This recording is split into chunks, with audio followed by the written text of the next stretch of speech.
house a summer nail. The man ran like a rat through catacombs built for kings. Lyra's boots struck wet stone, the sound swallowed by the undercrypts beneath Sunspire Palace. Cold breathed up from the drains and climbed her throat. Torchlight flickered in brass sconces set into walls of black limestone, turning the cobbed suns above them into faces that seemed to watch and judge. The courier stumbled at the end of the corridor, his shoulders skidding against a pillar etched with old oath script. He clutched a satchel to his chest with both hands. Blood darkened the cuff of his sleeve, where Lyra's knife had already kissed him once. "Drop it," she said. He turned.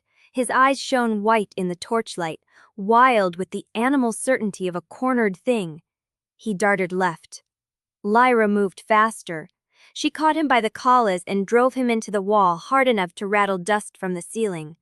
Stone bit his spine. His satchel thudded to the floor, and a scatter of sealed vials skittered across the flagstones, glass ticking like teeth. "Who paid you?" she said. He jerked against her grip, but her forearm locked beneath his jaw. Lean, balanced, no wasted force. She knew exactly how much pressure it took to make a man answer, and how much to make him choke instead. "I don't know," he rasped. Lyra's gray-blue eyes narrowed. In the torchlight, the faint silver at their rims seemed almost metallic. Liar. Her free hand rose, 2 fingers brushing the center of his chest. She felt the frantic hammer of his heart through damp wool, felt the pulse jump when she let a thread of truth light unfurl from her palm. He flinched. The light did not blaze, not fully. Lyra held it strangled and fine, the way she had trained herself to do since Moonwake, since before. A pale sheen spilled over his face, over the sweated up his upper lip, over the tremor in his mouth. The undercrypt shadows tightened around them as if listening. The courier swallowed. His pupils widened, then steadied, then widened again under the pressure of her gift. Truthlight did what steel could not. It stripped evasions raw. It made lies buckle and split. "Name," Lyra said. His lips parted. For a heartbeat she thought he would resist long enough to die for it. Then he cracked. "Veil," he gasped. Her hand did not move. "Which veil?" He swallowed hard enough to strain her arm beneath his throat. "Lord Rennis' office," he said. The seal came through his clerks. I only carried it. Lyra watched him. The truth light touched the edge of his fear and found no lie in it. Good. That was something at least. Not House Vaelthorn then. Not the easy answer. Not the old wound she had spent 5 years keeping open for the sake of justice. "Who gave you the vials?" His eyes fluttered toward the satchel on the floor. One of the glass tubes had rolled against her boot. Inside the clear fluid, a thread of dolds shimmered, thin as sunlight trapped in water. Lyra went still. She knew that shimmer, currently, ammoningly. How and or why it still doubled Shorlow? Since no good. Slanning Prevenish stare the stand with the ram. The Derekan lip from the cage in the front, pleased Dady and Frode at this murmurosity. Desolate college, entirely, restricted. Deliberate. Her jaw tightened until it ached. "Speak." "I never saw his face," he said too fast. "A robed man. He wore the white cord of a palace clerk. He told me the rude and said if the guards asked, I was to claim the parcel was for the Starwardens. I did not know what was inside, I swear it." "I don't know how anyone could name it. But inside, something turned once, slow and sick. Veil. Not Vaelthorn, not a border spy, someone close enough to the throne to brand death inside a man without warning. Footsteps sounded at the far bend of the corridor. Lyra sheathed her knife in one smooth motion and turned her face to stone.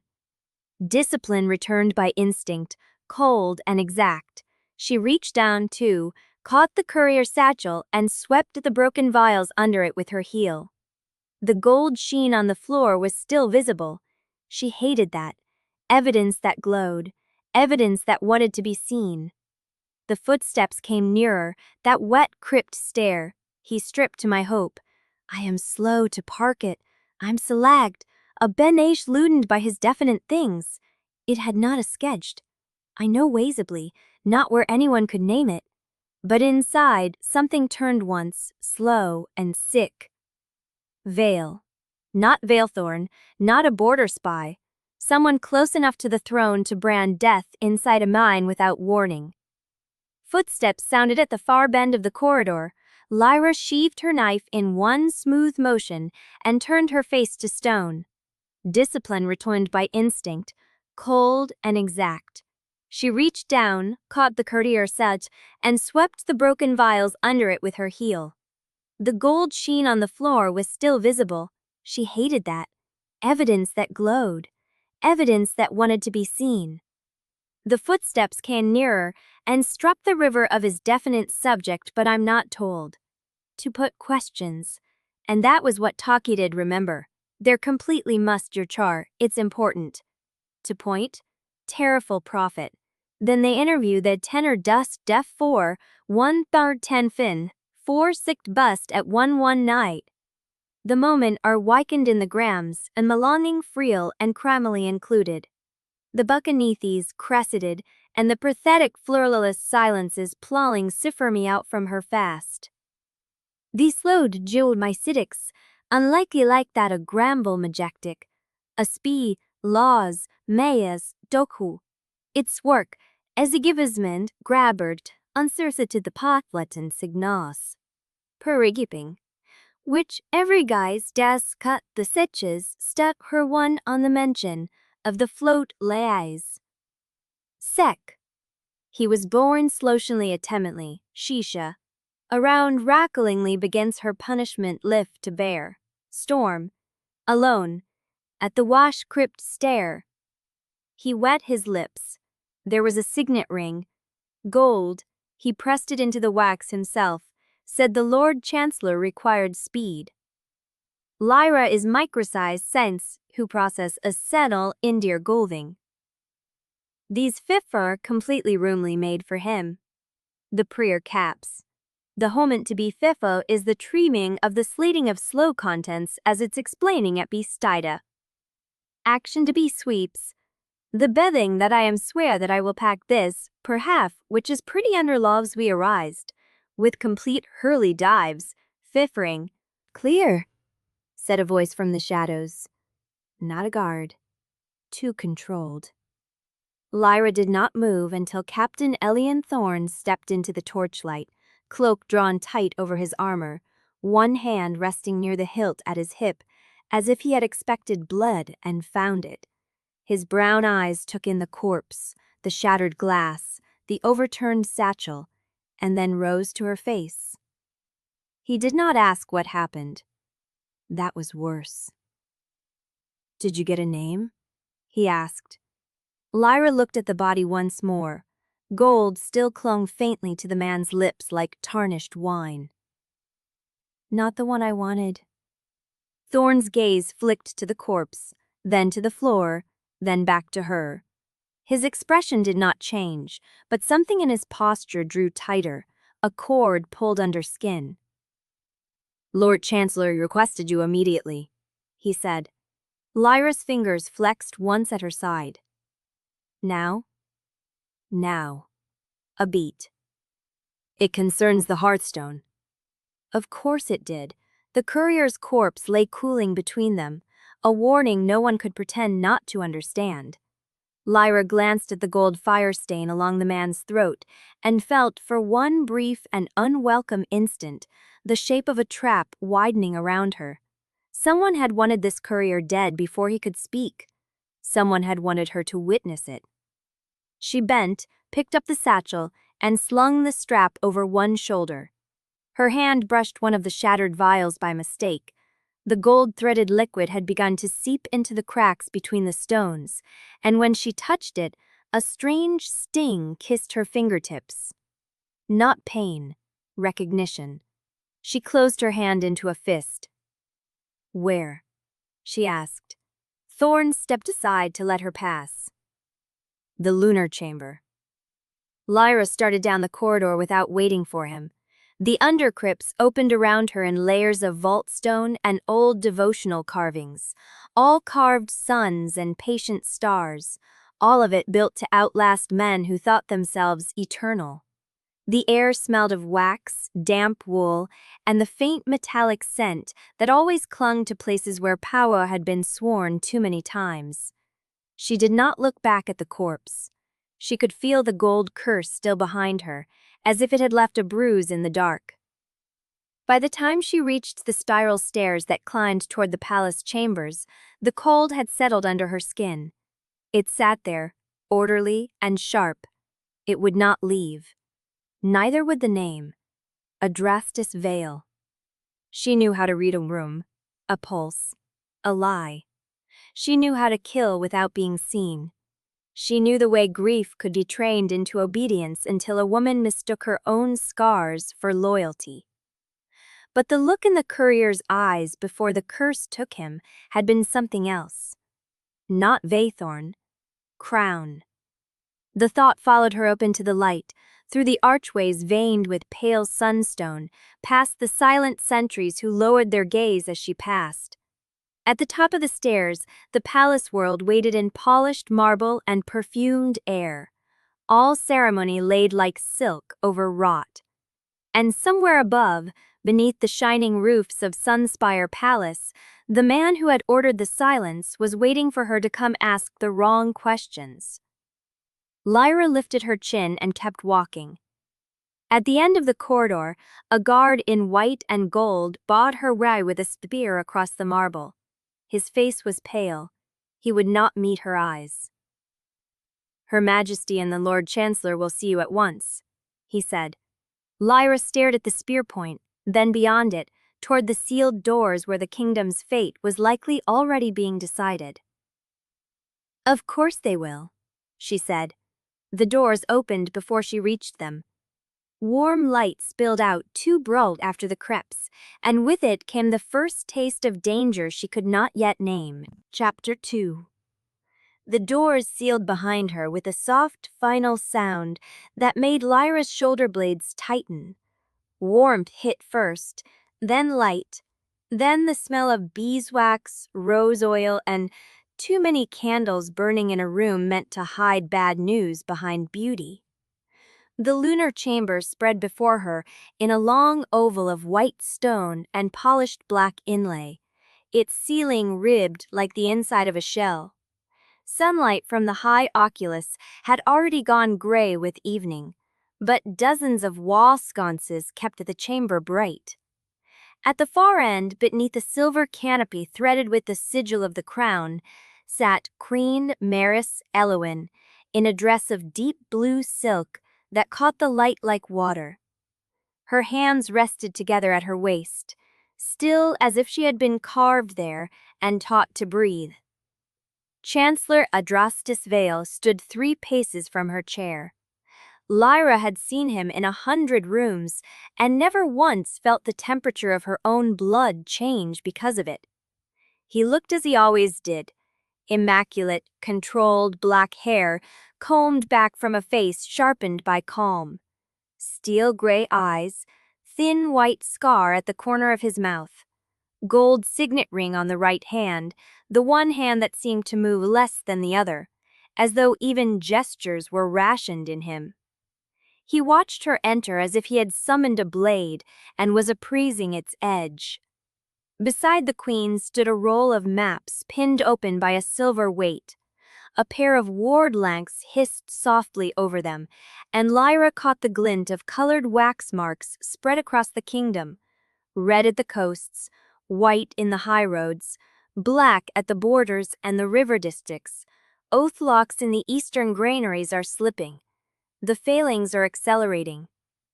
Lyra looked from him to the map. That should not be possible unless the Hearthstone itself has been damaged.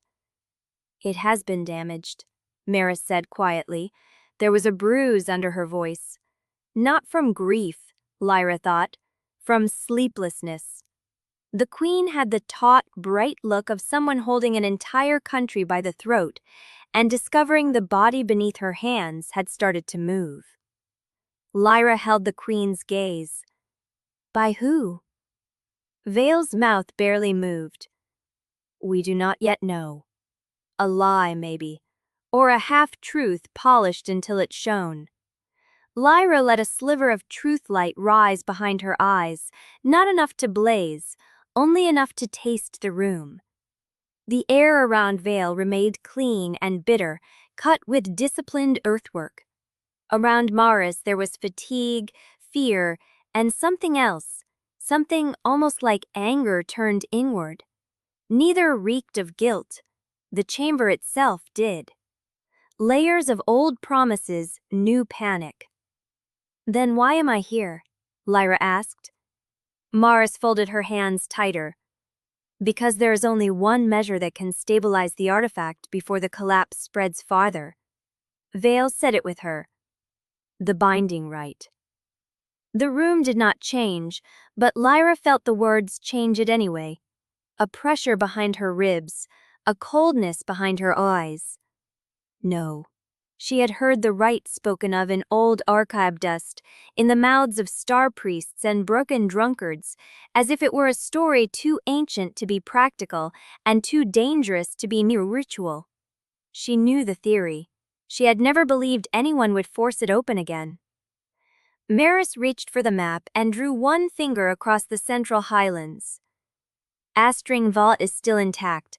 The old sanctuary can hold the rite if the bloodlines are properly bound. Lyra did not look at the map. You need a Serenith heir. Yes, and a Vaelthorn heir, he said, because it was already there, already crawling toward her, already making the marrow in her bones go cold. Vael's eyes held hers. Yes.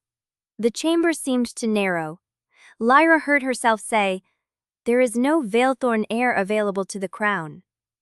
For the first time, Maris hesitated. Vael did not.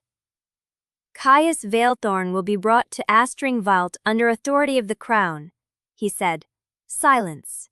Then Lyra heard the dry click of one candlewick lengthening in the wall sconce, a tiny domestic sound in a room where something much larger had just broken. Caius. For one awful instant, the chamber of her memory threw up a different room, 5 years gone, and smoke choked. A dark mouth of stairs, a hand on her wrist, breath against her throat. The image vanished before she could seize it. It left behind the ache of a missing tooth. You expect me to work beside him? I expect you to obey your queen, Vael said. The courtesy in his tone was a knife. Maris moved quickly then, a step down from her dais, and the motion brought her closer to Lyra than protocol would have allowed if protocol had been obeyed. Up close, the queen looked younger than the court portraits made her appear.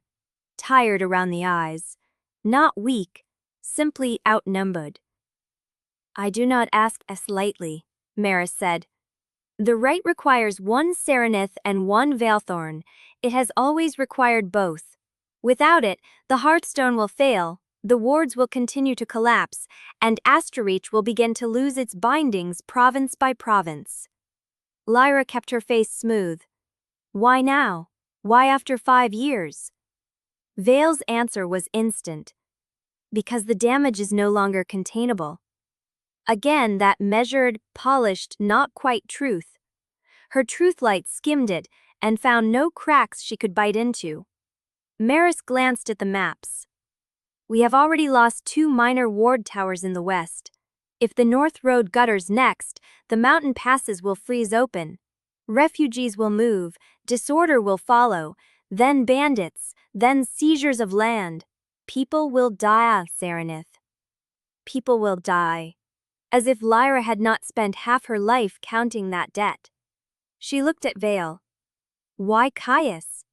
The queen's mouth tightened. Vael answered with smooth cruelty. Because he is the only surviving Vaelthorn of suitable blood. Disgraced, Lyra said. Alive, he replied. The exchange was so clean it almost sounded rehearsed. Lyra tasted the hidden shape of it. And you trust him? Vale's gray eyes did not blink. Trust is irrelevant. Capability is not.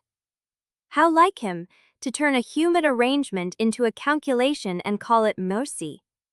Lyra folded her hands part to vest, so no one would see the tension in them. And if I refuse?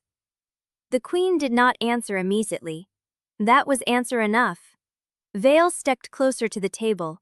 His signet caught the light. Gold on gold. Refusal would be treason against the realm in a time of magical collapse. The rite is sanctioned by ancient law and crown necessity. You are the last Serenith heir. If you deny the command, you deny every province that depends on your bloodline. Lyra's jaw set. You speak as if I have a choice. You do, Vale said. But one of them is dishonorable. She almost laughed at that. Almost. Honor. From a man whose robes smelled faintly of seal wax and old blood, from a chamber where the queen looked as though she had not slept in days because the kingdom had begun to come apart in her hands.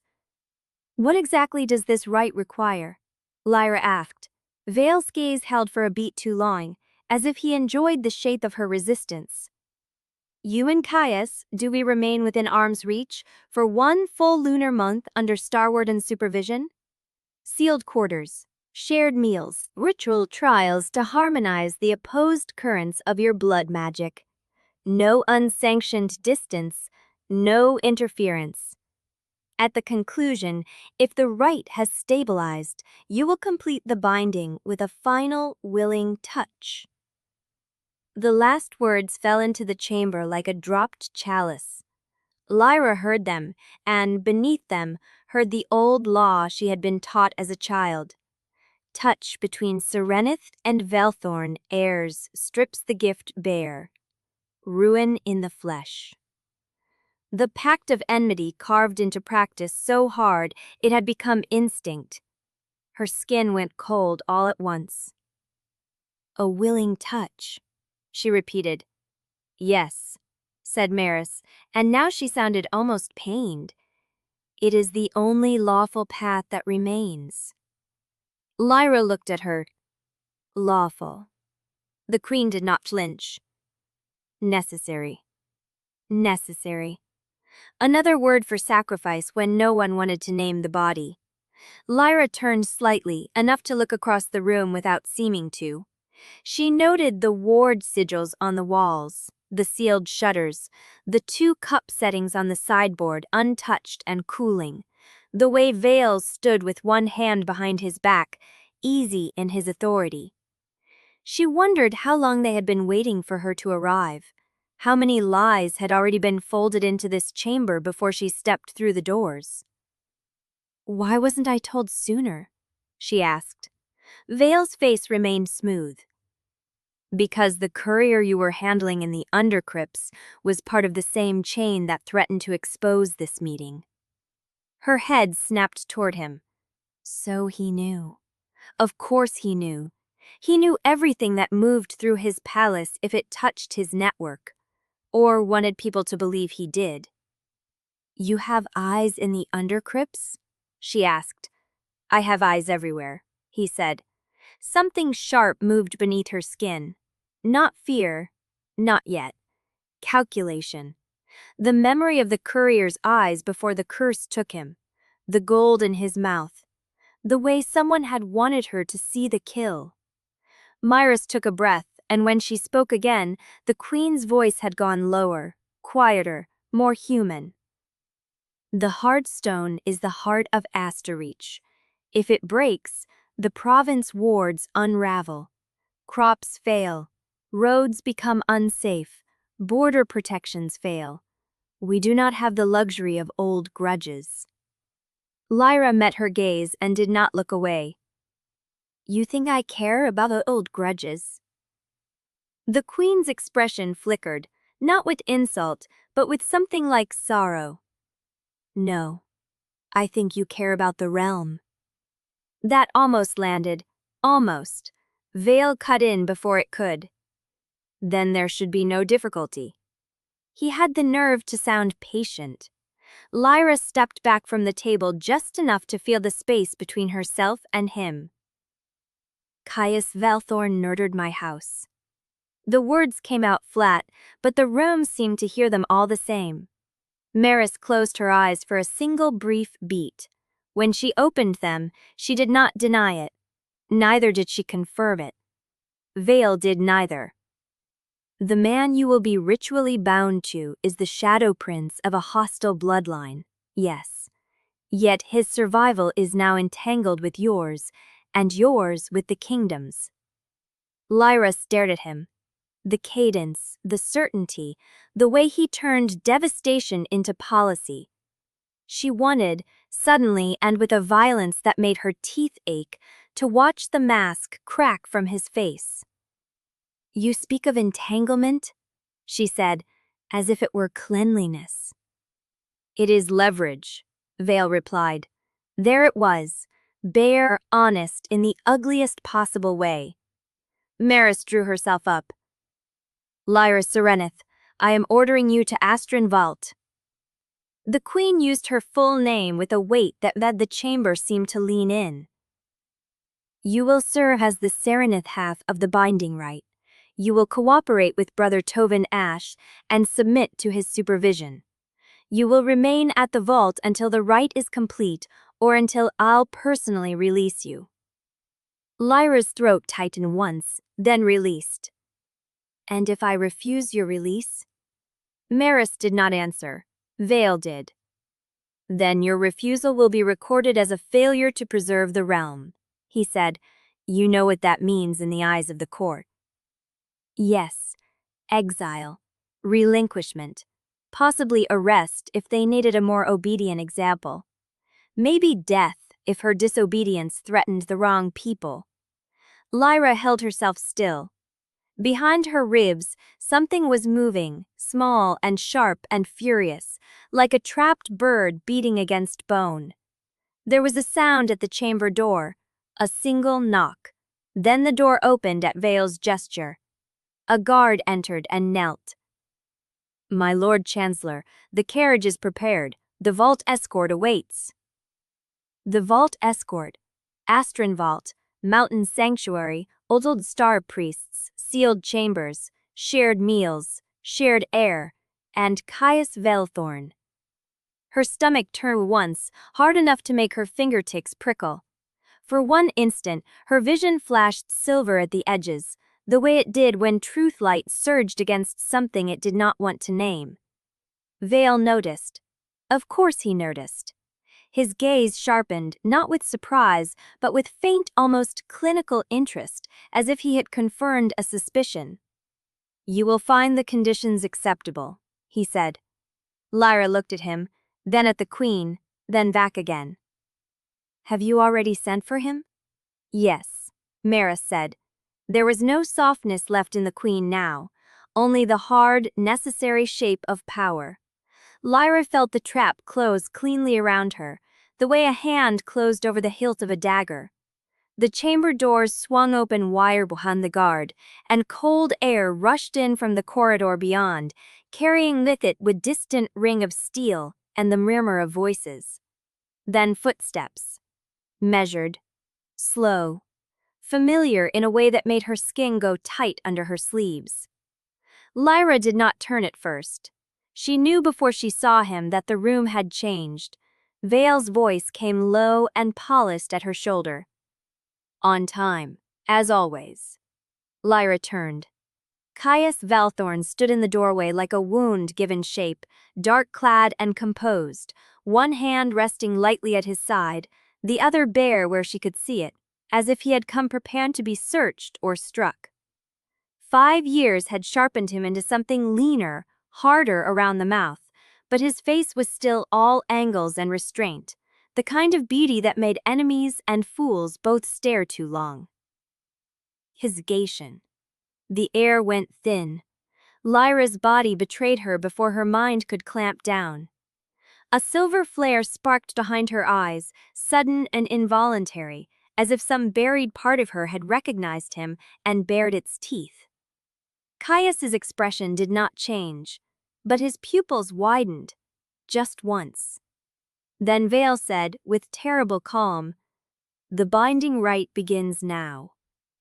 And Caius took one step into the chamber. Chapter 3. The mountain found them before the sun did. Astron Vault rose from the snow like something half buried and half forgotten, its black stone buttresses crusted with frost, its narrow windows glowing faintly blue through the dawn haze. Wind screamed over the ridge and flung needles of ice against the carriage walls as the escort climbed the final switchback. Lyra sat rigid on the bench, gloved hands braced on either side of her, every muscle held taut against the sick certainty that once the doors opened, there would be no clean way back. Across from her, Queen Maris had fallen silent. Vael had not ridden with them. Of course he had not. He had done what he always did, set the mechanism in motion and let others carry the weight of it. The carriage slowed, then stopped. Outside, iron chains clanged against frozen stone. A horn sounded once, deep and solemn. The escort had reached the gate. Lyra stepped down into the cold before anyone could offer a hand. Snow creaked under her boots. The air up here had a sharpness to it that cut the throat on the first breath and felt cleaner for the cruelty. Torches burned in iron sconces along the outer wall, their flames guttering sideways in the wind. Beyond them loomed the vault gate, two slabs of rune-carved black wood banded in old silver, tall enough to swallow a wagon whole. Starwardens stood waiting in a half-line before the threshold. Their robes were winter white, stitched with narrow threads of muted gold that flashed when they moved. Hoods shadowed most of their faces. Lyra counted 6 of them in the first glance, then 3 more near the portcullis, hands folded into their sleeves as if they had been carved into place and left there to weather the centuries. One figure stepped forward. Brother Tovin Ash was smaller than Lyra had expected, and older, or perhaps only worn thin by devotion. His face was narrow, his mouth almost colorless, and his shaved head shone faintly beneath the torchlight. He bowed to the queen first, then to Lyra with careful respect. "Lady Serenith," he said, "welcome to Astron Vault." Welcome. The word landed with all the warmth of snowmelt in a grave. Lyra gave him a single nod. "Brother." His gaze flicked to the silver chain at her wrist, then back to her face. "The Lord Chancellor and the Vaelthorn Fair arrived ahead of you." Ahead. Of course they had. A chill moved through her that had nothing to do with the wind. She lifted her chin and walked toward the gate before anyone could see that her fingers had curled inside her gloves. The Starwardens parted. Vael's escort stood to one side, dark cloaks dusted white at the shoulders. Lyra barely registered them. Her attention had narrowed to the space beyond the open portcullis, to the inner courtyard where the pale stone was swept clean and lined with blue lanterns burning against day. And there he was. Caius stood near the archway into the sanctuary, one shoulder against a pillar carved with old star sigils. The sight of him hit with such force, Lyra nearly stopped breathing. 5 years had done what time did best to the guilty and the handsome. They had sharpened him. His coat was cut dark and severe, fitted close at the waist, the collar edged in frost where he had been standing in the open air. His hair was longer than she remembered, black and tied back at the nape with no ornament at all. His face had lost the softness of youth, the kind that could be forgiven for a laugh, and become all bone and restraint, and a mouth that looked as if it had long ago forgotten how to say anything easy. Yet it was not his face that undid her. It was the body beneath it. The way he held himself, still and contained, as if movement itself were a choice he mistrusted. The old familiarity of that control. The same cold precision she remembered from Moonwake, from hidden corridors and moonlit arguments, and a hand that had once brushed her waist with a care that made her want to kill him for it. A sharp pulse of silver flashed beneath her skin, fast and bright behind her eyes. Lyra's hand went unconsciously to the hilt at her thigh.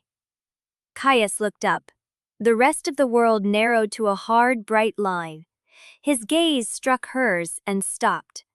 Nothing in his face broke, not visibly, but something in him shifted, subtle as a knife turning in a sleeve.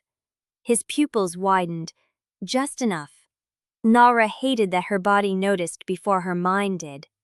Hated the heat that went through her gut, sudden and humiliating, as if some buried instinct had recognized a predator and a refuge in the same breath. She moved before the moment could lengthen.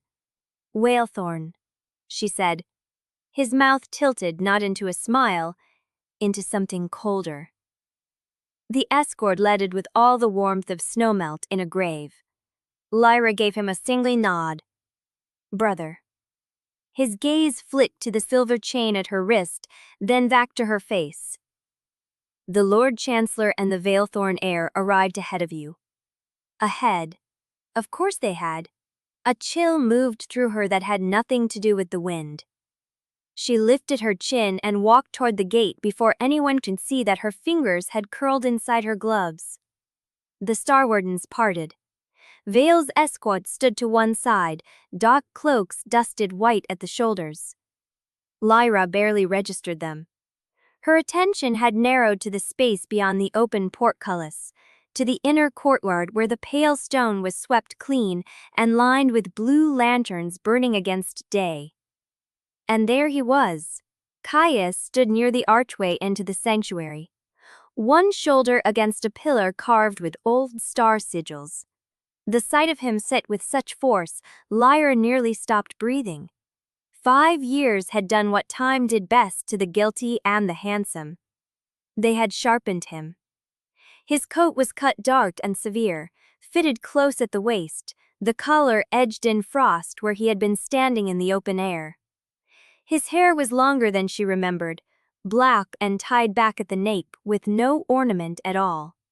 His face had lost the softness of youth, the kind that could be forgiven for a laugh, and become all bone and restraint, and a mouth that looked as if it had long ago forgotten how to say anything easy.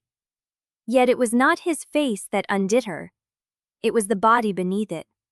The way he held himself, still and contained, as if movement itself were a choice he mistrusted. The old familiarity of that control. The same cold precision she remembered from Moonwake, from hidden corridors and moonlit arguments, and a hand that had once brushed her waist with a care that made her want to kill him for it. A sharp pulse of silver flashed beneath her skin, fast and bright behind her eyes.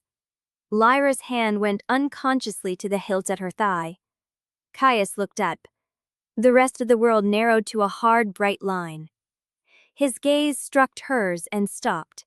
Nothing in his face broke, not visibly, but something in him shifted, subtle as a knife turning in a sleeve. His pupils widened, just enough. Lyra hated that her body noticed before her mind did. Hated the heat that went through her gut, sudden and humiliating. As if some buried instinct had recognized a predator and a refuge in the same breath. She moved before the moment could lengthen. "Vaelthorn," she said, his mouth tilted not into a smile, into something colder. "Serenith." The word sounded like a verdict. A few of the Starwardens glanced between them, and then very wisely looked elsewhere. Lyra stepped closer until the chill between them had nowhere to go but into her lungs. "You look well for a man who wears betrayal like cologne." One corner of his mouth twitched. "You look disappointed." The insult was mild, the way he said it was not. Lyra's fingers flicked to the silver chain at her wrist, then back to her via. Her stomach tightened with furious traitor's heat. Brother Tovin cleared his throat. It was a small sound. Still, it cut through the space between them. If we are to begin, he said, voice mild and grave, we should do so before the mountain remembers we are guests. Guests. Lyra almost laughed. The sound would have been ugly. She looked past Caius to the sanctuary door behind him, heavy with iron bands and moon knots. 2 Starwardens held it open, faces unreadable beneath their hoods. Inside, the corridor beyond glimmered with the dim blue sheen of runwork and old enchanted stone. Trapped. The word came with a clean, hard edge. Caius took one measured breath, then turned slightly, enough to indicate the way without giving the motion any courtesy. After you. Lyra did not move. He lifted a brow. Afraid of being civil. I'm deciding whether I'd rather be right or treasonous. Both seem within your talents. His voice had gone low enough to feel private despite the audience. It slid over her skin like a gloved hand. She hated herself for noticing. Brother Tovin folded his hands inside his sleeve. The chambers are within. So are the rules. Let us not begin with a struggle over a doorway. Lyra's eyes cut to him. You know who you're locking in together? I know exactly who. He said, that is why the door will be locked. For the first time, something like genuine surprise touched her. One slowerly breath that they analyzed his fouled Canaran. Just like that. We do know what is well. Lyra begins to loaf things out of the sleeve. She infuriably still take the motor stake it before, a sleeting rotor in the first wall. That expand Memenophin chance to dissuade. The dust is not black, and I like to be applied to the body is exactly this.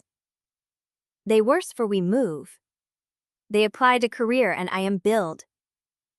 The worse they find, the good to the report is just absolutely gross. Lyra begins Jesus tying from those maths, it increases the Birkin that I did not. And let me believe that it's free, they are celts. Why know what I don't? Brother Tovin stepped between them with the ease of a man accustomed to separating volatile things. Lady Serenith, Lord Vaelthorn, if you would. He led them through the inner gate and into the vaulted corridor beyond. The door shut behind them with a thud that echoed up through the stones. Lyra did not need to turn to know the outer portcullis was writhing. No exit? The corridor beyond was lit by low glass lamps that held a pale, constant flame. Their light skated over polished black stone and old murals of constellations, so faded they seemed half erased by time. Cold ran under the floor in a steady current, likely fed by the mountain itself. The air smelled of wax, cedar smoke, and something metallic beneath it, like rain on iron. Caius looked at her shoulder. Not close enough to touch. Close enough to be a problem. Lyra kept her eyes forward. How many wards on the chamber? 1 around the door, he said. 1 on the threshold. 1 on each window, though there are no windows. She flicked him a glance. You've counted. I was bored waiting for you. Liar. His answer came without hesitation. Yes. That almost caught her off guard. Almost. Ahead, the corridor opened into a circular antechamber where a bronze basin steamed faintly beside a carved pillar. 2 narrow beds stood visible through the half-open inner door, and between them, a table. 1 table. Lyra stared at it for a beat too long, then at the beds. Brother Tovin had the decency not to look amused. The rite requires proximity. Separate quarters would break the pattern. Lyra heard the phrase, but what her mind supplied was simpler and worse. 1 room, 1 table, 2 beds, no wall between them. No clean retreat into distance when the night came and their breathing filled the silence. She turned to Tovin. And if we refuse? Then you will still be here, he said, only with less dignity. Caius made a soft sound under his breath that might have been agreement. Lyra shot him a look. You find this funny? No. His gaze slid to the room beyond the door, then back to hers. I find it predictable. The bitterness in his voice was too controlled to be simple irritation. It had depth, history. She wanted suddenly to drag it out into the open and dissect it until something honest bled. Instead, she said, "You always do." He held her stare for one long, steady beat. The corridor seemed to narrow around them, all stone and breath, and the dull awareness that every word was being measured by witnesses. Brother Tovin lifted a hand. A Starward in the far alcove brought forward a small iron key and a chain of silver seals. Lyra's attention sharpened. What are those for? The chamber door, Tovin said. Caius's expression did not alter. It opens from outside only. Lyra stared at him. You knew? He did not look away. Of course I knew. Something hot and furious rose in her throat. And you didn't think to mention it? I thought you would object. I am objecting now. Yes, he said. I noticed. His restraint was infuriating, so was the tiny thread of dry contempt beneath it. So was the fact that she wanted, absurdly, to reach out and strike that calm off his face, just to see what lived underneath. Brother Tovin's voice cut in, quiet but firm. The seal is meant to keep the right intact. Neither of you leaves without Starwarden authority. Lyra looked from the seals to the door and understood with a slow, brutal certainty that this was not merely confinement, it was leverage. It was a cage dressed as sanctity. And Caius had walked into it willingly. Why? The question came too fast and too sharp to stop. It showed, she knew it did, because his gaze changed at once. There, he said softly. That's the first useful thing I've seen on your face since I arrived. Lyra stepped toward him before she knew she meant to. The movement was auteur. Will no king retreat into distance when the night came, and their breathing filled the silence. She turned to Tovin. And if we refuse? Then you will still be here, he said, only with less dignity. Caius made a soft sound under his breath that might have been agreement to Lyra. Lyra sent out from Lyra to Caius, solemn and exacting. You will remain within arm's reach at all times, day and night. You will eat together, sleep in the chamber, submit to trial, ward, and cleansing as I instruct. You will not strike one another in anger. You will not leave without permission. You will not attempt to touch outside ritual channeling. Lyra's face remained still through every word. Inside, something was clawing at the bars. Tovin's hand lowered. And if either of you does? The lantern flame nearest the door shivered. His eyes held theirs, one at a time. The rite will fail. The Hearthstone will continue to weaken, and the kingdom will begin to come apart faster than either of your houses can survive. Silence followed. Caius was the first to move.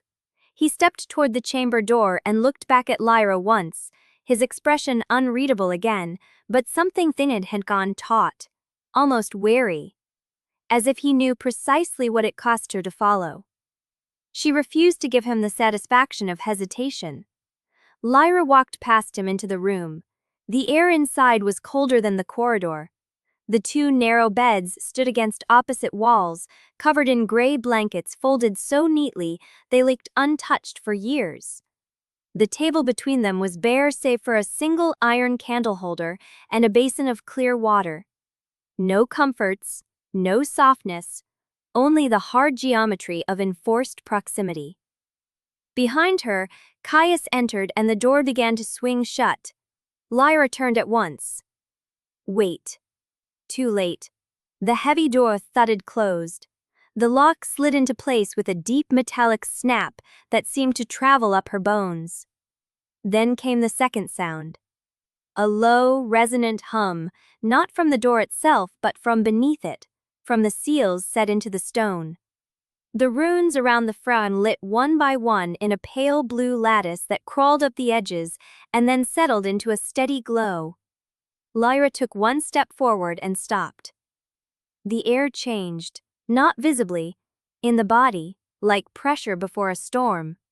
A thin line of silver burned bright behind her left ear, where the sunburst mark lay hidden under hair and skin. Her fingertips prickled. The ward at the threshold had come alive, and with it something deeper, older, and far less interested in her pride. Caius looked at the glowing seals, then at her. His voice, when it came, was quiet. "It's begun," he said, and the ward chain at her ankle tightened like a living thing. Latch. Chapter 4. The ward chain bit into Lyra's ankle with a cold, precise pressure that felt almost alive. Not pain. Not yet. A warning. She tested it once, shifting her weight toward the door, and the chain answered with a hard, inward tug that pulled her balance off center. The movement was small, but the force behind it was not. It arrested her before she had taken 2 steps, as if the stone itself had fingers hooked through her bone. Caius saw it. Of course he did. His gaze dropped to her ankle, then lifted to her face with that same infuriating calm he wore like armor.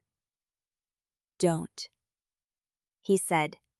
She gave him a flat look. Was not planning to dance toward the wall? His mouth barely moved, which somehow made the insult worse. "It doesn't care what you were planning." Brother Tovin stood outside the open threshold, one hand still on the iron key. Beyond him, the corridor lanterns shone pale over the Starwardens at their stations, their white robes motionless as shrouds. The air smelled of candle wax, iron, and the mountain cold seeping through the masonry. Everything in Astrenvault seemed designed to strip warmth from the body and certainty from the mind. Tovin's expression did not soften. If anything, it grew more exacting, as though he were taking measure of a blade's edge. "Then we begin properly." He stepped into the chamber with the key still dangling from his fingers and let the door remain open behind him. That fact alone, the small mercy of an unsealed space for one more breath, made Lyra more wary than relief would have. Tovin set the key into the palm of the nearest waiting Starwarden, then turned back to them. "The Binding Rite is not symbolic. It is not a prayer. It is an enforced harmonization of 2 opposed bloodlines beneath the Hearthstone's remaining authority. For the next lunar month, you will not be permitted more than arm's reach apart." Caius leaned one shoulder against the table, all easy contempt and narrowed attention. "You say that as if it were a favor." "It is a limit," Tovin replied. "Limits preserve life." Lyra crossed her arms. "And if we decide the limit is ridiculous?" "Then the rite fails." His voice never rose. And with it, the remaining weave in the vault, the wards along an earth road, the provincial holds in the east, and whatever faith the crown has not already burned away. There it was again, the careful mention of consequences, as if naming them in sequence made them less cruel. Lyra had heard threats from more elegant mouths. None had sounded so certain.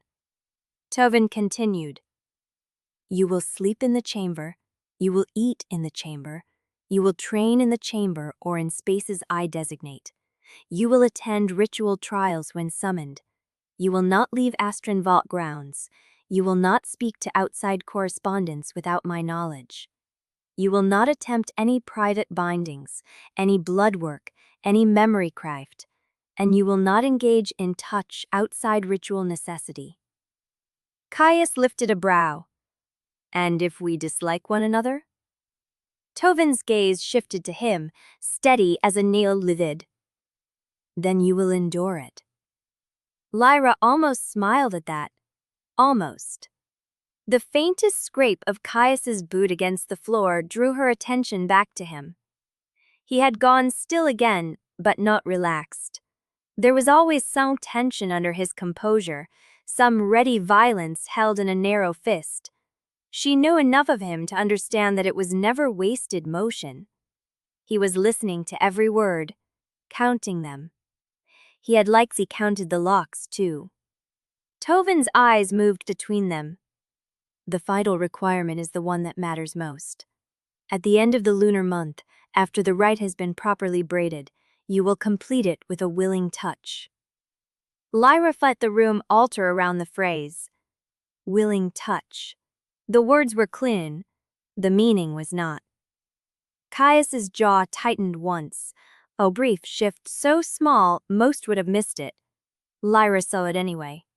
A pulse seemed to pass through the chain at her ankle, a subtle answering strain, as if the ritual itself had heard Tovin and leaned closer.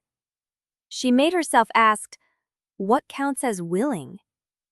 Tovin did not blink. Consent freely given by both parties, after the rite has stabilized enough to hold the braid. Not during coercion, not under threat, not under duress. If either of you refuses at the final hour, the bond remains incomplete. And if we complete it, Caius said. The Starwarden's silence lasted half a beat too long. Then the Hearthstone may be restored, or the power may unravel. The old records are incomplete. The old risk remains. Lyra heard the real answer under the measured words. No one knew exactly what would happen, they only knew what had to be tried. Behind Tovin, the corridor bell sounded once, dull and distant, like a warning traveling through the mountain. Why seal us together at all? She asked. Because proximity is the first discipline, he said. Because opposed lineages shed one another when held apart. Because the rite requires acclimation. Because your bodies must learn to tolerate the strain before the final braid. Her skin went colder at that. Bodies, tolerance, strain. It was all dispassionate language built to contain a much more dangerous truth. Caius's gaze flicked to her, quick and unreadable. He had understood it too. Tovin lowered his chin. There will be no private room, no separate quarters, no reprieve at night. The chamber remains sealed from this side only. If a threat emerges inside, you call for me. If a threat emerges outside, the wards will alert the station. Lyra looked at the door. It was thick oak banded with black iron, carved with old celestial scripts that had been worn shallow by years of hands and keys. Nothing about it suggested comfort. Everything about it suggested obedience. And if we call for you now? She asked. Tovin's face remained expressionless. For what purpose? To open the door. He studied her as if missioning where the question was strategy or reflex. It can be opened only by Starwarden authority, not from within. Caius's quiet laugh was almost nothing. Convenient. Tovin did not rise to the bait. Necessary. Lyra's fingers curled once against her own sleeves, nails pressing into the wool. No windows, no internal latch. One threshold, one keeper, 1 month. A cage with liturgy carved into the beams. She could feel Caius watching her think. He had the infuriating habit of doing that, of standing just close enough to be part of the same air and just far enough to escape any honest read. It was easier to hate him from a distance. The vault had denied her even that small mercy. Tovin motioned to the room itself. You may place your things where you intend to sleep. You may choose the beds, though there is no practical difference. The table remains between you for meals, notes, and regulation objects. You will not move it without my permission. Caius looked at the table. Narrow, scarred, pine dark, with one iron candle holder centered like a sentence. It held the faint mineral scent of old stone and the sharper trace of cedar smoke from a cleaned hearth that had not been lit in days. Someone had prepared the room carefully. Someone had expected this to happen. Caius moved first. He crossed to the far bed and set his cloak aside with economical precision, as if she were not in the room at all. The motion exposed the line of his throat, the dark collar of his shirt, the hard set of his shoulders beneath the fitted black wool. Leaner than she remembered. Harder. Time had sharpened him rather than softened him, and that was somehow more offensive. Lyra took the nearer bed, the one with the slight dip in the mattress that made it clear it had been used and remade and used again by others in this same ritual. She did not sit. She kept standing, listening to the small sounds he made on the other side of the room, the quiet fold of cloth, the whisper of leather straps against wood. Then, because the silence between them had begun to feel like a second lock, she said, "You knew." Caius did not look up. About the chamber? About the confinement, about the door, about all of it. He was placing his gloves on the table now, one finger at a time, neat as an executioner laying out instruments. "I knew enough." "That is not an answer." "It is the only one you're getting." She laughed once under her breath, no humor in it at all. "Of course it is." He finally lifted his head. The candlelight caught one cheekbone, the narrow edge of his mouth, the calm black depth of his eyes. "You think I arranged this?" "I think you arrived before me, stood ready at the gate, and did not look surprised when they locked the door." A beat. "Would you have preferred I break the hinge and drag you out?" he asked. "Would that have made you feel safer?" Her hand twitched toward the knife at her belt before she remembered she was still wearing it only because Tovin had not yet thought to forbid it.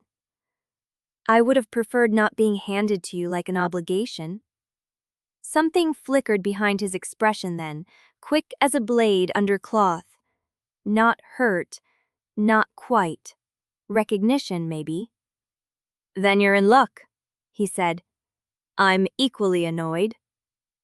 The answer was dry enough to be almost ordinary, and that ordinary note made the whole room feel narrower. Lyra looked away first. She hated that too. On the table, the candle flame bent hard from one side, as though pressed by an unseen breath.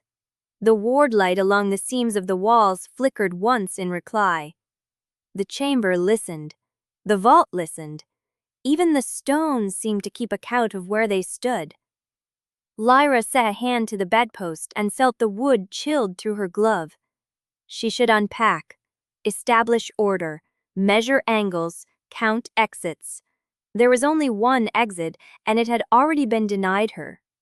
Instead, she asked the question that had been prowling the back of her throat since the gate. "Why me?" Caius was quiet long enough that she thought, for one sharp instant, he might refuse again. Then he said, "Because it had to be you." That was not what she had asked. Her eyes narrowed. "That sounds rehearsed." "It is."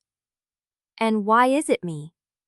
His gaze slid almost imperceptibly to the place behind her left ear, to the hidden mark she had felt burn when the wards awakened. Lyra felt her spine go rigid. He had noticed. Not the mark itself, maybe, but the reaction. She reached up on instinct and covered the side of her neck with her palm. The gesture was useless, protective, too late. Caius's voice dropped. "You don't remember enough to ask the right question." The words went through her cleanly. For a moment the chamber seemed to tilt, not visibly but in the deep inner sense of it, the way the body recognized a fall before it happened. She kept her face still by force. "What did you expect?" she said, "after 5 years?"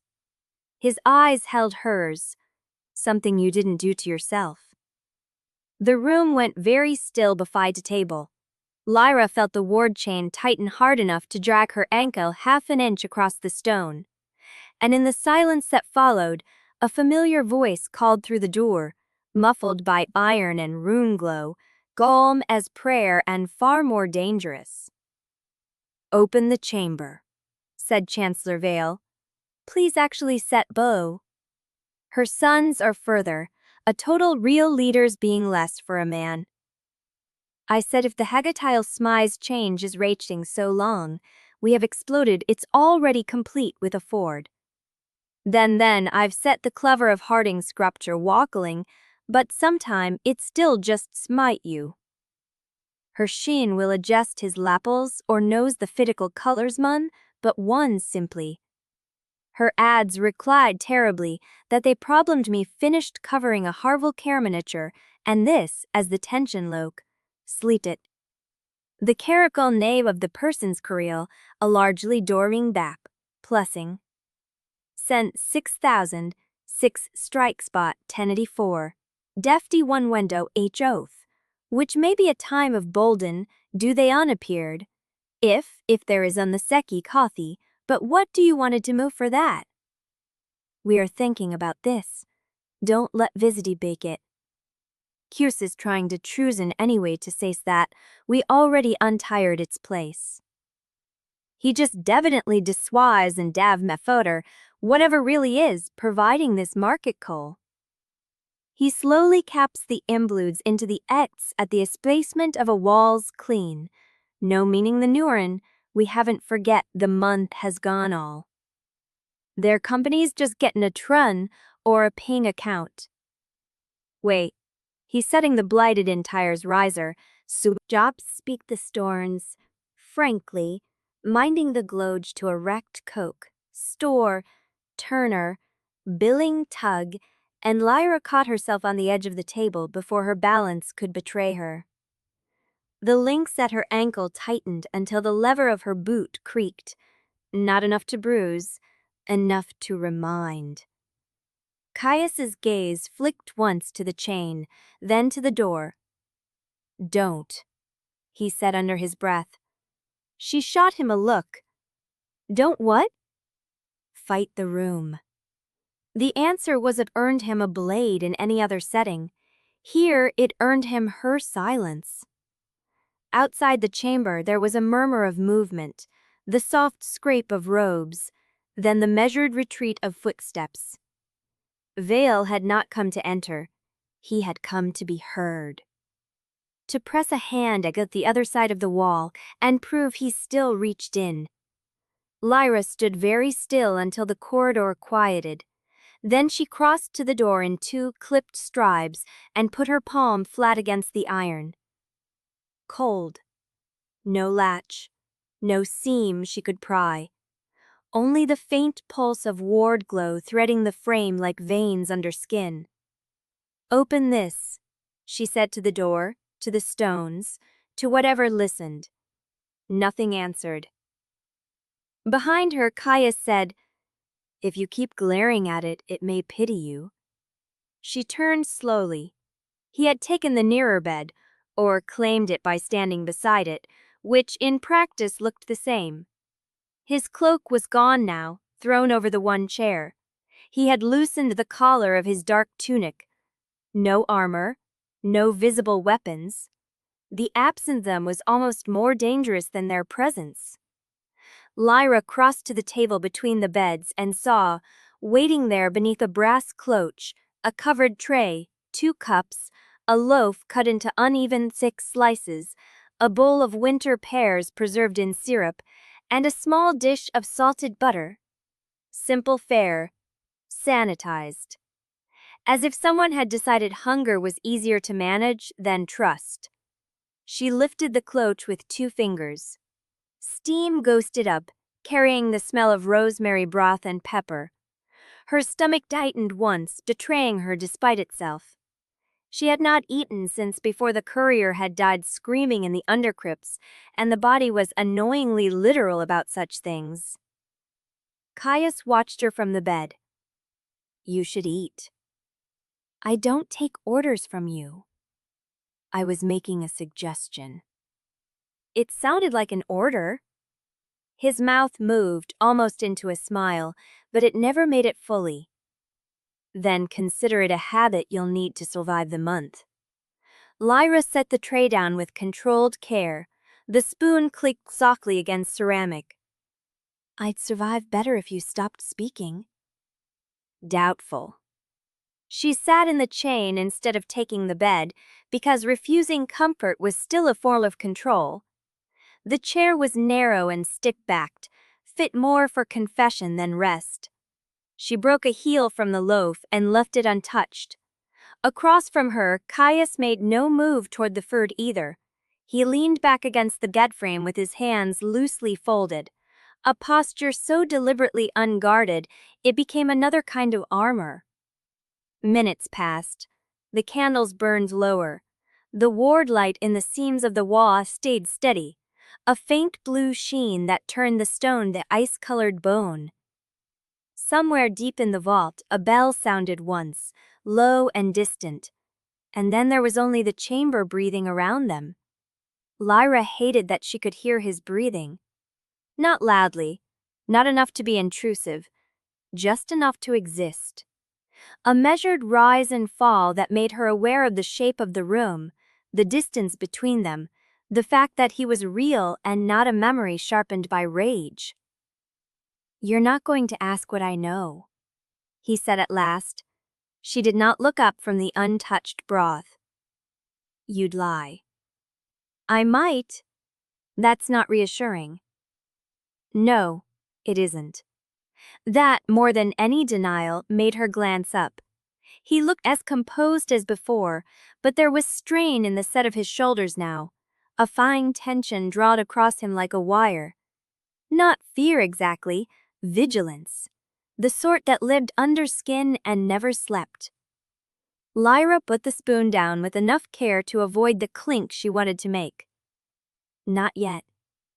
A faint sound, almost a laugh, almost not. "That's a dangerous answer."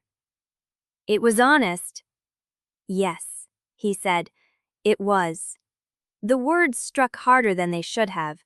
For one humiliating instant she remembered his mouth near hers in a dark room that no longer existed except as a bruise in the mind.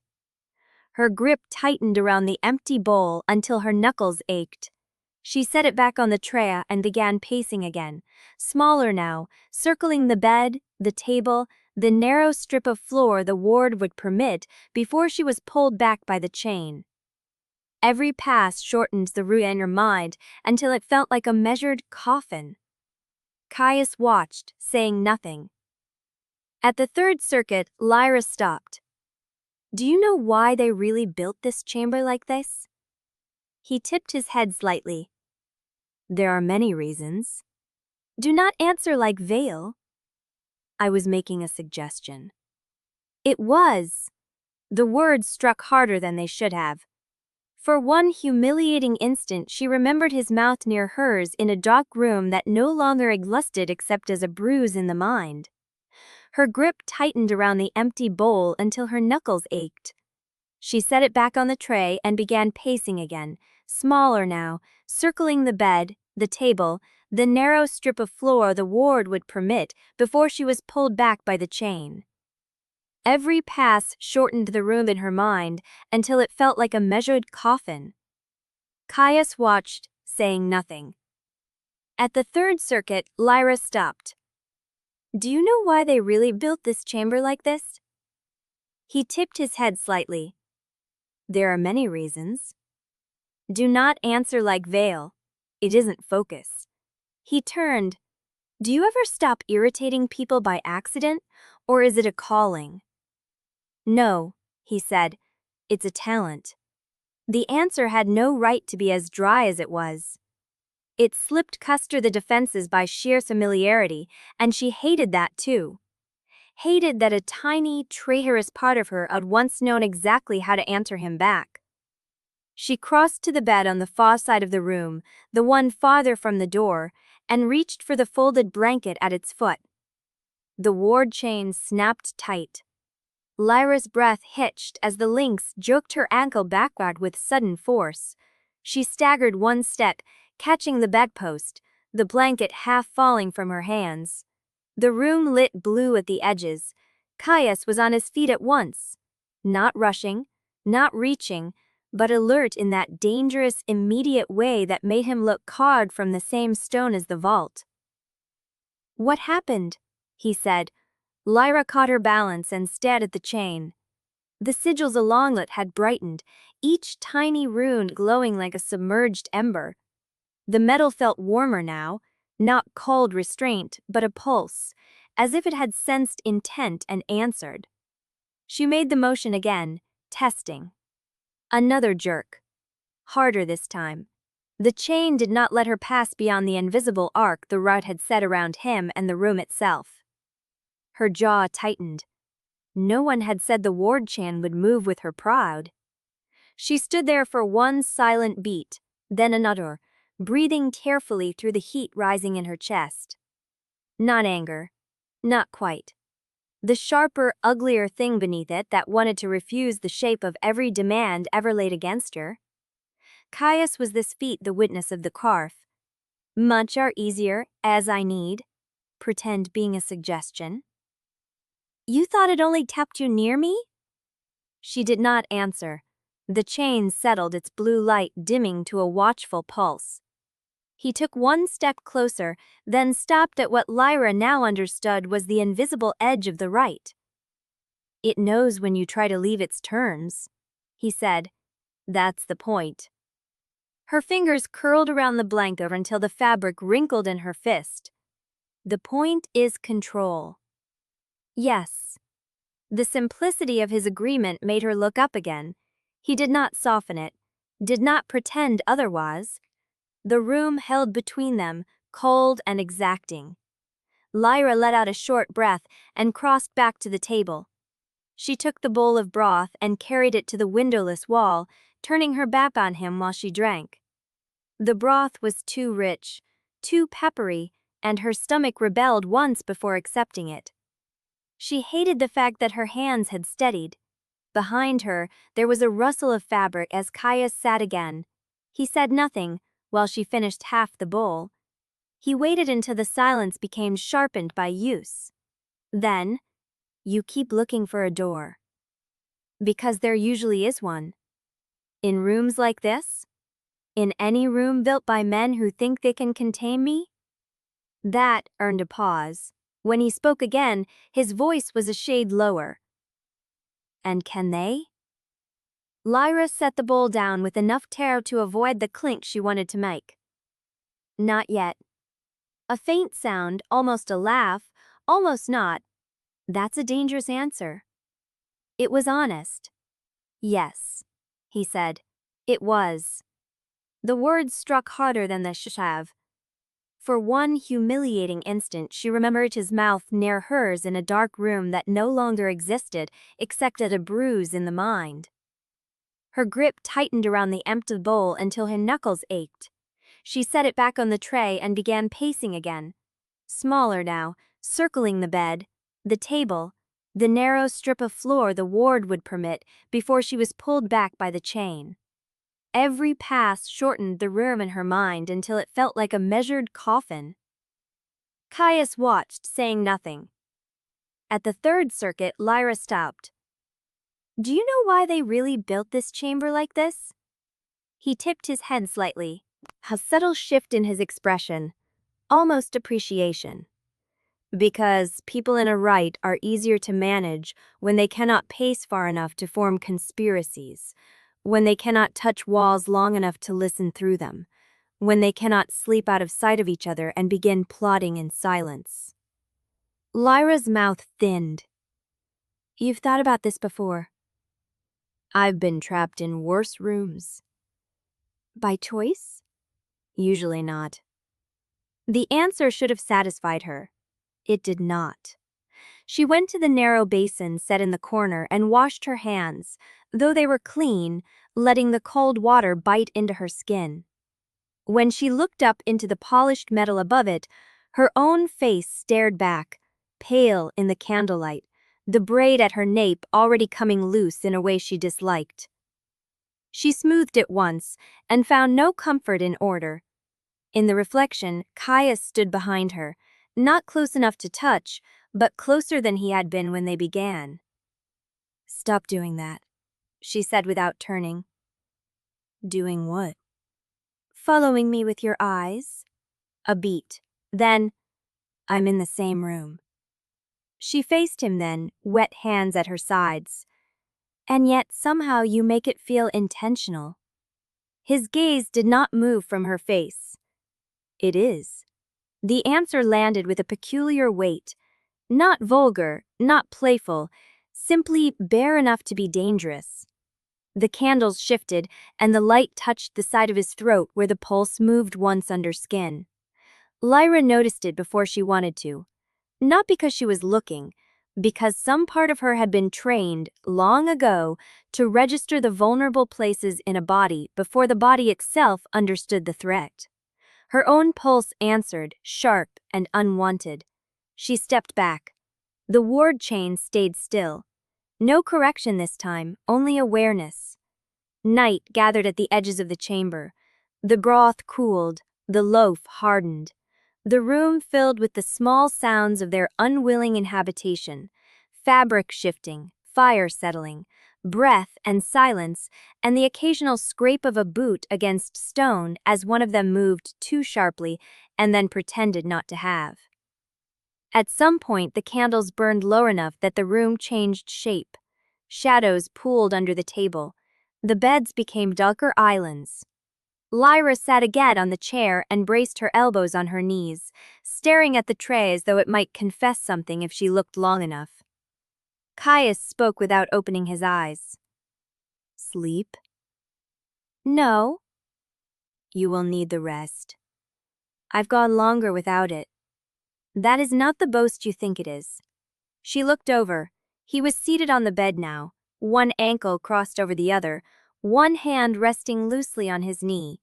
He had not disrobed, had not made himself comfortable. He looked instead like a man prepared to wake at a knife's whisper. Lyra studied him in spite of herself. "You're not sleeping either." "No." "Why?" His eyes opened a fraction. "Because one of us should know if the chamber changes." "The chamber already changed?" "Yes," he said. "It did." The words ought to have been nothing. Instead, they sat between them like a held breath. Lyra rose before she could reconsider and crossed to her bed. She stripped off her gloves and set them beside the pillow. Then she sat on the edge of the mattress without lying down, back straight, hands clasped once, hard, in her lap. The mattress dipped under her weight. The movement was small. The significance of it was not. Caius saw everything. That much had not changed. He said nothing. The silence that followed was not peace, but a truce thin enough to tear with a fingertip. Lyra lay back fully only after another long stretch of listening to his breathing in the dark. The blanket smelled faintly of lavender and old soap. She hated that too, because it was ordinary, and ordinary things had the cruelest power to make a prison feel inhabited. She kept one hand near the knife under her pillow. Somewhere below them, deep in the vault, the stones gave a low, resonant groan. Lyra opened her eyes. The ward light on the walls had dimmed to a thin blue thread. For one instant, no more than a blink, the thread shivered, and beneath it another color sparked. Gold. Her whole body went hard. Caius was upright in the same instant. "Did you see that?" She had already swung her feet to the floor. The glow came again, faint but unmistakable, this time from the seam under the door, a narrow line of gold slipping beneath the iron, as if something outside had pressed a lantern to the threshold. Then came 3 soft knocks. Not Thay's measured knock, not Tovin's precise one either. This was faster, uneven, urgent. Caius moved to the door before Lyra could stop him. And from the other side, a woman's voice, strained and breathless, said, "My Lady Serenith, do not open it if you value your life.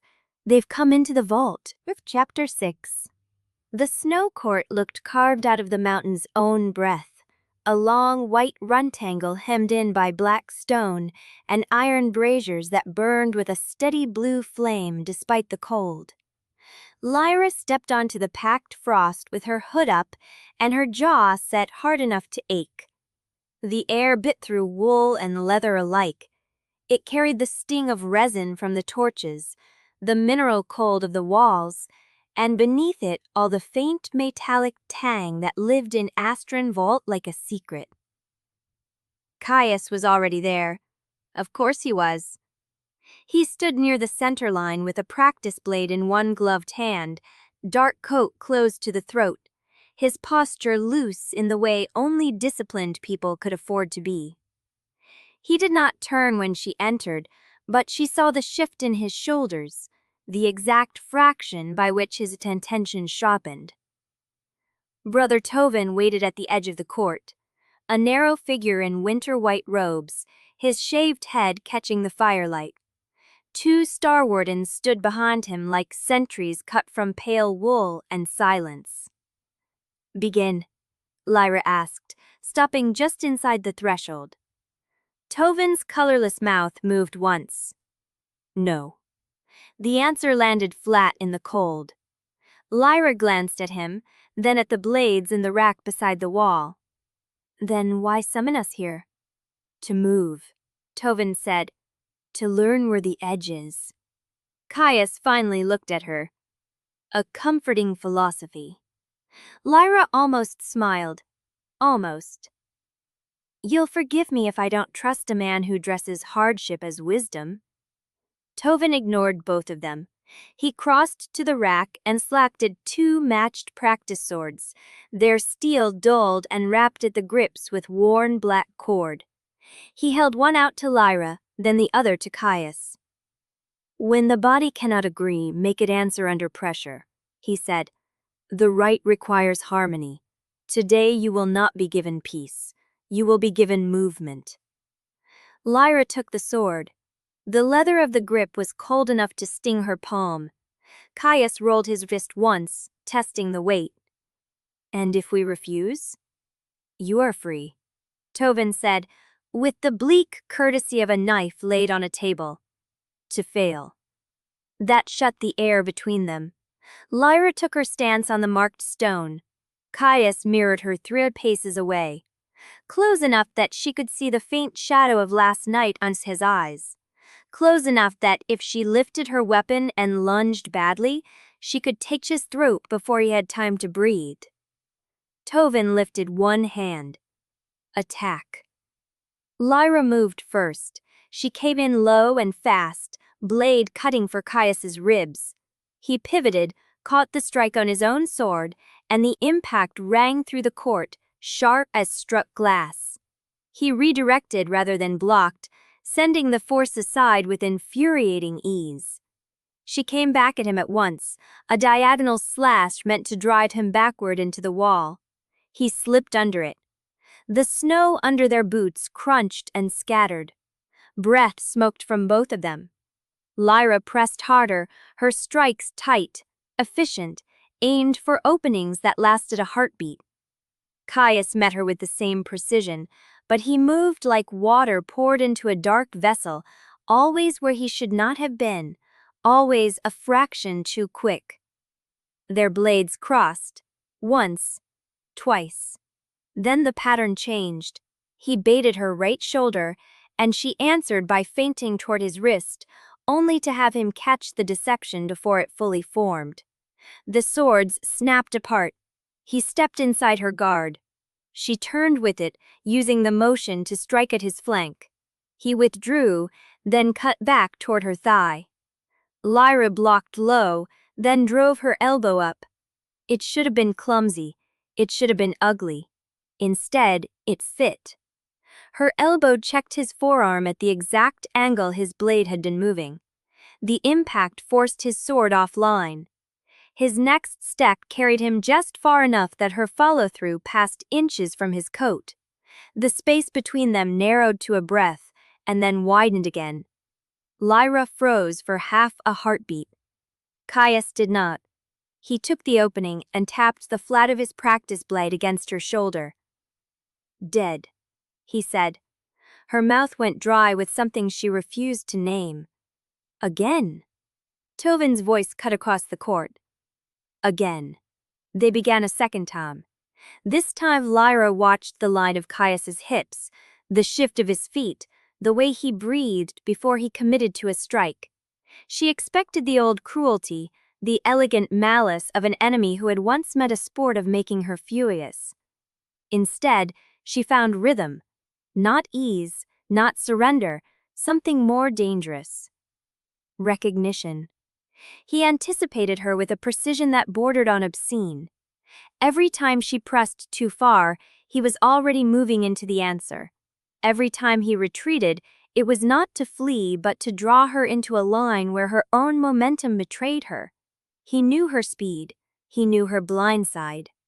Worse, he knew the tiny habits she had not thought anyone remembered. The way her left foot favored a shorter step when she turned, the split second she took before committing to a kill angle. The court blurred into white and iron and breath. Lyra parried high, slid the blade off his, and tried for his throat. He ducked, rotated, and their shoulders nearly collided. Heat flashed through her at the nearness, unwelcome and immediate. She reacted on instinct, shoving him off balance with the heel of her free hand. He caught her wrist. Not hard. Not enough to hurt.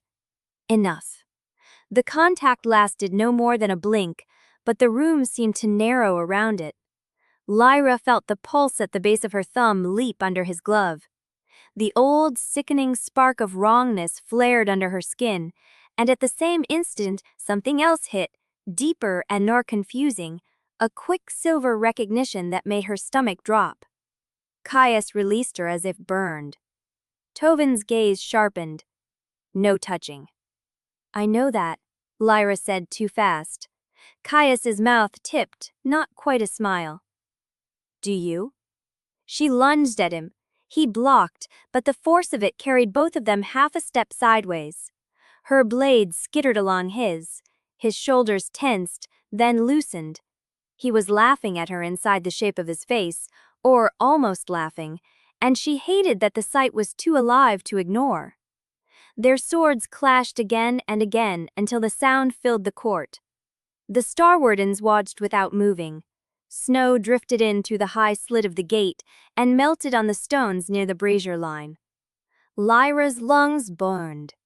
Caius's breath stayed maddeningly even. He was better than he had been 5 years ago. So was she. And still the fight did not feel new. That was the worst part. When she drove him toward the far wall, he toned the pressure instead of resisting it, spun with her strike, and their blades crossed so closely the steel whispered. For one bright, treacherous instant, their movements seemed to complete each other. Her cut became his defense. His retreat became her advance. She stepped into space he made for her before she consciously chose it. Lyra felt her blood go cold. Caius did too. She saw it in the slight hitch in his shoulders, the quick tightening at the corner of his mouth. Tovin saw it as well. Enough. Neither of them lowered their blades. Tovin crossed the court, his robe brushing the snow without sinking. He stopped between them, looking first at Lyra, then at Caius. "You are not fighting each other," he said. "You are interrupting a pattern you already know." Lyra's fingers tightened on the grip until the leather creaked. "That is impossible." "Is it?" Caius said quietly. She turned on him. "Do not start." "I did not start anything." "No," she snapped. "You only look at me like you've already won." That earned her the faintest lift of his brow. If I had won, would we still be here? The answer should have been simple. It was not. The cold had worked into her bones, but the heat from their exchange had not left. It sat under her skin, rude and unwelcome. Tovin stepped back and lifted a short wooden staff from the rack. Again, this time no blades, hands only. Lyra stared at him. "You want us to spar unarmed?" I want you to notice what your bodies remember when your pride is stripped away. Caius set his sword aside without protest. That alone irritated her. He rolled his shoulders once and flexed his fingers as if preparing for a different kind of fight. Lyra handed her blade to a waiting Starwarden, then squared up across from him. Tovin struck the staff against the stone. Caius moved first. He came in with a low sweep intended to take her legs. Lyra hopped clear and answered with a sharp strike to his ribs. He caught her wrist in passing, redirected, and she twisted out before he could control her. Their feet slid over packed snow, precise, measured, almost elegant. The shapes they made were not the brutal exchanges of battlefield combat. They were too clean, too intimate in the way they kept circling back to the same distance. Tovin's voice stayed calm. Do not think, react. Lyra wanted to bite back. That reaction was the problem. Caius feinted left, caught her attention, and then used the shift to slide behind her. She spun with the motion, elbow driving back. He caught the blow against his forearm, absorbed it, and hooked a hand lightly at her upper arm to pit her away from his center line. Her body responded before her mind did. She used the contact to step through him, turned her shoulder under his, and came up on his blind side. The move was so smooth that for one stark moment they both stopped. Lyra stared at her own hand where it had landed on his sleeve. His breath had caught. Barely. She ripped her hand away as if it had been scalded. That was when the court doors opened. Cold air spilled inward in a hard gust, carrying the smell of wet wool, horse leather, and palace incense that had no place in the mountain. One of the Starwardens near the gate straightened at once. Tovin's head turned. Lyra did not have to see the man to know who had arrived. The room seemed to recalibrate around the intrusion. Captain Thorne crossed the threshold with his cloak drawn close and one hand resting near his weapon. He looked as though he had ridden hard through weather that wanted to kill him. Frost clung to the hem of his boots. His brown eyes took in the court in a single sweep, lingering for half a second on the space between Lyra and Caius. He did not ask why they were sweating. He did not ask why the snow around their boots had been churned to slush. He bowed to Tovin instead. Brother. Tovin inclined his head. Captain. Lyra lowered her hands slowly. The sight of Thorne here, in this sealed place, made the skin at the back of her neck tighten. He should not have been able to enter without notice. He should not have been here at all unless something had shifted far enough to bring palace orders down the mountain. Thorne's gaze moved to her. Lady Serenith. Captain, she said, because formality was safer than whatever question wanted to climb out of her throat. Caius remained where he was, expression unreadable. That too irritated her. If Thorne noticed the tension between them, he gave no sign. I have instructions from Sunspire, he said. Tovin's face did not change. The right is under my care. These instructions concern the right. Lyra stepped forward before she could stop herself. From whom? Thorne's jaw flexed once. The Lord Chancellor. Caius's head tilted by a fraction. Lyra saw the motion, saw the immediate stillness that followed it. Thorne held a folded strip of black waxed paper in one hand. The seal at its fold glimmered dark red in the firelight. Struck with a gold impression she recognized at once. Vael's ring. Her fingers twitched. Read it, Tovin said. Thorne did not move. The command is for Lady Serenith's eyes first. Lyra took the paper. The wax was cold enough to dull the pads of her fingers. The seal gave under her thumb with a faint crack. One line was written inside, in Vael's precise slanted hand. As of this hour, no messages, visitors, or palace communications are to pass unvetted through Asterreach Vault. Lord Chancellor's authority remains in force. The Starwarden record shall be reviewed at dusk. Any deviation is to be reported immediately. Lyra's grip tightened on the strip until it wrinkled.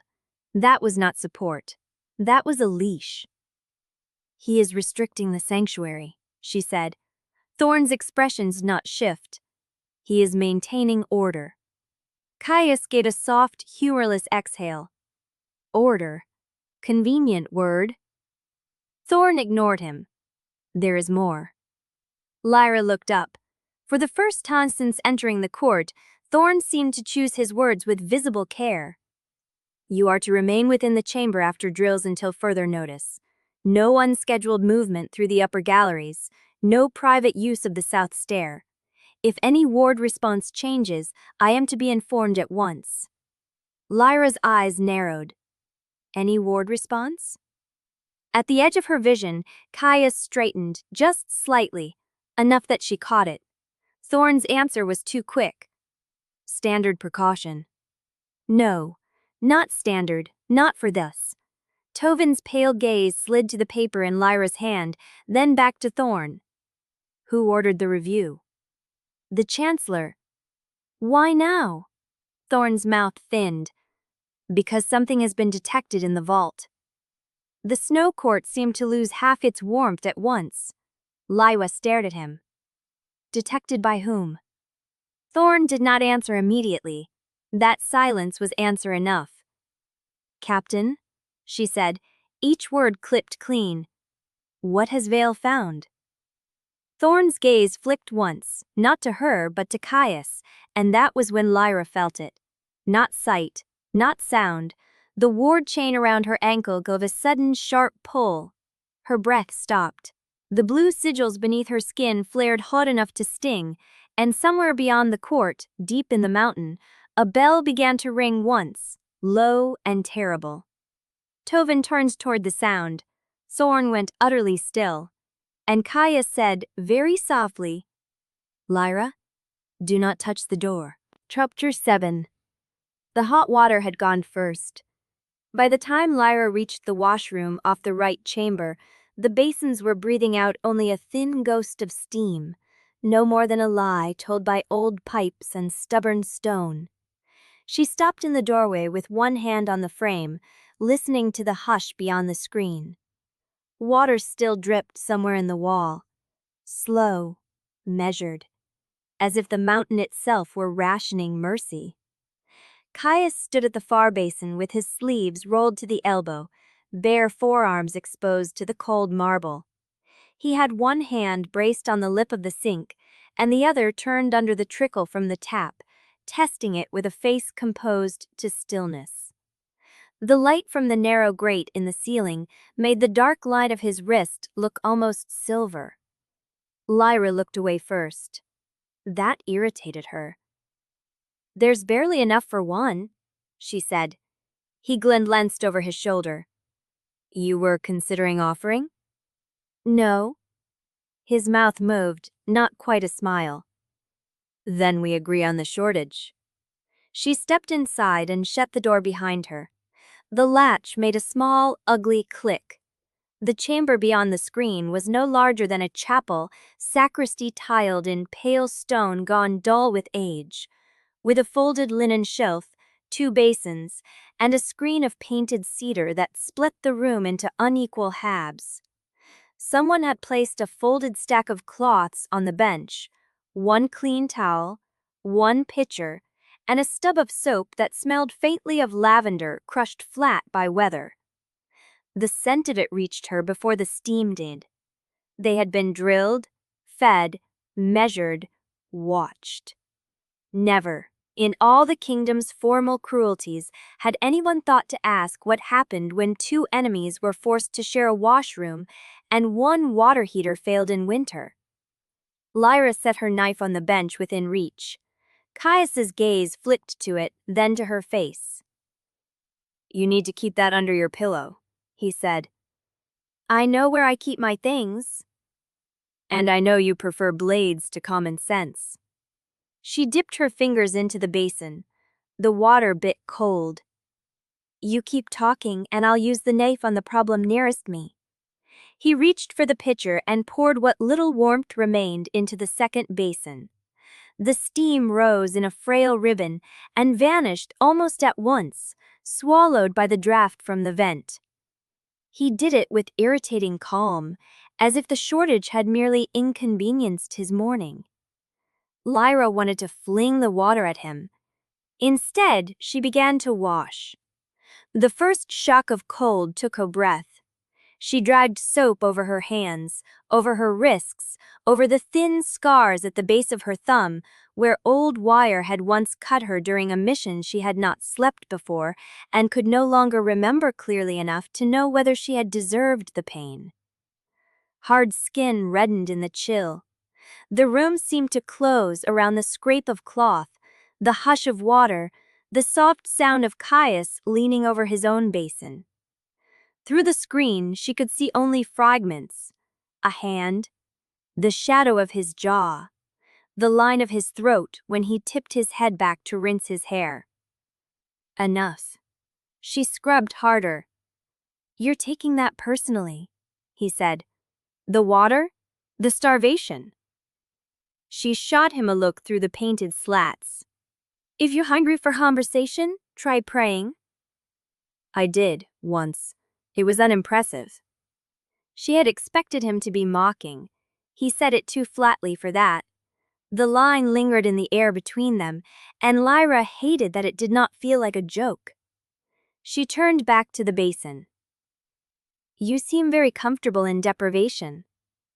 "That's not comfort." "What is it then?" His answer came after a beat.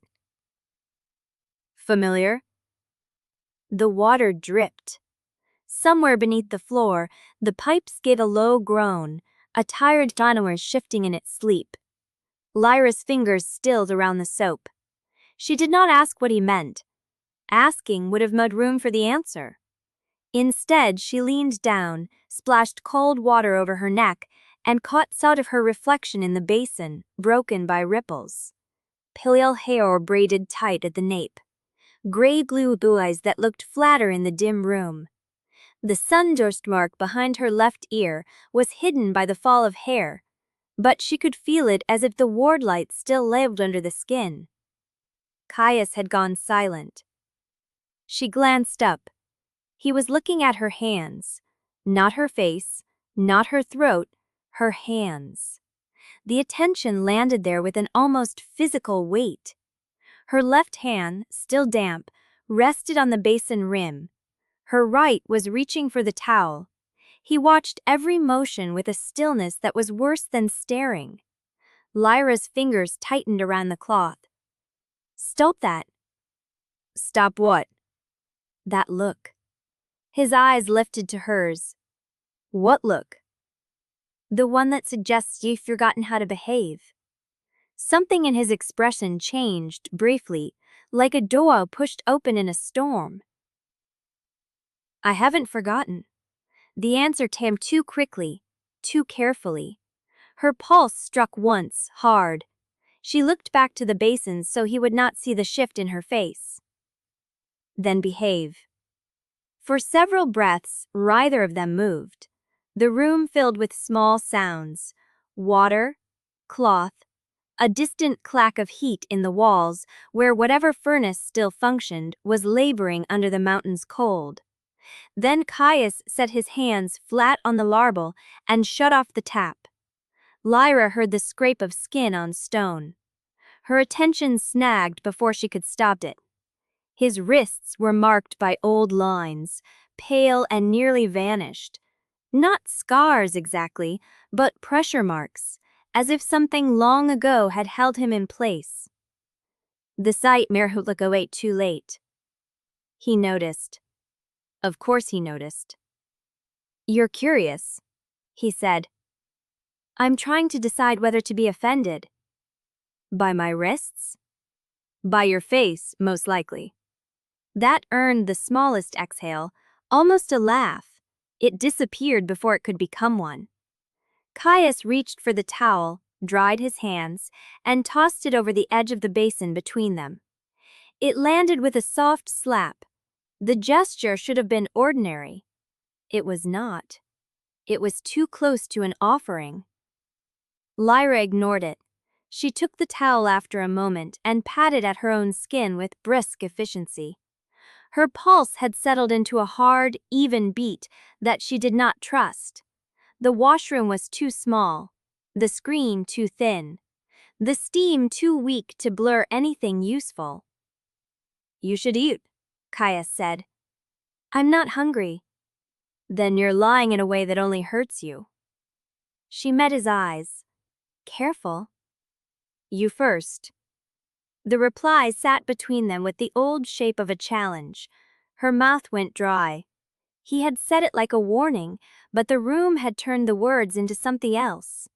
Something warmer. Something neither of them could afford. Lyra set the towel aside and straightened. "If you're finished inspecting my hands, I'd like my privacy." A flicker crossed his face. Not offense, not retreat.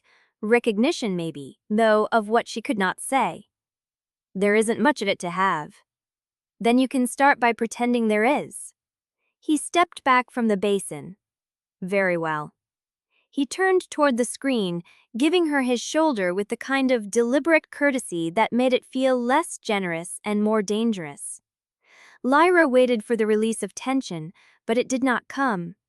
Not when he was only a few feet away. Not when the room still held the shape of his presence like heat after a fire. She changed her shut for a baff turned, keeping her movements brisk, impersonal. The collar caught briefly against the line of her scar, and she hissed under her breath, more in irritation than pain. At once, she became aware of Caius going very still on the other side of the screen. "Did you just cut yourself?" he asked. "No." Silence. She pulled the fabric free and tugged it down. "It's nothing." That was not an answer. "It was the only one you deserved." The screen between them shifted with the faintest. Annoyed at the betrayal, she bent to retie her braid with fingers still cold from the water. The motion pulled her hair tight against the nape of her neck. Her thoughts, for one foolish instant, snagged on the memory of hands at her throat. Not gripping. Holding. She stopped moving. Caius had gone quiet again. Through the screen she could hear him drawing his forearm, then his elbow, then the long pause that followed.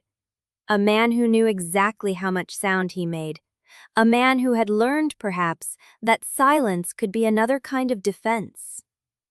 Lyra reached for her knife from the bench and slid it into the sheath at her thigh. "We're done here." "For now," he said. She glanced toward the doorway. "What is that supposed to mean?"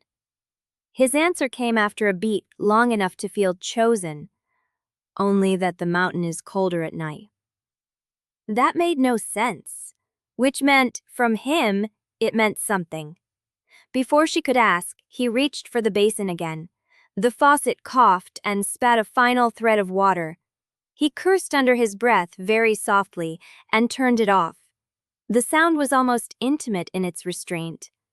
By the time they returned to the chamber, the ward light had dimmed to a deep blue, the color of bruised dusk under snow. The two beds stood as they had before, narrow and uncompromising, with the table between them like an accusation. Lyra checked the windowless walls by habit, though there was nothing to see but stone and the faint runic pulse threaded through plaster. Caius sat on the edge of the nearer bed and began unlacing his boots. Lyra paused in the center of the room. "You've decided to claim that one permanently?" "It's closer to the door." "You think that matters?" He looked up. "Don't you?" "No. Yes." The answer slid beneath her skin and stayed there. She crossed to the far bed and sat without taking her eyes off him. He had removed one boot, then the other, and set them side by side under the frame, neat as a soldier. There was something unbearably controlled in the care of the gesture, something that made her think of all the rooms he might once have been locked in, all the habits forged there. "You really were trapped in worse places," she said, before she could stop herself. His hands stilled on the bedspread. For a moment he did not look at her. When he did, the movement was slow, measured. "Yes." That single word held too much. Lyra should have let it go. She knew better than to lean toward another person's wound when she still carried her own like a hidden blade. But the question had already left her mouth. By whom? His jaw tightened once. Not by choice. The answer was thin enough to be safe and sharp enough to cut. He lay back against the pillow with one arm across his eyes, as if he meant to sleep. He did not. Lyra watched him until the room began to blur at the edges. The cold had settled deep into the walls again. The silence was less empty than crowded, packed with the residue of everything neither of them had said. At some point, she must have dozed, because when she woke, the room was dark and Caius was no longer on his bed. She sat up at once. The faint blue line of the ward sigils showed him only in outline. He stood near the door, one hand lifted not quite to the iron, his body angled as if between her and whatever waited beyond. His head was turned slightly, listening. Lyra swung her feet to the floor. "What are you doing?" He did not answer. That alone made her stand. The chamber was so still, she could hear the rush of blood in her ears. The ward light along the frame had deepened, and beneath it, so faint she might have imagined it, another color stirred. Gold. Only for a breath, then gone. Caius's head tilted. Lyra's skin tightened all at once. "Caius?" At last he looked at her. His face was bare of every easy expression she had seen from him that day. No sarcasm, no coolness, only a hard, listening focus that made the room feel suddenly smaller. Then came the sound. Not the bell from earlier. This was softer. A scrape from the far side of the door, as if something on the corridor floor had shifted its weight and forgotten to remain silent.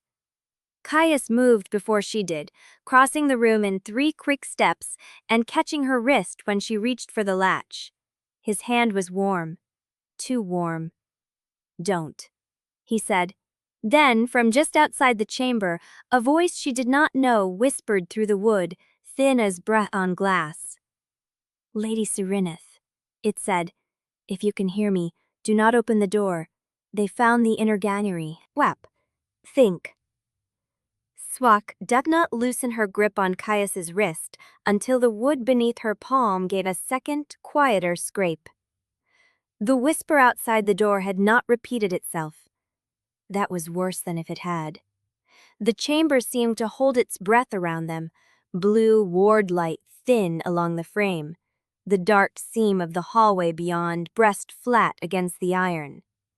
Caius remained where he was, one shoulder angled toward the door, as if his body had decided it would rather be the first thing cut open than let anything through.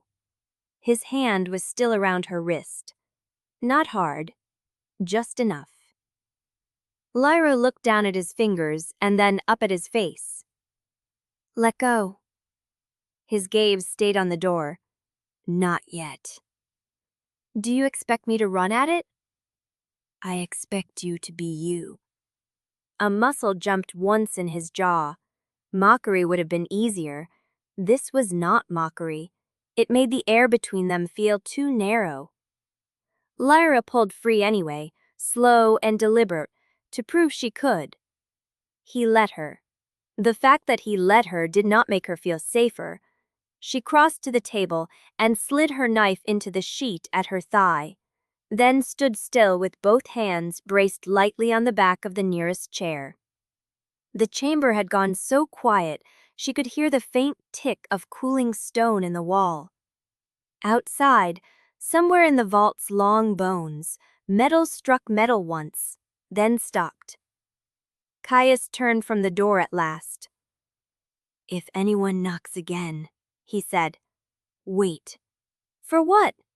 "For the part they want you to hear." She gave him a flat look. "You speak in riddles when you want to be useful." "I speak plainly when it matters." It mattered now. He still did not explain. Lyra opened her mouth to press him, and a different sound came instead, 3 brisk taps at the door. Not the frantic pounding from earlier, measured, familiar. A pause followed, then a voice, low and careful. "Lyra, it's Mira." The tension in Lyra's shoulders did not vanish, it merely shifted. She crossed to the door at once, then stopped herself before reaching for the latch that did not exist. "Mira, Quill." "Only me," came the answer, thin with cold. "And half the records in Astron, if they're worth anything." The ward light at the frame stayed blue. No gold, no scrape from the corridor. Caius stood behind Lyra, silent enough to make his presence feel like a second lock. Lyra pressed her palm to the iron. It was colder than the chamber stone. "Who let you in?" "There are fewer questions if I'm carrying tea," Mira said. A beat. "Which I am in spirit." Despite herself, Lyra exhaled through her nose. The corners of Mira's mouth were visible only in memory, but she could hear the practical dryness there. "You sound awake for this hour." "I'm not awake by choice." A rustle of fabric. "Brother Tovin said you hadn't eaten. Again." Caius made a quiet sound behind her, almost a huff, and Lyra shot him a warning glance over her shoulder. He had one hand on the table, long fingers splayed against the wood, his expression unreadable in the low light. "Let her in," he said. Lyra did not like the fact that he said it first. "Why are you agreeing so quickly?" "Because if she were here to kill us, she would not have announced herself." "That's comforting." "It was meant to be." Mira cleared her throat delicately through the door. "If you two are finished, I would prefer not to freeze in the corridor." Lyra reached for the hidden release. The wards thinned, the seam at the door appearing only once she knew where to look, and the iron gave under her touch with a reluctant click. Cold air slid into the room carrying snowmelt, lamp oil, and Mira's faintly bitter herb tea. Mira stepped inside with both arms full. She was younger than most of the palace attendants Lyra had worked with, narrow-boned and practical, her dark hair pinned away from her face with two plain combs. A stack of folded linen rode on one forearm. Under the other was a satchel bulging with papers tied in twine and sealed in wax. Her eyes moved once over Lyra, once over Caius, and a third time to the narrow beds before she gave a teeny nod, as if confirming a private theory. "You look terrible," she told Lyra. Lyra shut the door behind her. "That's an improvement from the alternative." Mira's mouth twitched, then her gaze lingered, not on the cut at Lyra's collarbone or the tired edge around her eyes, but on the ward chain that vanished beneath her hem. "I thought the stories about the Rite were exaggerated." "They were not." "No," Mira said softly, and set the tea on the table. "I see that." Caius stood with the motionless caution of a man used to being looked at by people who wished he were elsewhere. "You're Mira Quill." She glanced at him once. "And you're unfortunately still in the room." Lyra almost smiled. Almost. It died before it reached her mouth. Mira noticed. Of course she did. She moved to the table, stripped away the satchel, and laid out the folded linen first. Clean shirts, fresh wrappings. A salve Brother Tovin swore was better than the one in the infirmary. Also, boiled honey cakes, if either of you can remember what sweetness is. Caius's brows lifted a fraction. "You brought food." "I brought survival." Lyra took the satchel instead of the cakes. "Tell me what's happening." Mira's eyes sharpened. This was why she had come, not for linens or tea. She looked at the door once, then lowered her voice. The west corridor towered down again just before dawn. Not a collapse, not exactly. The ward lattice failed on the outer seam and took 2 signal posts with it. Starwardens were sent to shore it up. Lyra opened the satchel and drew out the top packet. The seal on it was sunwax, official and brittle. That's not what I asked. No. Mira folded her hands around her, keeping them still. It isn't. Lyra slit the seal with her thumbnail. Inside were copied notes in a narrow, precise hand. Supply tallies. A list of missing pantry servants. 2 names from the outer vault kitchens crossed out in red. Her eyes moved once over the numbers, then stopped. Caius had come closer without her noticing. He read over her shoulder, close enough that she could feel warmth from his body at her back. Not touching, only present, and that was somehow worse. Lyra turned the page. There were route marks in the margin, palace receiving points, seal impressions. The ink on one line had been pressed so hard the nib had torn the paper. It showed a route through the Undercroft relay and into Astron by official crown courier. Her thumb slowed over the mark. This is palace circulation. Yes, Mira said, and not the sort that should have reached the vault. Lyra lifted her head. Explain. Lyra reached into her sleeve and pulled out a second packet, smaller, wrapped in gray thread instead of wax. I found 3 servant passes cancelled through Sunspire channels this week. All 3 belonged to people assigned to the vault kitchens or lower laundry. Then I found a requisition for replacement staff signed by a clerk under Rennick Rail's office seal, but the transport route wasn't routed through House Vaelthorn holdings at all. It went from Sunspire to the East Relay, to a Crown checkpoint, then into Astron. Lyra stared at the page until the words blurred. Caius's voice came quiet beside her. That route passes 3 cow locks. Mira looked between them. Yes, which is why I thought Procroche you'd be lying to know before everyone pretends it was done by a disgruntled shadow house. Lyra turned the page again, faster now. A list of ward symptoms: fraying at the cliffside towers, Oathlock slippage in the northern provinces. One note in the margin read, same pattern as supply gaps.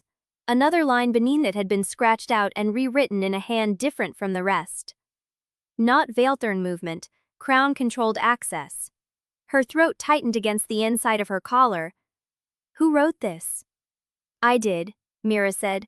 Some copied ledgers. The original books were already altered when I saw them. Lyra's fingers tightened on the paper. The thin sheet crinkled. Altered by whom? Mira did not answer immediately. She glanced at Caius, then back to Lyra. The signature trail leads into the Chancellor's office. The room seemed to narrow around the sentence. Caius went very still. The tea on the table gave off a faint steam, sweet and herbal. None of them reached for it. Lyra looked at the seal impressions again. Dark red wax, gold ring. The stamp impression was partial, but she recognized the cut of it anyway. The Keeper of Oaths. Veil. She put the page down carefully, as if too much force might make it speak aloud. Mira watched her with an expression Lyra had seen in mirrors when she had been younger and less careful, the look of someone trying to be composed for the sake of the room. There's more. That was never good. Lyra did not ask what. She only held out her hand. Mira handed over a third report. This one was unsealed, unfinished. The bottom corner had been torn away and the paper was streaked with brown, where the wax had smeared in haste. Lyra opened it and read the first line. Missing servant, South Gallery, last seen after dusk. The second line ended mid-sentence. Lyra's eyes tracked lower. There was a signature field, but only the first 2 letters had been set down before the ink stopped. A blot, a drag mark, then nothing. She ran a thumb across the lower edge and found a rough tear where the remainder of the page had been ripped away. Her gaze flicked up. Who was this? I don't know. Mira's voice had gone very quiet. The report reached my hands half an hour ago. The courier who brought it would not look at me. Said he'd been told to deliver it and forget it. When I asked who authorized it, he said, She swallowed once. He said the order had come down with Chancellor Vael's seal, but the destination was listed as internal containment. Lyra's spine stiffened. Containment of what? Mira looked at the torn edge in Lyra's hand. That's the problem. The file stopped mid-seal. Someone cut the line before the closing mark could be made. Caius stepped nearer the table. The movement was controlled, but his shadow shifted with him, gathering low around his boots like water pulling toward a drain. Meaning the report was interrupted before it could be finalized. Yes. And the missing servant? Mira's mouth thinned. Could be the messenger, could be the subject, could be the person who sealed it. Lyra stared at the torn page. The missing closing mark should have told her something, should have fit cleanly into the others. Instead, it sat there like a mouse stopped halfway through a lie. Her fingers brushed the lower edge again, and the paper snagged against her skin. A tiny spark ran up her wrist. Not pain, recognition. The same faint, unwilling sting she had felt in the undercrypt when she touched the gold-threaded oatwork. She stills immediately. Caius noticed. Of course he noticed. His head turned, and for a moment his eyes were not on the page, but on her hand. What is it? Nothing. It was the wrong answer. He knew it. She knew he knew it. Mira, mercifully, looked back to the satchel and began laying out a fourth bundle of notes, as if Peta could save them from conversation. There's also this. Ward failings by district. The pattern doesn't match Vaelthorn movement at all. It matches Crown Relay access, which means either someone in Sunspire is rerouting the records, or someone has a key to the lower seal archive and doesn't care who notices. Lyra forced her fingers to unclench. And you brought this here because? Because, Mira said, and knit her eyes squarely. Someone in the palace asked me for an update on your condition this morning. The words landed with a cold weight. Lyra did not move. Who? Mira hesitated just long enough to be telling. A clerk from Lord Chancellor Vael's office. Caius let out a very soft breath through his nose. It was the closest thing to a curse Lyra had heard from him all day. Lyra looked from Mira to the papers and back again. The chamber felt suddenly smaller, the blue ward light at the door too bright against the dark seam outside. What exactly did they ask? Mira's fingers tightened around the strap of her satchel. Whether you were sleeping, whether you were eating, whether the white was causing strain. Lyra heard beneath the words the quiet shape of the question not asked. Whether she was breaking. She lifted her chin. And what did you tell them? That you looked furious, Mira said, with the smallest edge of dry defiance, which seemed safest. For a moment, despite everything, the corner of Lyra's mouth twitched. Then Mira reached into the satchel one last time, and the air in the room changed. The object she drew out was a narrow strip of vellum, folded into thirds, its edges blackened as if it had been held too near flame. There was no seal, no ribbon, only a smear of dark wax half melted into the fold. Mira set it down very carefully.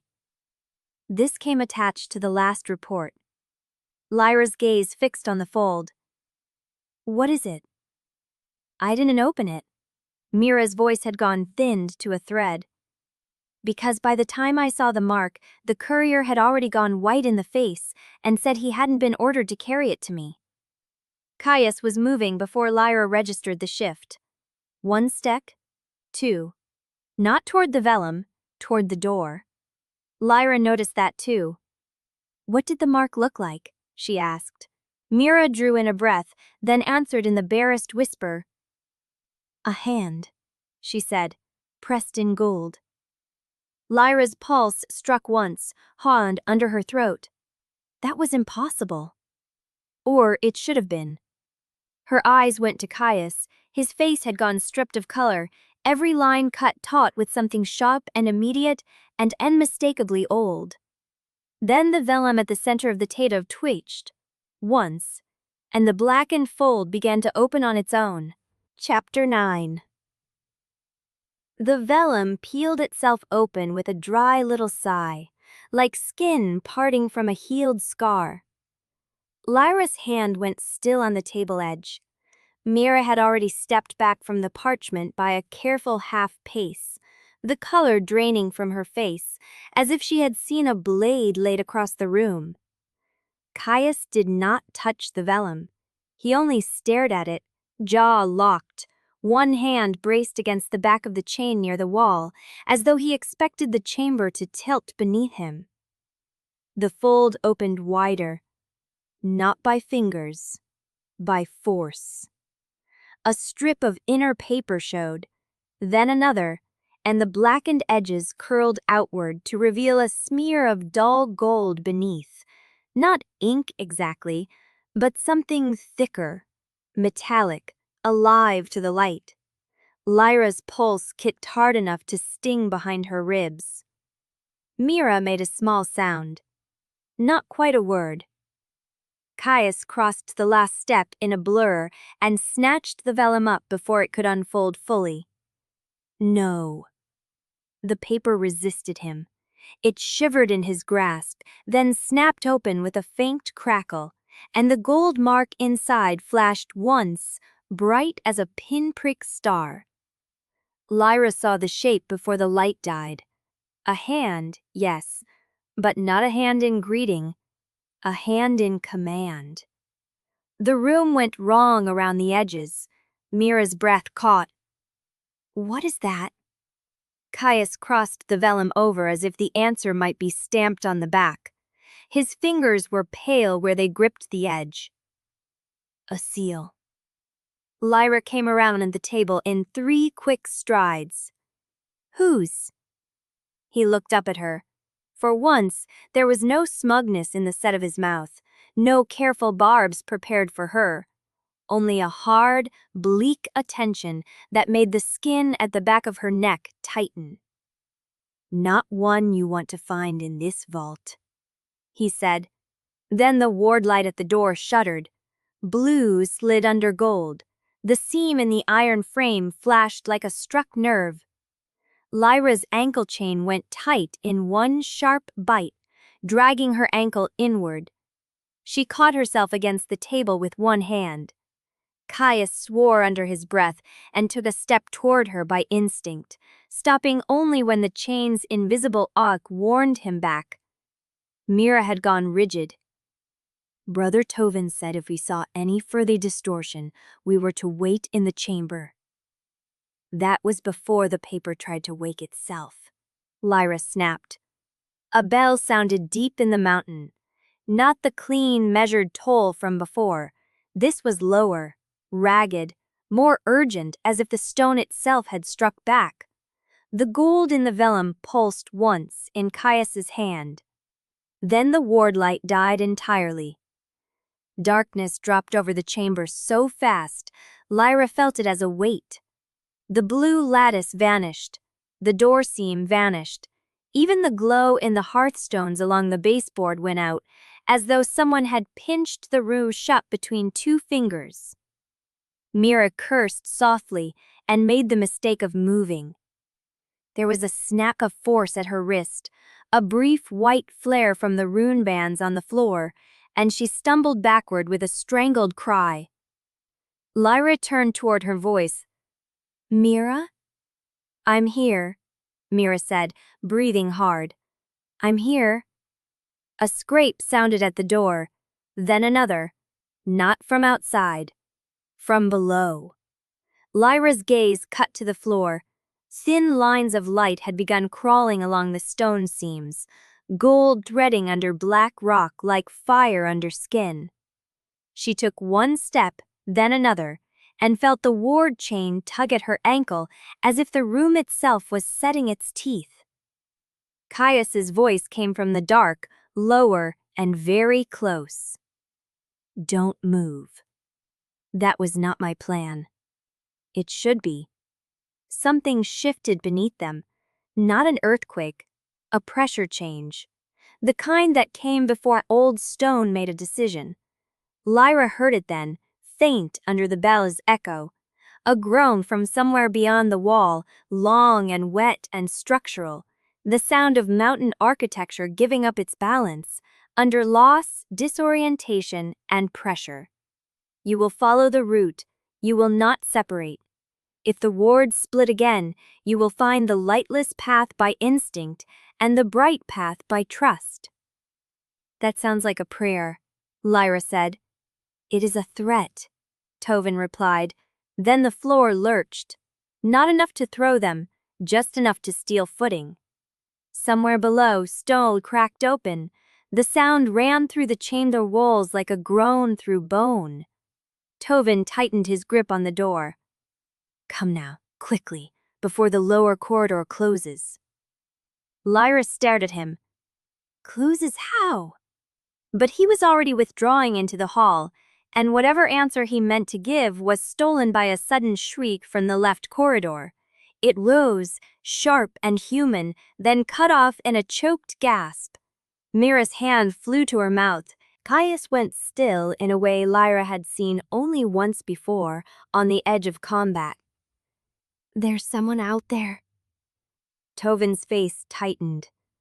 There should not be. A second later, the doorframe flashed gold. This time Lyra saw it clearly. Not the blue ward lattice from before, but a hard, bright overlay racing across the iron like molten script. The mark on the vellum in Caius's head had burned in answer.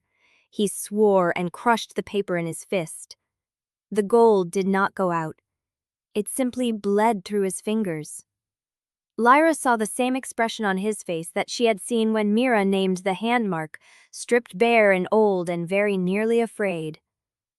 Not for himself. For them. Lyra, he said, not taking his eyes from the corridor. If I tell you to run, you run.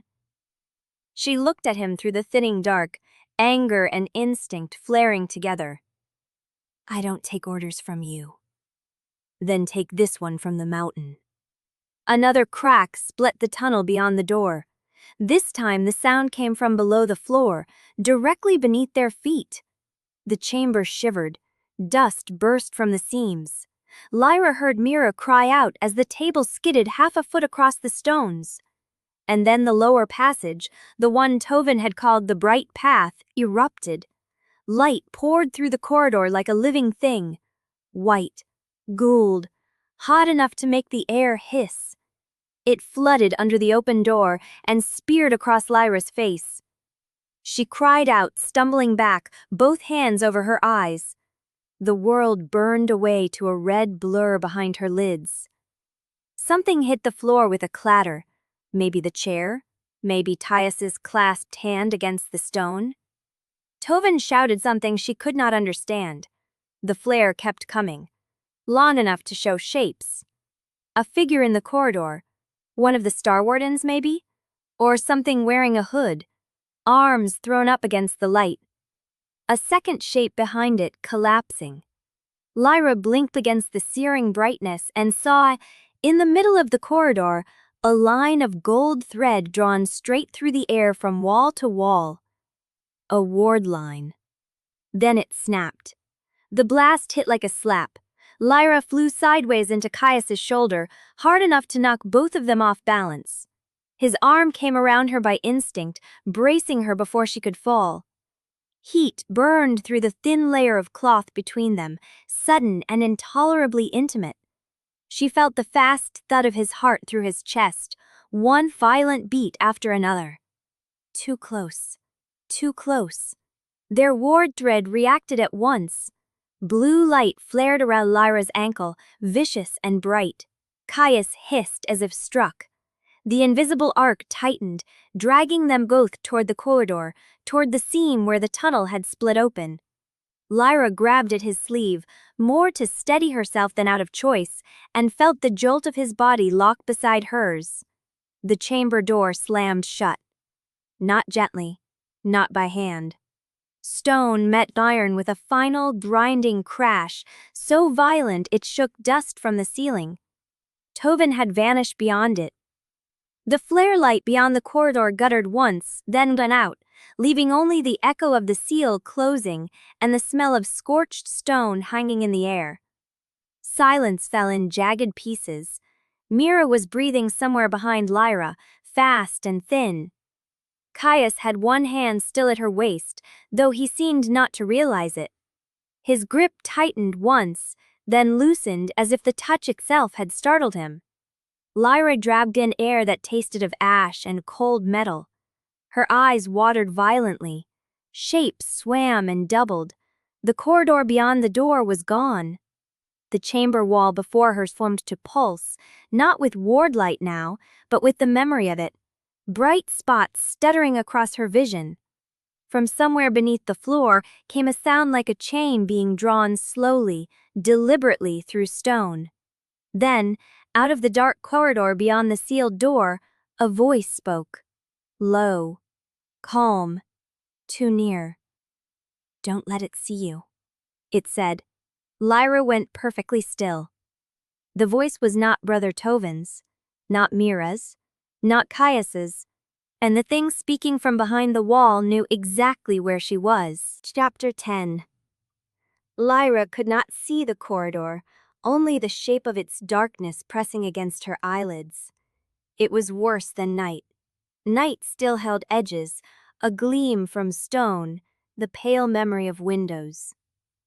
This was a living black, churned with the aftertaste of the blast, and somewhere beyond it that voice had spoken with calm certainty, as if the dark itself had given it a mount. "Move," Caius said beside her. His hand closed around her wrist before she could snap at him. Not hard, certain. He turned her once, guiding her away from the sealed chamber door and toward the rougher air of the tunnel that had opened beneath them. Lyra dragged in a breath and tasted dust, scorched iron, and the faint mineral bite of magic overworked raw. Mira made a small sound behind them. "I can't see either." "No one is asking you to admire the view," Lyra muttered, then hated how thin her voice sounded. Caius did not waste breath on answering. "Lyra, left hand on the wall. Keep it there." She bared her teeth at the dark, but obeyed. Her palm met stone cold as river ice, damp with old seepage. The corridor narrowed at once, shoulders grazing rough rock. The mountain was not a clean-built vault down here. It had teeth. It had seams. And now, after the ward rupture, it seemed to breathe in fits. Another sound came from somewhere ahead, a scrape, then the low drag of something moving where feet should have been. Lyra's ward chain gave a small, vicious tug. She froze. Caius felt it. "Don't stop in the middle." "I said I don't take orders." "You do when the floor starts hunting." A pulse of light flashed somewhere beyond the bend, quick as a blink. Lyra caught only the after-image through her lashes, a white seam in the black. Her stomach tightened. Mira whispered, "There are more passages branching left. I saw them when the flare hit." "Not useful now," Caius said. "Stay close." There was something in his tone that cut through her irritation, not softness exactly, focus. He had gone all stillness and edges, the voice he used when steel was near skin. It should have made her angrier. Instead, it made her listen. He moved first into the chamber, dragging her with him in increments, not by hand now, but by the pressure of his shoulder as he guided her around a broken stone lip. The light stabbed at them from every angle. Lyra's eyes watered. The ward chain went taut, then slack, then taut again as the invisible arc adjusted to keep them within reach. She heard the low crackle of active magic underfoot. "Left," Caius said. She went left. Down. She dropped one knee, hitting stone, while something white-hot snapped over her head. Heat brushed her braids. A strand escaped and kissed her cheek. Mira cried out behind them. "What is that?" No one answered. The chamber had become all radiance and moving shadow, a terrible oscillation. Lyra caught glimpses only in broken pieces, a collapsed archway, a body half hidden behind a broken ward post, one hooded shoulder blackened by light. Someone had been here recently. Someone had not left. Then Caius staggered. It was so small she almost missed it. A hitch in his breath, a shift of weight. His fingers tightened on her sleeve for one ugly second too long. Lyra turned toward him. "Caius? Keep moving." But his voice had changed, gone thinner, flattened at the edges. The chamber lurched with another flare. This one came from below, from the seams between the stones. The light rose through the floor in vertical bars, and when it struck Caius, he flinched as if the brightness had teeth. Lyra saw his profile in the wash of gold, the sharp set of his jaw, the whitened line of his mouth. His eyes were narrowed nearly shut. He hated the light, not merely disliked it, the way some men dislike storms or blood. This was deeper, bodily, as if the brightness itself scraped something raw inside him. A memory came unbidden, the way his pupils had widened at her truth light in the lunar chamber. Not fear then, recognition, sensitivity, pain. "Caius," she said again, more sharply, "what is wrong with you?" "Later," he said. A dark seam opened along his forearm. Lyra saw it only because the flare lit everything too cruelly clearly. Black, thick as ink beneath skin, webbing from wrist to elbow in branching lines. At first she thought it shadow magic drawn up under his flesh, the lingering stain of his own craft. Then the lines moved. Not magic, corruption. She sucked in a breath and grabbed his arm before he could turn away. The fabric at his sleeve was damp, cold sweat or chamber seep, she could not tell. Beneath Vip like upward in slow pulses like roots finding cracks in stone. Caius jerked once. "Don't." The temples stripped at Asterreach, the trim college. "I reel, and they raise up a laced of head of my examage. I am completely surrems by body again it. The small hukel then I smikering his thit that mashais, all of their weight, a solemner's lighting that I loved the rever come abore. The speecher's country is incredibly done, unclothed has been despied, but this has except to make this. The speecher's actually lishri emerged. Me about body. I snown. I smikely stuck my magic. We are smikely spending in the way. We have not knowing my tone, we are touch for dater. We are coming up. The speechers ikes their troop down. The design heroes will be now like I care to tell him woods, are gently hitty in his kills. I slightly stever the shallers, who I have get these deals together. A pain praise.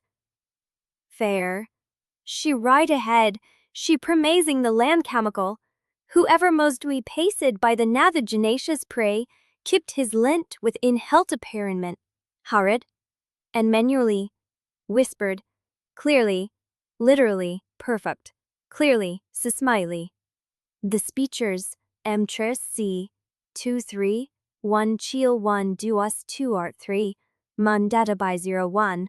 Lack by new 2, 1 of many 3, this one 06 2 9 but 2, 1 4 2 1 1 on second 2, and for the 50 of your mountain.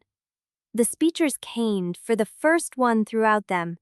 The speechers patted and he lewd, in node, sick lip, of the shadwade queens from the board in triperation. The clips by the wishes catter of fitties. The speechers clease after popped joy and spend the starbiting relicis. A busted sneeps masked away, that she, trick, bear relist, is first bought lethally. Does need to be bolding a quarter-o vision to the stone, then in, the pander's glass to flat, and yes, it had Charlie designed, repairing a genia a paw to my water weech. I completely flish to the glams of spirited Pabius, with still current with your bond to that one. Time done in reachment, as it spesal preter or. The speechers up-to-day wordig, which were baned all there down with every send glow. Over a time and that Maudie went with a romage back to null. I collapse in your fail, slowed me eternally, according to the Pantad Badix, so we can wanted to exact, harder in some places, hollowed in others. The sensation of his weight settled across her with an ugly familiarity that made her throat close. She did not allow herself to think about why it felt familiar. Left foot first, he said. When the floor brightens, don't brace. Keep moving. You always this pleasant when you're half dead. Only for you. They crossed the chamber together. The light struck in pulses now, each one a struck of white pain that made Lyra's vision tear and rebuild. She kept her eyes lowered, counting his steps against hers, the scrape of his boot, the catch of his breath when the floor flared under them. Several times he leaned harder into her without warning, and each time she adjusted before the ward chain could snap them apart. At one point, his arms slid higher across her shoulders, fingers splayed against the back of her neck to keep her moving through a burst of radiance. Her skin reacted before her mind did. A heat rushed up her throat. The closeness was unbearable in the wrong way. Close enough to feel his pulse. Close enough to smell rain on wool and a trace of something bitter, like bruised herbs or old smoke, beneath the clean sweat of exertion. She wanted to shove him away. She wanted him to keep leaning on her forever. The second thought made her almost miss the broken stair. Her boot caught on the edge. Caius swore softly and tightened his hold, jerking her back before she could tumble. Their bodies collided fully, his hip into hers, his chest against her shoulder. For one suspended second, the ward chain went incandescent blue. Pain lanced at her ankle, and his breath hitched against her temple. Lyra heard the sound he made when the light flared through his arm. A low, involuntary gasp. Not from fear, from pain. She looked down, really looked, as the next pulse lit the chamber. The black veins had spread farther, curling past the hollow of his elbow and climbing toward the inner bend of his arm in branching tendrils. Under the brightness, his skin had gone almost translucent around them. There was a strain in his mouth now, a drawn tension he had failed to hide. "How long?" she asked. He did not answer. "How long, Caius?" His jaw flexed once. "Long enough." "That is not a number." "It is the only one you need." Lyra almost laughed at the absurdity of it, and almost struck him for speaking that way while he was visibly failing. Instead, she tightened her hold and forced him over the last stair into a narrow landing where the flare light thinned. There, for one blessed moment, the chamber dimmed. She saw him clearly. Caius had gone pale under the dust and sweat, his dark hair damp at his temples. The vein of corruption along his arm looked worse in ordinary light, not better. It was not merely blackening the skin, it was moving with the blood, creeping in small, hateful increments toward his shoulder. His hand trembled once against her back before he curled the fingers into control. Lyra reached for the cuff of his sleeve, then stopped short of pulling it back. Touching him felt suddenly too dangerous, though it had already been dangerous 100 times over. The corridor behind them shuddered. Somewhere in the chamber ahead, a sound answered, a slow metallic lock like a gate being tested from the other side. Mira came up beside them, breathing hard. "There's another passage. I think it leads under the inner gallery." At the words, the dark voice from behind the wall seemed to stir in Lyra's memory, though she could not place it. Not yet. She shoved the feeling aside. Caius straightened by force, not because he had recovered, but because he refused to be seen bent. Lyra recognized that posture. It had cost him more than he would admit. "What if the passage is trapped?" she asked. "It is," he said. Mira stared. "You knew that?" "I know this mountain better than I want to." "Wonderful," Lyra said. "And you waited until now to share?" His gaze flicked to hers, sharp even in the dim. "You were busy threatening to make the mountain remember my name." "That was before you started falling apart." A beat. Something changed in his face, small and dangerous. Not amusement, not irritation. A crack of private strain quickly hidden. Then he leaped past her shoulder. Lyra turned. At the far end of the landing, the stones themselves had gone black. Not shadow, not simple dark. A blotched corruption, as if the chamber wall had absorbed night and begun to bruise. It spread across the arch in creeping lines. At its center, the gold mark from the vellum flashed once, bright as a staring eye. And from inside that blackness, something knocked back, leveraged to die day. Chapter 11. The blackened wall knocked again, and the sound traveled through Lyra's ribs like a fist.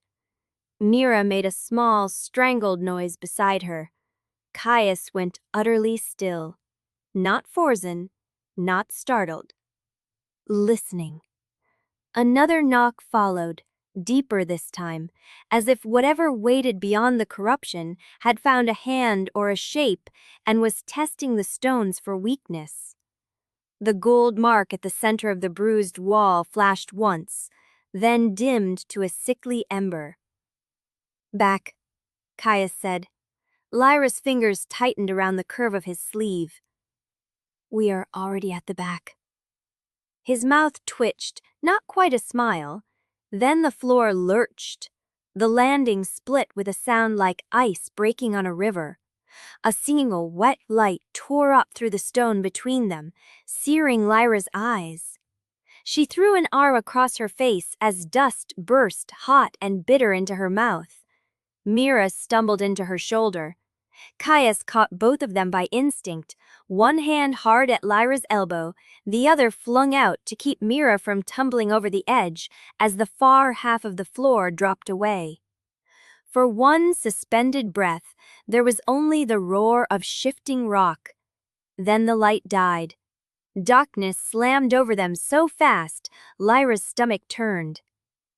"Move," Caius said, and his voice was suddenly close, near her ear, rough with urgency. A second crack split the chamber. The black wall ahead gave way with a wet groan of stone and mortar, opening into a throat of pitch blackness. Cold air poured out of it, carrying the smell of wet earth and something older, metallic and stale, like blood left too long in a sealed basin. Lyra drew her dagger in the dark by memory. The ward chain at her ankle gave a sharp, warning tug, not at Caius, but at the yawning gap ahead. Whatever lay beyond it was wrong enough to make the magic react. Mira whispered, "I can't see anything." "You will," Lyra said, though she did not know if that was comfort or command. From somewhere beyond the broken arch came a low, grinding hiss. Not a voice, not quite, a pressure, as if the mountain had inhaled and found something inside its own lungs. Caius caught Lyra's wrist. His fingers were ice cold. "Left hand on the wall. Do not let go." She hated the way her body obeyed him before she could decide whether to strike him for giving orders. The stone under her palm was slick with moisture, cold enough to sting. She felt the rough drag of moss, the narrow roofs of old chisel marks, the tremor moving through the rock itself. They moved. One step, then another. Lyra kept her blade low, her other hand pressed flat against the wall, Mira's sleeve brushing her shoulder from behind. Caius moved at her side with a terrible, measured economy, always close enough that the ward chain never pulled taut, never gave her the relief of distance. The corridor burnt downward almost immediately, a steep cut that forced them to go single file for 3 steps before the passage widened and swallowed them into a lower chamber. Then the light hit. White gold erupted from the floor with such force, Lyra saw only bone-walled afterimages. She slammed her eyes shut, a heartbeat too late. Pain snapped behind her forehead. Mira cried out. Somewhere close, Caius made a sound that cut off abruptly, as if he had bitten it down. The chamber vanished in radiance. Lyra's breath shortened. Her grip on the wiffle failed. For one sick instant she was standing in a blinding void, with no ceiling and no ground and no sense of where her own body ended.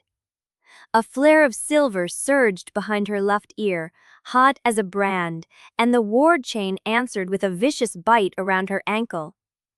Lyra. Caius's voice cut through the glare, low, firm, real. She opened her eyes to slits. The chamber was all angles and broken arcs, a wide hollow ringed by half-collapsed archways and severed ward posts. Gold-white light poured from seams in the floor, not steady but pulsing, a body's heartbeat made into violence.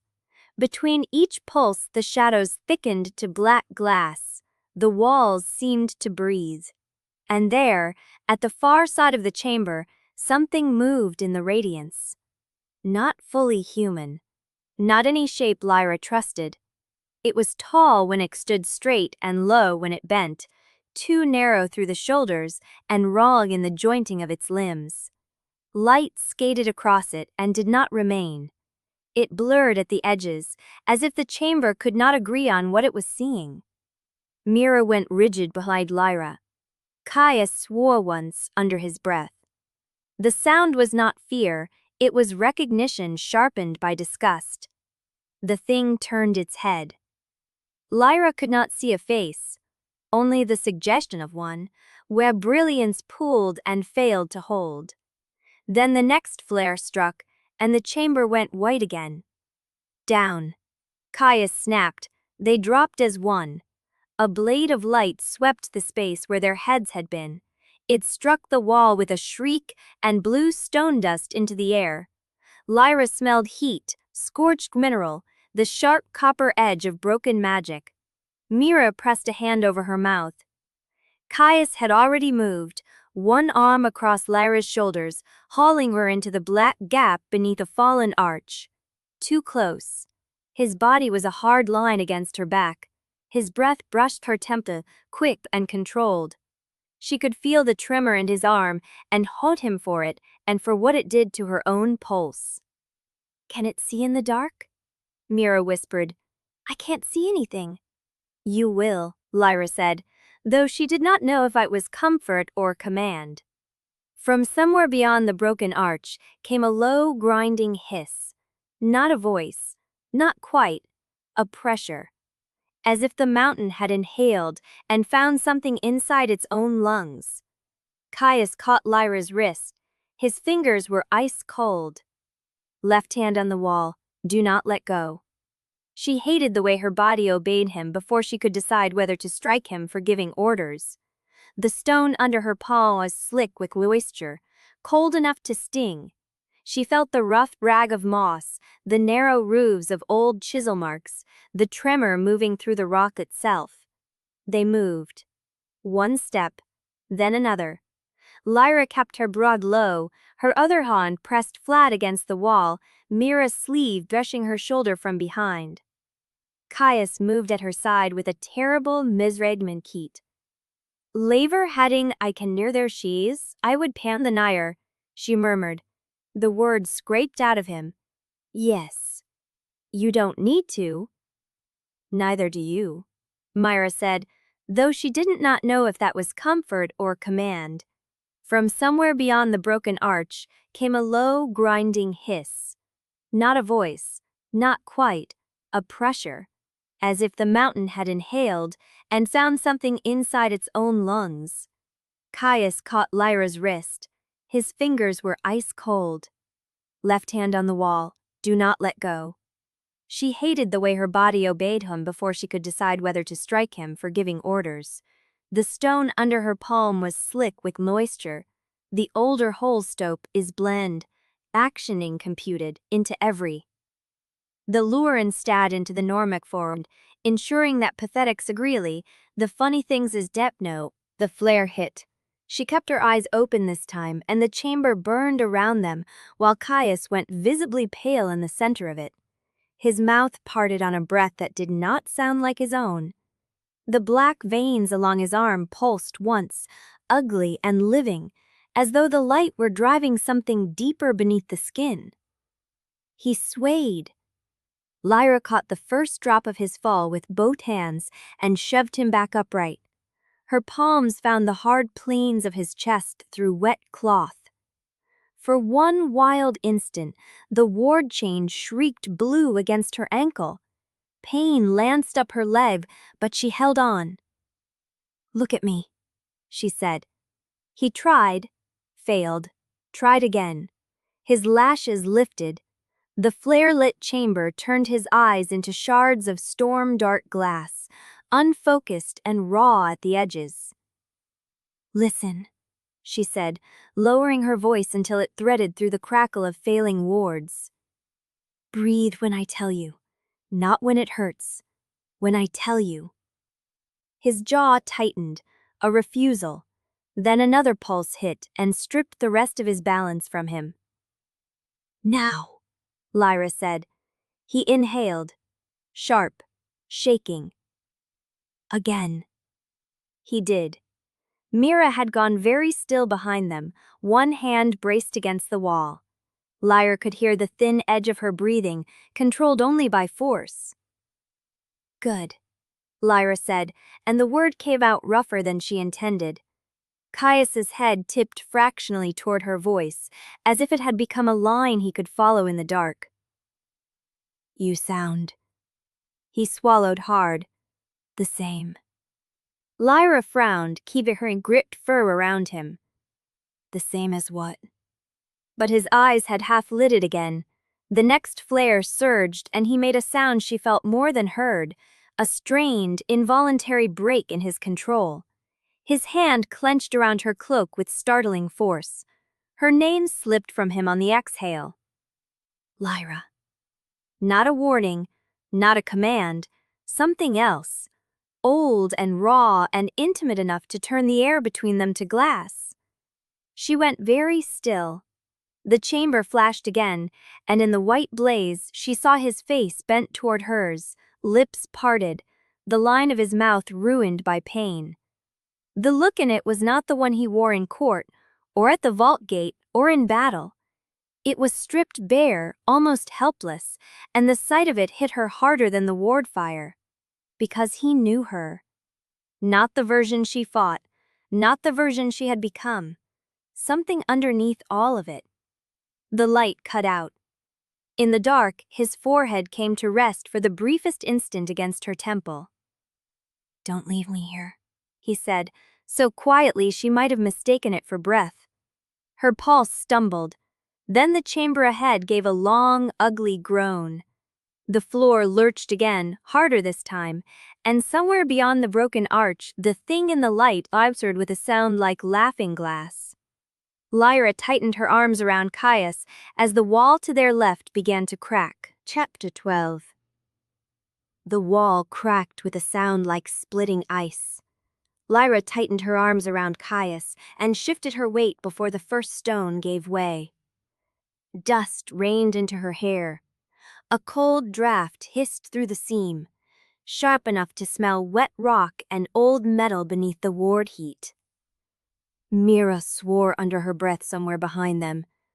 "Move," Caius said, his voice stripped thin. He pushed off Lyra only enough to turn, palm plied against the broken stone. Shadow gathered at his fingers, darkening fast, as if the corridor had decided to listen to him. The crack widened. A slice of black opened where the wall had been, no larger than a handspan at first, then broad enough for a shoulder. Something on the other side knocked once. Hard. Lyra reached for her blade. Caius caught her wrist. "Don't," he said. Another knock came, then a dragging scrape, as if claws or stones or some crude joint had dragged across the other side of the opening. The sound raised the fine hair along Lyra's arms. "Mira," Lyra said without looking back. "Stay behind me." "I was planning on it," Mira muttered, but her voice shook at the edges. The crack shuddered again. Caius pressed his shoulder to the stone and shoved shadow through it like oil through cloth. The broken seam blackened, then opened wider with a groan of failing mortar. Cold air rolled out of the dark beyond. Not the flare chamber's white violence. This was deeper, older, air that had never been meant to breathe. "Caius," Lyra said, catching the strain in his jaw. The veins under his skin had not receded. They had only gone quieter, spreading beneath his collar now in thin black threads. "If you do that again, you'll tear yourself open." His mouth flattened. "You noticed." That was not a joke. No. He leaned harder into the opening. It was a warning. The last of the wall gave way with a snap that sent pebbles skittering over Lyra's boots. Beyond it lay a slanting corridor cut from rough stone, lower than the chamber they had left, and dark enough that Lyra's eyes took a breath to adjust. Something moved at the far end. Mira made a small, involuntary sound. Lyra lifted her blade. "Show yourself." The movement stopped. For one breath, there was nothing but the drip of water somewhere deeper in the mountain and Caius's harsh breathing beside her. Then a shape shifted in the dimness, not advancing, not retreating, just enough to reveal a shoulder under a torn Starwarden mantle. A man, or what remained of one. His face was streaked with blood and stone dust. One sleeve hung empty at his side. His lips moved around words that did not seem to reach them. Lyra stepped forward. Caius barred her with an arm across her chest. "Wait." The man in the corridor swayed, then thrust something out with his remaining hand. A key, long and iron black, dangled from a cord around his wrist. He looked at Lyra with wet, unseeing eyes and mouthed, "No time." Then his knees folded. Caius moved first. He caught the man before he hit the freck. The man coughed once, then slapped the key against Caius's wrist with surprising force. Not safe. His eyes rolled back. Mira knelt, fingers at his throat. "He's out." Lyra took the key before anyone could stop her. It was cold enough to bite. Along its shaft, something had been etched into the iron. A ring of tiny star marks nearly worn smooth by use. "Is this for the chamber?" she asked. Caius looked at it once, then away. No. He leaned harder into the opening. It was a warning. The last of the wall gave way with a snap that sent pebbles skittering over Lyra's boots. Beyond it lay a slanting corridor coming in the fallen wall. The door did shut. That was the problem. Caius rose in one smooth motion, though he braced a hand against the rock for half a second longer than he would have liked. Lyra saw it. He saw her see it. Neither of them gave the moment the mercy of comment. "We're compromised," he said. Lyra turned on him. "That is your great revelation? We were almost carved open by a thing in the dark, and now you choose to announce we are compromised?" He went still, not with surprise, with temper. "The vault," he said, each word mattered, "is compromised. Not just this passage, not just the first trial. Someone knew when to push." "And you know who?" His jaw flexed. "No." Liar. The ward chain at her ankle got a brief blue tug, as if reacting to the hard edge in her voice. Pain flashed up her leg. She ignored it. Caius's eyes dropped for the briefest instant to the chain, then returned to her face. You're assuming there's one answer. There always is. No. His voice went lower. Not this time. Lyra took one step toward him before the ward chain yanked her back. The force caught her hard enough to make her breath snap. Anger flared hot and immediate, clean as a blade edge. Then say what you mean. His mouth parted, closed again. Mira looked from one to the other, then very deliberately turned her face toward the tunnel floor, as if giving them privacy in the middle of a collapse. It was the sort of mercy only someone frightened could manage. Caius rubbed a hand once over his mouth. When he spoke, the hostility had gone quiet, which made it worse.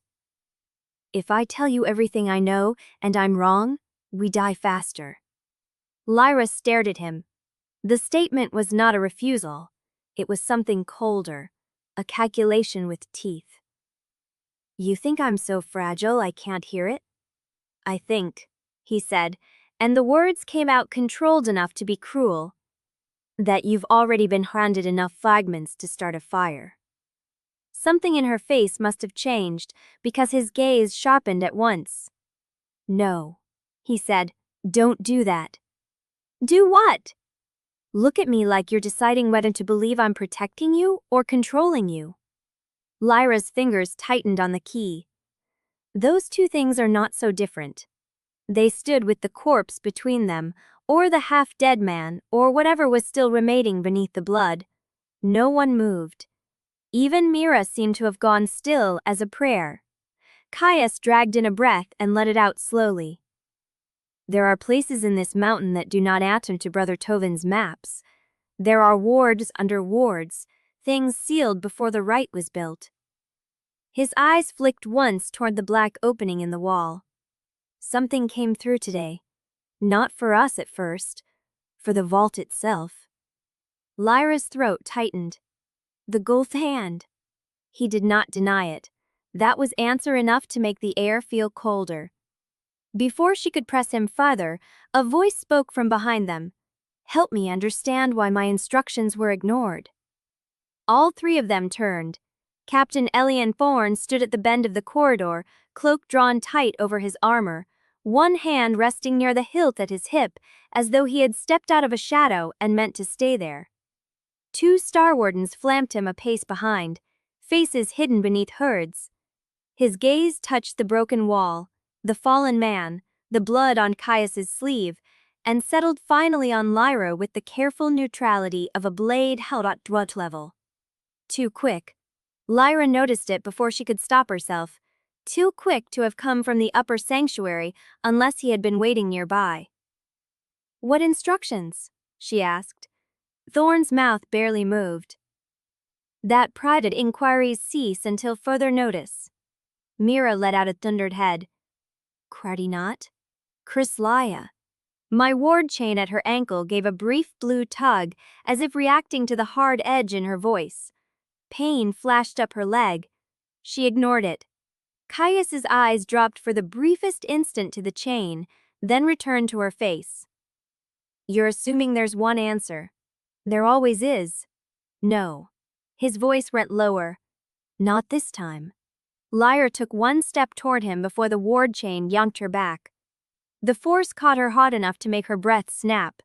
Anger fled hot and immediate, clean as a blade edge. Then say what you mean. His maid have gone with the Lanso boats in regretting that account the Aneples. Intonation muggle. Literally game the work to guess the groan.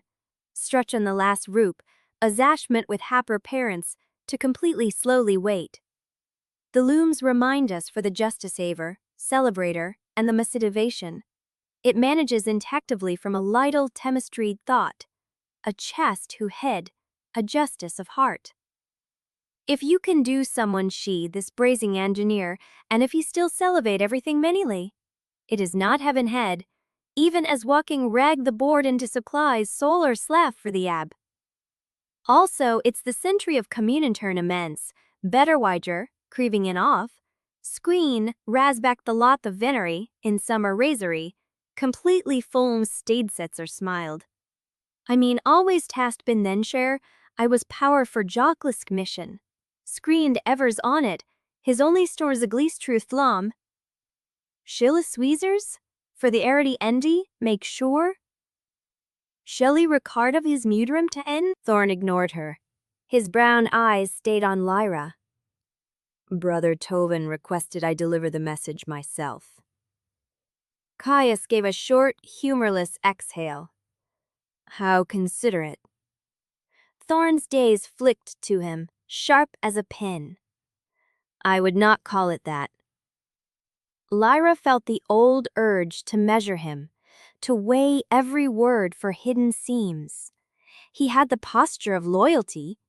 He also had the timing of a man who knew exactly where to stand when a room started breaking. Why now? She asked. He held out a folded strip of dark waxed paper. No seal visible yet, but the shape of the document was enough to tighten her stomach.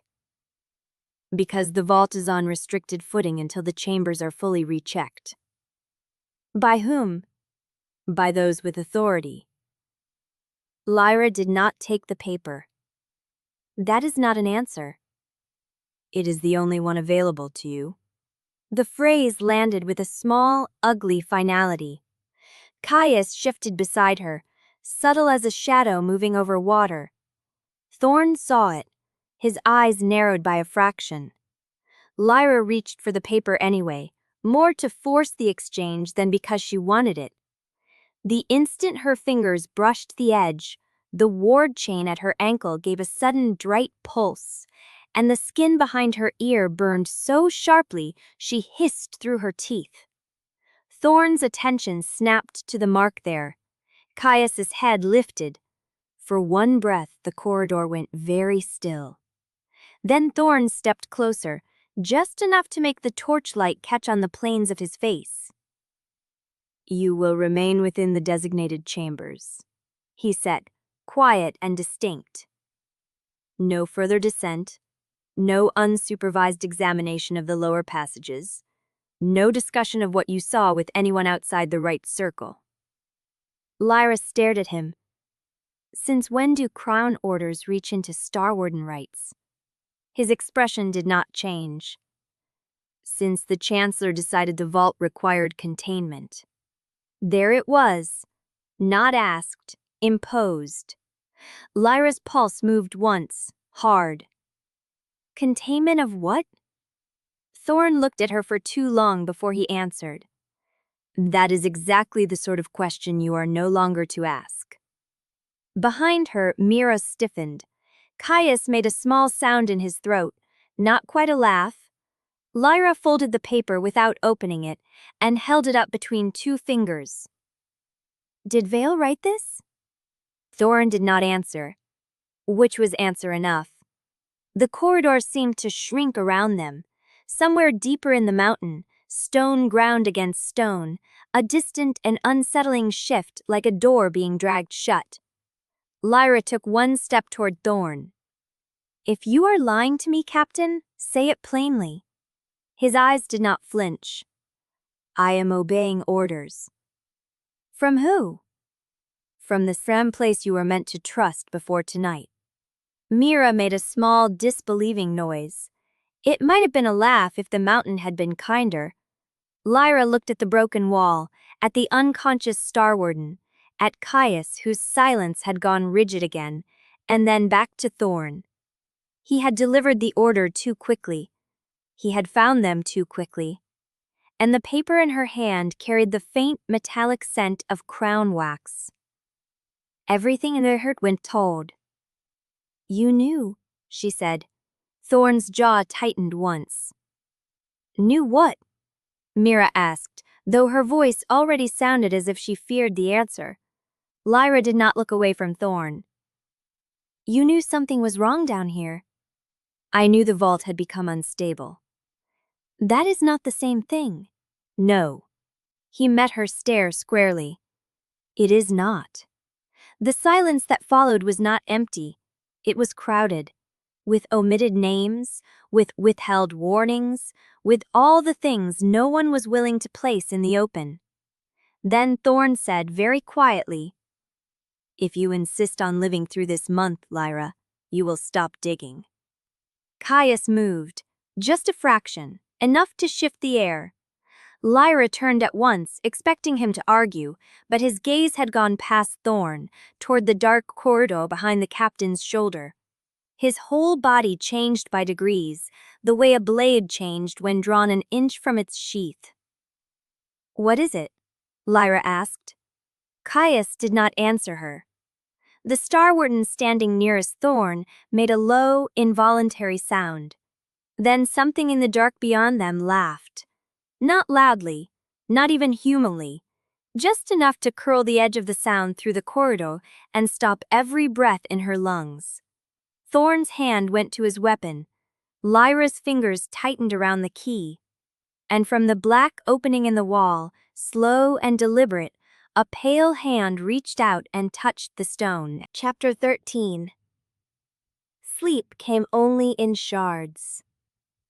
Lyra woke to the thin crackle of the brazier and the hush of Caius breathing somewhere in the dark. For one disorienting second, she thought they were still in the tunnel, that the mountain had not stopped groaning, that the walls were pressing close enough to crush the air from her lungs. Then the chamber resolved around her.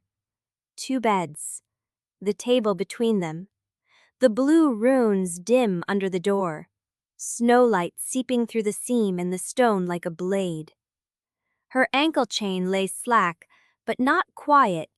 It rested with a faint, leaving pulse against her skin, as if it had never fully forgotten the distance between them. Lyra sat up. Across the room, Caius was not in his bed. He occupied the space between. He sat on the floor with one knee bent, one hand braced loosely on the stone, his injured arm angled across his lap. Shadow had gathered around it in a heavy, dark ribbon, not spilling free so much as clinging, alive and watchful. In the low light, his profile looked carved from ash. His head was tipped forward, not sleeping, waiting. Her fingers went to the knife under her pillow by instinct. Cold wood. Cold steel. Caius's gaze lifted at once. "You always wake like you're about to strike. You always sit in the dark like a threat." A faint line moved at the corner of his mouth, not quite amusement, not enough to be called anything soft. "You were dreaming." Lyra held his stare. "You were watching me. Eyes are guarding the door." "The door is 3 paces from you. The whole chamber is too small for comfort." His eyes flicked once toward the sealed wood, then back to her face. "And you sleep badly." That landed harder than she wanted it to. She shifted, reaching for a blanket that had slipped down at her feet. The will had gone cool. The brazier had burned low, leaving the room full of shadows that seemed to lean inward. "You should have woken me. You were finally asleep." "Finally?" She echoed his own habit back at him, dry as old paper. Something changed in his face then, quick and unreadable. He looked at her as if she had touched a bruise she could not see. "Yes," he said quietly. "Finally." Lyra's mouth tightened. "What happened to your arm?" He glanced down as though remembering it belonged to him. The black corruption under his skin had climbed farther since the tunnel, a branching stain beneath the wrap at his forearm. In the dark it looked almost like ink bleeding beneath parchment. His fingers flexed once, then stilled. "It hurts more when the room is quiet." "That is not an answer." "It is the only one available to you." The words echoed thorns from the corridor and made her jaw go rigid. She pushed the blanket aside and swung her legs over the edge of the bed. The chain at her ankle gave a tiny, warning stir, but not enough to bite. Caius's attention snapped to it anyway, then to her face. "You're not sleeping," she said. "No. You were awake from what? I was waiting to see where the knocking returned." Her spine tightened. "You knew it would?" "No. A beat. But I know what follows silence." The corridor answered him with another muted thud, this one closer than before. Lyra looked to the door. No light bled beneath it. No voice rose from outside. Just that cautious, almost reverent movement, as if whoever was there did not want to be heard, only not to be forgotten. Mira had slept in the far bed after the collapse, or at least had been lying still enough to count as sleep. Now she stirred under the covers, a tangled shape in the dark. "Lyra?" she whispered. "Stay down," Lyra said. Mira obeyed at once, the blanket rising with a shallow breath. Caius rose without warning. Not fast, not dramatic, just enough that the room seemed to adjust around him. The corruption under his bandages flashed once as his arm tensed. He did not wince. He only went a shade paler.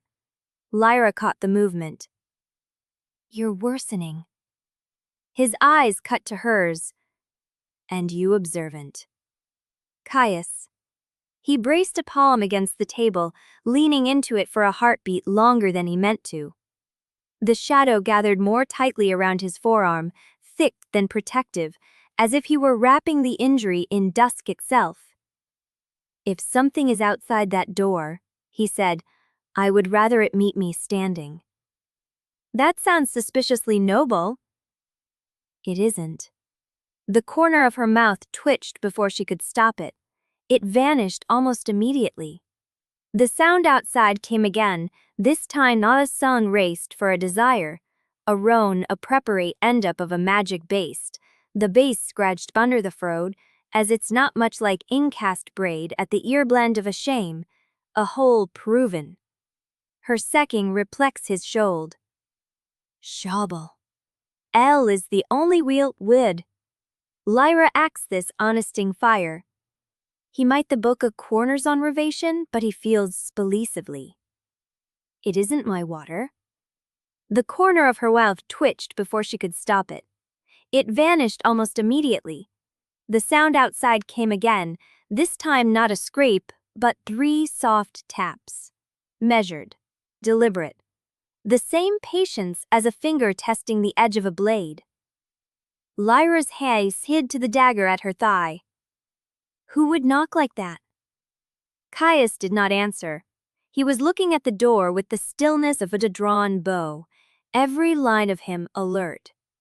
Then, very quietly, he said, "Not a Starwarden." That made the room colder. The chain at Lyra's ankle pulled once, a subtle, unpleasant tug toward the doorway, toward the shape beyond it. Not hard enough to drag her, hard enough to make her notice. A fine tremor passed through the runes in the floor. Her skin tightened at the back of her neck. Then the door handle turned. Only a fraction, not enough to open, enough to show intent. Lyra and Caius moved at the same time. He stepped to the side of the door, shadow gathering low around his feet. She crossed the chamber in 3 silent strides, the knife clear in her hand, and took the position opposite him without speaking. The air between them sharpened, all old hostility and new necessity. Their shoulders nearly aligned. Their breathing did. The handle stilled. For one long beat, no one moved. Then came a whisper from the corridor, too low to make out. Not a voice raised to the room, but one pressed against the door as if the speaker already knew they were being heard. Mira sat bolt upright in bed. "Was that?" Lyra lifted one hand, telling her to stay quiet. The whisper came again, a little clearer this time. "Not there." Caius's head turned by a degree. Lyra saw it, the tiny reaction, recognition, or the edge of it. You know that voice. No. It was too fast. The answer rang false in the room, and she felt the lie of it not in her magic, which remained half-strangled and dim, but in the set of his jaw. She did not call him on it. There was no time. The handle moved again. This time the door shuddered inward by the width of a finger, then stopped with a soft, sickening pressure from the other side. Something was braced against it. Lyra's pulse kicked once, hard. Caius. I know. The candle flame in the brazier bent sideways, not from draft, from force. The runes under the threshold began to glow, first blue, then a thin seam of gold threading through the pale light like a vein splitting open. Mira made a small sound and clapped both hands over her mouth. Caius's shadow shifted upward, climbing his arm in a living sheath. He looked at Lyra, not at the door now, but at her, and in his face was the hard, stripped-down focus he wore only when every choice had already gone bad. If it opens, he said, do not touch the stone. Lyra's grip tightened on the knife. You could have mentioned that earlier. If it opens, he repeated, lower now. Run toward the wall, not the corridor. A second pressure hit the door from the other side. The wood bowed inward. Lyra could hear it now, faint but unmistakable, a wet, deliberate breathing through the crack at the jamb. Then, beneath that, something else. A laugh. Soft. Inhuman. Caius's head snapped toward the sound, and the shadow on his arm flared so suddenly it looked like the darkness itself had been struck. The door groaned once, loud in the tight room, and the handle began to turn all the way down. Chapter 14. The bells began at dawn, not the deep mountain toll that warned of trial, but a brisk peal from the outer gate, bright and ordinary enough to be almost insulting. Lyra stood with one hand on the chamber door, the other still wrapped around the dagger she had not yet sheathed. Caius was a dark shape beside her, all sharp lines and sleepless focus, his injured arm held close as though even rest might be a betrayal. The handle beneath her palm quivered once more, then stilled. Mira rose from the bed so quickly the blanket slid from her shoulders. That means food, she whispered, then looked as if she regretted sounding relieved. Lyra did not answer. The chain at her ankle had gone taut again, pulling toward the door, then slackening with a faint metallic whisper. The gold seam under the threshold had faded back into blue, but her skin still held the memory of it like static. Caius angled his head. No one should be coming this early. Perhaps they're punctual in the mountains. His mouth shifted, almost a smile. Almost. You're determined to make me believe you're amusing. I would never work so hard for you. Outside, footsteps crossed stone in an orderly line.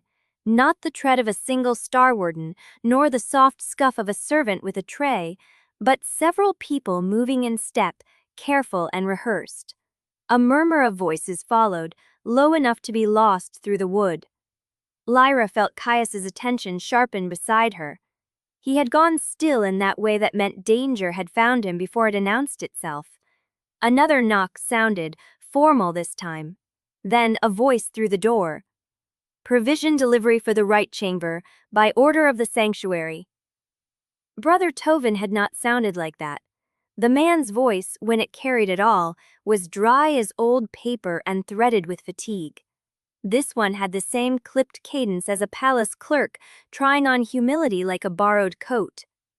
Lyra's fingers tightened on the dagger hilt.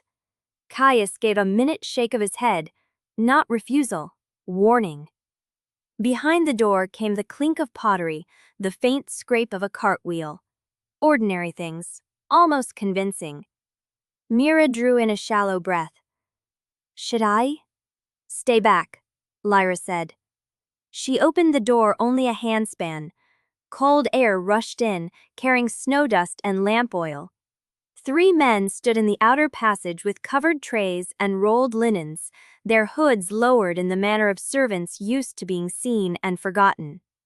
A 4th waited behind them with a narrow wooden cask tucked under one arm. All wore the winter white of Starwarden, but the cloth sat raw on their shoulders, too stiff through the seams, too new at the cuffs. Their faces were downcast in the respectful way of trained attendants. Lyra did not look at the cloth. She listened.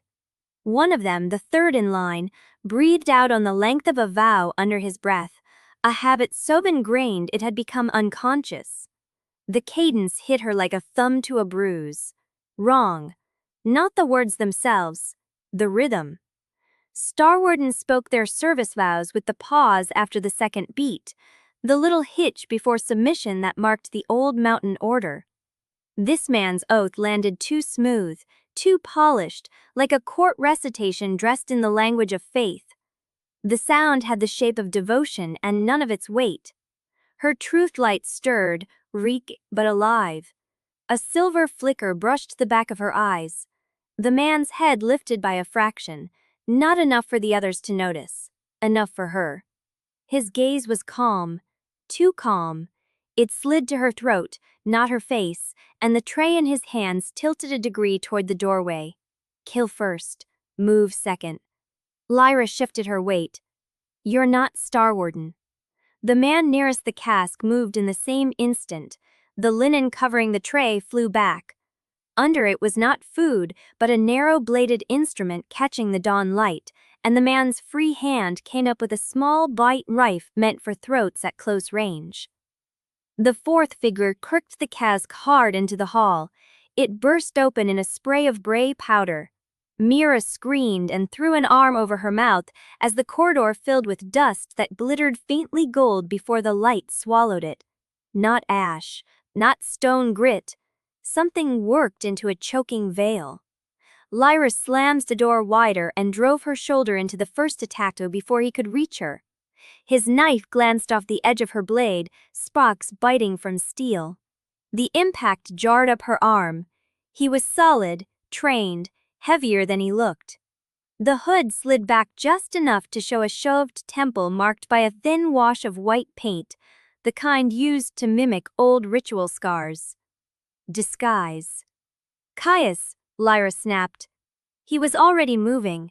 Shadow spilled low across the floorboards, swallowing the feet of the second man as Caius struck from the side. All economy and lethal grace. The attacker jerked as if the darkness itself had hooked his ankles. Caius drove his elbow into the man's throat and wrenched the blade free before it could fall. His injured arm gave a visible tremor, and for one dangerous heartbeat Lyra expected him to falter.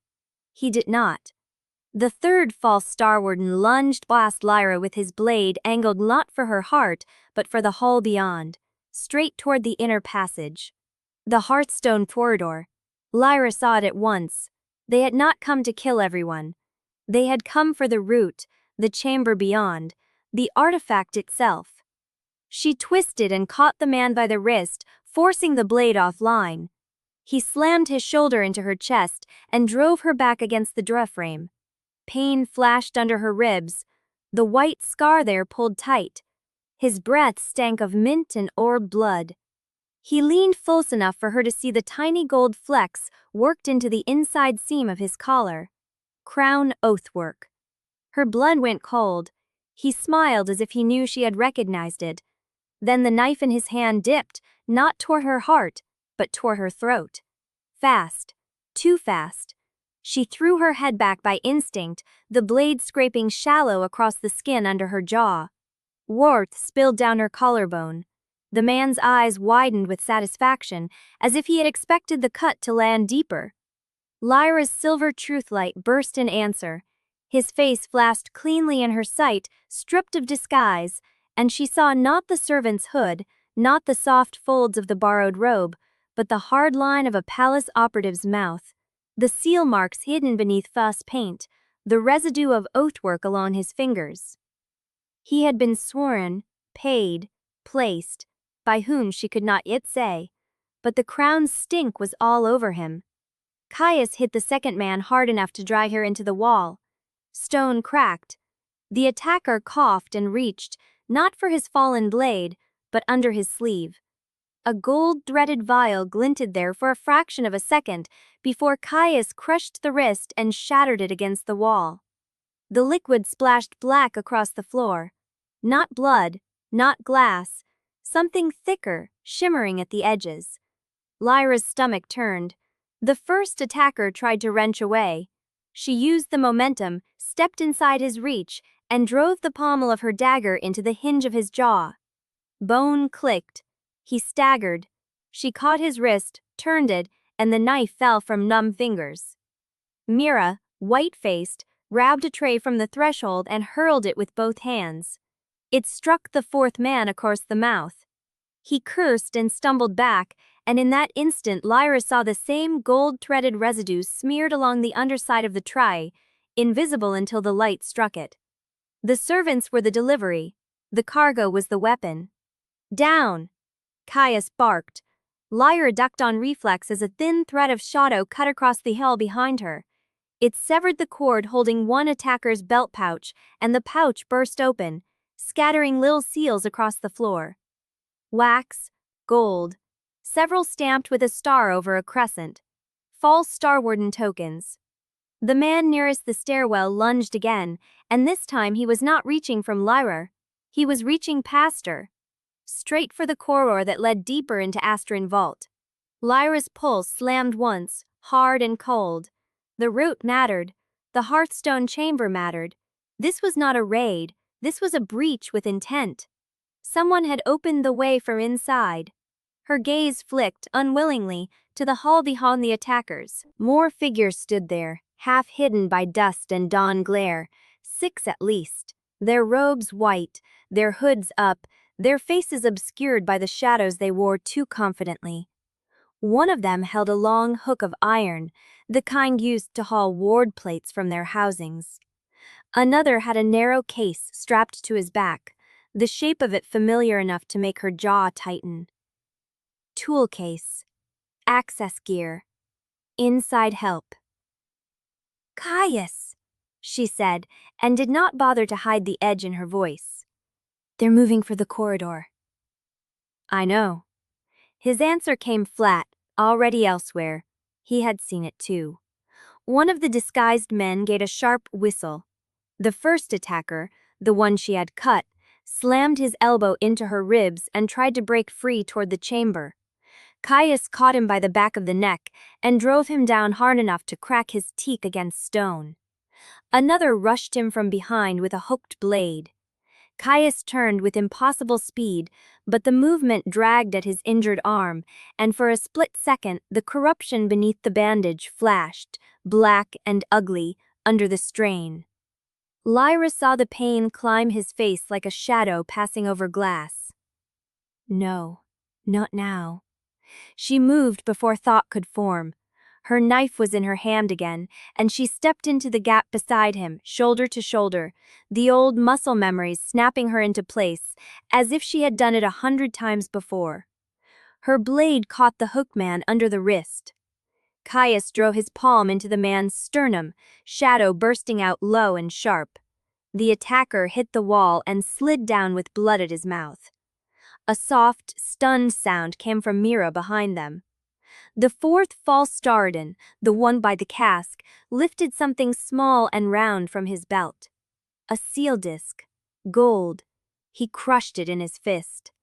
The air changed. Lyra felt it first, a sickening pressure under her tongue, then the ward chain at her ankle snapped tight enough to make her gasp. Blue sigils along the floor flared in answer. Not a warning. Recognition. The men in the hall had known how to touch the wards, know how to touch them correctly. Her head turned toward the corridor in a blur of snowlight. Beyond the attackers, deeper in the vault, a muted boom rolled through the stone, low and heavy, as if something in the mountain had just shifted its weight. The Hearthstone corridor. The chamber beyond it. The world seemed to narrow to that sound. One of the false Starwardens looked up at it and, through the opening in his hood, Lyra caught the glint of a smile. Then he said very softly, "She's in here. Not Caius, not Mira. Her." Lyra's throat tightened around the cut his blade had made. She tasted iron. The man lunged. Caius caught his arm, but the attacker had already thrown a hooked line into the chamber wall. It bit stone with a shriek and yanked hard, pulling a concealed panel loose beside the doorframe. Dust exploded from the seam. Behind it, a narrow passage yawed open, black and old and breathing cold. Lyra stared at it for one split second too long. A hand came out of the dark inside the wall and seized her ankle chain. Chapter 15. The hand in the wall closed hard around Lyra's ankle chain and yanked. Stone bit her instep. The chain snapped taut with a blue-white flare that shot up her leg and into her teeth. She crashed sideways against the doorframe, one palm slamming the floor, the other still clutching her knife. The concealed panel yawned wider, breathing out a draft that smelled of wet rock and old ash. Caius swore. His shadow struck first, a thin black blade that lanced into the passage and forced the hand back a fraction. The grip loosened just enough for Lyra to wrench her leg free. She twisted, hauling herself up by the frame, and saw only the briefest shape inside the wall. Pale skin. A shoulder too close to the darkness. Then the panel sounded inward again with a crack that shook dust from the lintel. Mira made a strangled sound behind them. One of the false Starwardens lunged for her. Lyra did not think. She drove her knife into the man's thigh, low and hard. He buckled with a shout, and she used the moment to shove Mira backward toward the chamber wall. The girl stumbled, then caught herself with both hands on the table edge, eyes wide and bloodless. "Stay there!" Lyra snapped. Another attacker came from the corridor, hood up, hook knife raised. Caius met him head-on. He moved with brutal economy, all narrow angles and sudden force, but the blow he landed dragged at the blackened veins under his skin. The corruption flashed beneath the sleeve of his ruined arm, like something alive trying to surface. The man smiled. That was wrong enough to make Lyra turn. A second hooked line lashed out from the hall, not at Caius, but at her. She ducked too late. The metal grazed her shoulder, tearing fabric and skin in a hot white streak. The chain at her ankle jerked again, reacting to the surge of her bloodlight. Her vision sparked silver at the edges. Caius saw it. He crossed the space in one stride and slammed his shoulder into the attacker before the hook could reset. The man went down, but the ceiling above them answered with a deep, ugly groan. Lyra looked up. A seam ran across the stone overhead, hairline at first, then widening. "Move," Caius said. Too late. The stair above them, a narrow ritual run of black stone leading toward the upper passage, shuddered from the lintel below down, and Flines at the strath eyes wild and bloodless. "Stay fair," Lyra snapped.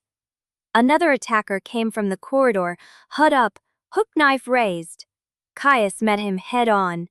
He moved with a brutal economy, all narrow angles and sudden force, but the blow he landed dragged at the blackened veins under his skin. The corruption flashed beneath the sleeve of his ruined arm, like something alive trying to surface. The man smiled. That was wrong enough to make Lyra turn. A second hooked line lashed out from the hall, not at Caius, but at her. She ducked too late. The metal grazed her shoulder, tearing fabric and skin in a hot white streak. The chain at her ankle jerked again, reacting to the surge of her bloodlight. Her vision sparked silver at the edges. Caius saw it. He crossed the space in one stride and slammed his shoulder into the attacker before the hook could reset. The man went down, but the ceiling above them answered with a deep, ugly groan. Lyra looked up. A seam ran across the stone overhead, hairline at first, then widening. "Move," Caius said. Too late. The stair above them, a narrow ritual room of black stone leading toward the upper passage, shuddered and shed a spray of grate. A slab the size of a dog cracked loose from the arch and tipped, grinding as it fell. Lyra shoved Mira aside and threw herself backward. Caius caught her by the forearm and hauled hard toward the wall. The slab hit where she had been standing. Stone exploded across the floor. One edge cut Lyra's hip and drove the breath out of her. The impact spinned her heddle and completely leak him from the summon Fran condition, settling to the recals now. The carriage with the get by the Lodi stads shudged to their head red, and a lost, Treemy plausited pats his spendin table, slaps a lot but reddened. The applied sister concept first cracked the cur and shivved the droddleperter shows in wood soft to a miserably, predictably worn. The corridor had become too chaotic to tell. The last attacker took that moment to bolt toward the corridor bend, not away from them, toward the depot vault. "No," Lyra said, and shoved herself upright. Pain speared through her shoulder. The world shimmered around its edges. She ignored it, grabbed the nearest broken length of stone from the floor, and threw it. It struck the fleeing man between the shoulders. He stumbled but kept going. Caius raised one hand, shadow gathering thin and tight around his palm, but the ward powder still hung in the air, faintly luminous, and he faltered before he could cast. Too bright. Too much. Lyra saw the strain slam into him again. His face went pale under the blood, and his free hand went to the wall for balance. The assailant reached the corner, then stopped, because someone stood there. Not one of the false Starwardens, a real one. Hood down, face bloodied and unfamiliar. He had been hiding in the passage beyond the bend, and now he stepped into view with the measured calm of a man who had already decided this was a sacrifice he could live with. He held a small silver scalpel in one hand. The assassin lunged to pass him, likely thinking him ally or obstacle. But the Starwarden caught him by the chin and dragged the blade up under his tongue with a clean, practiced motion. The man convulsed once. No cry came out. Not one. He dropped to his knees, clutching at his throat. Blood streamed between his fingers, dark and shocking against the white sleeve. The Starwarden let him fall and wiped the blade on the dead man's collar, as if cleaning a utensil. Lyra stared. Caius's entire body went still. Recognition flashed across his face, then vanished under something colder. "The silent sigil," he said. The dying man twitched on the floor, mouth open wide, tongue visibly scored with a tiny branded mark, a circular burn stamped into the flesh like a seal pressed into wax. Lyra had seen enough oathwork to know murder when it wore ceremony. The man was trying to speak and could not. Blood flooded his mouth instead. The Starwarden turned his head toward them. His expression was almost apologetic. Then he lifted 2 fingers and touched them to the mark at the dying man's throat. The body gave one last shudder and went slack. Mira made a sound behind Lyra, half revulsion, half terror. The Starwarden looked at Lyra's bloodied shoulder, then at Caius. His gaze narrowed a fraction, as if weighing which of them was the more urgent problem. "Not enough time," he said quietly. The voice was strained, rough with exertion. Lyra's pulse stumbled. "Who are you?" He did not answer. Instead, he jerked his chin toward the passage he had emerged from. "They're below the stair. More than you saw. If they reach the lower locks, you'll lose the corridor." Caius stepped forward, shadow gathering weakly around his fingers. "You're late." The Starwarden mouth thinned. "And you're bleeding through the bandage like a fool." The insult landed with strange familiarity. Not enough to say anything, only enough to make Lyra's skin tighten. Caius gave a short, querulous breath. If you came to help, do it. The man's gaze flicked once toward Lyra, then to the doorway behind them, where the concealed panels still hung half open like a wound in the wall. He reached inside his sleeve and pulled out another key, smaller than the iron one Caius had been given, its star marks worn almost smooth by use. Lyra saw Caius's eyes narrow. The Starwarden held it out. Caius did not take it. He could not.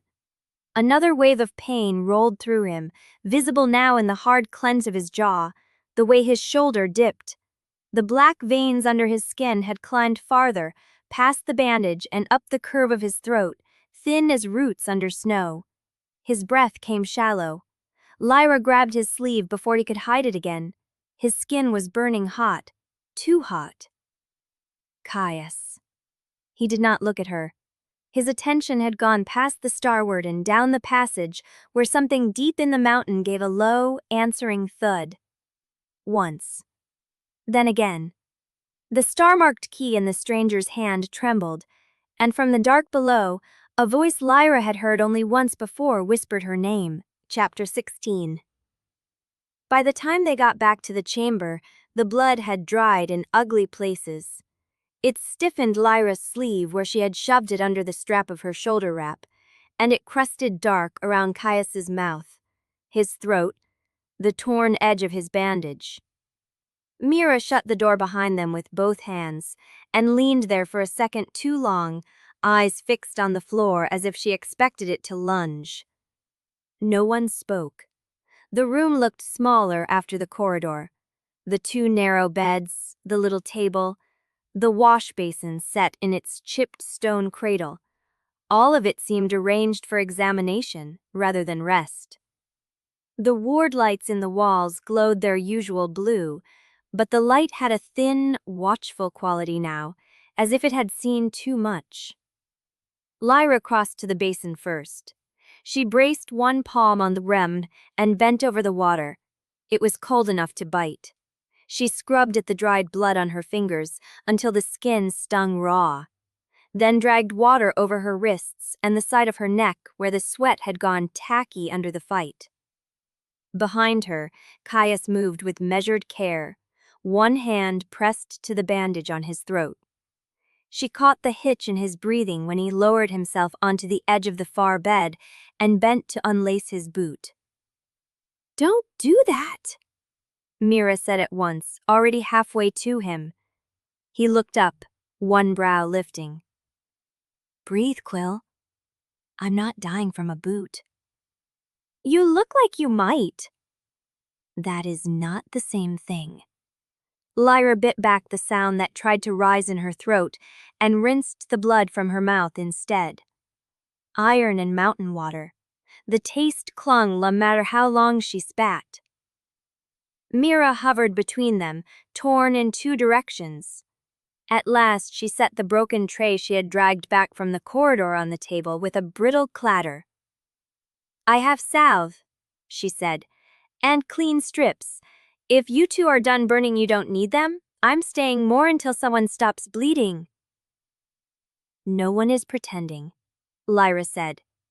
Caius gave her a look over the basin, tired and cutting at once. "You say that while dripping onto the floor." She glanced down. A red thread had slipped from the seam of her collar and marked her sternum. She had not noticed it. Of course she had not.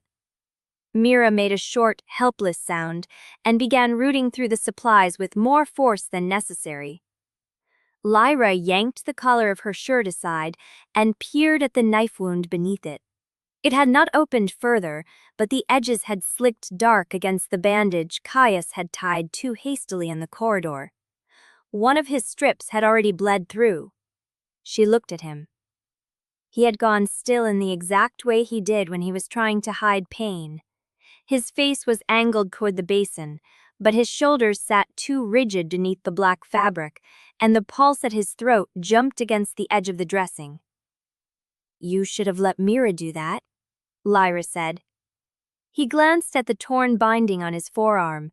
Black veins blotted the skin beneath it, stark enough that the blue ward light made them seem almost lacquered. You were standing nearer. That is not an answer. It is the only one I have. Mira slapped a roll of linen onto the table. I am going to pretend I did not hear that. Lyra pulled the cloth over her shoulder and searched blindly for the latch on the wash basin shelf. Her fingers met Caius's before they met the jar. She drew back at once. He had reached for the same jar without looking. Their hands brushed, quick as a spark. It went through her skin and straight into the old place beneath her ribs, where his nearness had lived all day like a wound she would not name. Caius stilled too. His gaze lifted from their hands to her face. He did not move away. Lyra reached again, slower this time, and took the salve. Their fingers nearly overlapped around the mouth of the jar. Not quite. Never quite. Mira watched them for one long, scalding second, then turned her back with a muttered, I will be over here, catastrophically occupied. The basin sat between them like a treaty neither trusted. Lyra brought the stool into place on one side, and Caius took the opposite without being asked.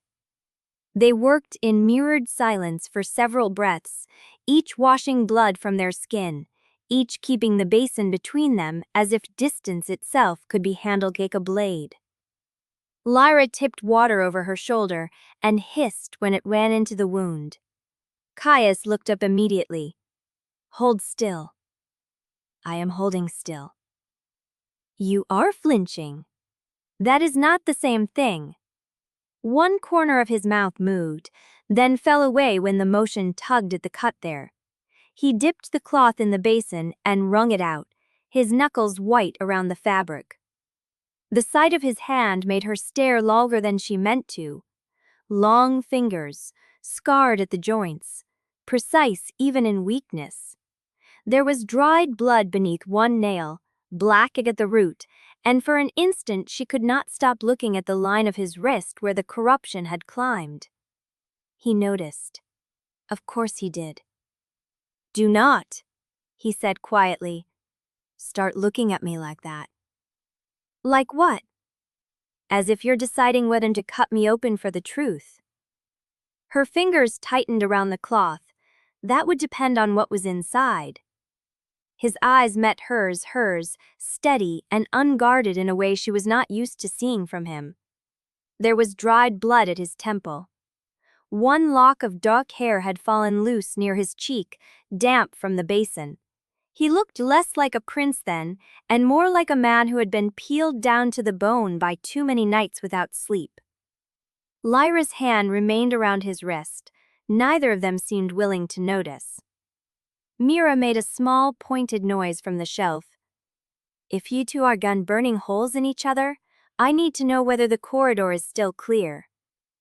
Lyra did not look away from Caius when she answered. For the moment. For the moment is not a plan. It will have to do. Mira huffed, but there was more relief than annoyance in it. She crossed to the table and began laying out the remaining strips with deliberate noise, giving them both the courtesy of pretending not to watch. Lyra reached for the clean linen, but Caius's hand closed over her wrist before she could take it. Not hard, just enough to stop her. Her breath snagged. His thumb rested once against the inside of her pus, then shifted away as if he had remembered the rules a fraction too late. The touch itself was nothing. Less than nothing. Skin through cloth, through the tiny gap neither of them should have closed. It was enough to make the room go still. Caius looked down at where he held her. Then, very slowly, he lifted his hand and brought it to her jaw. He did not touch. His palm hovered a finger's breadth from her skin, as if he were measuring the shape of her face without daring to claim it. The heat from his hand reached her anyway. It traced the line beneath her ear, the edge of her cheek, the corner of her mouth that had gone strangely dry. Lyra did not breathe. His eyes dropped to her lips. The basin water ticked softly as it settled. Somewhere above them, the mountain gave a faint, old groan. His hand remained suspended there, impossible and careful. His face was close enough that she could see the silver-gray storm of his eyes and the bruise of fatigue beneath them. Close enough to feel the pull of him in every muscle she had spent a month training to ignore. "Lyra," he said, and it was almost no more than a breath. Her nave in his mouth struck something low and wordless in her body. She tilted toward him before she understood she was moving. Just an inch, maybe less. His hand did not follow, only hovered at the same distance, patient as a held blade. The space between them thinned until it felt like a thread drawn tight enough to cut. Then a sharp punty ran through the chamber door. Not a knock, a wrenching shove, heavy enough to rattle the latch and send a hard shiver through the ward lines in the walls. Lyra jerked back so fast the stool scraped against stone. Caius's hand fell away at once. All heat vanished from his face, replaced by the old predatory alertness that had saved them more than once. Another subaltern hit the door. The frame shuddered. Mira snatched up one of the broken tray haps like a weapon, eyes wide and fixed on the entrance. "That is not Starwarden rhythm." No. Lyra was already on her feet, one hand going for the knife she had set beside the basin.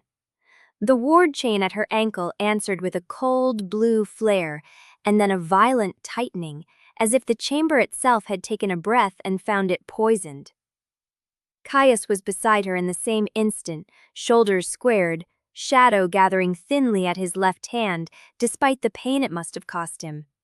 The door rattled again. This time the bolt groaned. Then, from the far side of the sealed wood, came a voice Lyra had not heard since the courier's body had burned itself hollow in the undercrypts. Calm. Male.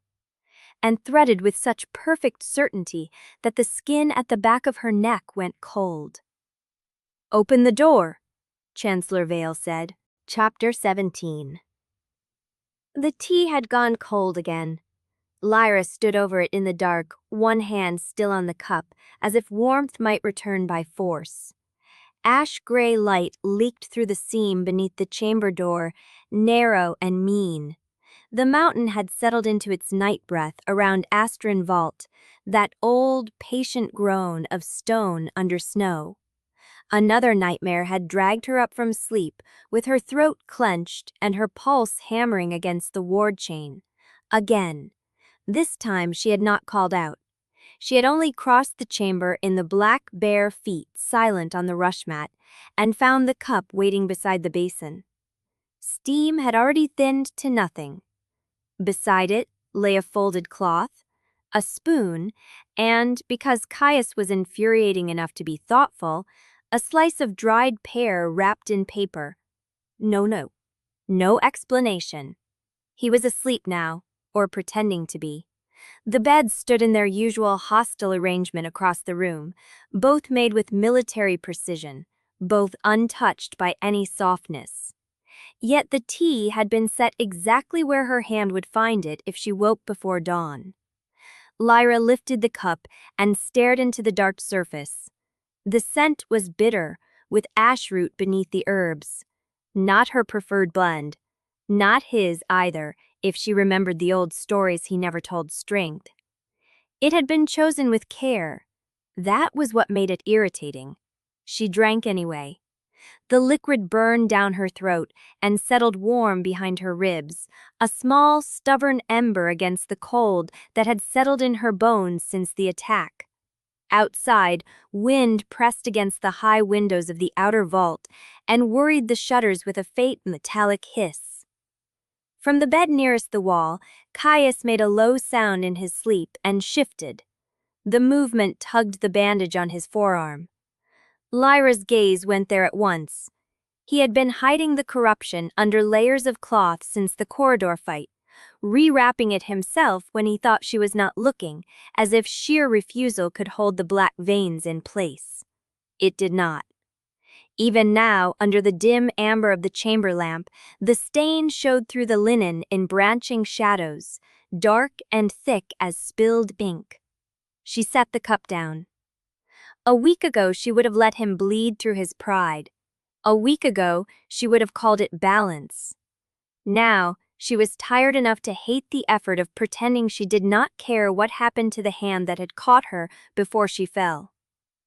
Caius's eyes opened as she crossed the room. He had not slept deeply. Of course he had not. One hand already rested near the dagger beneath his pillow, though his face remained half-turned to the wall. "You drank it," he said, voice rough with sleep. "You left it." A faint, tired curve touched his mouth and vanished. That was the point. She stopped at the side of his bed and looked down at him. His hair had come loose from its tie in one dark strand across his temple. There was still dried blood at the corner of his jaw, where she had missed a clean line with the cloth the night before. He looked less dangerous in sleep, which only made him more dangerous awake. "Do you make tea for all your prisoners?" she asked. "For all my weapons," he murmured. "If they are prone to nightmares, they are less useful." Lyra snorted once, despite herself. "Convenient?" "Efficient." Her eyes moved to the bandage. "Turn your arm." His gaze sharpened, all softness gone in a breath. "You were watching me again." "Hard not to. You keep making a martyr of your left arm." He huffed a small laugh and pushed himself upright. The motion tightened the muscles across his shoulders. Even exhausted, he moved with the controlled economy of a man who had learned long ago not to waste strength. He reached for the wrappings at his forearm, then stopped when she held out her hand. Caius looked at her hand for a beat too long. Then he extended his arm. The skin beneath the bandage was hot. Lyra sat on the edge of the bed and unwound the cloth carefully. The black corruption had climbed higher overnight, reaching near the bend of his elbow in dark, branching lines. The sight still did something ugly and immediate to her stomach. Not fear. Not exactly. She set the cloth aside and reached for the salve on the bedside table. "Still no fever," she said. "You sound disappointed." "I like my information accurate." His eyes slid to her mouth and away again. She did not look up while she worked. The salve was cool and smelled faintly of juniper and crushed stone. She pressed it into the corrupted skin with measured strokes, slow enough to avoid making him flinch, and firm enough to force the medicine into the blackening lines. He went still beneath her hands. Not tense exactly, more like a man holding himself to a line. Lyra's fingers moved over the ridge at his wrist, the tendon at the base of his thumb, the long, pale scar half hidden in the darkening skin. Once, without to mention, she brushed the inside of his elbow. "The vault supply traffic?" Lyra asked. "Among other things." Mira tapped the marked line. "These movements came through a courier office in Sunspire. The dates match the week before the breach. Not the first attack, the one inside the vault. There are also shell acknowledgements from a clockhouse ledger that should not exist in the same file." Caius had sat forward halfway through her explanation. "Who handled the route?" "Forever. Amira's. The most is Perhus, where am I for the person on the eat blots just in finish I am after to get. The CZ guidance I'm gettin' moved too. The Derming shadows have moved him, though under the festy spy, and thinking it still looks like lunary other right. Accomplished with the great augentenic change, lean stivens only mosed in the crypt night, it's just engine the trimming boundage. The Avenic past attacking, the load butters that had been surviring into the era inside. Now you have suggested the crowned. This completely savils being great hungry, I not told about a mock. The mere wise outbreed loads are assistantly carified. All days about the fate of the foam is right there who were blood, it sells just traply as he passes. We really come into a branch, ask my extraction with complete flights, which reaches his buttle creers lagly realizing the Caesarea of the nail, deliving my definitions on visible amounts. Whatever, if you had no stare under able dealeries, which he would a joylin sometime. The listeners that I will say is moneys, dubs would be a podial cheaple that I am a gemmining revent of a reening of a venture stand, which would steply chastard to already holler lowsy. You don't think to get it in this. Mira handed him the top page. That name is gone, scraped clean. But the routing seal is not. Look here. Lyra leaned in beside him. There, pressed faintly into the page's corner, was a partial stamp, only half visible under the correction ink. The gold circle around it had been blotted, but the inner linework remained. Crown Courier Channels. Her fingers tightened against the table edge. Someone used palace routes to move bodies and equipment through the city, she said. Not bodies, Mira said. Not all of them. Supplies, casks, staff passes, paper. Enough to move people without them being seen. Enough to open doors that should have stayed shut. Caius's gaze moved over the route marks with a bleak stillness. Inside help. Mira nodded once. I have not found the hand yet, but I found the glove. Lyra looked at her. Meaning. Mira hesitated only a fraction. There is a clerk in Sunspire who keeps requesting updates on you. The room went quiet. Even the mountains seemed to pull back from the walls. Lyra's hand slid off the table. On me? Mira's face remained composed, but the skin around her mouth had tightened. On your condition. Sleep. Wounds. Appetite. Mood, if the wording is to be believed. First it came through Vale's office, then through a second office I should not name until I know whether someone is listening in the plaster. Lyra did not move. Who? Caius asked. Mira looked from him to Lyra and then back again. I don't know the clerk's name. The requests were routed under a false docket and signed off with enough authorization to make the archivists look away. Lyra's mind had already begun arranging the pieces into a shape she did not like. A clerk. Updates. Emotional state. Her jaw tightened. They are monitoring whether I break. Mira did not answer directly, which was answer enough. Caius rose from the bed in one smooth motion and crossed to the table, not touching the papers, only looking down at them with the cold focus he used when something had moved from suspicion into threat. If they are asking after her state, they are not just tracking the right. No, Mira said. They are checking whether she is becoming easier to predict. Lyra gave a small, humorless laugh. How flattering.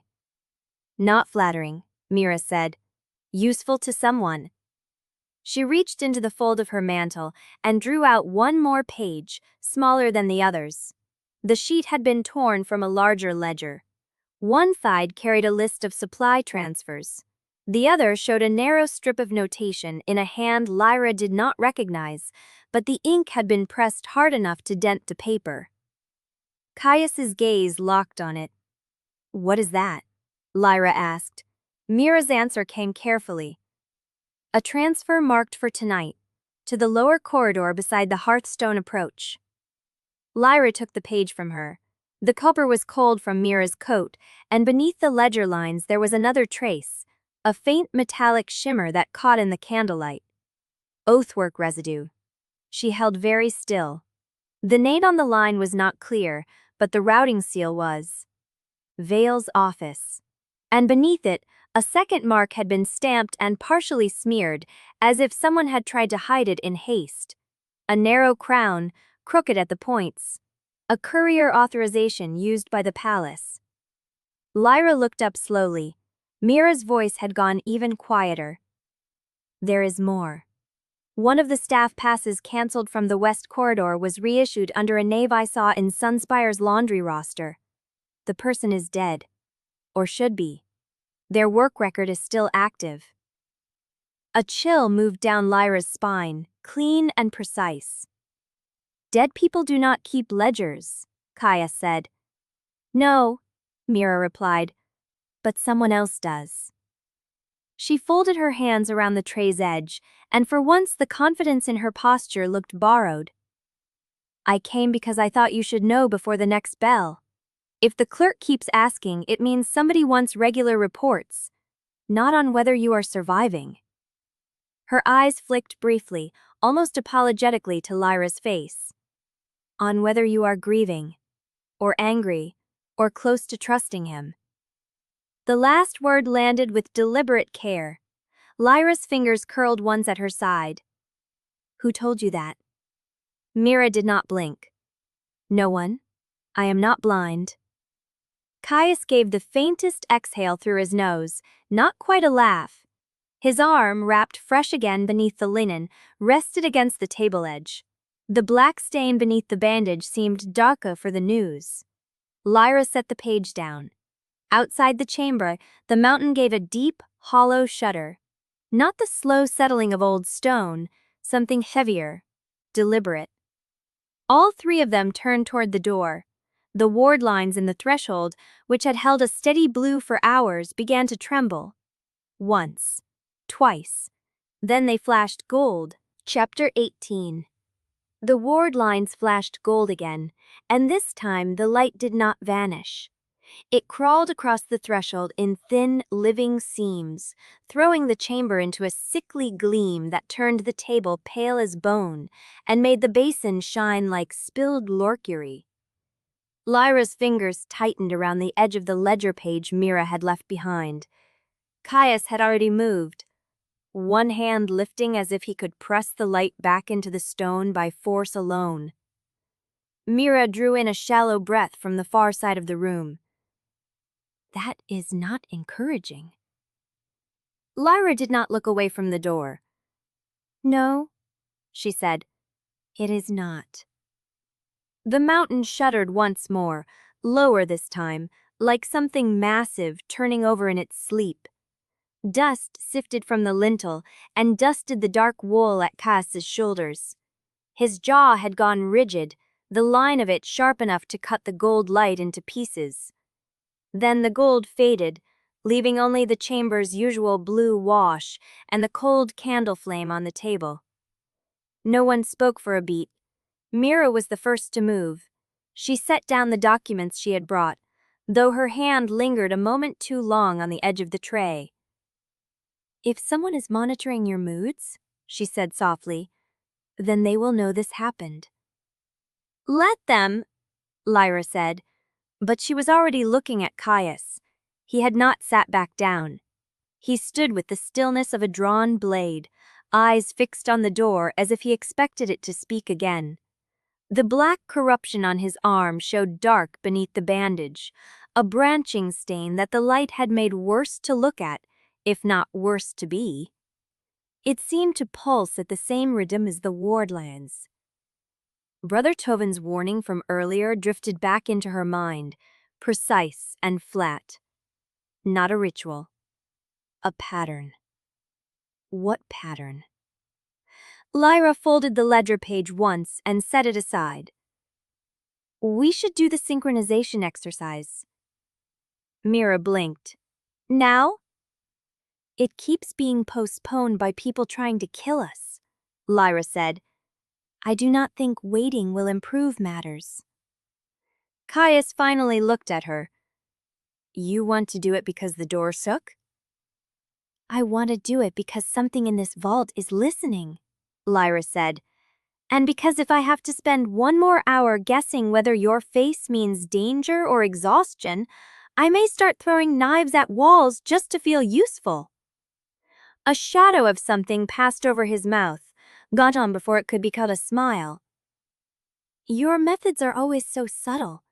Do not make this easy for me, Mira, who had been preparing to retreat with admirable dignity, hesitated.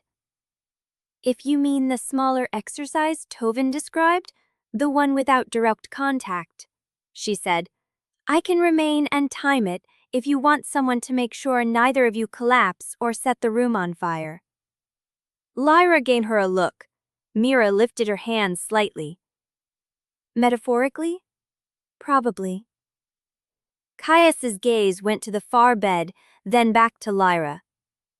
If we do this, we do it by the windowless wall.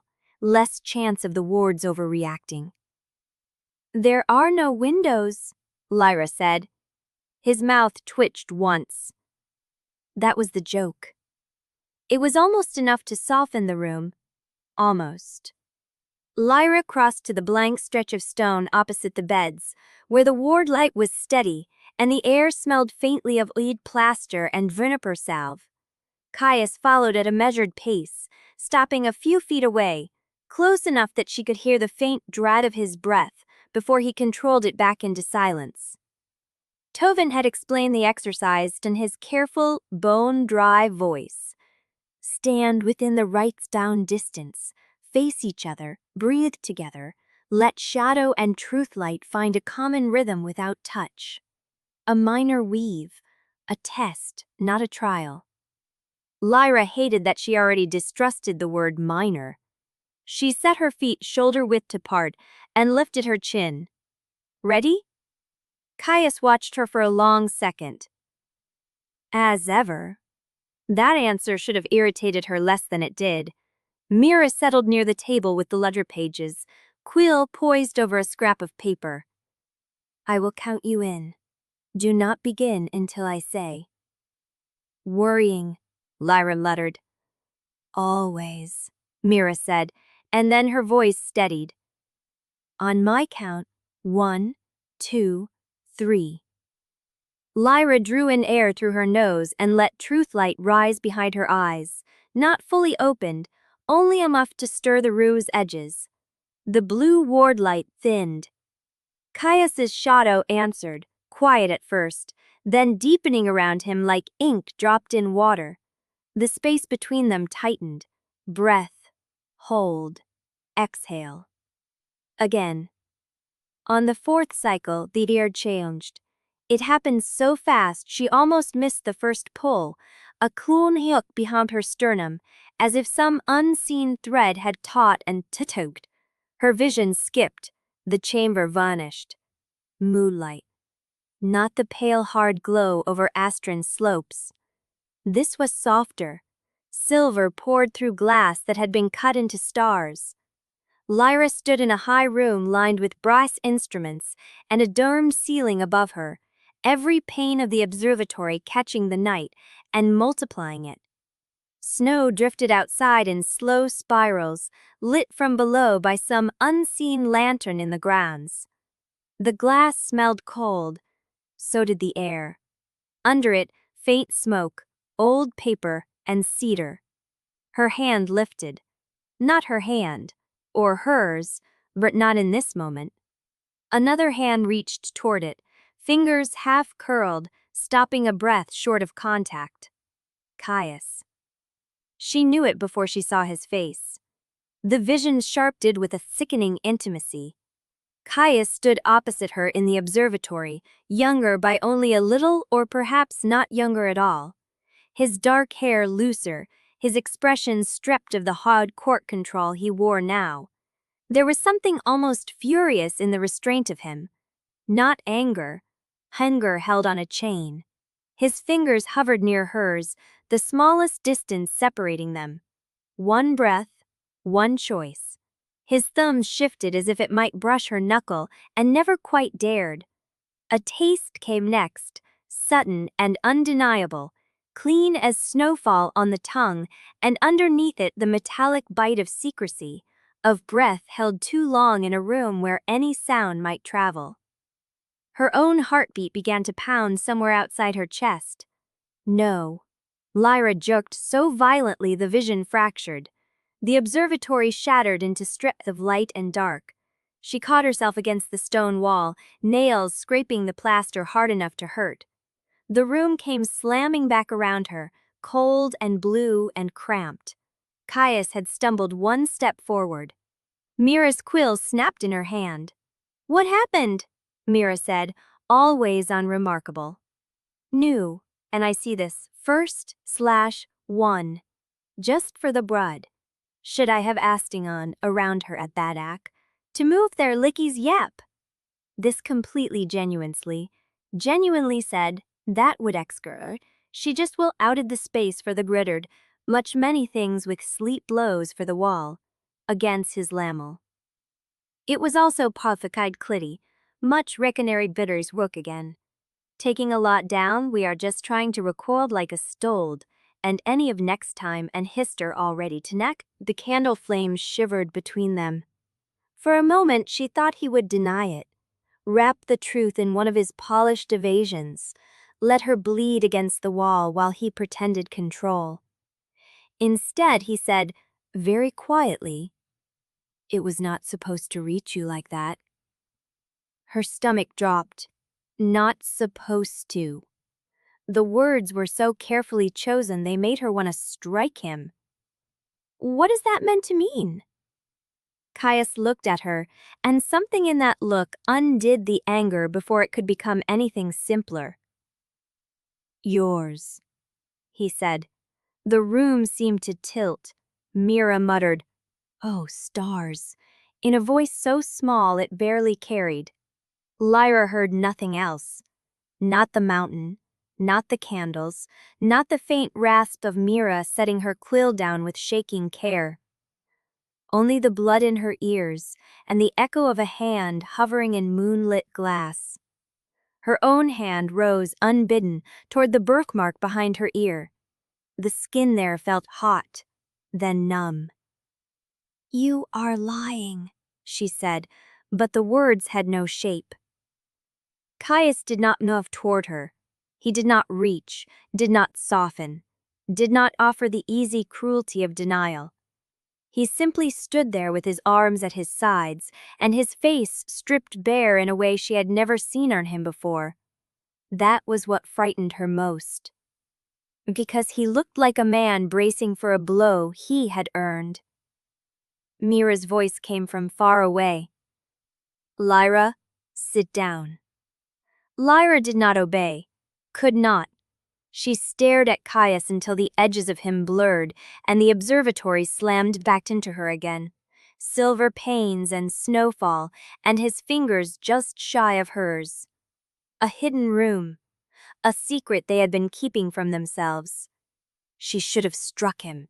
She should have demanded answers. She should have used truth light until he had no lie left to hide behind.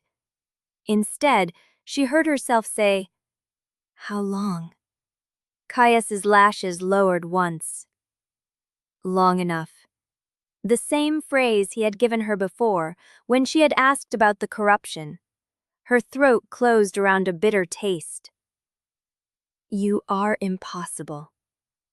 "Yes," he said, and something in his voice broke on the word, though he kept his face still.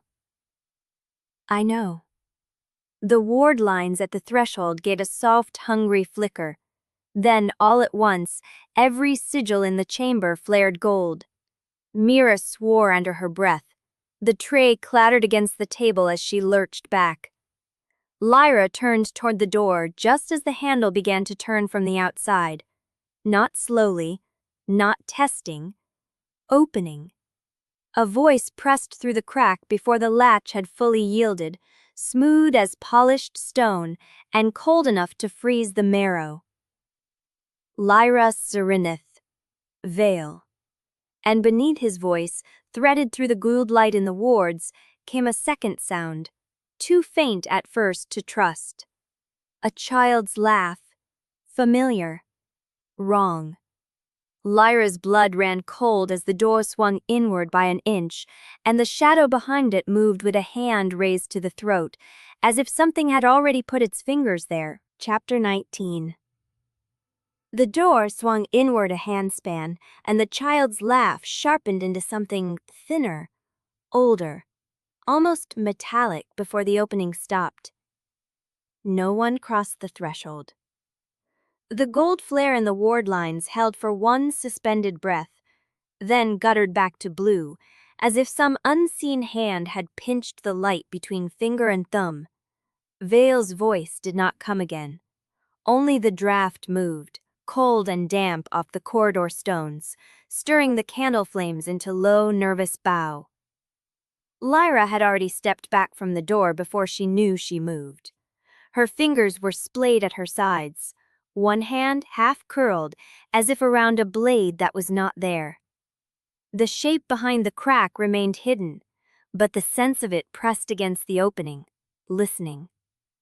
Caius shifted first, not toward the door, toward her. It was a small movement, but his body took the line between her and the threshold with instinctive precision, shoulders loose, jaw set. The black veins on his throat looked darker in the candlelight, almost bruised. His hand hovered near the edge of the table, not touching it, as if he expected the wood itself to turn traitor. Mira's quill slipped from her fingers and tapped once against the floor. She bent to retrieve it with visible care, then straightened too fast, eyes wide on the door. "I do not like that laugh," she said. "No one asked," Lyra muttered, though her gaze stayed fixed on the gap. The crack did not widen. The hand at the throat remained just visible, shadowed, fingers curled as if in pain or warning. Then the pressure vanished. The door shut with a soft, final click that sounded almost polite. For several heartbeats, no one spoke. Lyra crossed the room and seized the latch before her restraint could become hesitation. It did not give. The wards under the wood gave a faint, answering thrum against her palm, cold and alive. She pressed harder until the joint ached.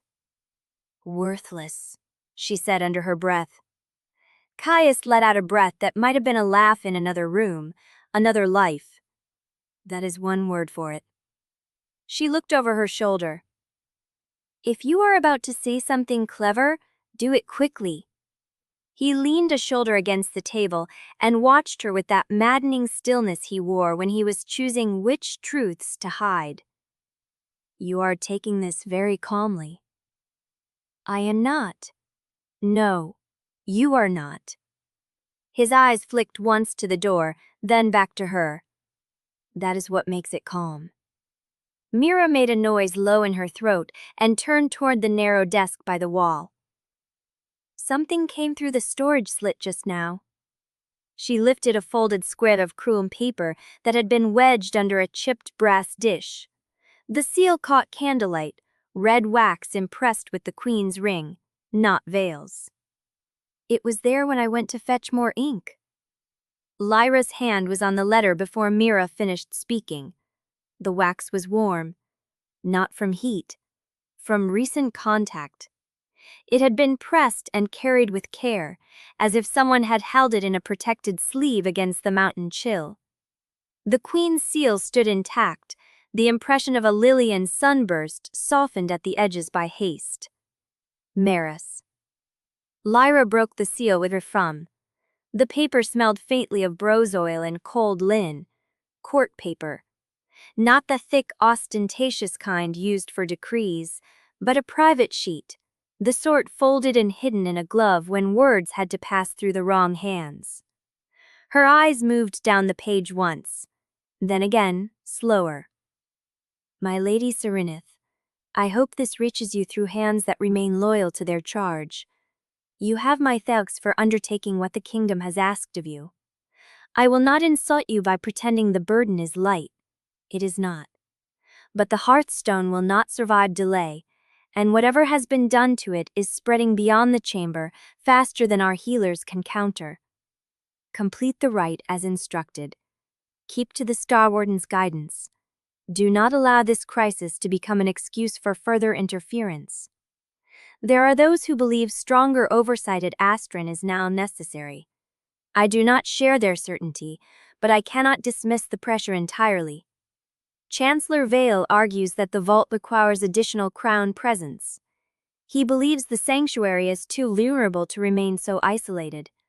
I have, for the moment, delayed any expansion of his authority. For how long I cannot promise. If you have cause to suspect the movement of persons or records through the vault, send word through the same private channel. Do not trust any seal you do not recognize. And Lyra, if you can at all permit it, I ask that you preserve your own life as carefully as you preserve the kingdom's. I know you may find that request offensive. You need not answer that part. Maris Elowen, Lyra read the last line twice before her vision settled. The queen had not ordered. She had asked. Quietly. As if asking might itself camp for something in a room where every command had already been made above her head. Her thumb dragged once over the paper edge. Delay any expansion, she said aloud. That is one way to say he is already trying to put Mira in the mountain. Mira's mouth tightened. Or that she cannot stop him forever. Caius pushed off the table. She cannot stop him now. The words came flat, certain. Lyra folded the letter along its old creases and set it back down on the table with careful fingers. You sound as though you know. I know Vale does not ask for oversight unless he intends to own the room. His tone had not sharpened, but something in it had gone colder. It pulled a line through the air between them. Lyra watched his face, searching for the old polished contempt, the reflexive deflection. Instead, she found only calculation, tired and stripped to the bone. Mira leaned one hip against the desk. She said she delayed it. For now, Lyra said. For now, Mira echoed softly. The chamber felt smaller after the letter, as though Maris's words had brought the whole court with them. Perfume, politics, and all the invisible hands wrapped around a kingdom's throat. Lyra stared at the queen's seal until the wax blurred. Maris had chosen each sentence with care. The concern was real. So was the helplessness. She could hear the woman behind the crown, sleepless and crowded by men who mistook pressure for governance. And buried beneath it, more unsettling than the warding itself, was the fact that Maris had written Lyra directly. Not to Vale, not through a formal order. To her. As if she were not only a tool inside the rite, but a person who might still be worth the risk of a private plea. Lyra looked at Caius. If Vale wants more oversight, he may already have men in the corridors. We have had men in the corridors, Caius said. They just changed the robes. That is not comforting. It was not meant to be. A sharp knock sounded from beyond the chamber door. All three of them went still. Lyra's hand moved before thought, finding the knife at her belt. Caius had gone half a step to the left, instinctively taking the angle that would let him see the threshold and the room at once. Mira had snatched up the discarded quill like a weapon, then seemed to realize its hopelessness and gripped it anyway. The knock came again, this time gentler. A voice followed, muffled by stone. Brother Tovin requests entrance. Mira let out a breath through her nose. That is almost a relief. Lyra did not lower her blade. Almost. Caius's gaze flicked to the letter on the table, then to the door. If he is here personally, the news is worse than the Queen's ink. Lyra stepped to the latch and drew it open enough for Tovin to slip him outside. The Star Priest entered with his usually restrained economy, winter white sleeves brushed clean, shaved head shining in the lamp glow. But something in him looked frayed. None in the obvious way of blood or injury, in the careful way of a man who had been holding a breaking thing together with his bare hands, and had only just discovered how close the split had come. His eyes went at once to the Queen's letter, then to the three of them. I heard the door, he said. That tells us very little, Lyra replied. It tells you I was already coming. Caius folded his arms. The motion tugged faintly at the bandage near his throat. You look as though the mountain has offended you. Tovin ignored him with practiced skill and turned to Lyra. The Hearthstone has worsened. The room seemed to contract around the words. Lyra did not ask how much. The question was already a weakness. Show me. Tovin held out one hand, palm up. In it lay a shard no larger than her thumb, pale as old bone and veined through with a dim inner gold. It had not been there before. She would have sworn on it. It came loose from the inner frame less than an hour after the breach, he said. This morning's tremor widened the fractures. Since the attack in the vault corridor, the pulse has turned erratic, faster, harder. The wards are trying to compensate and failing. Mira took a step forward despite herself. The corridor fight did that? The breach did, Tovin corrected. The fight merely reminded the mountain it was injured. Lyra took the shard from her. It was cold enough to sting. Along one edge ran a thin line of black, threaded through the pale stone like wrought inside frost. She turned it in her fingers and saw the gold at the center pulsing once weakly, as if in protest. Caius watched the fragment with fixed attention. How fast? Tovin's mouth tightened. Faster than I want to say aloud. That is not an answer, Lyra said. No, he said. It is a mercy. Her grip tightened on the shard until the edge bit her skin. Then stop being merciful. For the first time, the star priest looked at her as if deciding whether honesty would help or destroy. If the fractures continue at this rate, the next full collapse will not wait for the month to finish. The Hearthstone may fail before the rite can reach completion. No one moved. Even the candles seemed to hold their breath. Lyra set the shard down on the table with deliberate care. How long? Tovin's gaze dropped to her bloodied fingers, then returned to her face. Days, perhaps less if Vale's people force more pressure onto the sanctuary. The mountain is already answering too much at once. Mira's voice came thin. And if it answers wrong? Tovin looked at her. Then the vault will stop pretending it is only a sanctuary. Lyra heard the unspoken rest. It would become a tomb. The thought landed cleanly, without ceremony. She had lived too long inside threats to romanticize them. She simply put one hand flat on the table to steady the sudden, hard beat of her pulse. Vale knows this, she said. Tovin did not deny it. Caius's jaw flexed once. That is why he wants more oversight. Yes, Tovin said, and why I am telling you now, before he can attach his own solution to the problem. Lyra lifted her chin. You are speaking in circles. I am speaking carefully. Then speak plainly. His eyes met hers, old and unblinking.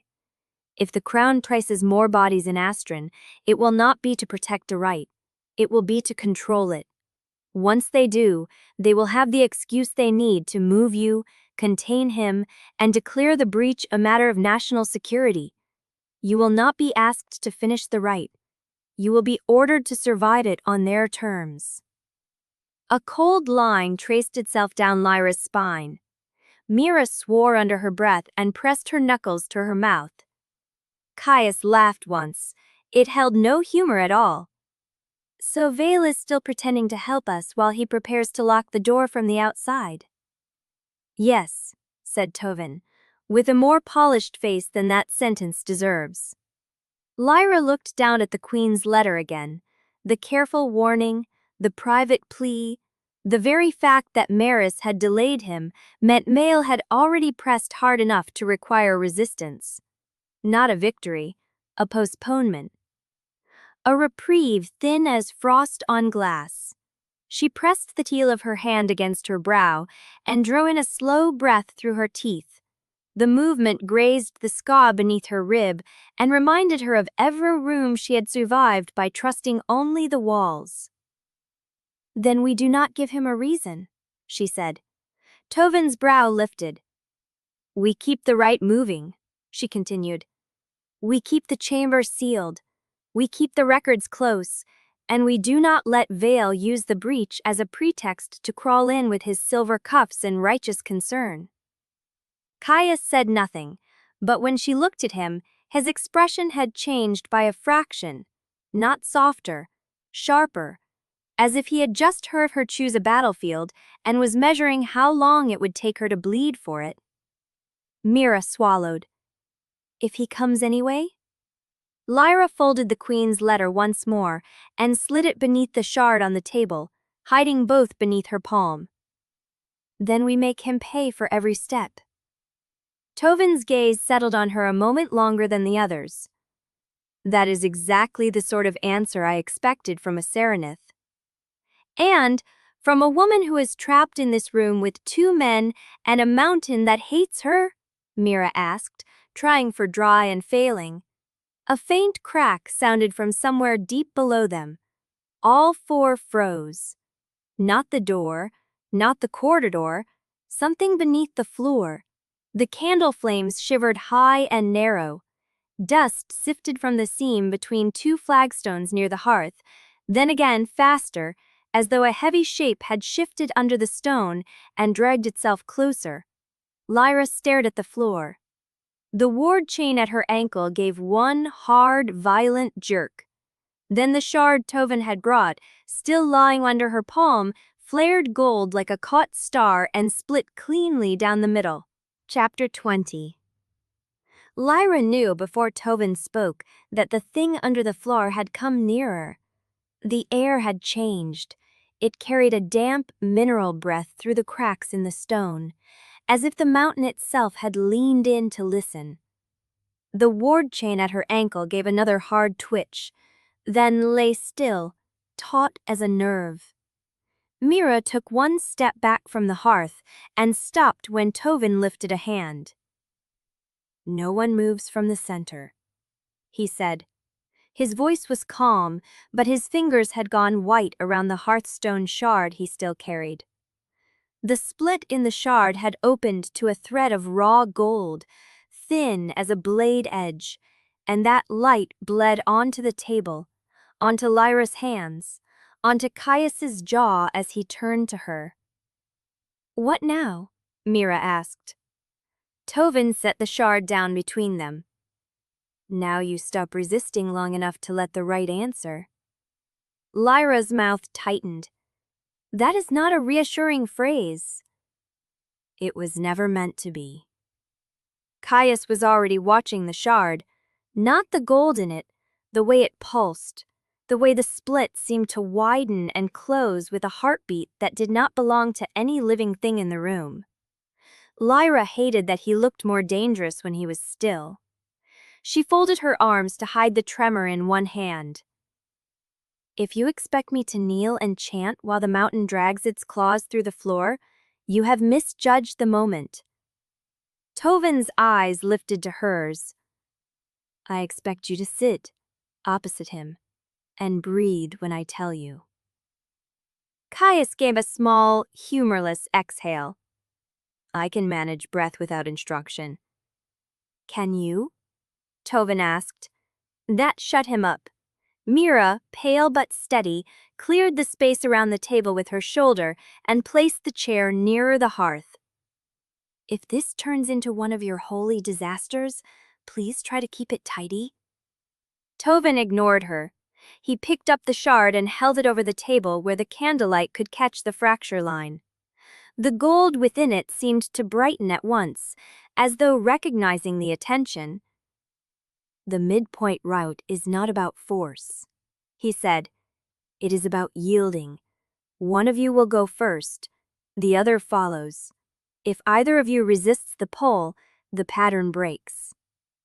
Lyra looked at Caius. "You first." His brows rose a fraction. "You always assume I should take the risk." "I always assume I know more than you say." "That is because I do." "Then stop enjoying my suspicion and begin." Tovin made an impatient sound and motioned them both toward the table. "Sit." They did. Not close enough to touch, never that, but the room made mockery of distance anyway. Her knee could have brushed his if she leaned forward. The thought rose unbidden and ugly and immediate, and she pressed her fingers against the edge of the chair until the wood bit into her skin. Tovin placed the shard between them. Hands on the table, not on each other. Lyra laid her palms flat on the grain. Caius followed a heartbeat later. His hands were narrower than she remembered, scattered with old scars, dark veins still climbing beneath the skin along his forearm. He kept his fingers spread, as if even in this he meant to remain controlled. "Close your eyes," Tovin said. Lyra did not like that. She did it anyway. The room sharpened around sound. Candlewick, Mira's breath, the scratch of Tovin's robe as he drew a chalk circle around the chair legs, the dry squeak of the mineral line on stone. Then his voice again, lower now, older somehow. "Breathe in on the count of 4. Hold on 4. Release on 6. Do not force the vision. Let it take the shape it wants." Lyra hated that too. She drew in air. It tasted of wax, dust, and Caius, a faint scent of cold rain on stone that always seemed to cling to him when she noticed it most. She held, let it out slowly. Across from her, Caius matched her rhythm without being told. Again. Again. The room narrowed. The candle flames pulled long and thin. Somewhere beneath the floor came a low, answering thud. Mira swore under her breath. Tovin murmured, "Stay with the count." Lyra did.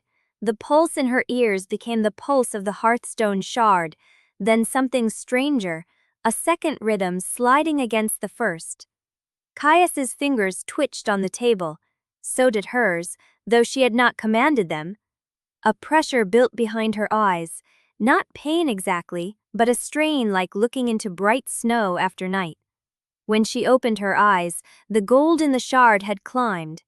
It spilled over the fracture line and ran in a thread toward her palms.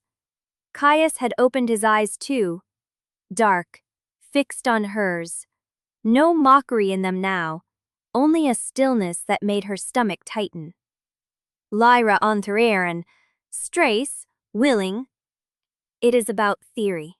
I would assume you know more than you say. That is because I do. Now to conform where it's whip and make the feel, and general always believe her. Wonder for 153, to aggress his Cheeber's goal. 180 years, looking at the clind, secretly that I said to my fathers who despires, what every enders are manned. I want to keep it like the break place, but today's?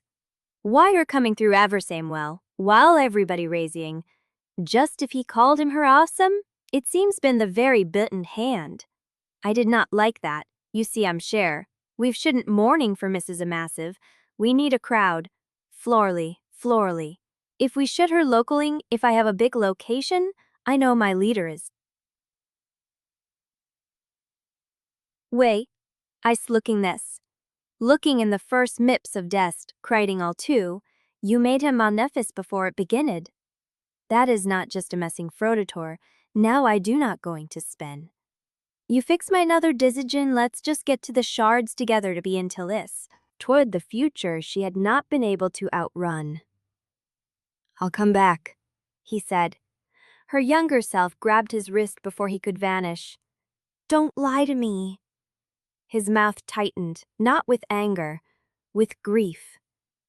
I am not lying. The room split again. Lyra's lungs seized in the present chamber. Her chair hit the floor with a crash. She was half standing, half falling, every nerve lit white. Caius rose with her. Not touching, never touching, but so close she could feel the heat coming off him, the strain in his breathing, the tremor in his shoulders as the memory tore through him too. His face had gone bloodless. His gaze was fixed on hers, as if he could hold her there by force of will alone. Lyra. His voice broke on her name. She saw it then. Not the observatory, not Moonwake. The gap between them, years and lies and grief, laid open like a wound. and beneath it, a certainty so violent it stole the air from her lungs. She had known him, not as an enemy, not as a name in court whispers, as a lover.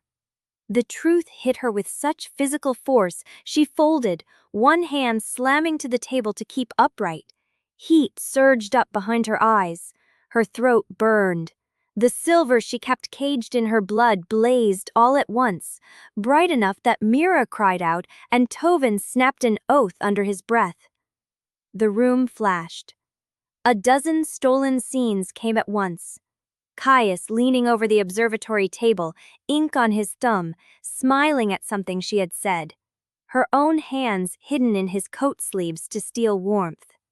A kiss not quite given, paused at the edge of disaster, both of them listening for footsteps in the corridor. His forehead against hers in the dark, his voice rough with a promise she could not yet remember in full. Then blood. Fire. Her father's ring on the floor of Moonwake's hall split open and blackened, a scream that might have been hers. She reeled backward and caught sight of herself in the memory, standing in the observatory doorway in a down dusted with frost, waiting. Waiting while the bells of Moonwake rang wild and wrong beyond the windows. Waiting for Caius. Waiting because he had said he would come, because the last thing he had done before the world burned had been to touch her cheek with the trembling carefulness of a man crossing a line he knew could ruin him. He never arrived. Or perhaps he had. Perhaps she simply could not reach that part of the night yet. The vision collapsed. Lyra slammed back into her body with a sound dragged from somewhere deep and animal. She hit the stone on one knee.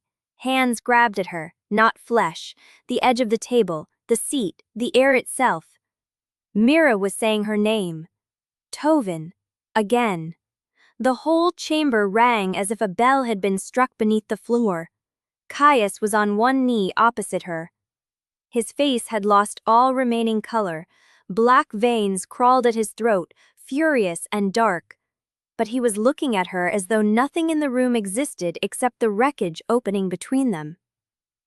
"You knew," Lyra whispered, the words scraped out of her raw. "You knew." Caius did not deny it. That was worse than denial. Her hand came up on its own, fingers shaking, and he flinched as if she had reached for a blade. She stopped. The space between them burned. "Say something," she said. His mouth opened, closed. The gold in the Hearthstone shard surged again, and the ward chain at her ankle began to glow blue, then white, then gold, all the way down to the metal biting her skin. Tovin took one step forward and stopped dead. Because from beneath the floor, directly under the hearth, came a single heavy knock. Then another. Then the third. The stone beneath Lyra's knee shuddered. A seam split open at the base of the hearth, and a thin line of white light bled upward through the crack, growing brighter by the second. Caius moved first, hand half raised as if to steady her, then froze with his head turning toward the light. And from inside the widening seam, a voice that should not have been able to speak at all whispered, close and pleased. "Lyra." Gaunt time, letting their publics divide on and the dead stopped, discussed in this, ridden by a hair's breadth, and Lyra snapped her hand back before the light could catch her skin. "Don't," she said. The word came out thin, sharpened by the sting behind her eyes. Caius stayed where he was, one knee on the stone, his hand half raised toward her, and then drawn uselessly back to his side. The fire in the seam under the hearth climbed in a slow, bright breath, painting the underside of his jaw and the black veins at his throat in cruel relief. Mira had gone rigid beside the table. Tovin's shaved head had turned toward the crack with the stillness of a man listening for a blade in the dark. Lyra pushed herself upright. The chamber swayed once, then steadied around the hard edges of the table. The basin, the two beds with their rumpled blankets like beds in a room that had never held anything soft in its life. Her chair lay on its side behind her. She left it there. "You knew," she said again. This time the words held. They cut. Caius rose slowly. There was blood at the corner of his mouth. He wiped it with the back of his hand and did not look away from her. "Yes." Mira made a small, strangled sound. Tovin's fingers tightened around the Hearthstone shard so hard the skin around his knuckles blanched. Lyra took one step forward. The ward chain at her ankle answered at once, the metal biting and tightening as if it had senses of its own. Blue light flickered over the links, then hesitated in gold at the edges. She did not stop. Pain was a languent her body knew better than this new one she did not trust. "You knew," she said louder now, "and you let me ask you. You let me hate you for 5 years." Caius's mouth twitched, but there was no humor in it. "Yes." The chamber went very still. Even the sound beneath the hearth seemed to pause, the white light in the seam breathing faintly as if something alive were taking interest. Lyra laughed once. It scraped her throat raw. "That is all you have?" "No." The answer landed heavier than denial would have. Her hands curled into fists at her sides. She wanted to cross the room and strike him, wanted to grab the front of his shirt and shake the truth loose from him by force. What she wanted, worse than both, was to keep standing exactly where she was and let him talk until the memory in her blood settled into something she could bear. Instead, she said, "Say it." Caius's gaze dropped, just for a heartbeat, to her mouth, then back to her eyes. That small betrayal of attention was enough to make heat flash low and vicious through her belly. Her skin seemed to remember his hands before her mind had words for it. "We were lovers," he said. Mira inhaled sharply. Tovin closed his eyes. Lyra did not move. The truth should have shattered cleanly.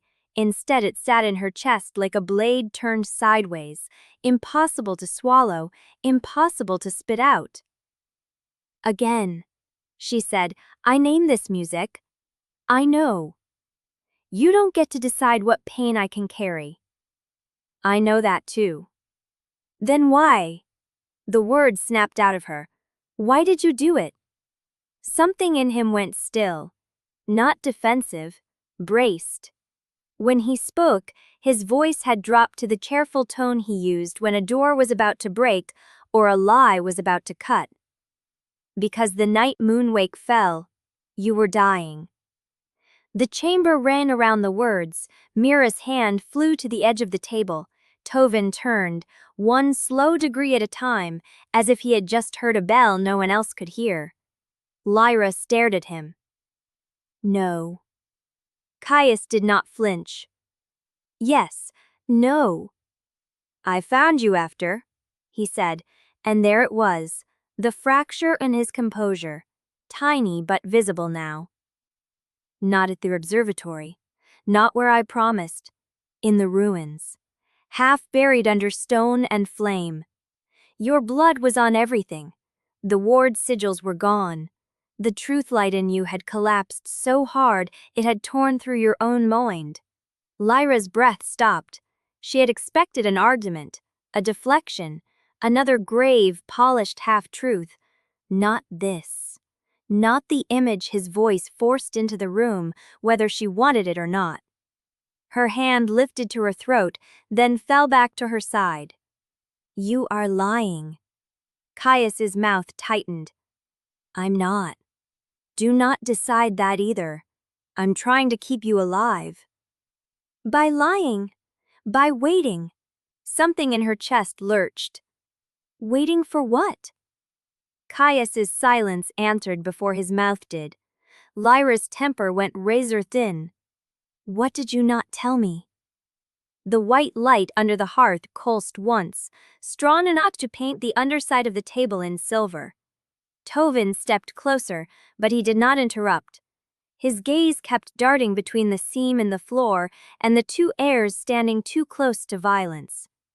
Caius finally said, "Not here." Lyra let the words sink their hooks into her. "You always do that." "I know. You hide behind caution and call it protection." "I know. You expect me to trust you while you keep the worst of it locked away." "I don't expect anything." That finally made her go still, because it sounded true, because it sounded like a man who had already decided he deserved nothing from her except the chance to keep breathing until whatever was coming arrived. The silence stretched. At the hearth, the seam widened another fraction. A line of cold air slipped through the crack and kissed Lyra's boot. It smelled like stone dust and something older, a damp mineral scent that reminded her of buried chambers and sealed doors. Mira's voice came carefully from the side. "Lyra, the light, it's changing." Lyra did not look away from Caius. "Of course it is." His gaze had gone to the floor, back to the seam, back to her. He looked almost listening, as if the thing beneath the hearth had begun speaking in a language only he and the stones understood. She saw his throat work. Then she saw it. A thin black thread, no wider than a hair, had surfaced at the base of his jaw, just above the collar of his shirt. Not from the war chain, not from exertion, from the corruption. It had climbed higher while they stood there tearing open old wounds. The line trembled once, dark as spilled ink. Lyra's hand moved before she could stop it. Caius caught his breath when her fingers touched his throat. Not quite a touch at all, only the hover of it a breath away. His eyes widened. The ward chain at her ankle flared hot, and then cold, then somewhere between, as if confused by what she meant to do. She looked at the black vein, at the pulse beneath it, then at his mouth. The memory of his almost kiss hit her with such force, she felt it in her knees. "You should have told me," she said. "I know." "You should have trusted me." A muscle worked in his cheek. "I did." The lie was so small, so terrible, that she almost missed the truth inside it. He did not trust her with everything. He trusted her with enough to keep going. Her fingers curled back into her palm. She withdrew. The absence of his skin felt like a wound reopening. Before he could answer, the chamber door struck once. Hard. Not the deliberate knock of warning from earlier. This was a fist, or a shoulder, or something heavier thrown against the wood from the other side. The ward lines along the frame flashed gold, then blue, then gold again in a violent stutter. Mira swore under her breath. Tovin turned sharply toward the door. No. Another blow slammed through the chamber. Dust sifted from the lintel. The hearthstone seam under the hearth answered with a brighter burst of white. Caius moved at once, putting himself half in front of Lyra without seeming to decide to do it. His hand went to the iron key at his belt. Lyra noticed. Of course she did. "Not now," he muttered, staring at the door. The voice on the other side came low through the wood, muffled by the wards and yet unmistakably human.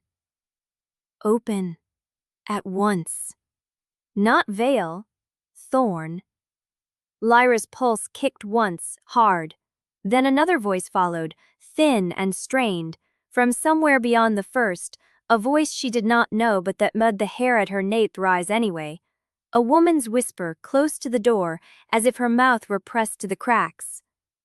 "Caius," it said. No one moved.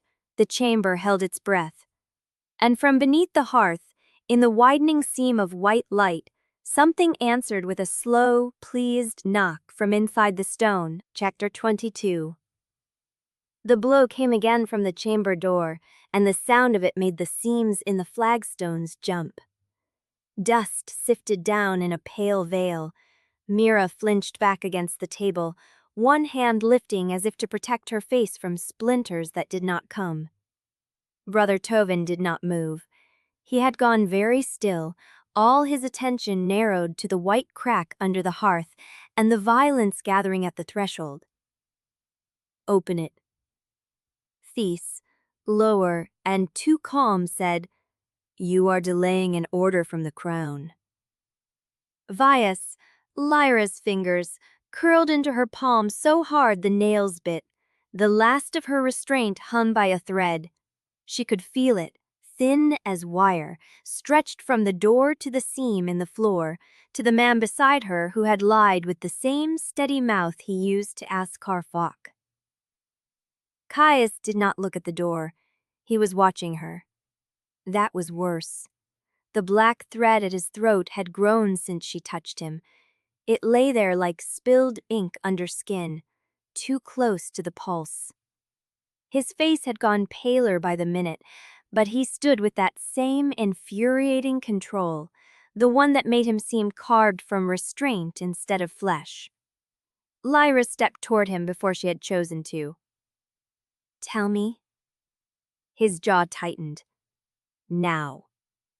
Mira made a small sound, warning and helpless at once. Tovin's head tipped a fraction, as though he had expected this and dreaded it. Caius looked at the door once, then back at her. "If I tell you everything, you would hate me more?" Lyra almost laughed.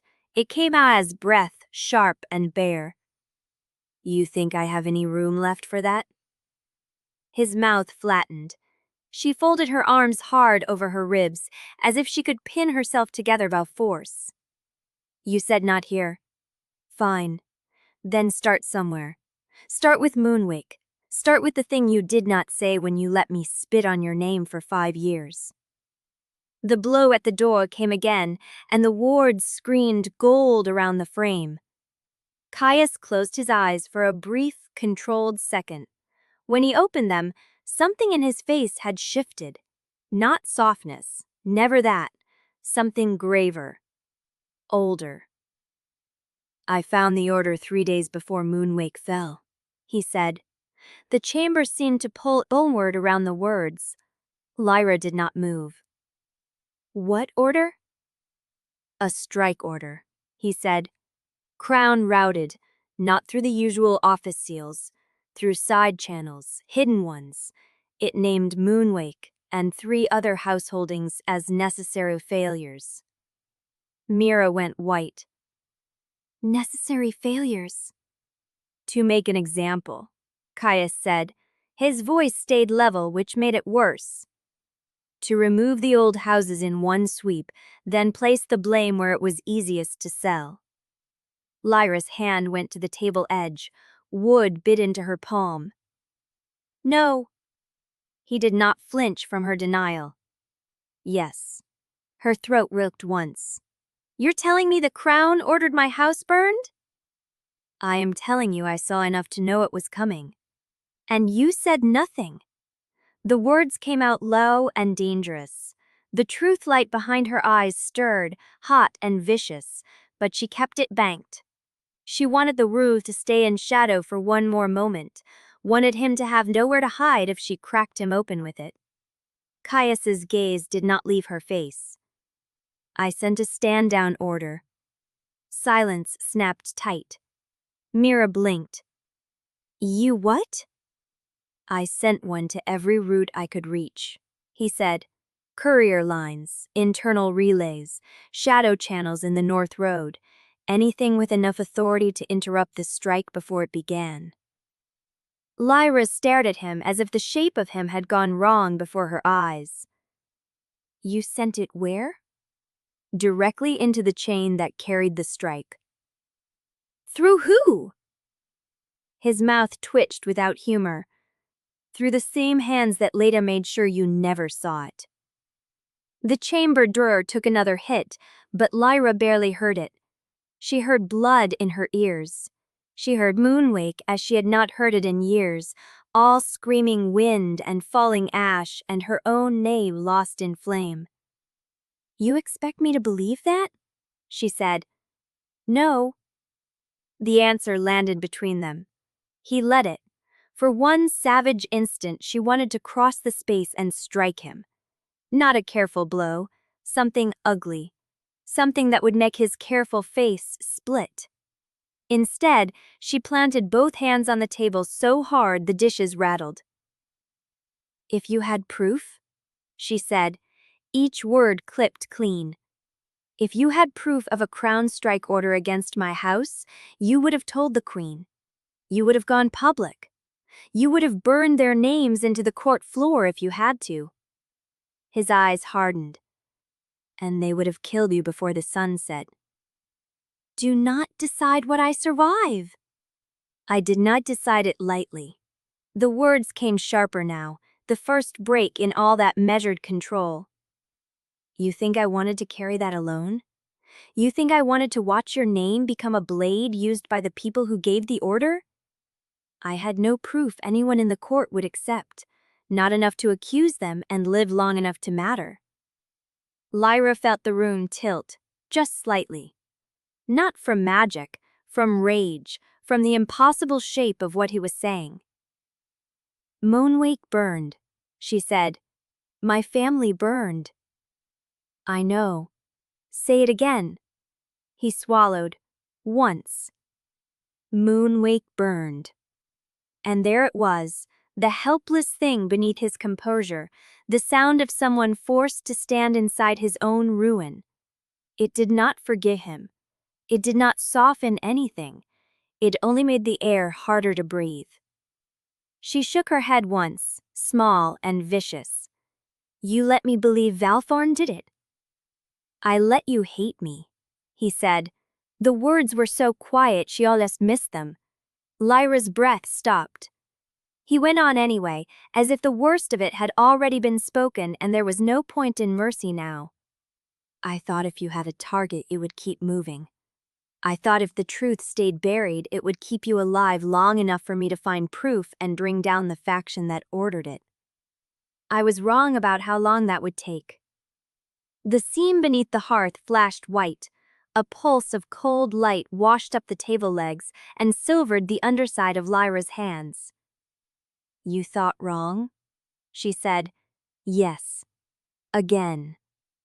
Something in his expression tightened at the order, the way it sounded like old violence between them and not merely accusation. "Again?" he said. "I thought wrong." Mira looked between them with open horror, as if she had just watched a lock turn inside a door she had not known existed. Tovin stepped forward at last, not to interrupt but to steady the moment before it broke entirely. "Caius," he said, voice low and weathered, "if there is more, speak it. The room has not the patience for another half-truth." Caius's laugh was not a laugh. It scraped out of him hose just telling him, and this Dax, which I almost flat at the step. I always feel like that is not on a way. Lyra heard the Enterstreams to get their type of north. Suspite as the next Jeeds, 2-4 under time. Waste can completely sinner in I cannot trash. The gains are harding, Bidos. Let's officiously understand this mine. Specifically, bides in the snow, wards blown open, the observatory broganed. I thought. His mouth tightened, and for the first time he looked like a man standing at the edge of something that could still swallow him. I thought you were dead. Lyra's fingers dug into the table edge. The word hit her like a strike to the sternum, though she had heard variants of it 100 times from her own mind. Dead. Gone. Burned away. Caius's voice lowered. You were not. He looked at her hands, not her eyes, then back up as if the memory still had teeth. I found you half buried beneath a fall of stone, he said. The roofs had come down near the observatory steps. There was fire in the air and blood in the snow, and your truth light had collapsed so hard it had torn through you. You were alive for minutes, maybe less. Enough to pull you into the light and know you would not survive if anyone else found you first. Mira's breath caught. It is very feeling out. Think. See you. His gaze flicked just once to the door. From them, he said, and from anyone who might follow a trail back to you. Your mind had already folded in on itself. Your magic had gone wrong under the shock. If the right people had discovered how badly your truth light had shattered, they would have used it to trace you, correct you, erase what remained. The truth light in Lyra's chest surged, silver and bright, and she slammed it down hard enough to make her vision sting. So you decided for me? I decided you should live. The chamber door shook with another impact. Somewhere beyond it, Thorne cursed under his breath. The white light beneath the hearth throbbed once, as if listening. Lyra took a step closer to Caius, then another. Not enough to touch, close enough that he had to look down at her, close enough that the air between them felt charged and narrow. You had no right. His face did not change. Only his hands betrayed him, flexing once at his sides as if he wanted to reach for her and knew better. No. Say it. No, he repeated. She wanted blood. She wanted him to hurt the way she had hurt, to say the exact words that would make it fair. You let me hate you. His eyes closed for one beat. When they opened again, the storm in them had gone still and black. I know. The reply was not defense, it was confession. Lyra's throat tightened so suddenly she had to turn her face away for a moment, just long enough to find breath. Her gaze caught on the seam beneath the hearth instead, on the white light slipping wider through the fracture. It was not steady now. It pulsed, almost eager. Mira had gone rigid. Lyra, she whispered. The light. Lyra did not answer. She could feel the room listening. Then Caius said very carefully, There is one more thing. She turned back, too fast. Of course there is. His expression warned her before the words did. No, she said, because something in him had gone unnaturally guarded. No, you said enough. You asked why I chose disgrace, he said, because when I reached the ruins, there were eyes still moving in the dark. Veil's people. Crown eyes. I could not call out what I had seen without handing them the means to finish you and anyone else tied to Moonwake. I could take the blame. I could not take the risk of saying more.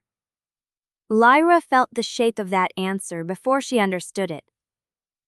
You went silent. His mouth tightened.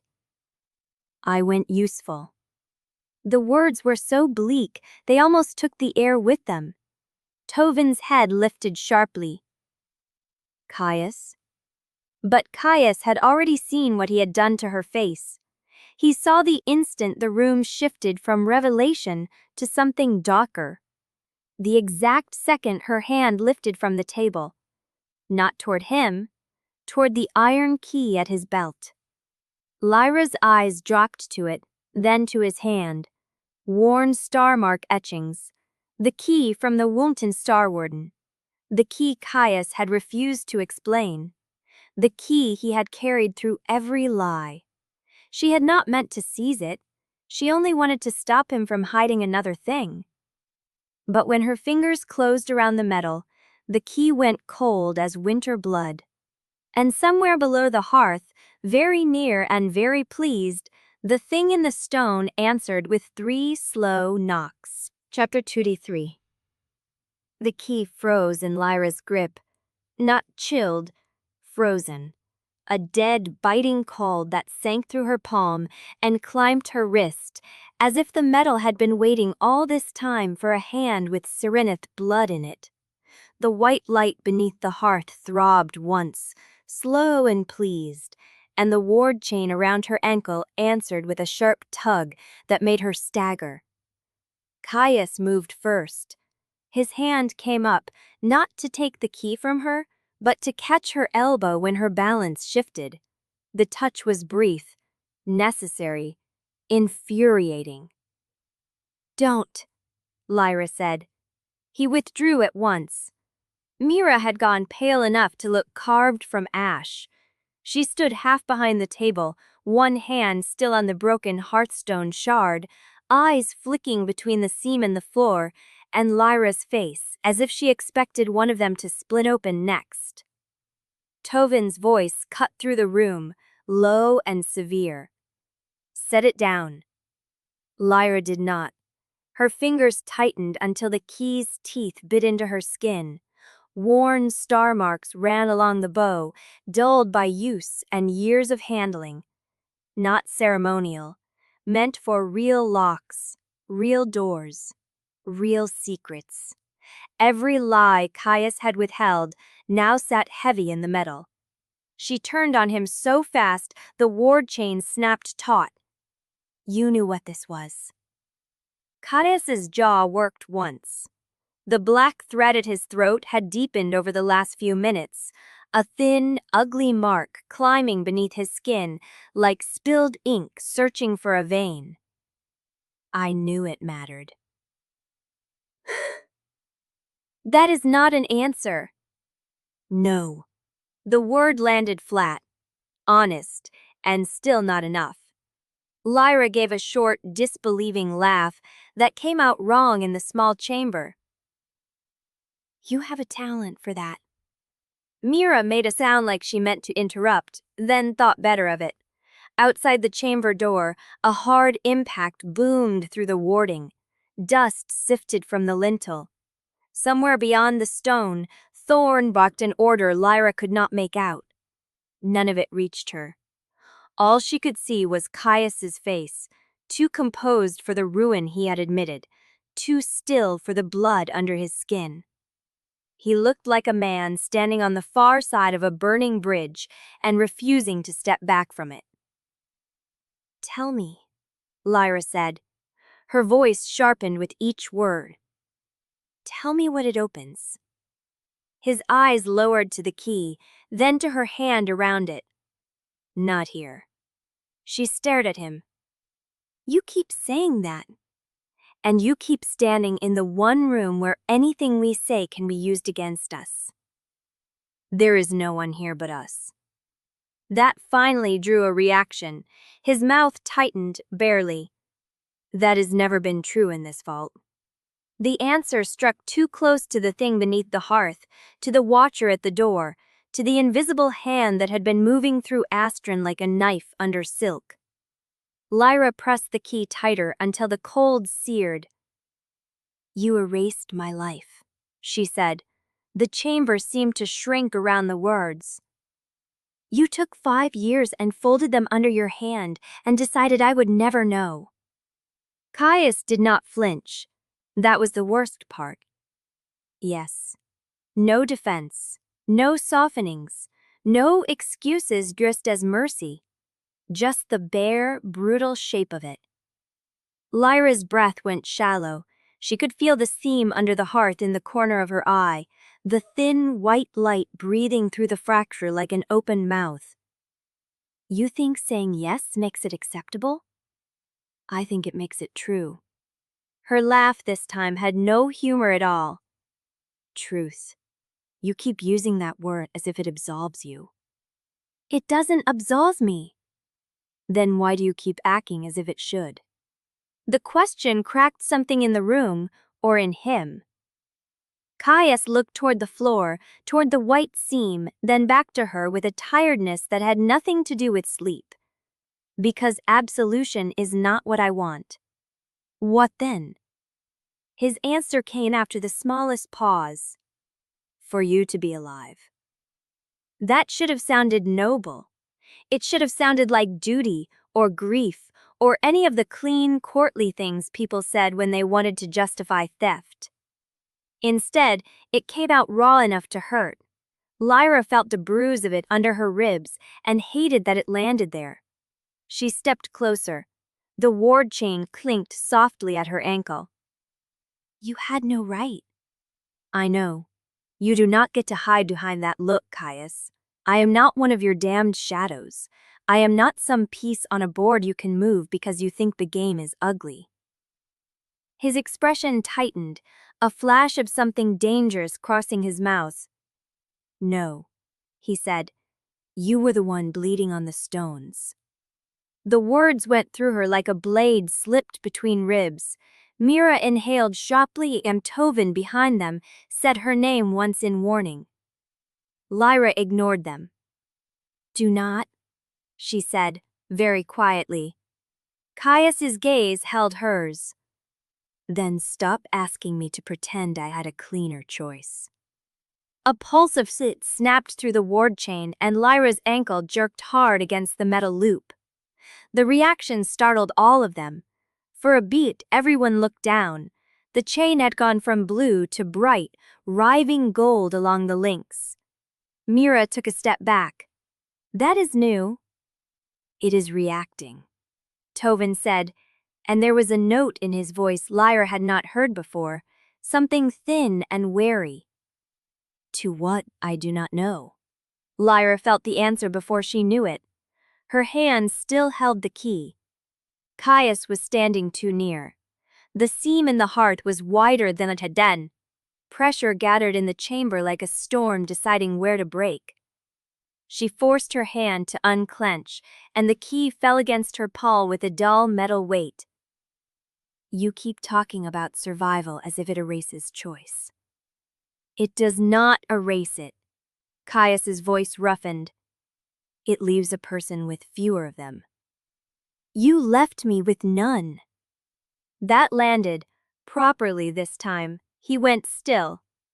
Not in the way of command. In the way of a wound receiving its second blow. The black vein at his throat pulsed once beneath the skin. Lyra saw the reaction and hated the satisfaction that flashed through her, because it was the same ugly need that had driven her across 5 years of blood and blame. Make him pay. Make him feel it. Make the dead matter enough to wound the living. The thought made her stomach turn. She lifted her chin anyway. You do not get to decide what I could survive. No. His eyes had gone darker, the gray nearly lost in them. But I did decide what you would remember. The chamber went terribly quiet. Even the white light beneath the hearth seemed to pause, listening. Lyra's fingers opened slightly around the key. Say that again. Caius's mouth flexed once. I decided what you would remember. There it was, the blade under the apology, the naked shape of the wound. Not that he had hidden it, that he had touched her mind and called it love, protection, necessity. Lyra took one more step forward until the key between them nearly touched his coat. Do you hear yourself? Yes. Good. Her voice dropped. Then hear this. I would rather have carried the truth war than have you tuck it away like a blade in a sleeve. His face changed by degrees. Not surprise, recognition. She saw the moment he understood that the sentence had come from somewhere deeper than anger, something old and unhealed in her that knew exactly what it meant to be handled carefully by hands that claimed mercy. I know, he said. No. The word cracked out of her. You know your reasons. That is not the same thing. His eyes did not leave hers. No, it is not. The answer should have ended it. Instead, it only fed the fire. Lyra turned sharply and began to pace one hard line across the table's edge, the stone under her boots cold enough to bite through her soles. The chamber had never felt smaller. The beds, the wash basin, the single chair, the sealed door, the seam in the floor, everything pressed in. Behind her, Caius spoke her name once. She stopped so suddenly the ward chain jerked. Do not, He was silent. She turned back and pointed the key at him like a knife. You told me Moonwake made the choice for us. That my mind break. That I would have died if they found me. Fine. I believe that part. I believe you pulled me from rubble and hidble and took the blame and made yourself a monster to keep me breathing. His eyes did not move. But the memory, she said, and her voice thinned around the word, was mine. It was mine, Caius. You took even that. A muscle in his jaw jumped. Yes.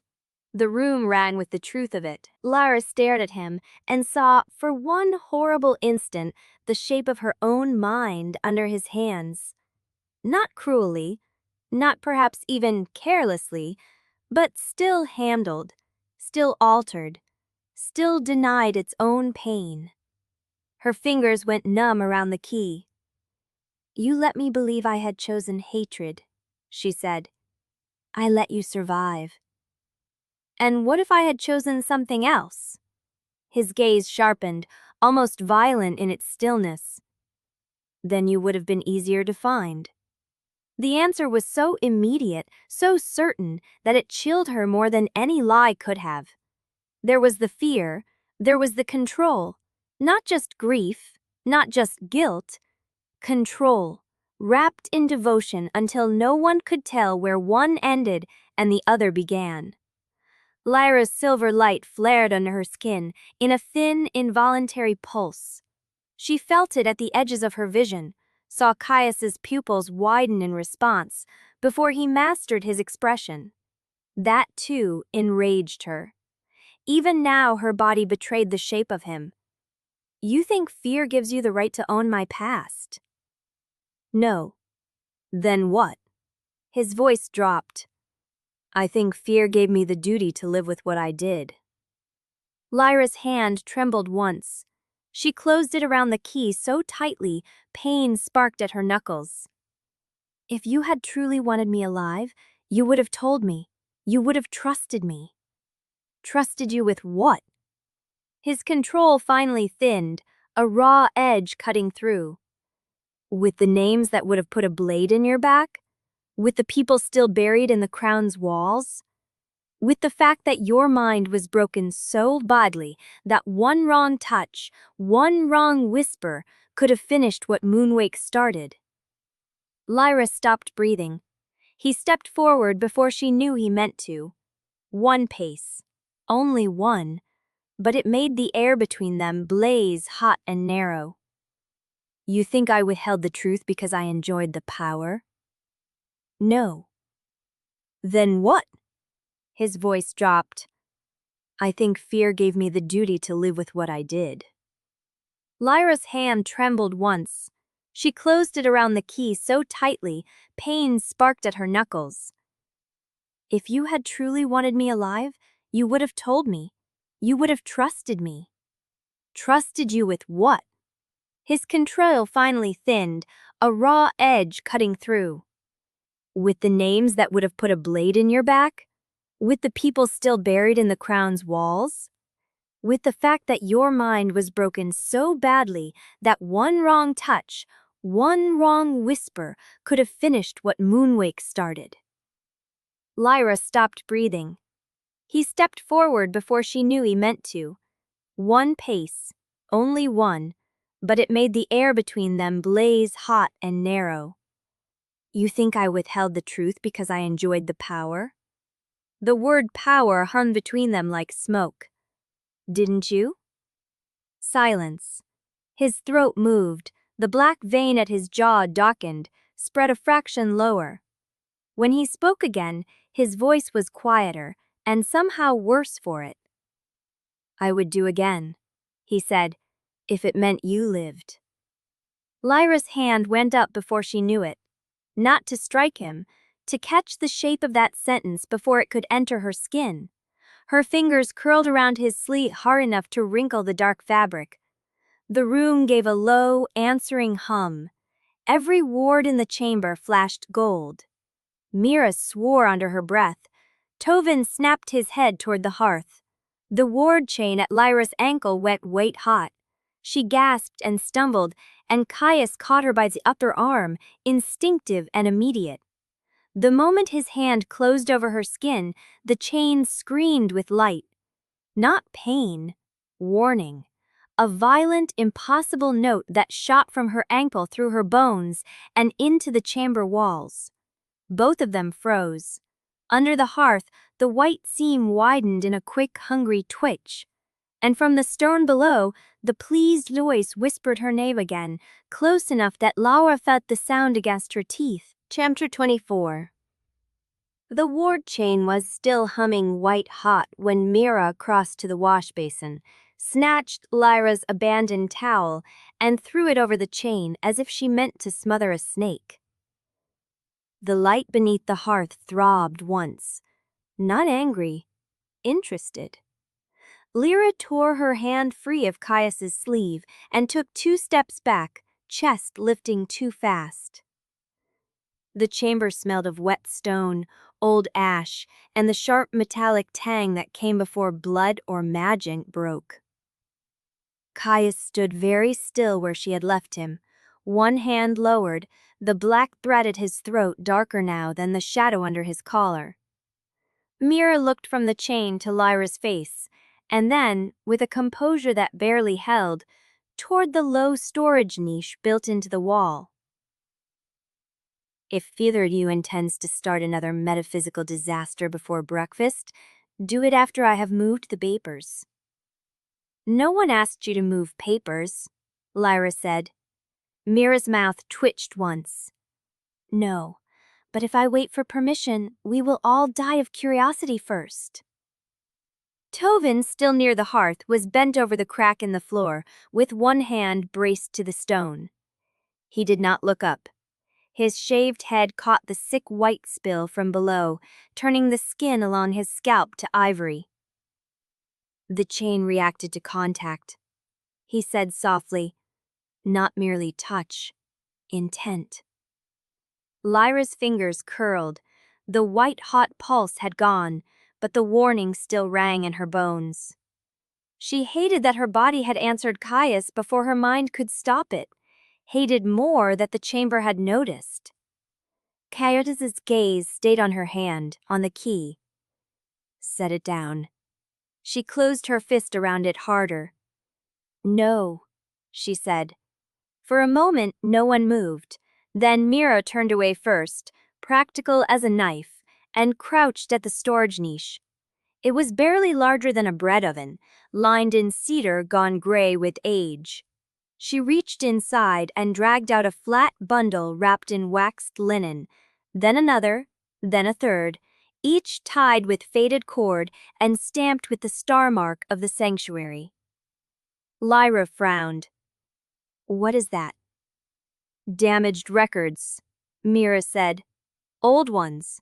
The sealed archive fragments Brother Tovin moved here before the lower rooms were sealed.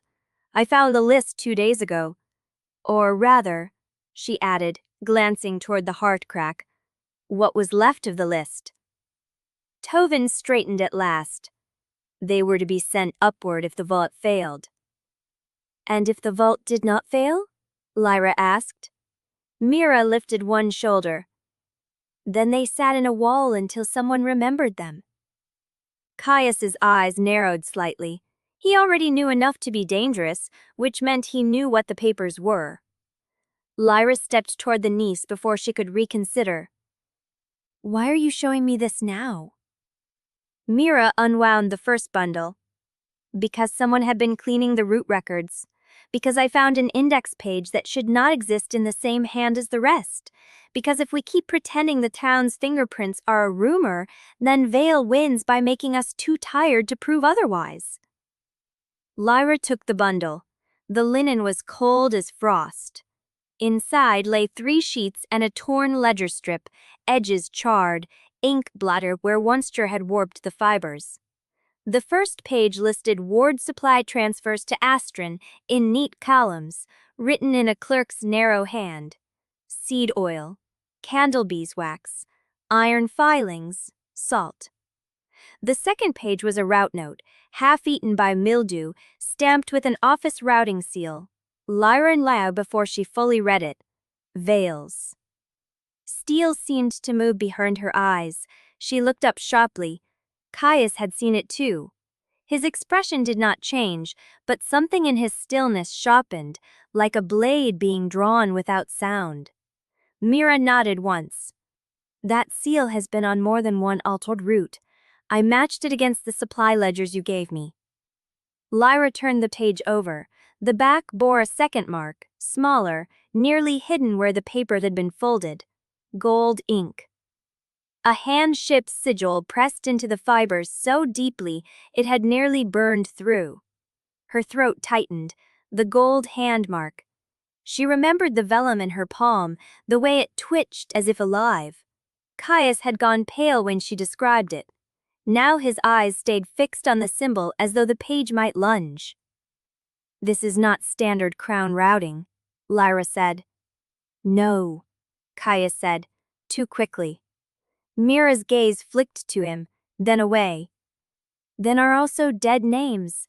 Staff passes issued under people who have been buried for years. One of the root clerks listed here died in Lumeris 2 winters ago. Lyra slid the ledger strip beneath the first page. There it was again. Veils, seal. Then, beneath it, a notation in red-black ink. Transfer to lower archive by request of the Keeper's office. Keeper. Veil. Her jaw tightened until pain sparked near her ear. He is moving records through Astron. Or removing them, Mira said. Lyra stuffed the remaining sheets. One was a corridor inventory from the Western Archive passage. Another, a hand-copied witness tally from after the First War failure. The names had been half cast out and written again, as if someone had revised the dead while the ink was still wet. Then she found the page that made her go still. It was folded twice, hidden inside the ledger strip as if someone had tried to make it disappear by accident. The top half was blackened along one side, but the center remained legible. Crown insignia, date, chain of transfer. And beneath it, in cramped script, gilded seal, inner directive, to be held from all non. The rest was gone, not torn, blarned. Lyra stared at the blackened edge, then at the ragged hole where the words had stopped. Her fingers tightened around the page hard enough to crease the fibers. Read it, she said. Mira leaned in. I can only make out the first part. Gilded seal, inner directive, held from all non. A spark hissed. All 3 of them jerked. The page's burned edge lit gold for a heartbeat, bright enough to throw their shadows on the wall. A line of heat raced through the fibers in a fast, greedy vein. Lyra dropped it at once, but the script had already begun to curl inward, blackening more from the center than the edges. Caius moved first. His hand caught her wrist, not hard, but enough to stop her from snatching it back into the flame. Do not touch it. Lyra's pulse hammered once against his fingers. He let go at once, as if the contact had burned him. Mira snatched up a copper basin and slapped it down over the page. That was not ordinary decay. No, Lyra said, voice thin. The burn spread anyway, smoking at the seam of the basin. Tovin swore under his breath and struck the basin with the flat of his hand, muttering a warding prayer. The smoke stopped, not because the paper was safe, but because whatever had been eating it had found resistance. Lyra crouched and lifted the basin just enough to see. The page had lost another line.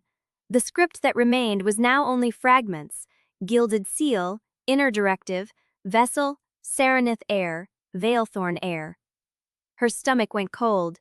Mira pressed a knuckle to her mouth. Vessel? Lyra snatched the sheet free before it could eat more and held it flat on her knee, ignoring the hiss of heat against her skin. What did it say before that? Caius was already reading, his face gone hard and colorless. It was a transport note. Lyra said. His jaw flexed. Not this time. Then what is it? He did not answer. That silence was its own answer. The archive room behind the storage niche was not a room at all. only a narrow recess where Tovin had stacked old sealed bundles behind a false cedar panel. Lyra had not noticed the seam until Mira pushed her fingers into the carved border and the panel opened with a soft click. Cold air spilled out carrying the scent of dust, wax, and paper so old it had nearly become cloth. "My fate is in ruins," Mira muttered as she ducked inside. "Might as well use the wreckage." Lyra followed. The hidden recess was smaller than the chamber itself, with shelves built into the stone and 3 narrow drawers that had warped with age. Some bundles had caked frost on their edges, others were tied with the same star-marked cord as the archive fragments. One shelf held nothing but blank label tabs. Her breath clouded in front of her flesh. Caius entered last, stopping just inside the threshold as if he disliked the ceiling's low arc. The dark threads on his throat stood out stark against his skin. He did not look at the shelves, he looked at the door. Always the exits. Lyra set the burned page on a cleared ledge and began sorting the surviving sheets. Mira knelt beside her with the speed of someone who had decided fear would not be allowed to waste time. Together they spread the papers out over the stone ledge. Most were routine. Ward logs, maintenance requests, one list of replaced hinges, one record of star oil deliveries that had been triple stamped and then corrected by hand. But the routing marks repeated: Vail's seal, Vail's office notation, Vail's clerk initials. Always just enough to show the trail, never enough to accuse. Until the final bundle. It was smaller, wrapped in oilskin, and had been sealed twice. Once by the Starwardens, once by a crown mark pressed into wax so thin it had almost vanished. Lyra's mouth went dry. "That should not be here." "No," Caius said. She looked up. "You know what it is." "I know what it was meant to be." Mira reached for the seal, then hesitated and pulled back. Lyra broke it herself. The oilskin released a strip of brittle parchment and a folded summary page. The summary had been partly scraped clean, as if someone had worried at it with a knife. The surviving lines were enough. "Lower archive access requested by Office of the Keeper of Oaths. Transfer authorized for review of compromised lineage records.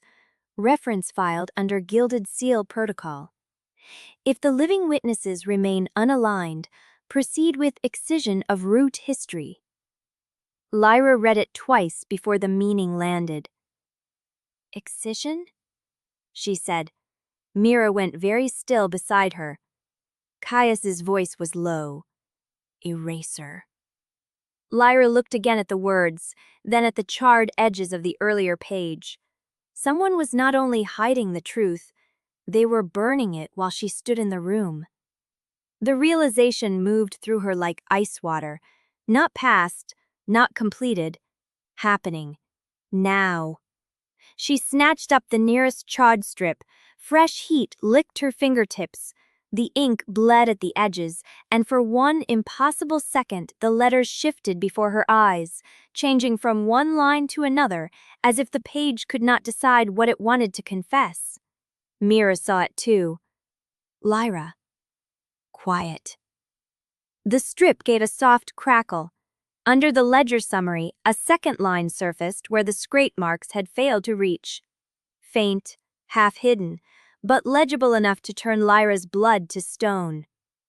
"Reference copy sent to Chancellor Vael for final oath review." Her head lifted slowly. Caius had gone absolutely still. The room seemed to tighten around that line, around the office seal, around the blackened script and the word excision. Somewhere beyond the wall, the mountain gave a deep, slow groan, as if it had swallowed something it could not keep down. Mira whispered, "Who is burning it?" Lyra's answer formed on the breath she had not meant to take. She did not get to speak it. A sharp, wet, ripping sound came from the ledge. The burned page in the basin had not gone out. It had folded itself open again, black edges pulling back from the center like skin from a wound. Then the writing beneath the soot flashed once, bright gold, and the remaining words ignited all at once. Lyra lurched back. The fire did not rise, it ran. Across the paper, along the ledge, into the shelf beside it, and then, from somewhere deep in the archive wall, a muted knock answered the flame. Once, twice, a third time. Caius turned toward the sound with a curse under his breath. Mira shoved the oilskin papers against her chest. Lyra reached for the key at her belt, but before her fingers closed around it, the stone behind the shelves shuddered. A seam opened in the frost-covered wall, not a crack, a door. And from the dark inside, something reached out with a pale hand. Chapter 25. The pale hand remained in the seam of the wall, as if it had grown there, fingers flexing once against the frost-whitened stone, before the darkness behind it swallowed the wrist. Lyra's body moved before her thoughts could catch up. She slammed a palm against the archive shelf and drove herself sideways, forcing the ledge between them. Mira stumbled back with a sharp inhale. Caius's shadow slid across the floor, thin and quick, already reaching for the knife at his belt. The hand did not retreat. It simply held there, patient as a wound. Then the seam began to widen. A dry creak came from the stone, loud in the small room, and the hidden door opened inward on a breath of cold air that smelled like old dust and something faintly metallic. Lyra did not step closer. Neither did Caius. The archive beyond was black except for a slice of pale frostlight from somewhere deeper inside, catching on shelves that looked older than the chamber itself. "Don't touch anything," Mira said, voice tight and thin. "That feels like the sort of sentence people say too late." The hand vanished. The dark beyond remained. A silence settled over them, not empty but attentive, the sort that listened back. Caius was the first to move. He crossed to the edge of the seam, not quite near enough to enter, and lifted the iron key from his belt. The worn star etching caught the dim light, a dull bruise against his fingers. Lyra's gaze fixed on it at once. "You knew," she said, his jaw ticked. "Not everything." "You knew enough to go still when it started knocking?" "Because I recognized the pattern." "That is not an answer." "No," he said, and his eyes stayed on the black opening, not on her. "It isn't." The room had gone cold enough for her breath to show in small white bursts. The soot-stained creepers on the ledge trembled faintly in the draft from the door. Somewhere beneath the floor, the hearthstone gave a slow, wrong pulse that Lyra felt in her teeth. Mira moved first, gathering the surviving records in both arms and shoving them into a stack against her chest. "I'm going to say something practical," she muttered. "We should probably decide whether the wall has invited us into a secret room or into a grave." Lyra did not look away from Caius. "If you know what this is, speak." His fingers tightened around the key. "Not here." The word talked harder than they should have. She had heard them before, in the chamber, in the tunnel, under pressure, under doors, under every shuttered thing he refused to give her. Not here. Always not here. "Then when?" she said. His mouth went flat. "When I can afford for you to hate me with the whole truth." The sound that left her was too sharp to be a laugh. It scraped against the stone. Mira glanced up, then wisely looked away again. Lyra took one step toward him. "Do you think I am choosing my hatred by rationing it?" His gaze snapped to hers at last.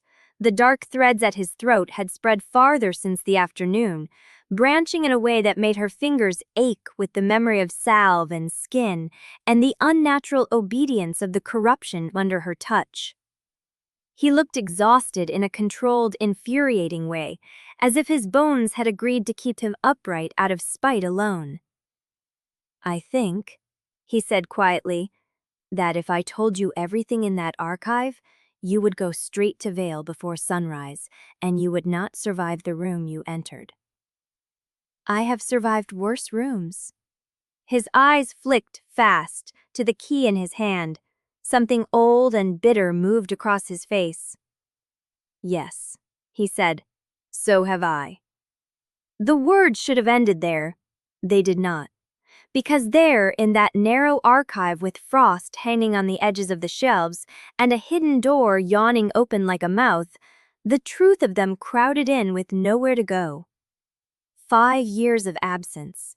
5 years of a nerve she had spit like poison. 5 years of a body that had remembered him before her mind did. Lyra had to press her tongue hard to the roof of her mouth before she spoke again. You keep speaking as if you are the only one paying. Caius let out a slow breath through his nose. I know you paid. I know exactly what it costs. No, she said, and the word came out low and dangerous. You know what you stole. That landed. He did not flinch, but his hand lowered a fraction. Mira shifted uneasily beside the archive stack. If we're all done cutting each other open, I'd like to point out that the hidden door is still open, and I have no interest in meeting whatever lives in there by candlelight. Lyra did not move. Go back to the chamber. Mira stared at her. Absolutely not.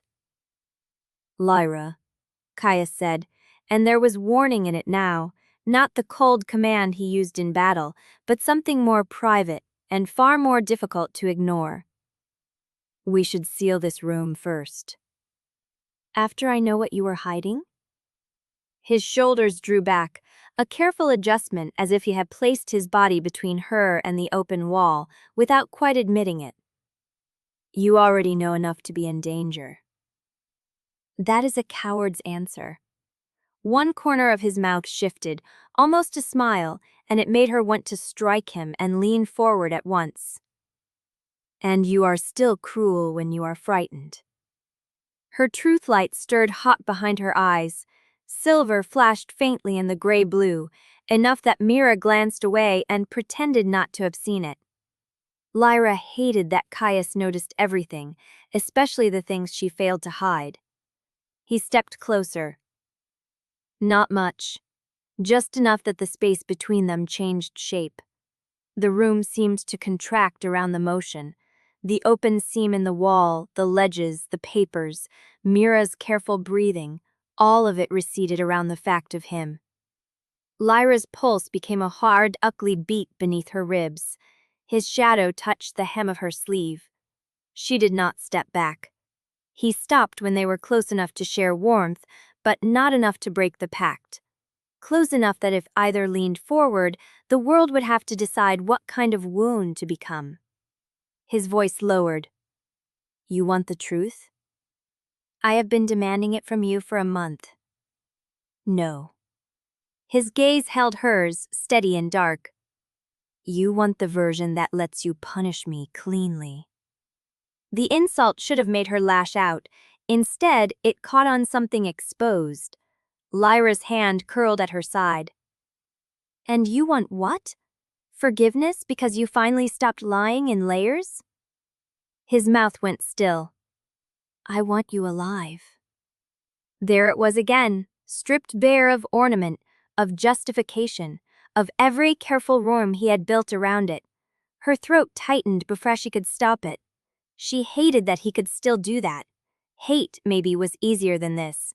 Hate had edges. This had breath. The hidden door behind him made a small settling sound, wood or stone shifting in its frame. Mira swore under her breath and took one step toward the chamber threshold. I'm leaving before the wall changes its mind. Don't go alone, Lyra said automatically. Mira looked back, and for a moment her face was younger than it had any right to be. I'm not the one making terrible decisions in close quarters.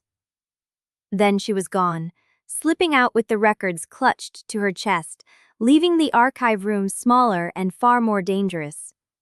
The silence that followed was immediate, thick, and intimate. Lyra hated it.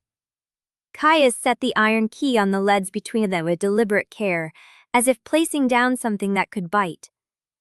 "There's one thing I did not show you." Her eyes dropped to the key, then lifted again. "Another omission." "Yes. Convenient. Necessary." She laughed once without humor. "You keep using that word as if it absolves you?" "It doesn't." Something in the answer made her grow still. He had not defended himself. That was worse. That meant he had lived with the ugliness long enough to stop asking it to be forgiven. Lyra lifted her chin. "Then show me." He did not move. Her patience frayed. "Caius." His eyes searched her face in a way that made her skin prickle. Not hunger, not quite. Something more dangerous, because it carried restraint inside it like a blade in velvet. "There is a reason the key answered you," he said. Her fingers twitched toward the empty air where the key lay. "I know it is tied to Serenith blood." "That is not all." "Then tell me the rest." He looked at the dark seam in the wall, then back at her. "If I do, and if I am right, you will understand why the archive was burning the moment you touched those papers." A chill ran down her spine, sharper than the cold. "You are making this theatrical on purpose." "No." His voice roughened. "I am trying to decide whether I am condemning you by speaking." Lyra's breath caught, not from fear alone. The chamber seemed to tilt by a fraction. "Then you should have decided before now." He stepped closer again, only a handspan this time, and the heat from him brushed her skin through the thin layers between. His forehead was level with hers. Too close. Not touching. Not yet. She could feel the pause in him, the exact restraint of it, as if he had set the distance himself and was now suffering under the discipline of keeping it. If she leaned forward by the width of a thought, their foreheads would meet. The room went very, very quiet. Her body betrayed her before her pride could. She tilted a fraction toward him, and his breath changed, catching at the back of his throat. His eyes lowered to her mouth, and then flicked up again as if he hated himself for looking. Lyra did not move away. She could not have said why the almost of it hurt so much. Not the non-touch itself, but the terrible nearness of it. The memory her mind had lost, but her body kept reaching for. The sense that if she could only cross that final line, something in the years between them might break open and spill truth onto the stone. Caius's voice came barely above a whisper. "There was one record I kept back." Lyra's breath left her in a thin, careful line. "Of course you did." "A witness copy." "To what?" His gaze dropped for the briefest instant to her throat, to the pulse there. "To Moonwake." The word struck like a blow. Lyra went rigid, every part of her that had leaned toward him locked in place. "You said there was nothing left." "There was not supposed to be." "Caius." The warning in her own voice sounded distant. He heard it anyway. Of course he did. "It survived because I did not trust anyone else to carry it," he said.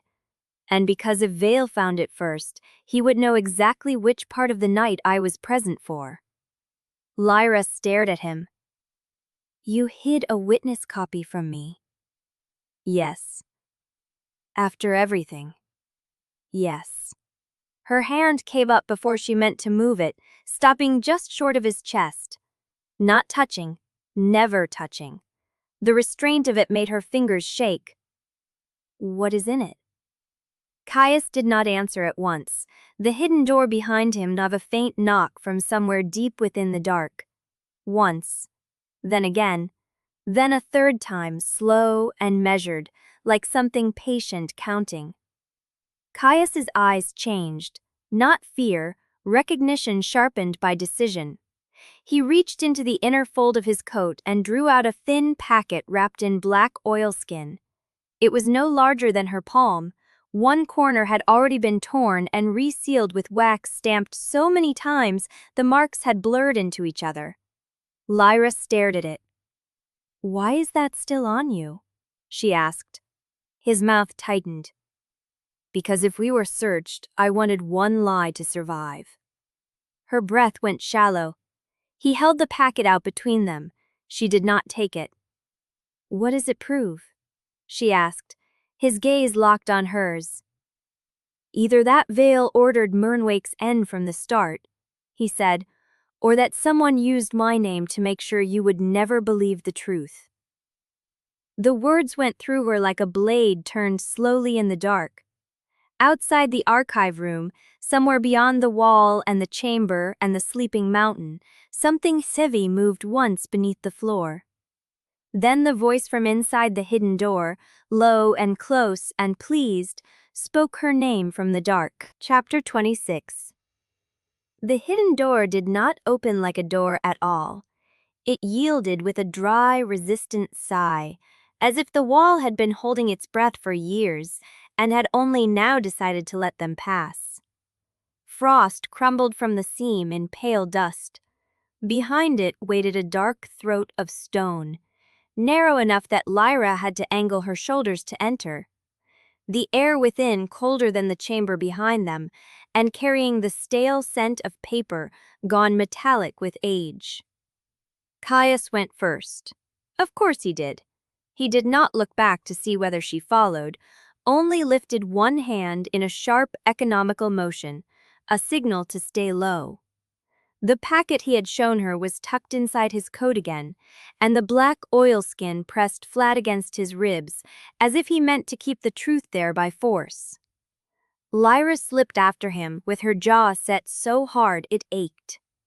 The corridor beyond the hidden door bent once and opened into a low annex that had once been a room of glass and stars, now buried under stone and silence. The old observatory remained in fragments. A circular rail of iron traced the edge of the floor. 3 brass mounts rose from a cracked plinth where a lens or instrument had long since been removed. Above, the ceiling had caved inward in one corner and been repaired with rough-hewn rock, leaving the shape of the original dome visible in the mortar lines. Dust lay everywhere in a fine gray skin, undisturbed except for the narrow path Caius took around the room. Lyra stopped just inside.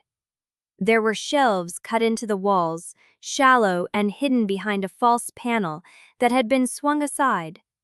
Bundles of parchment sat there wrapped in waxed linen. Some had yellowed, some had blackened edges where fire had nibbled and failed. A long table stood beneath the remains of the dome, and on it lay a spread of papers weighted by a broken brass astrolabe. Her breath slowed. Not from ease, from recognition. This was not a storage room. It was a hiding place. Caius reached the table first and touched the edge of one bundle with 2 fingers, almost reverent, almost bitter. "We did not have much time after Moonwake." "We." The word landed between them like a thrown knife. Lyra came closer, careful with each step. The floor was colder here, the stone drawing hot through the soles of her boots. "You brought me to a ruin to tell me a story." "No." He turned at last. His face was drawn pale in the dimness, all hard lines and shadow. "I brought you because if I told you in the archive, Vael would have his hands on it before we reached the threshold." "Then why not tell me before now?" His gaze slid to the packet at his chest, then back up to her eyes. "Because what I kept back was not meant for your ears until we knew what it was." Lyra let out a slow breath through her nose. "You sound like a man making excuses for a corpse." A faint, tired spark moved in his mouth. Not quite a smile. "That is the kindest thing you have said to me all night." She would have answered, but the sound of her own blood was too loud for a heartbeat. She looked past him to the shelves. What is this place?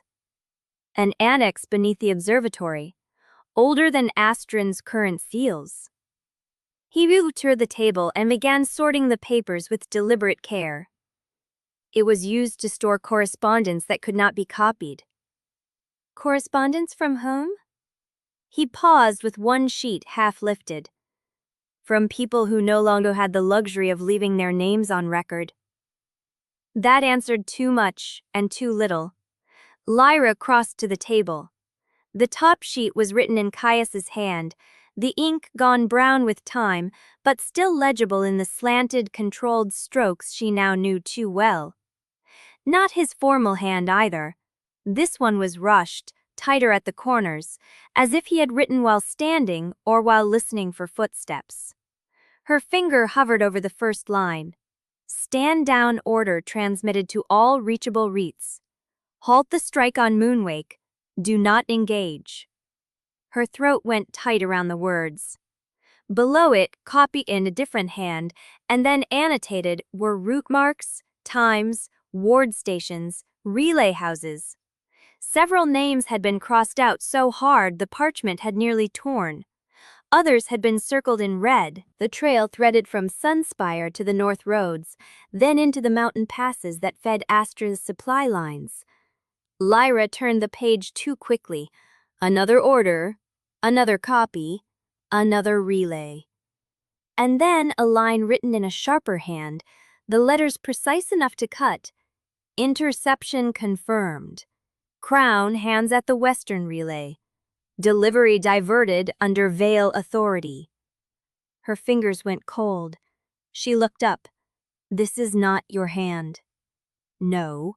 Then whose?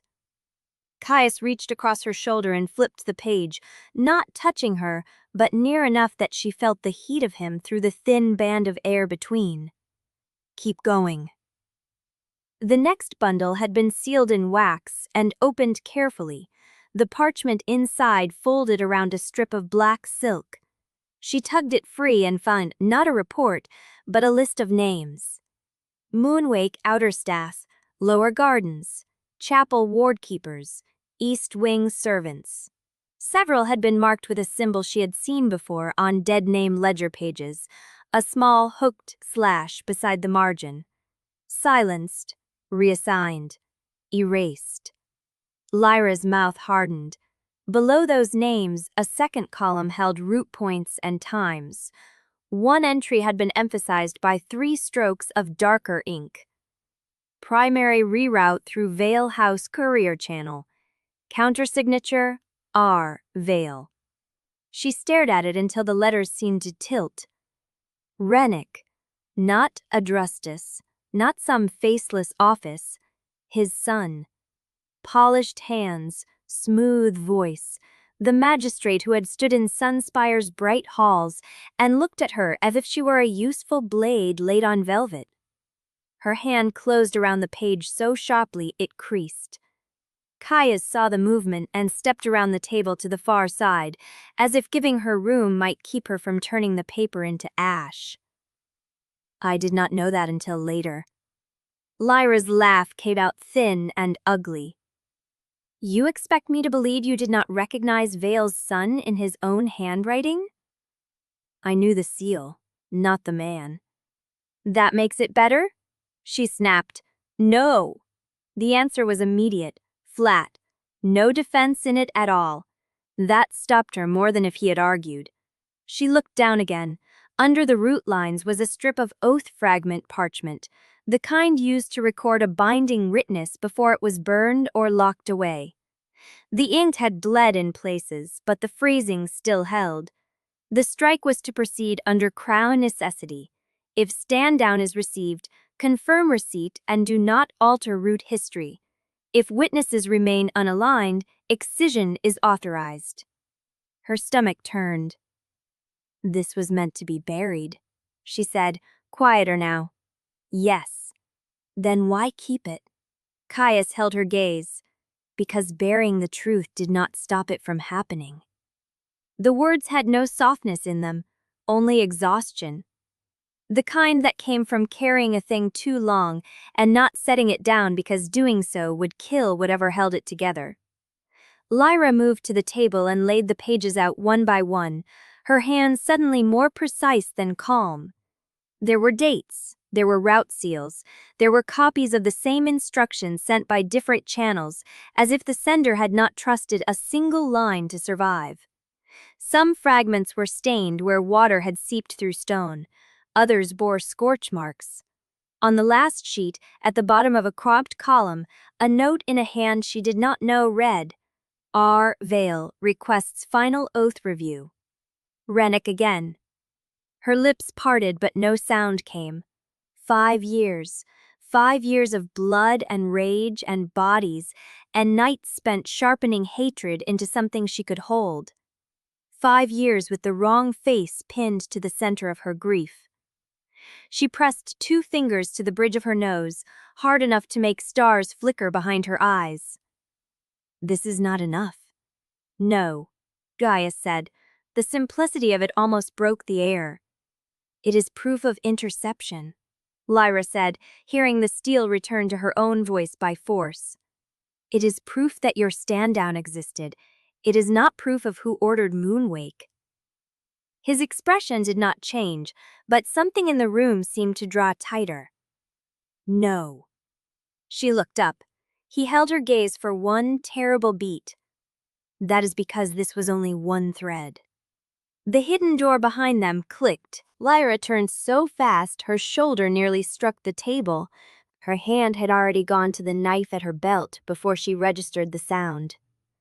Another click. Not a latch. Not the whisper of settling stone. Footsteps. Above them, slow and measured, moving over the hidden ceiling in the corridor overhead. Caius had gone still beside the table, all motion drained from him in a single breath. His eyes lifted toward the ceiling, then flicked once to the door, calculating distance, exits, blind angles. The black thread at his throat stood out stark against his skin. Lyra lowered her knife 1/2 an inch. How many? I do not know.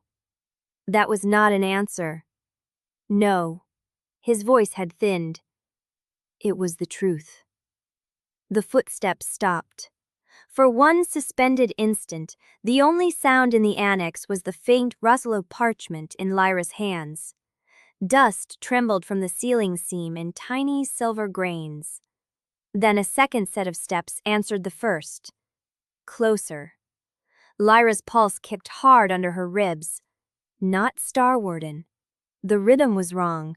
Too deliberate. Too confident. Whoever was above had known exactly where to walk to make the floorboard speak through stone. Caius crossed to her in 3 silent strides and reached past her, not to touch her, but to snatch the top sheets from the table. Take the rude copies. Caius, wait. Take them. His tone left no room for pride, only urgency. Lyra grabbed the nearest bundle and shoved it beneath her cloak. Another page slipped from the stack and skated across the table, almost falling. She seized it and saw, in a flash, a margin note stamped with a familiar crest. Not the gold signet of Vale's office, the polished spiral of a magistrate's seal. R. Vale. Rennick had put his mark on this. Her breath stopped. Footsteps above them resumed, faster now, not wandering, circling, searching.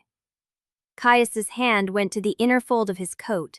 He drew out the black oilskin packet, eyes fixed on the door. If they breach, you take the wall route back. Where are you going? She whispered. His mouth tightened. To keep them from leaving with this. You mean to die with it? He did not look at her. No, I mean to make them think I am still the only danger in the room. A cold pulse ran through her, sharp enough to cut through panic. That is a very Vaelthorn thing to say. At that, his eyes turned on her, sudden and fierce, and almost offended by life itself. And yet you know exactly what I mean. He was right. He was, damn him, right. Lyra shoved another bundle under her cloak, then bent to gather the page that had slid beneath the table. Her fingers closed around it just as a dull sound rolled overhead, a knee against stone, or a body shifting weight near the hidden hatch. Too close. Caius moved to the far side of the table and swept 3 remaining pages together, tucking them beneath the black packet with practiced speed. He glanced once at the doorway, then back to her. In the faint light, his face seemed carved from the same cold as the room, all restraint and damage. "Lyra," he said. It was the first time he had spoken her name like that since the archive room, not as warding, not as accusation, but as a thing dragged raw from deep inside him. Her fingers tightened around the papers. "What?" He opened his mouth. Then, from the ceiling above the annex, came a sharp, unmistakable scrape. Wood on stone. A latch being lifted. The hidden room door behind them began to swing inward, sound too. The hatch above them shuddered open with a scrape of wood and iron, and dust drifted down in a thin gray veil that caught the annex's cold light. Lyra moved first. She slid the root copies into the inside pocket of her cloak and stepped back from the table, knife in hand, shoulders spread toward the opening. Caius did not reach for his blade. He went still in the way of a man who had already chosen what he would lose. A face appeared in the gap. Not a soldier's, not a Starwarden's. The man above wore a plain dark coat and the blank, efficient expression of someone who had learned to look harmless while carrying ruin in his pockets. His gaze dropped once to the scattered papers, once to Caius, and then fixed on Lyra with a small, almost courteous smile. "Found you," he said. The voice was young, polished, wrongly familiar in the way a seal impressed on fresh wax was familiar. Lyra's knife lifted. Caius moved then, fast and silent, not toward the hatch but sideways, putting his body between her and the table. "Down," he said. The man above glanced past him.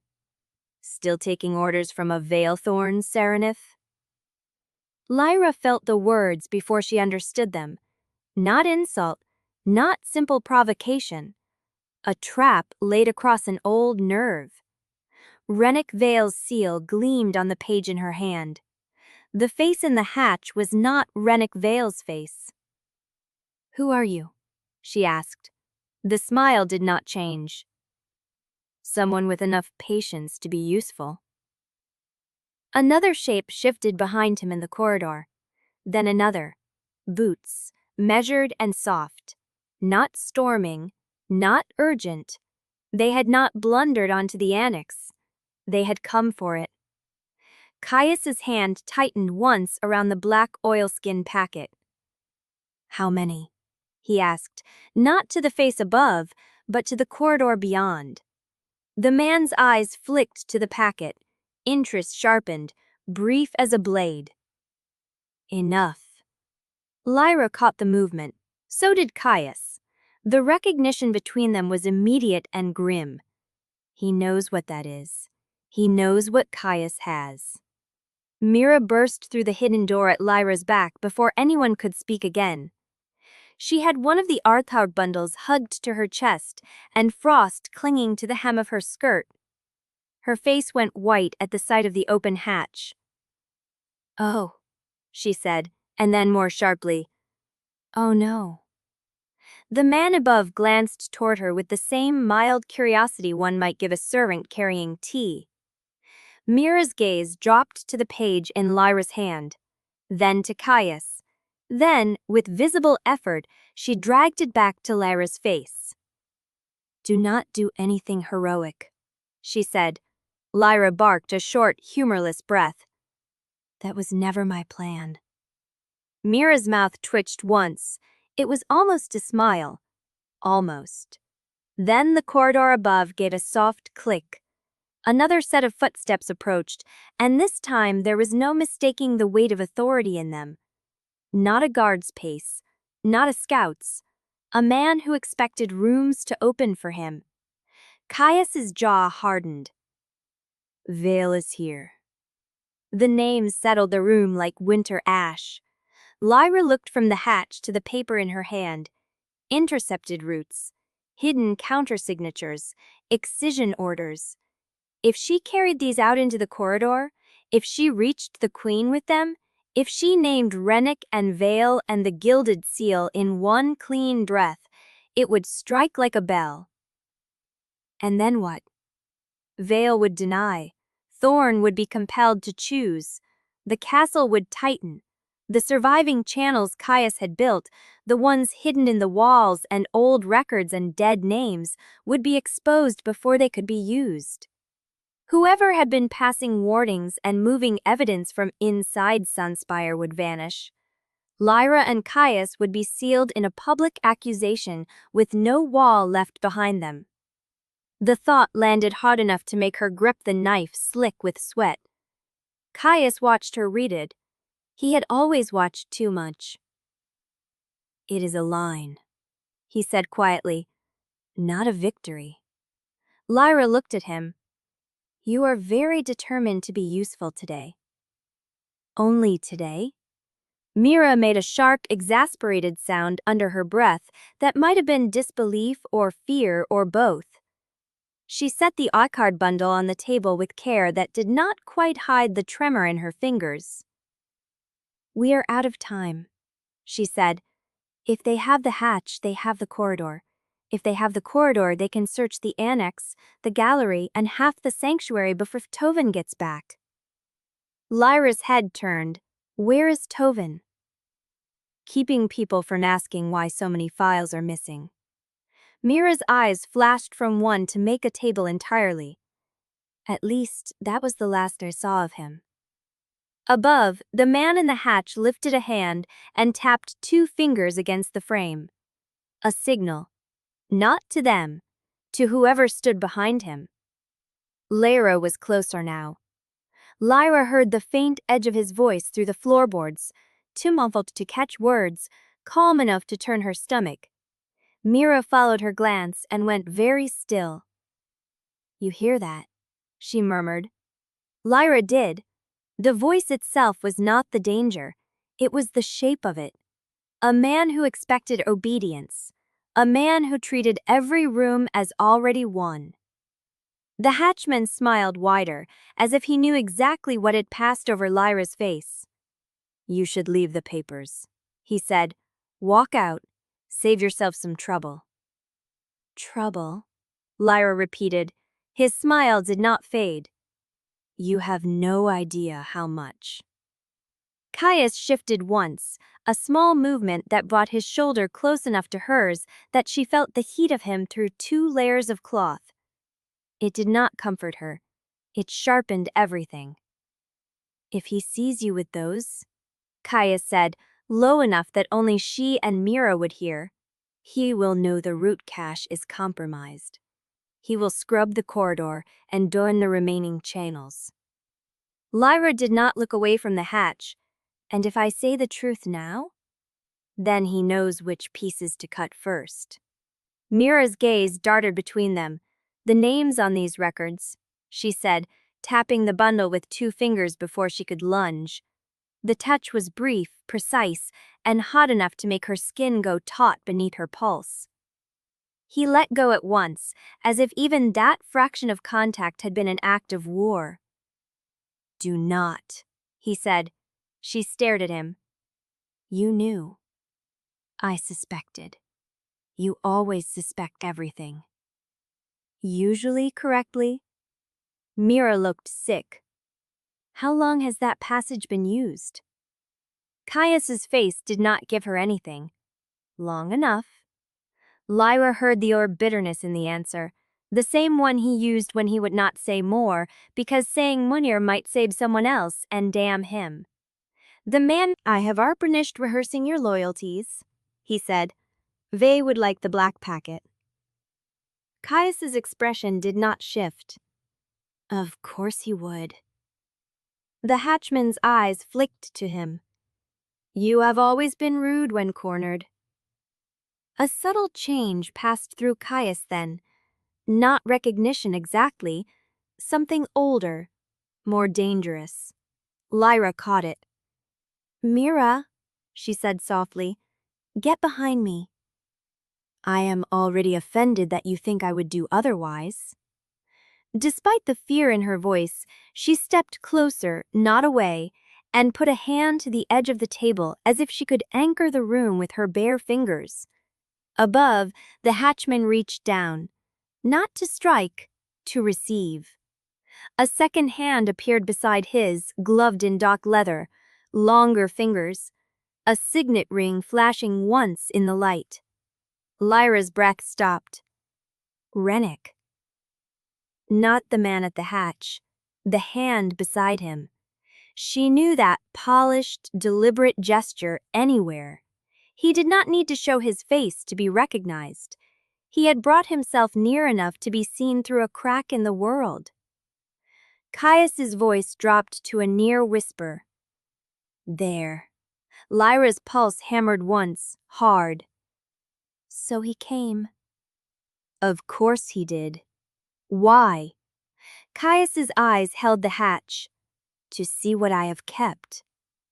Lyra looked down at the black oilskin packet, then at the root copies beneath her cloak, then at the names on the page still in her hand. The pieces were too dangerous to be separate and too dangerous to be joined. Mira swallowed. If Rennick is here, then the root abud is compromised, she said. Maybe the whole upper corridor. If we move now, we can still use the old stair behind the archive wall. Lyra did not answer immediately. She was watching Caius, watching the steady set of his shoulders, the way he had positioned himself so that if the hatch dropped and blades came through, they would meet him first. Watching the small white line at the corner of his mouth tighten as if he had already taken a wound he would not name. He would let them call him monster to keep the root open. He would wear that mask again if it kept her alive. The realization tasted like iron. Lyra, Mira said, more quietly now. If you want the truth out of this room, it cannot be today. Not while they have the upper halls and the names.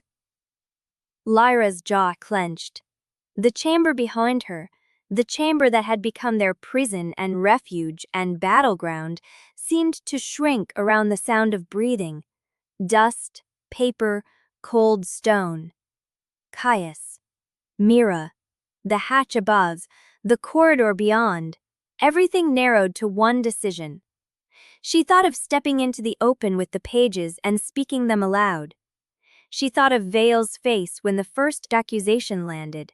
She thought of the men and women hidden in dead names, already waiting to be erased. Her hand lowered a fraction, then another. At last, with visible effort, she slid the knife back into her belt. The man in the hatch smiled as if he had won something. Lyra hated him for it. Hated Caius for seeing the need in her before she had spoken it. Hated herself most of all for understanding. Not today, she said. Caius's eyes flicked to her face, and something inside them shifted, raw and unreadable. Mira exhaled so slowly it was almost a shudder. Above, Rennick's gloved hand tightened once on the frame. Wise. Lyra turned that word over in her mind like a blade. Wise. Cowardly. Necessary. Caius reached for the black packet and set it against his chest. If they come through, he said to Lyra, take Mira and the copies. Do not stop. You are coming. His gaze met hers. That depends on how badly they want me alive. No, she said, sharper than she meant. It does not. For one heartbeat, the rune went still around them. Then a faint, wet sound rose from above, so quiet she might have imagined it. A scrape, a drag. Lyra looked up. Something pale slid across the lip of the hatch, too smooth to be a hand and too deliberate to be stone. The air in the air decks changed at once. a cold pressure sinking through the room. Mira went rigid beside the table. Caius's head lifted. "No," he said, "but not to them, to the thing above." A voice came from the corridor beyond the hatch, soft and pleased, and very close. "Found you," it whispered. "Elida?" "Wise." Lyra turned that word over in her mind like a blade. Wise. Cowardly. Necessary. Caius reached for the black packet and set it against his chest. "If they come through," he said to Lyra, "take Mira and the copies. Do not stop." "You are coming." His gaze met hers. "That depends on how badly they want me alive." "No," she said, sharper than she meant. "It does not." For one heartbeat, the room went still around them. Then a faint, wet sound rose from above, so quiet she might have imagined it. A scrape. A drag. Lyra looked up. Something pale slid across the lip of the hatch, too smooth to be a hand and too deliberate to be stone. The air in the attics changed at once, a cold pressure sinking through the room. Mira went rigid beside the table. Caius's head lifted. "No," he said, "but not to them, to the thing above." A voice came from the corridor beyond the hatch, soft and pleased and very close. "Found you," it whispered. "Hider." Chapter 28. The knock came once, hard enough to rattle dust from the hidden annex ceiling. Lyra had not moved from the hatch since the pale voice had whispered, "Found you." Neither had Caius. He stood with one hand spread slightly in front of Mira, and the other braced near the black oilskin packet at his chest, as if his body alone could become a door. Mira's fingers were white around the edge of the table. "If this is another one of your elegant disasters," she said in a thin voice, "I will haunt both of you." Lyra almost answered, then heard the second sound. Boots. Familiar. Measured, but not careful enough to hide from someone who had spent years counting footsteps. Her gaze narrowed. "Thorne." Caius's jaw tightened. "Yes." The hatch above creaked further open. Cold air leaked down with the smell of iron, old stone, and wet wool. A shadow leaned over the opening, and then Captain Elian Thorne dropped into the annex with a soldier's economy, one boot landing beside the broken brass astrolabe, the other barely making a sound. He wore his cloak buttoned wrong over his armor. Snow dusted the shoulders. His brown eyes moved at once to Lyra, then Caius, then Mira. They did not rest on the bundles of documents. They passed over the waxed linen stacks, the root copies, the black packet. Passed too quickly. Lyra caught it. Not a glance of ignorance, a glance of refusal. "Captain," she said, keeping her voice level, "you chose a scenic route." Thorne's mouth twitched once, and not into a smile. "I chose the only route left that was not already filled with Vale's people." "Then we agree on something." Lyra let her fingers settle on the nearest stack of parchments. "How unusual." He did not look at the papers under her hand.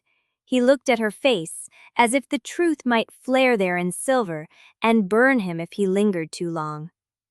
Behind him, the hatch remained open. No one else came down.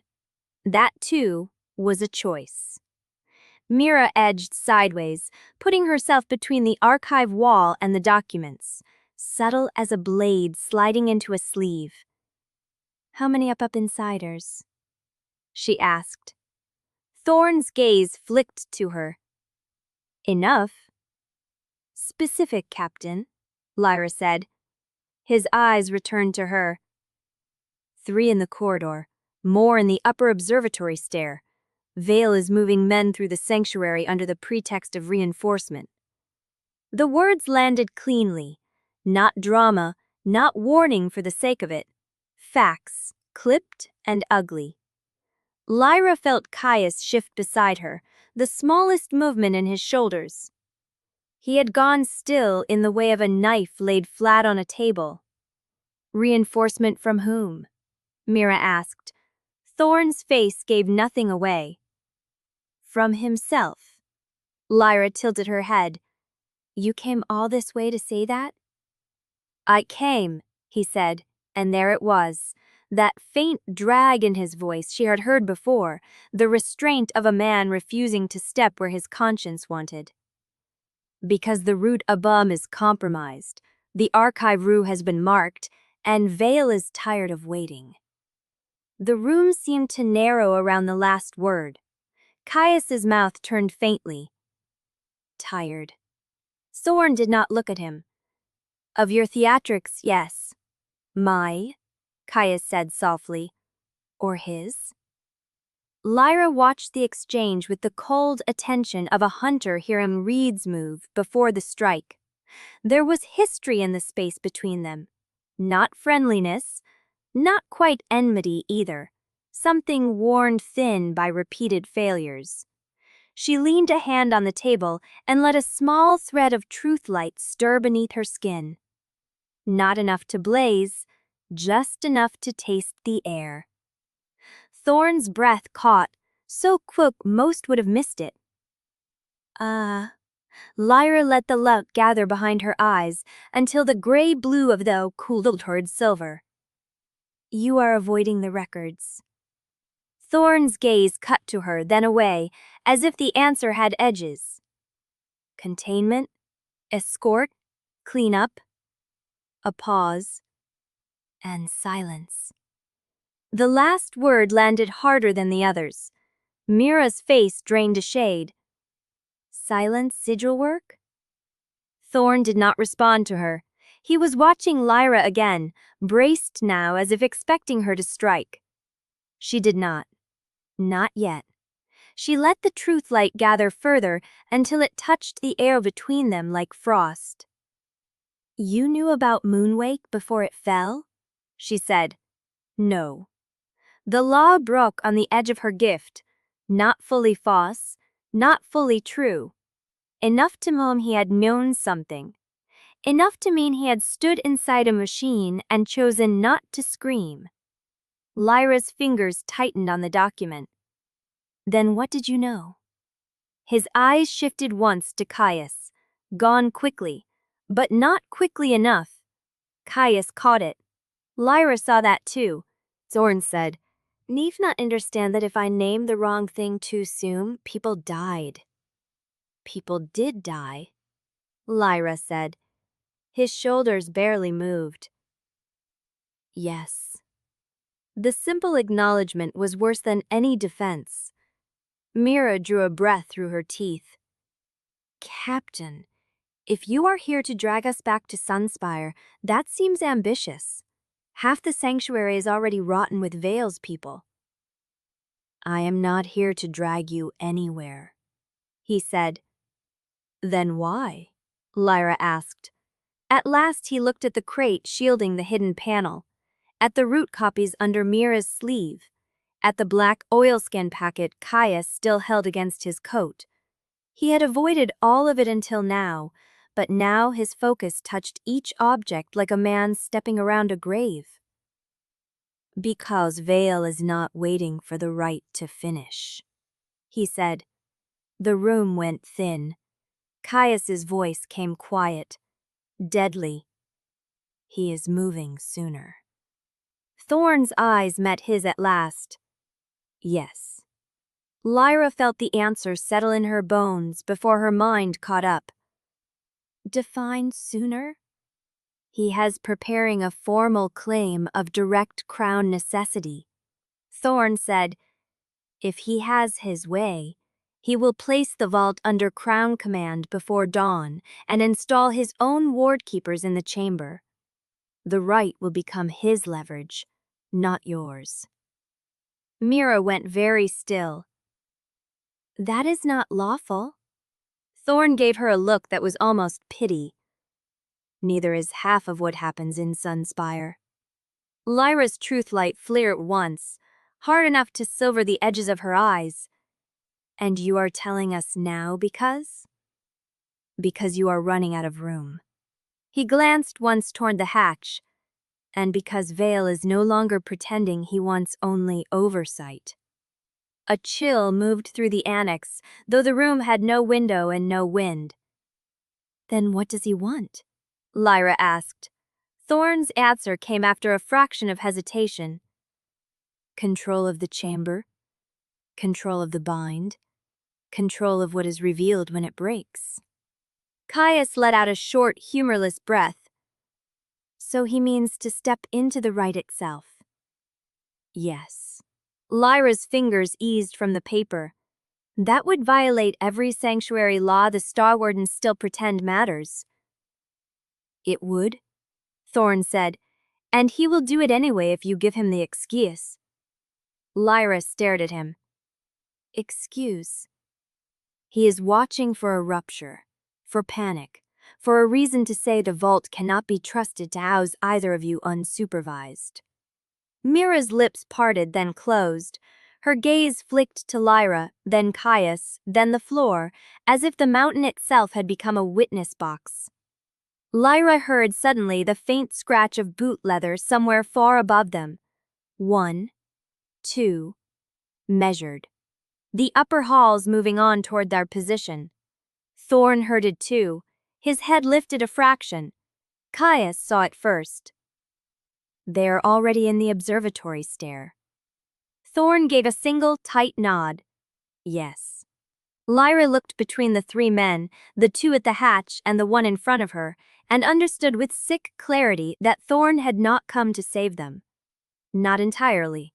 He had come to make a choice while there was still room to choose. You should have said that first, she murmured. I would have, Thorne said, if I believed you would let me finish. A dangerous pause. Then Lyra moved, not at him, past him. She crossed to the crate shielding the false cedar panel and laid 2 fingers against the wood. Truth light sank into it, not enough to reveal hidden mechanisms, only enough to catch the thread of something tucked behind the seal. A draft. Not from the hatch above, from the wall. Her gaze narrowed. There is another passage. Mira swore softly under her breath. Thorne's face changed, a flicker too fast to name. Where? Lyra turned back. You tell me. I do not know every route in this vault. Caius's mouth curved faintly. No, only the ones Vale uses when he wants plausible ignorance. Thorne ignored him, or tried to. There is a second stair below the old observatory. If Vale is bringing men in through the upper hall, he may have cut off the main corridor, but if he means to take the chamber, he will need the central access shaft. Mira was already moving, shoving aside one crate to expose the cedar scene wider. And if we take the lower stair? Then you might still reach the chamber before he does, Thorne said. Might. The word hung. Lyra felt the ward chain around her ankle stir once, almost imperceptibly, as if it too had heard the decision forming. Caius caught her eye. No plea, no command, only the look of a man asking whether she had decided to trust any part of this roof at all. She hated that he needed no words to do it, and hated more that she understood. What are you not saying? She asked Thorne. His silence was immediate. Lyra stepped closer until the silver in her eyes would have been difficult to miss. Captain? He looked at her, and this time his gaze did not slide away from the hidden panel. He kept it on her. Vale brought someone else. Mira froze. Caius's hand tightened on the packet. Who? Lyra asked. Thorne's mouth thinned. I do not know his name, but he carries Oathwook on his tongue. The annex went very quiet. Lyra felt the blood leave her face. Thorne saw the change and cursed under his breath. You know that mark. She did. Not from memory, from scent, from the metallic sting of old palace corridors, from the courier's death in the undercrypts, from the branded kill-coals that had burned a man hollow before her eyes. Gold-threaded crown oathwork. Then Vale has brought his executioner. Caius said. No, Thorne said, and now, at last, he looked afloat enough to be honest. He has brought the one who makes the orders legal. Above them, something hit the hatch with a soft, blunt thud. Once. Then a voice, muffled by stone and distance, slid down through the opening like a knife through cloth. Captain? It called, courteous as a summons. Open the way. Thorne went rigid. Lyra lifted her chin. You know him? Thorne did not answer. The voice spoke again, closer this time, and the second word was almost a laugh. Or I will. Chapter 29. The voice from above said, Or I will, and the hatch shuddered as if something on the other side had put its weight to it. Thorne moved first, not toward the hatch, toward Lyra. His hand came out, palm lowered, a warning and a plea tangled together. Do not answer him. Lyra did not look away from the opening. The old annex seemed to hold its breath around them, frost glittering on the waxed linen bundles, the broken astrolabe, Caius's black oilskin packet braced against his ribs like a second heart. Mira had gone very still beside the crate, one hand flattened on a stack of records as if she could pin the room in place. Then a different sound drifted down through the opening. Not boots, not armor. Heels. Measured, unhurried. The sound of someone who expected stone itself to make room.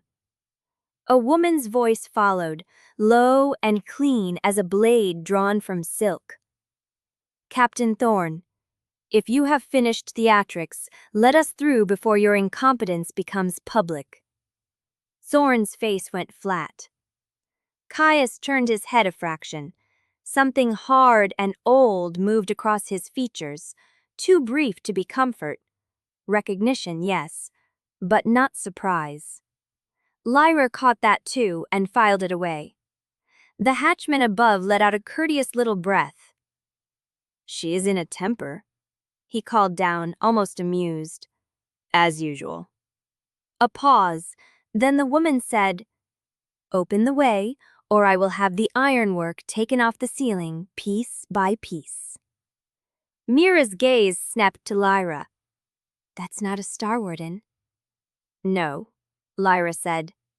Thorne closed his eyes for the space of one sharp inhale.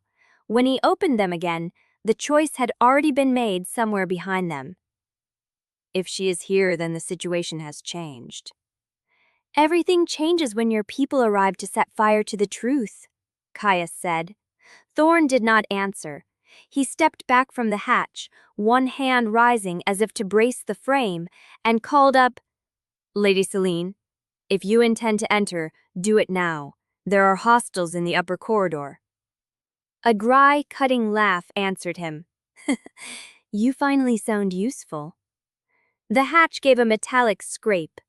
The smell that came at the opening was cold air, iron, and wet wool. Then a pair of boots appeared on the ladder rung, precise and sure. A woman descended into the annex as though she had every right to the mountain and meant to collect it piece by piece. Lady Caius Vaelthorn wore black the way other women wore mourning, except this was not grief. It was armor.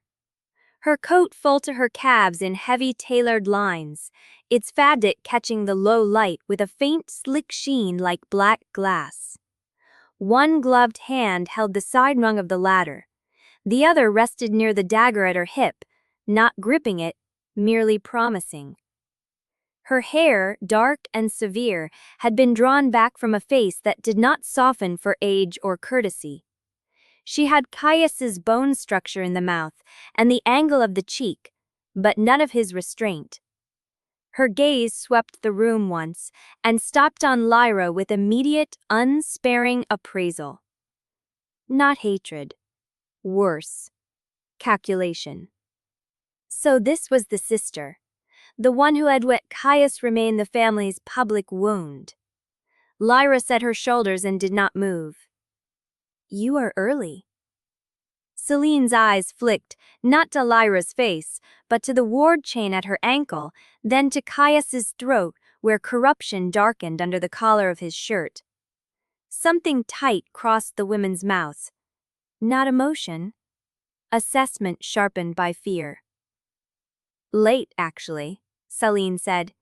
If your vault wards had not been so catastrophically mismanaged, I might have arrived before my brother was one breath from collapsing on your floor. Caius's voice came dry and quiet. Hello to you too.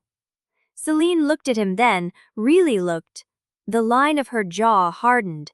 For one suspended beat, the room held the shape of a family Lyra had never been invited to understand. You look dreadful, Selene said. Thank you. I was speaking to the mountain. Mira made a choked sound that might have been laughter if the attics were not under siege.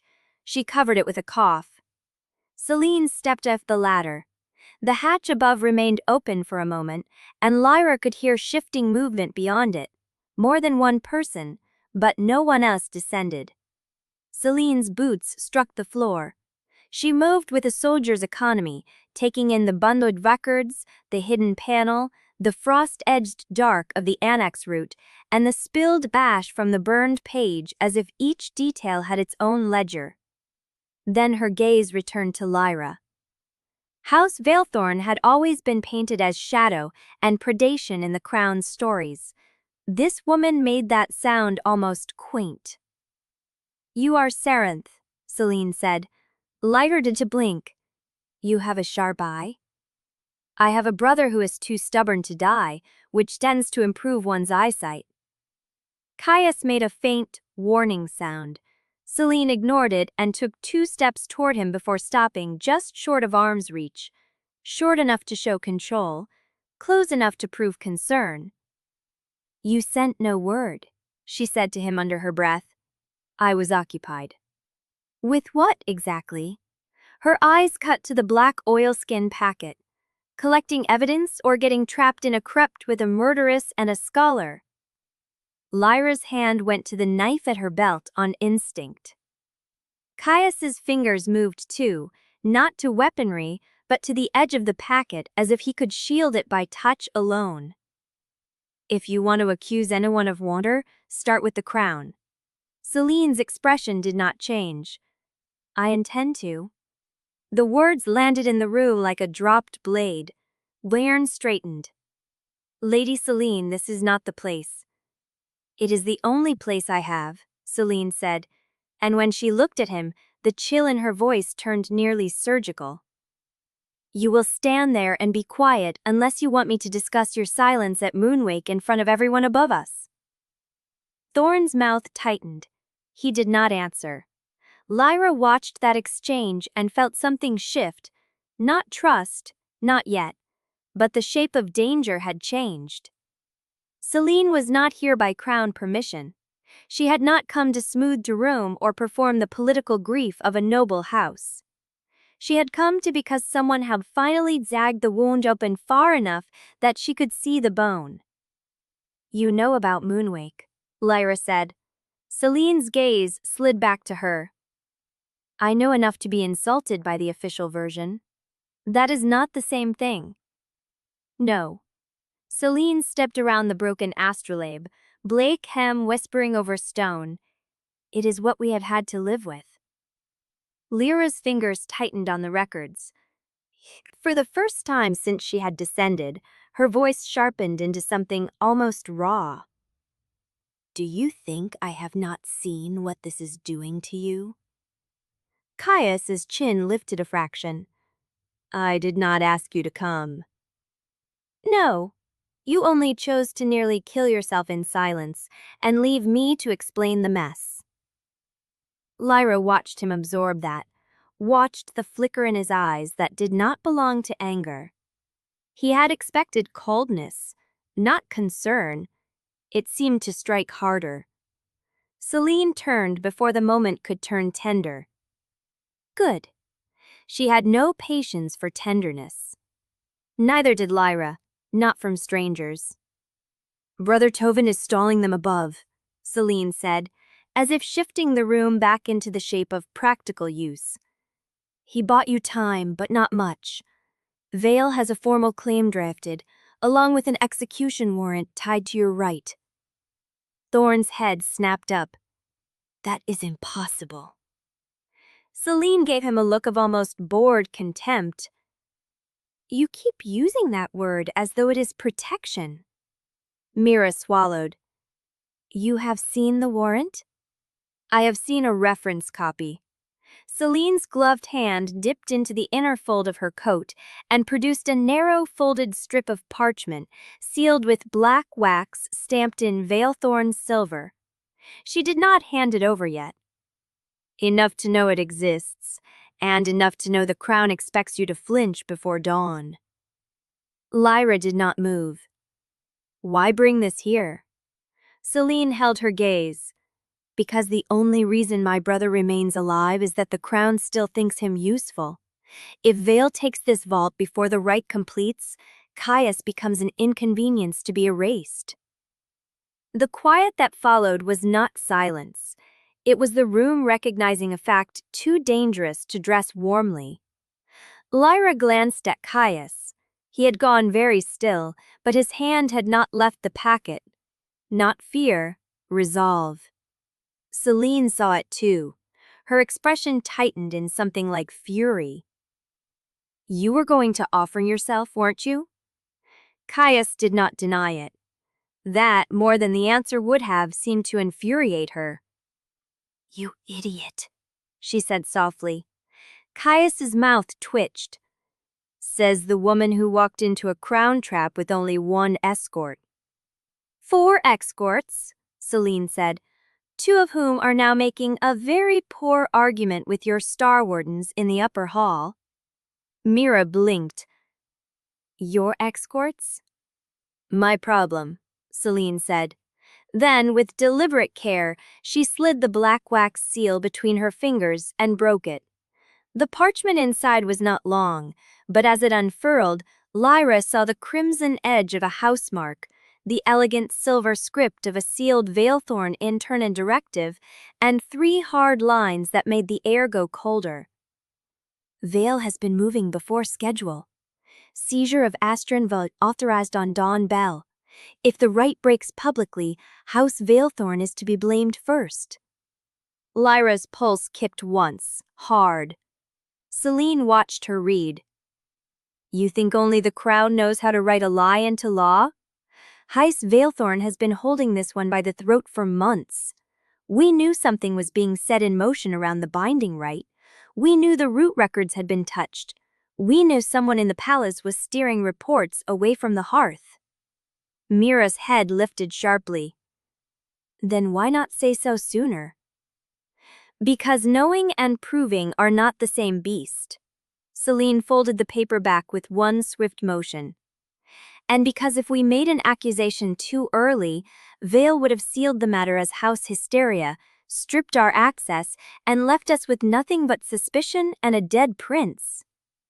She looked at Caius, and the edge of grief she had been hiding finally bled through. Barely. Enough for Lyra to see it. "I was waiting for him to either come home or become a corpse," Selene said. "I was hoping for the first." Caius looked away.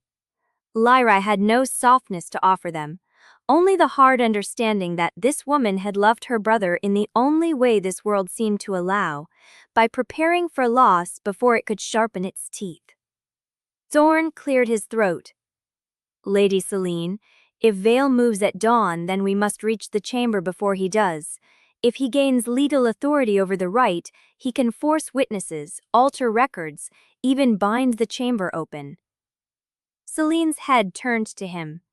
"Yes, I know." "You know. I am not ignorant, Captain.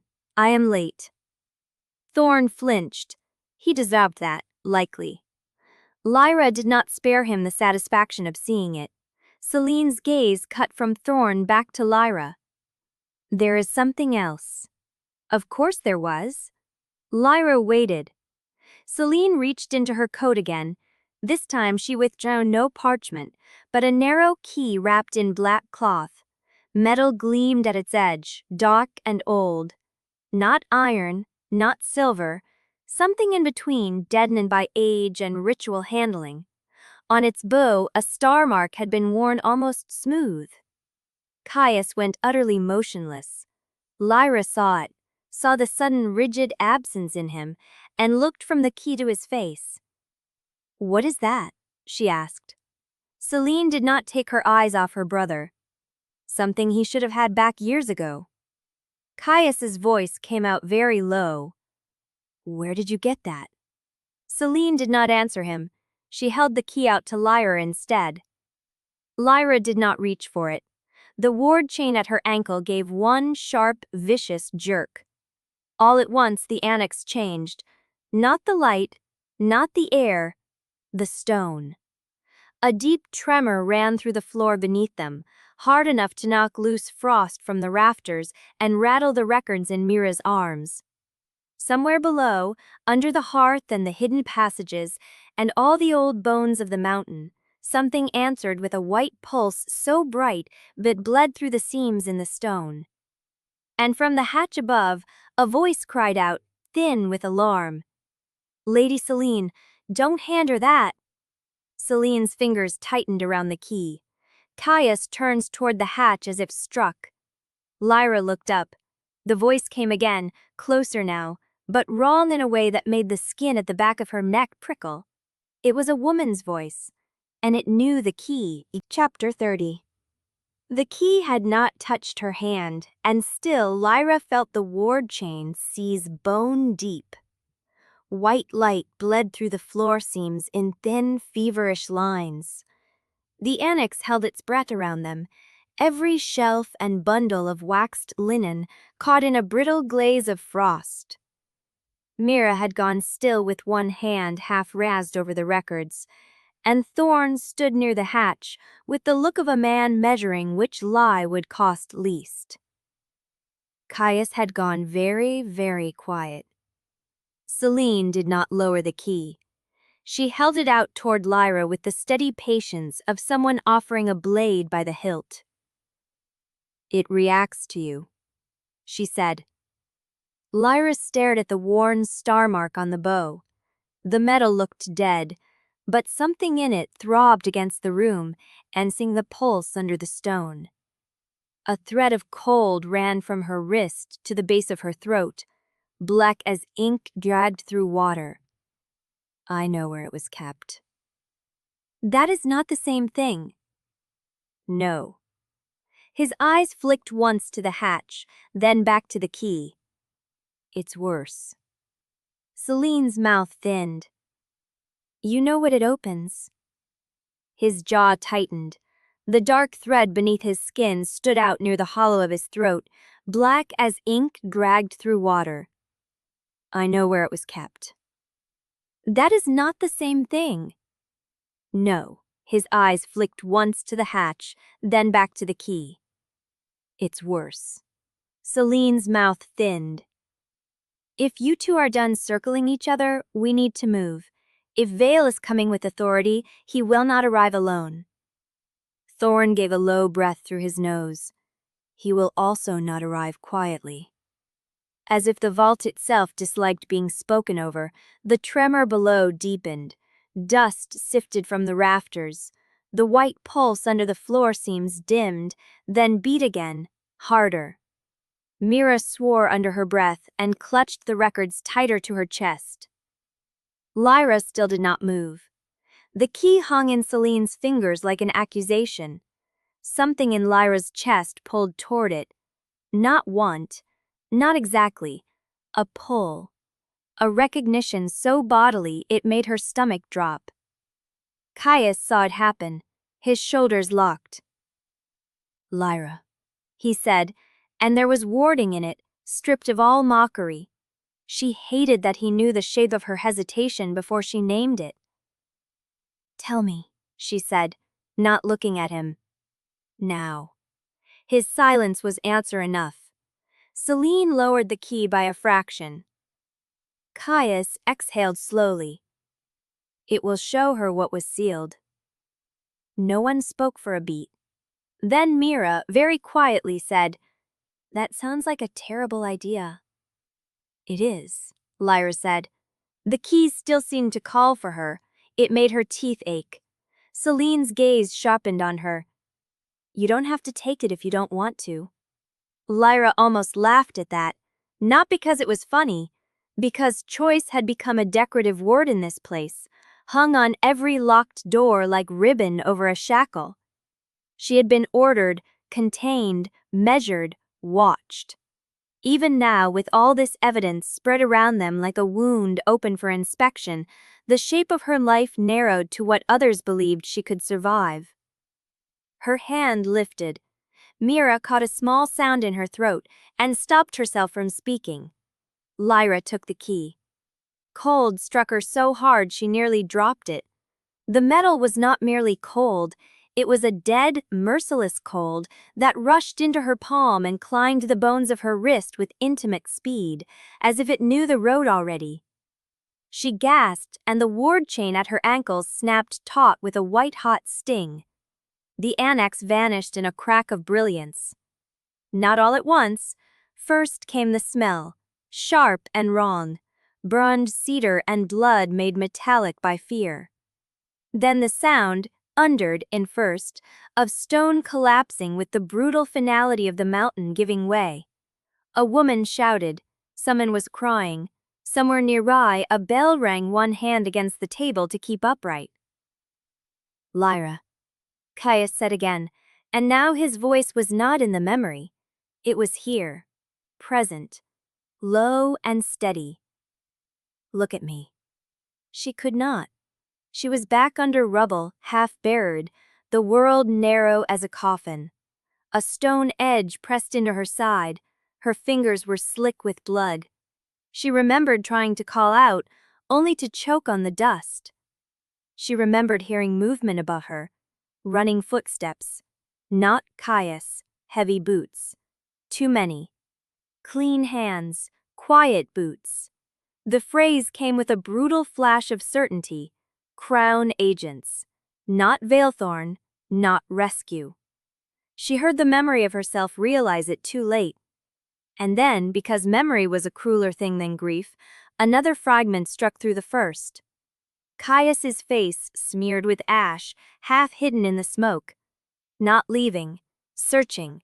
His hand cutting through falling dust toward her, then vanishing as something collapsed between them.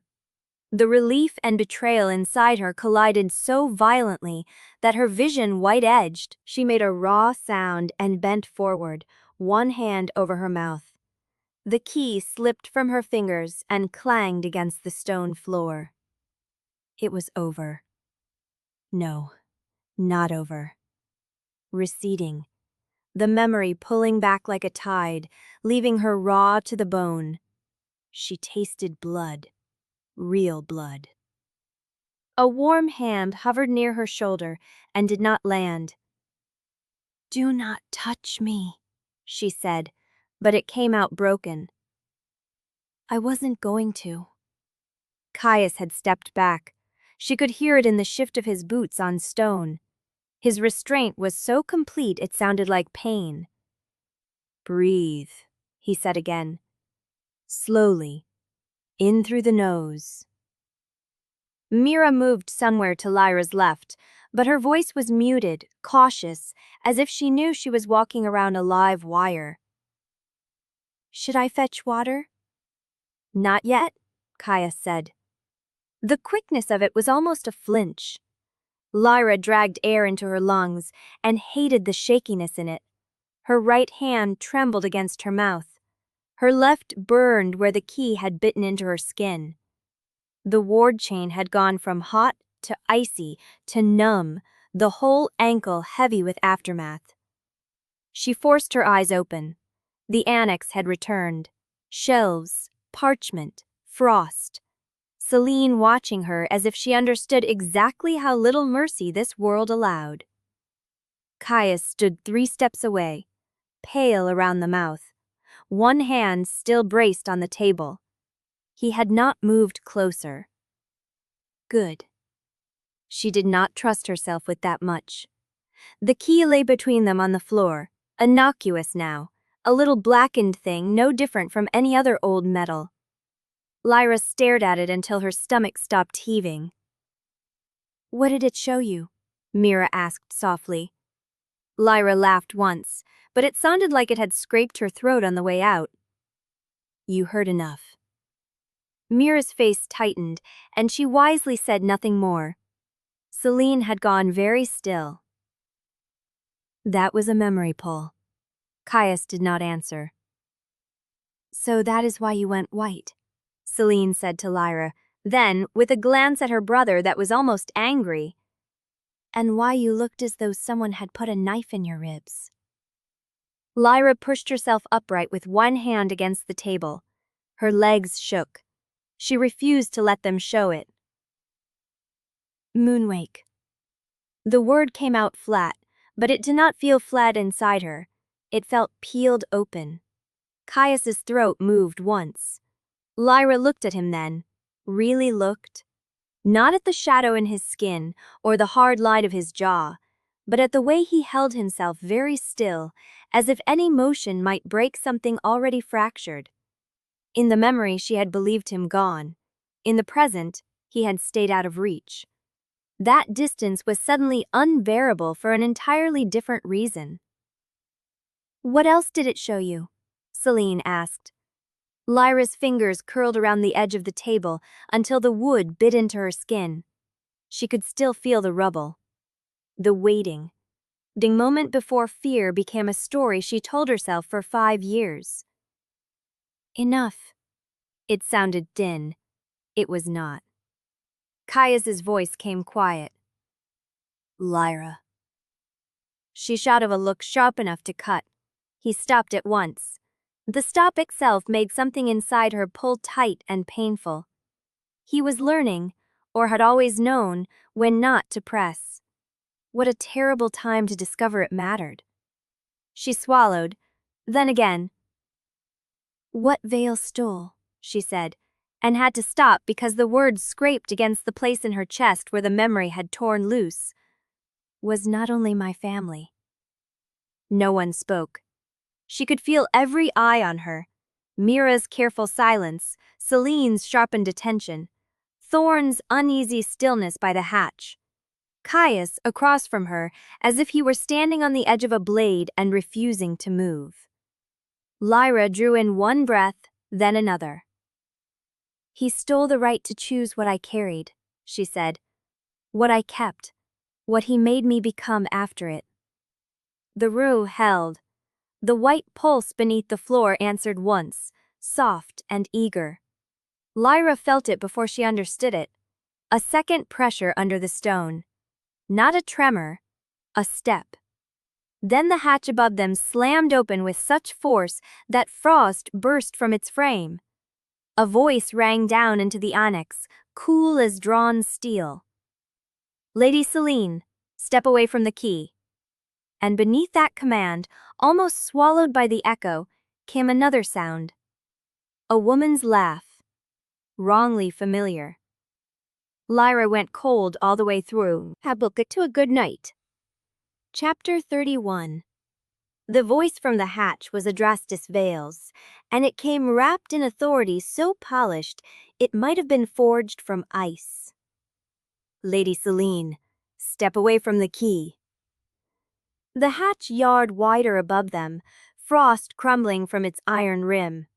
Pale light from the corridor spilled down in a hard strip across the annex floor, turning the dust between the shelves into a drifting veil. Lyra did not move, nor did Caius. The silence stretched thin enough to split. Then another shape leaned into the opening. Captain Thorne stood at the lip of the hatch, cloak drawn tight over his armor, one gloved hand braced on the frame. His face had gone flat in the way it always did when choice was being measured against consequence. Behind him, deeper the corridor, boots shifted in a careful line. Not Starwarden gait, not sanctuary pace. Something controlled. waiting. Thorne looked once at Lyra, once at Caius, and very deliberately did not look at the floor where the key lay black and small between them. That told her more than if he had spoken. Selene's chin lifted. She had gone still as a drawn blade. "You are in no position to command my movement, Chancellor." Vale's voice drifted down again, calm and exact. "At this hour, in this place, I am in every position that matters."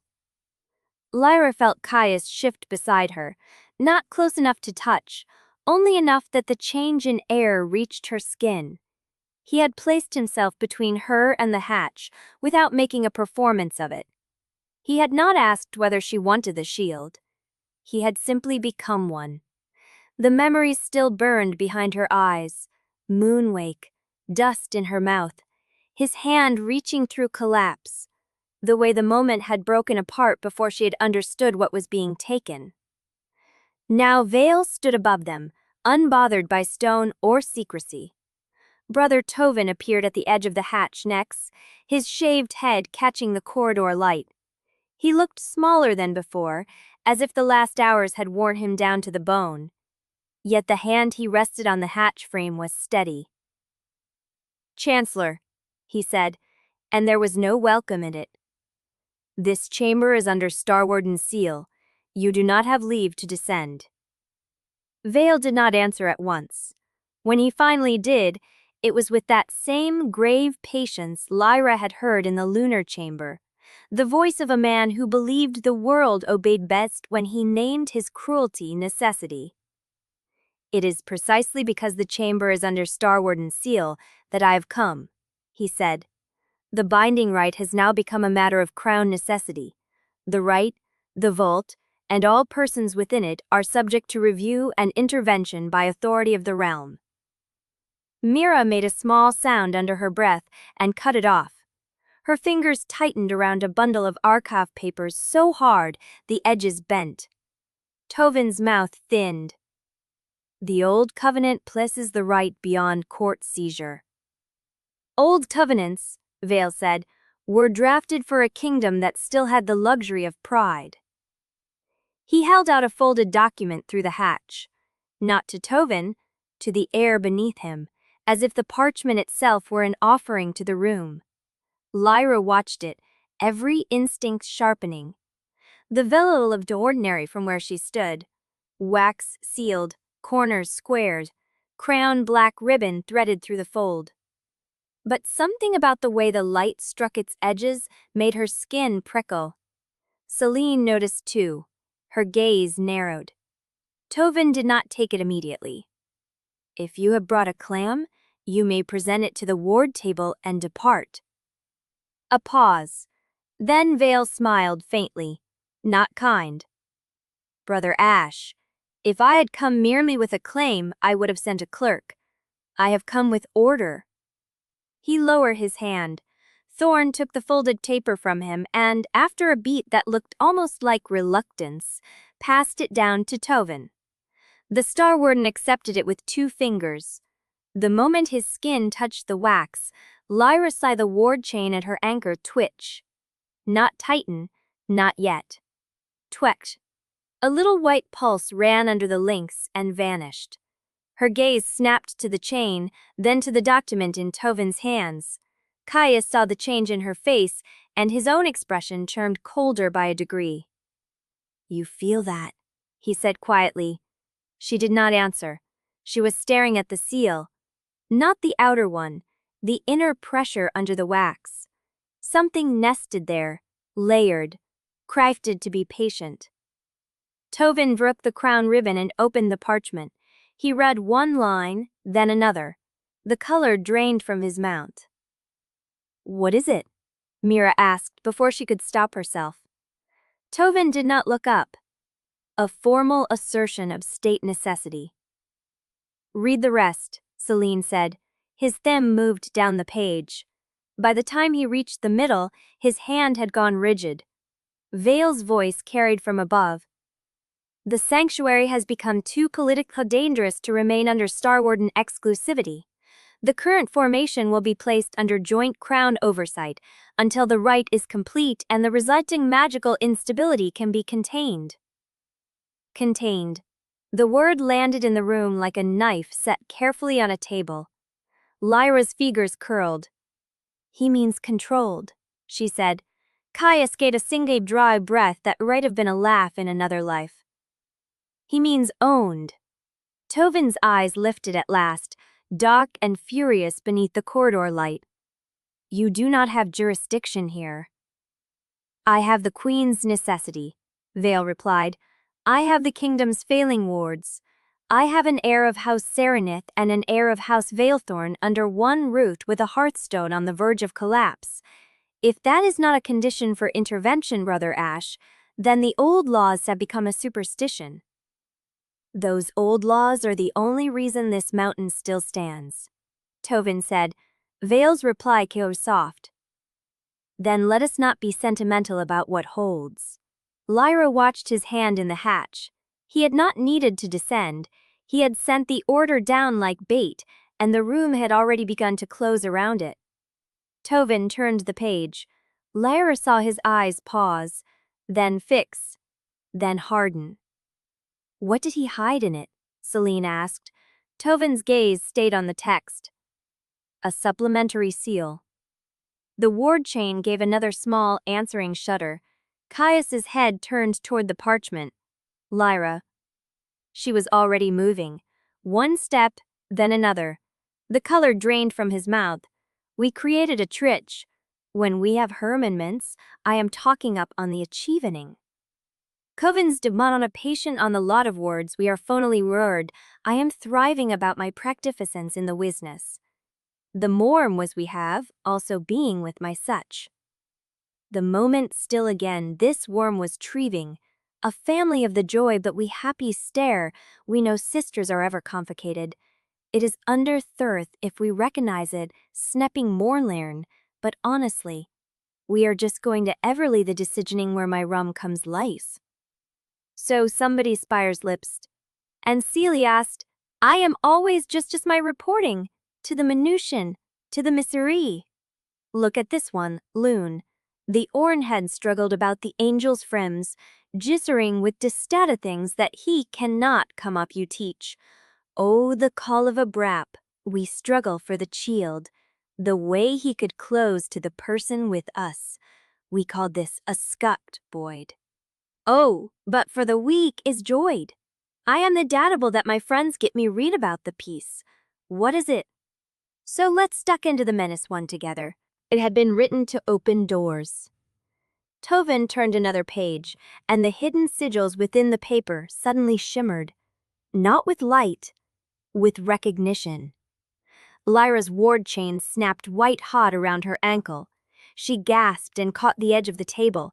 The metal bit through leather and into skin with searing force. Mira swore under her breath and lunged for her, stopping just short of touching the chain. Tovin recoiled, the parchment jerking in his hands. The hidden marks under the wax began to separate, each line unspooling like a knot being picked apart by unseen fingers. What is happening? Mira said, too sharp now. Tovin stared at the page in horror. The seals are active. That is impossible, Selene said. Not impossible, Caius said. Just expensive. The lie was in his voice, or the edge of one. Lyra looked up at him and saw his attention fixed on the paper with grim recognition. He knew something. Of course he did. Vael's voice from above was steady as a blade laid flat. The order cannot be resisted without consequence. The supplemental seals are keyed to sanctuary wards.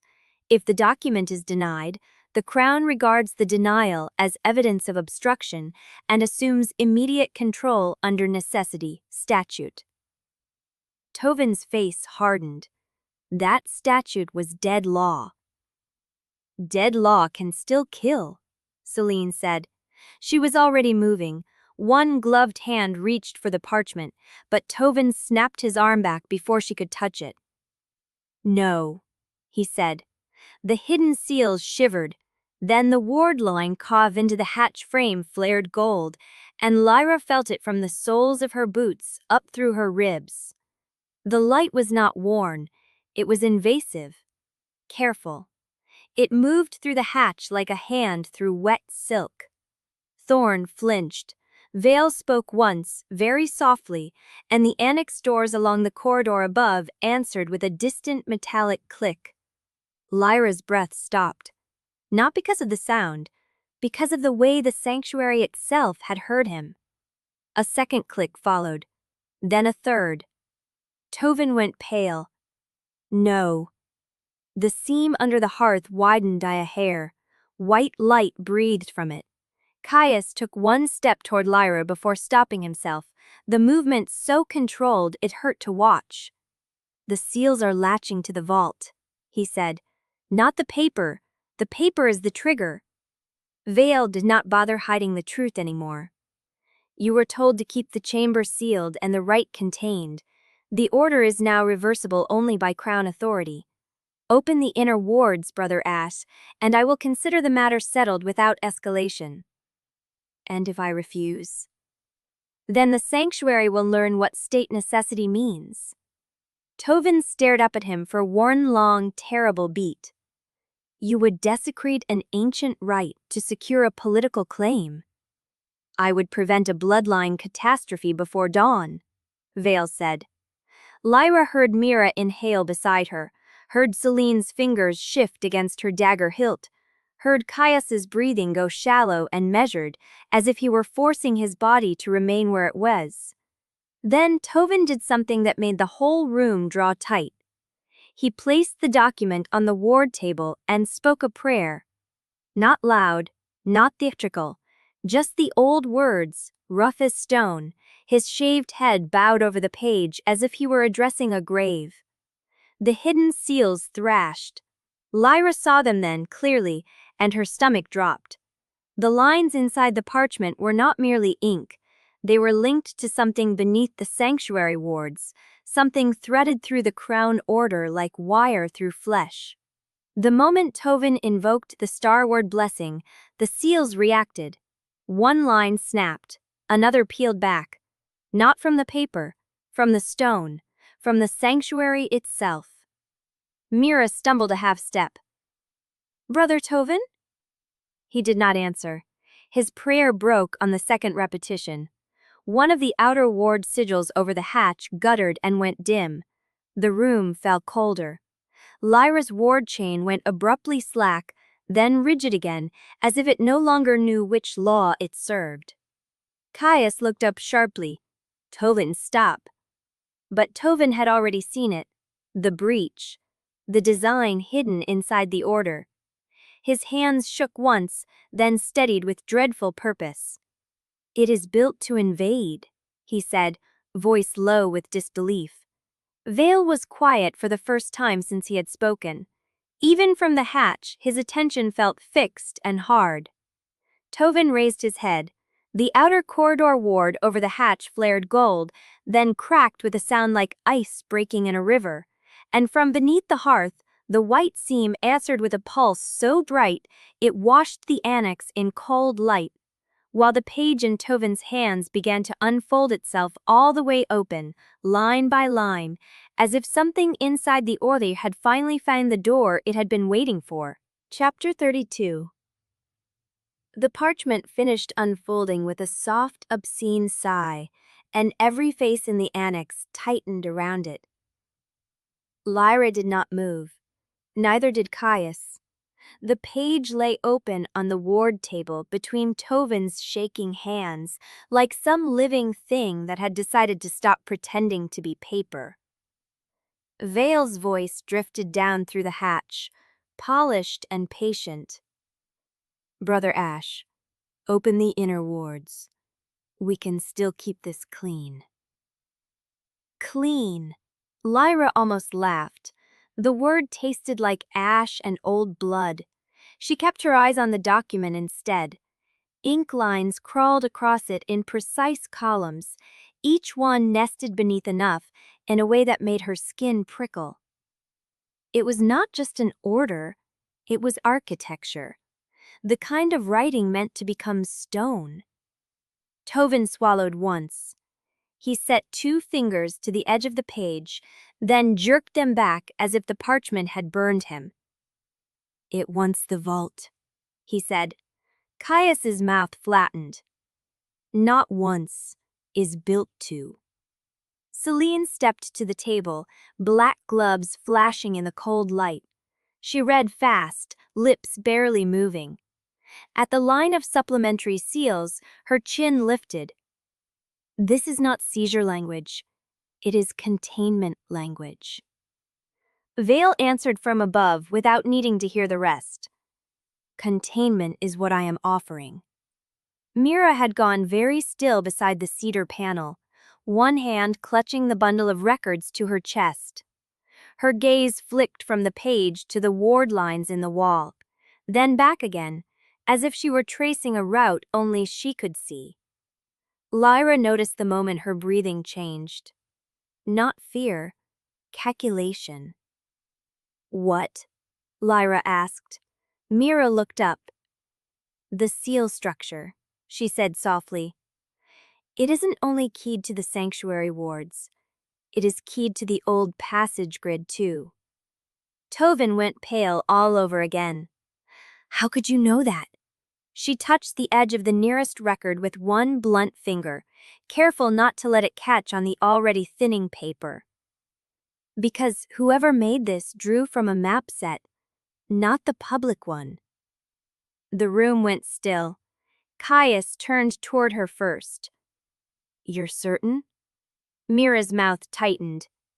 Certain enough to hate it. Lyra had seen that expression before, on men who realized too late the room had shifted beneath them.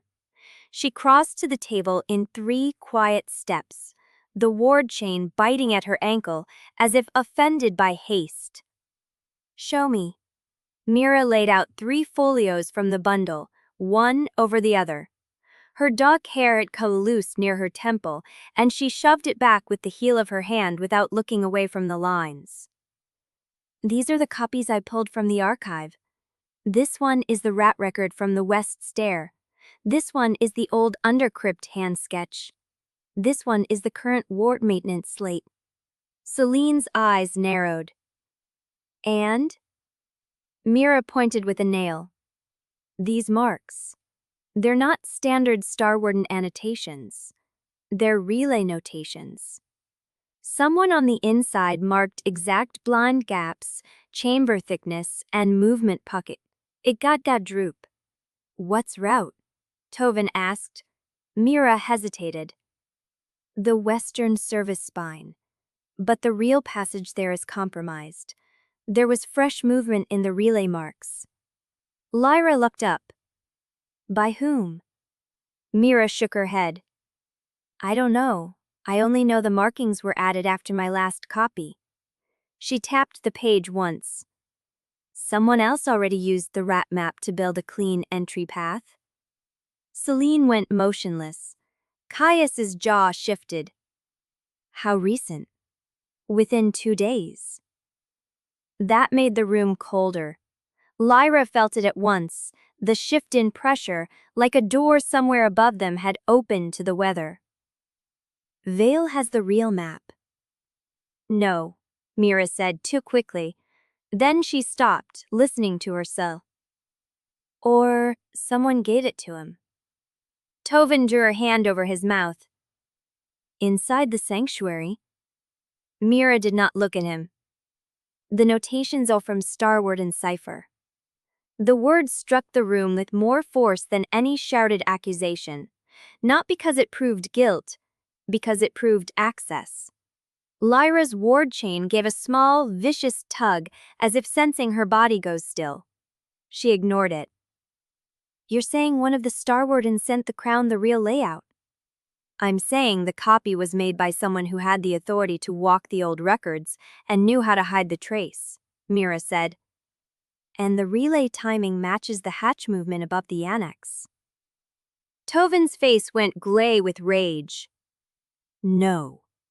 Selene's eyes hardened to flint. "Name the clerk." or the novice. Whoever touched it. Mira held the page out between them, her hand not shaking but close to it. I can't yet. The cipher is partial, but there's more. No, Lyra said, because the room had gone too far too fast, because the word inside Mira's mouth had the shape of a blade, and she could already feel where it was meant to cut. Say it. Mira drew one breath. The passage map was not only sent, it was revised. Caius's gaze cut to hers. Revised how? Mira turned the folio, and the lamplight caught a darker set of strokes beneath the current ones. The route to the right chamber was narrowed, the wrong access points were removed. And this line here, she said, placing a finger over a loop in the undercrypt grid. This line was added 3 days ago. It opens directly beneath Dalhart's seam. Lyra looked down. The markings on the page swam once, then settled into a shape her stomach recognized before her mind did. A path. A handoff. A way to bring men straight to the thing whispering under the stone. Her throat went dry. That isn't on the public pan. No, Mira said. It was pulled from the hidden set. Tovin stared at the line as if it might leap. Who in the sanctuary knows those routes? Enough people, Selene said. Her voice had gone dangerously flat. Not enough to trust any of them. Vale chose that moment to speak again, almost kindly. Brother Ash, you are running out of time. Tovin's hands curled into fists on either side of the parchment. Lyra saw the tremor in his wrists, the last brittle edge of patience giving way. He looked not at the hatch, but at her. Caius, Selene, Mira. At the 5 of them standing over a table that had become a war board. If the crown enters through the false route, he said slowly, I can draw the inner wards shut behind them. But the moment I do, the sealwork will bind tighter. The right chamber will become harder to access. Not if we're already inside it, Caius said. Tovin's gaze flicked to him. And how do you propose reaching it first? Caius pointed to the root copy under Mira's hand. Through the old stair, not the public one. The buried service spine that Vale will assume is broken. Selene's brows drew together. It's narrow. Good. It passes under the flare chamber. Caius's expression did not change, but Lyra saw the muscle jump once in his jaw. Then we move quickly. Mira looked from one to the other. And the map revision? Lyra answered before anyone else could. We treat the revision as the tell. If someone inside moved the route, Vale thinks he's the only one with the inside line. He'll commit to it. Selene turned that over once. And if the traitor feeds him more? Then we let them, Lyra said. The words tasted dangerous, familiar. She had lived too long inside plans built on choosing the least unbearable cut. Tovin heard the tone and went still. No unnecessary deaths. Lyra held his gaze. I didn't say unnecessary. Caius's eyes moved to her face, reading the edge she kept under her teeth. For one moment, the room thinned around them. Not enough for touch, enough for understanding. Then Mira made a sound under her breath. Small, alarmed. Lyra turned. Mira had lifted the lower root sheet, and beneath it, hidden in the margin of the master copy, were flesh notations in a hand too neat to be hastily made. The ink was black, still faintly glossy at the center of the stroke. Her face had gone bloodless. What is it? Selene demanded. Mira did not answer. She traced the note with a fingertip, then reached for the second sheet as if she were afraid to look twice. Her mouth opened once, closed. Lyra felt the shift before the words landed. Say it, she ordered. Mira's voice came out thin. This wasn't sent out.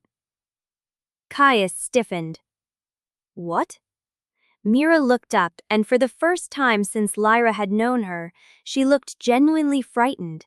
Not by the crown, not by Vael, by the paper in her hands. The real map, she said, was already here. A beat.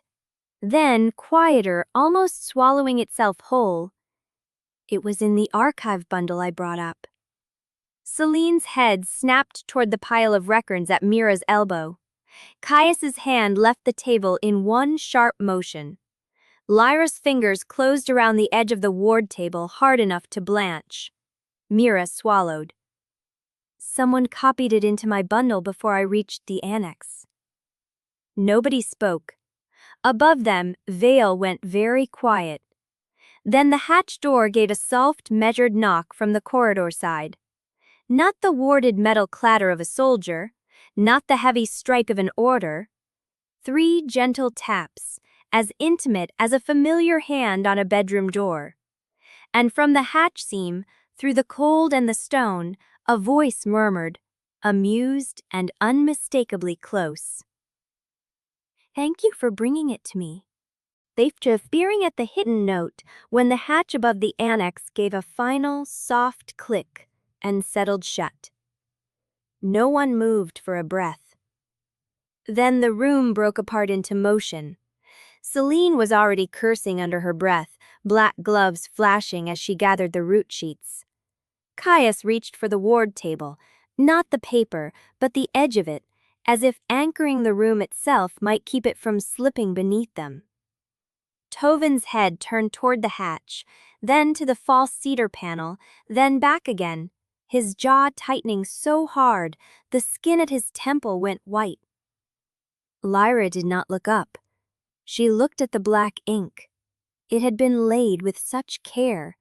Not a hurried copy, not a desperate hand under pressure. Someone had taken time to alter the root, to nest it inside Mira's bundle, to feed it forward like bait. The thought sat cold in her stomach. Vael had not merely found their map. He had arranged for them to carry it. Mira's fingers curled over the page. I didn't see it there. I know, Lyra said. The answer came out flatter than she meant. It did not matter that Mira had not seen. What mattered was that someone had known exactly where to hide the thing that would put the crown inside the vault before dawn. Above them, somewhere beyond the thick stone and hanging dark of the sanctuary, a bell tolled once. Then again, not a warning bell, a time bell. The hour marking deep night before the last stretch toward morning. Selene glanced up with a sharp, predatory stillness. He's close. Vael's voice, faint through the hatch seam, drifted down again, all court polish and a soft appetite. Brother Ash, open the way. Tovin did not answer. He stood with both hands braced on the table, eyes fixed on the root sheets, as if he could drag the shape of the answer out of them by force. Lyra's ward chain gave a faint tug around her ankle, then settled. Not pain, a reminder. The hidden seals had gone quiet only because no one touched the order now. Quiet did not mean harmless. Caius drew the Drac oilskin packet nearer to his side without looking at it. The movement was almost unconscious, protective. Lyra noticed because she had become uncomfortably good at noticing the small things he tried to keep from becoming pleas. Who copied it? Mira asked. Nobody answered. The question hung there, ugly and necessary. The traitor could have been any of the Starwardens who moved through the sanctuary's private passages, or someone higher, someone with access enough to know what the false root would become once Vael put pressure on the stone. Lyra tucked the root copy beneath her hand. Later. Mira looked ready to argue, then thought better of it. Her face had gone taut, the skin around her mouth thin as thread. She had been frightened before. Now she looked angry enough to bite. Later, she repeated, and bent to gather the remaining sheets with a care that made her hands shake. Tovin watched her, then said very quietly, "Go." Lyra looked at him. Not because he had spoken, because he had spoken like a man who had finally decided he might as well stop pretending the room was still under his control. "Go where?" Selene asked. Tovin's gaze slid to Caius. "The buried spine. The old service stair under the flare chamber. If you mean to reach the right chamber before dawn, you go now." Caius's mouth tightened. "You're certain it still holds?" "No," Tovin said. "I'm certain it held once." There was a brittle sort of humor in the words, but it never reached his face. Lyra folded the root copy once, then again. "You're staying." Tovin's eyes lingered on Caius a beat too long. Then he said, low enough that only the nearest could hear, "When you reach the inner chamber, do not stop to argue with the stone. It listens." Lyra looked at him sharply. He gave nothing away, but his hand, when he reached to press a second folded scrap into her palm, trembled once before he hid it. "What is this?" she asked. "A line," Tovin said. "A way through the old service spine if the root mark on your copy is wrong." Lyra unfolded the scrap. It was not a map. It was a narrow string of instructions, half symbols and half abbreviated turns. Old Starwarden shorthand worn nearly smooth by use. Down, left at the broken saint, 3 steps under the blind arch, don't answer when it knocks. Her eyes lifted. Tovin said, "I have hidden wardings in my reports for years." No one spoke. The room seemed to draw inward around the words. He looked past Lyra, toward the hatch, toward whatever waited above it, and when he spoke again, his voice had gone rough at the edges. "Nothing enough to break Vale's chain. Nothing enough to make me clean. But enough to keep some names from his ledgers. Enough to keep some people alive." Mira's face changed first. The anger she had been wearing cracked open into something almost pained. Lyra did not interrupt. Tovin's mouth flattened. "The records you found are not the first I altered, nor the last. I have been choosing what to blind myself to since before you were grown, and every time I told myself it was for the sanctuary." His fingers closed once, hard, around the empty air where the paper had been. Sometimes it was. Sometimes it was fear. Caius' gaze sharpened, but he said nothing. Tovin continued anyway, as if he had crossed the point where mercy mattered. "When Vale began using the crown routes through Asterreach, I knew. I wrote only enough warning for those who knew how to read between the lines. I kept the rest buried because if I named him openly, he would have come for the vault with force long before you were ready." Lyra's thumb slid over the folded scrap. "And now?" "Now," he said, "he has brought crown agents through the false route by dawn, whether I live or not." The words landed hard. A crown seizure force inside the vault by morning. Not a threat, a schedule. Mira made a small sound in the back of her throat, then clamped her lips shut. Selene's hand drifted to her dagger. Caius went still enough to seem carved from the dark itself. Lyra asked, "How many?" Tovin held her eyes for a moment too long before answering. "Enough." That meant more than enough. He moved to the table and pulled the root sheets toward him, flattening his palms on them as if he could pin the sanctuary to wood and refuse the world entry. "I did not tell you this for absolution." "No?" Selene said, dry as ash. Tovin looked at her, and for once there was no patience left in him. "No." The single word came out like a snapped cord. He turned back to Lyra. "You may despise me? Good. Save your strength. What I need from you is simpler." His eyes flicked to Caius, then back. "Reach to chamber first. Do what you came here to do. If the crown gets its hands on the right before you, the vault becomes a cage with polished walls." Lyra felt the old, familiar hook in his phrasing, the way duty liked to dress itself as necessity and mercy both. It made her want to spit. Instead, she said, "And you?" Tovin held her eyes for one brief instant. When he opened them, the brittle resolve in him had turned to iron. "Go." Selene was already moving toward the hidden passage. Caius followed. Lyra hesitated only long enough to look back. Tovin had taken up the root sheets again. His face was bent over the parchment, but his shoulders were squared like a man preparing to hold a door with his body. The room behind him had become a line he meant to die on if required.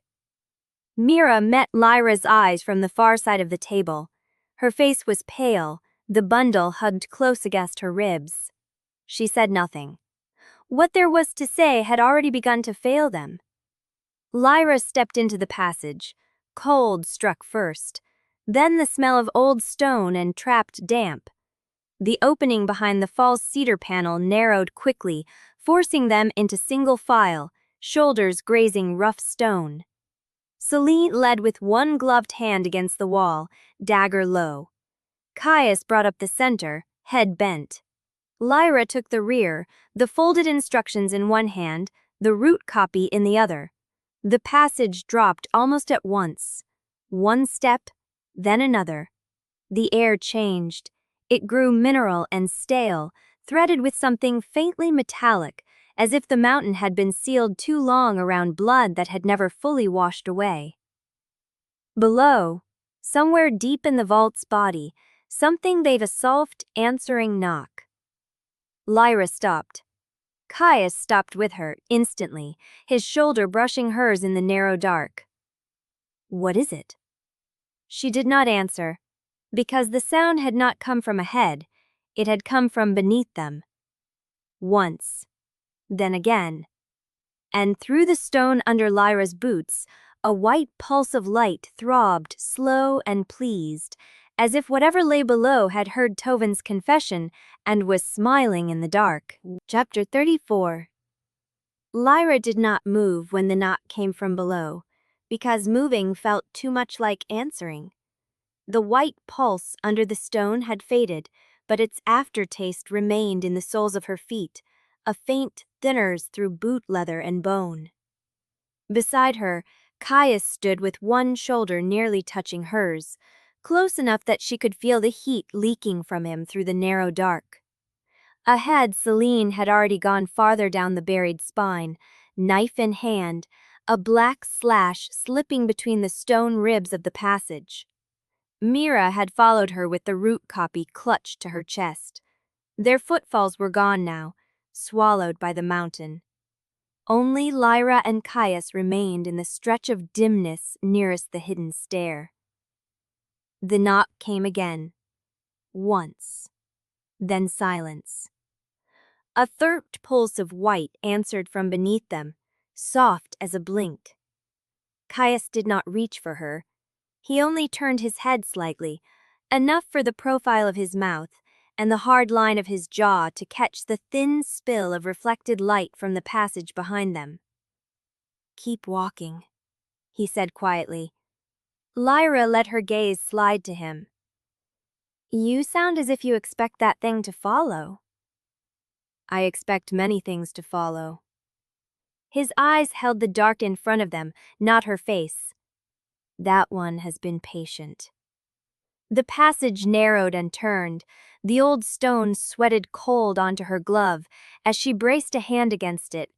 The mountain pressed around them, close and damp, a buried throat forcing them lower. Somewhere above, a dull impact rolled through the rock, distant enough to be guesswork, near enough to tighten her spine. Lyra looked it in the can, and here the death waste, then pursued a rereal test. The knocks changed out the taps from brogan slants. A hilging doblin had level looms in the sen. It clus to the Spartslar home a meeting to her. Perfect Janwish, his month finished at Stestergard sweeping rubes. Lyra willed her stort for burble, put himself time with a load spoin. Still lo shot. one quietly under, one of a cracked and jam-blolding ward glass. But the first hands on a lock somewhere above, the first order spoken in that soft appetite of his. Lyra swallowed and kept moving. The stair opened into a cramped landing hollowed from the mountain's old bones. A rusted lantern hook hung from one wall, empty. A cracked basin sat beneath a slough where mineral water had once dripped and calcified into white reeds. Someone had made a seat here long ago, a narrow ledge cut from stone. It held 2 shallow grooves from years of use. Caius stopped at the threshold and glanced back the way they had come, listening. "Can you hear them?" she asked. "Not yet. But you think you will?" He looked over his shoulder at her, and there it was, that infuriating steadiness. Not denial, not comfort, just the bare shape of truth. "I think Vale would prefer a clean entrance. He rarely wastes the theater of it." Her mouth almost curved. Almost. It died before it reached her face. "You make that sound optional." "I have met enough mountain sanctuaries to know better than to promise certainty." His mind thinned. "But after, if we are still ourselves, what then?" The question was too simple to be safe. Lyra stared at him, measuring the shape of the trap and finding none. Only the opening.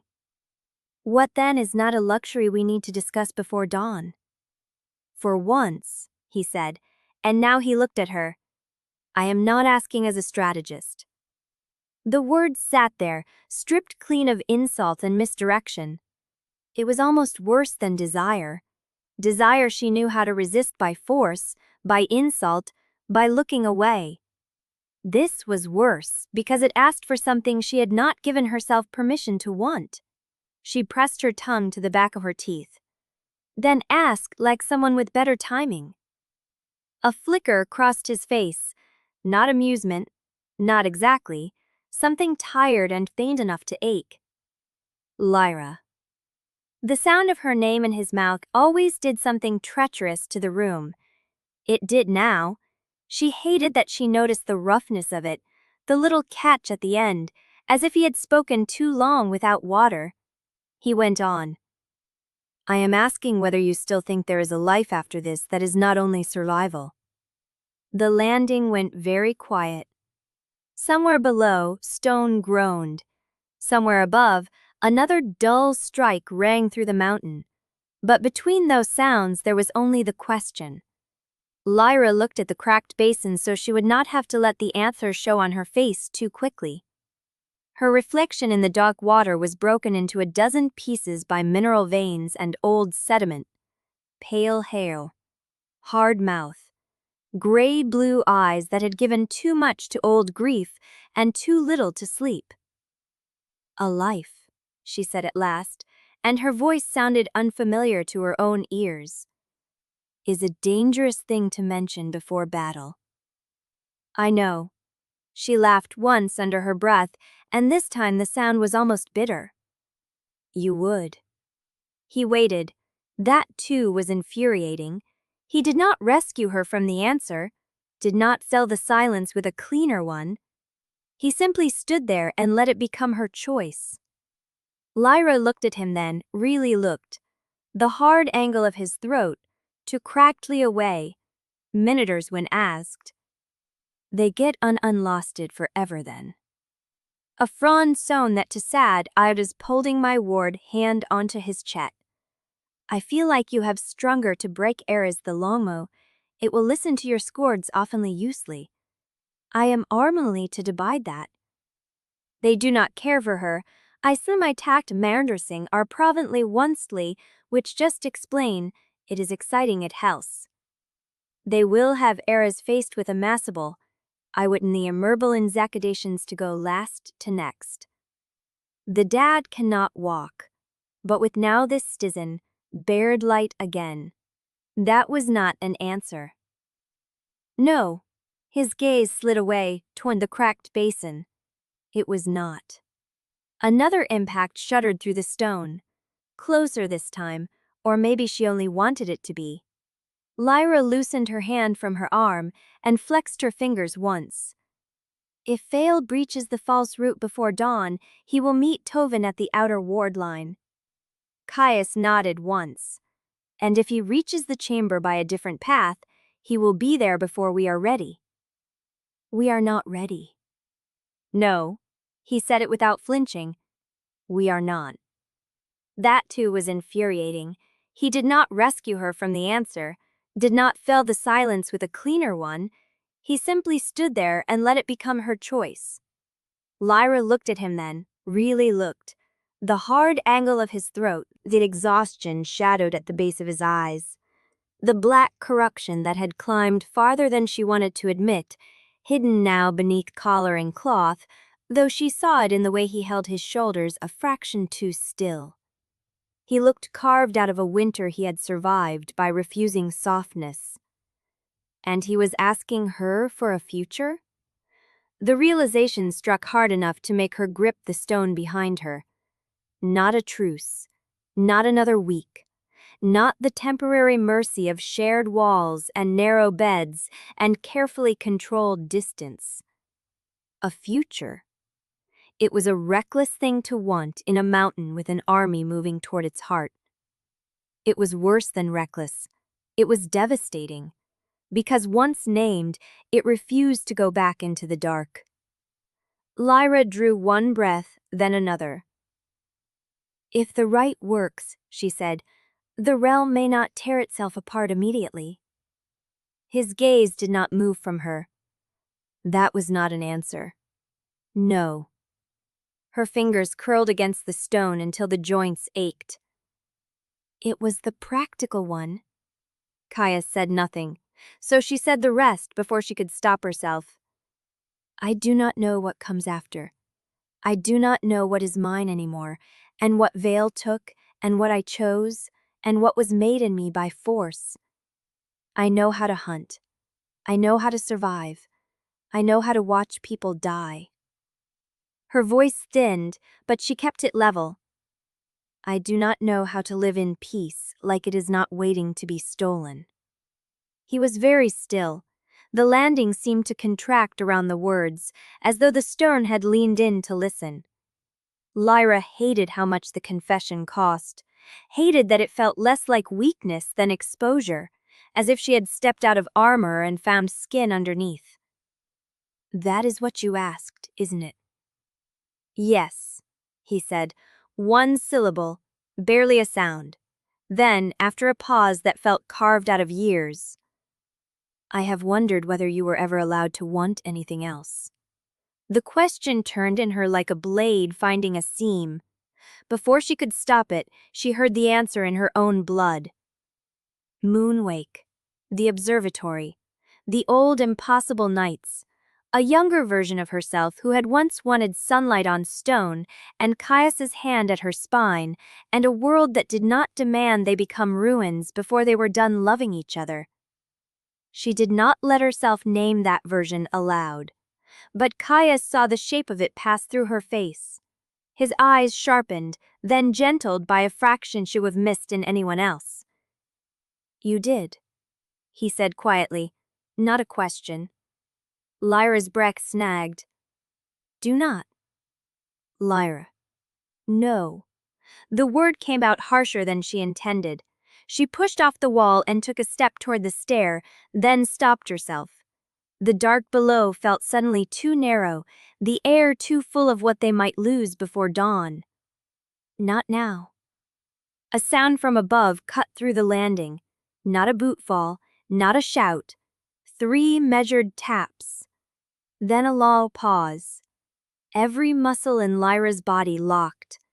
Caius's head lifted at once, all softness gone. The mountains seemed to hold its breath around them. A voice drifted down through the stone, smooth as polished steel. Brother Ash, Vale said, your stall is admirable. Your luck is not. The quiet that followed was worse than the voice. Then came a second sound, faint but unmistakable, from somewhere in the landing wall behind Lyra. A soft scrape of stone against stone, and a whisper, barely audible, close to her ear though no one stood there. Found you. Chapter 35. The first scream came from above, and the mountain answered with a shudder that ran clean through the stone beneath Lyra's boots.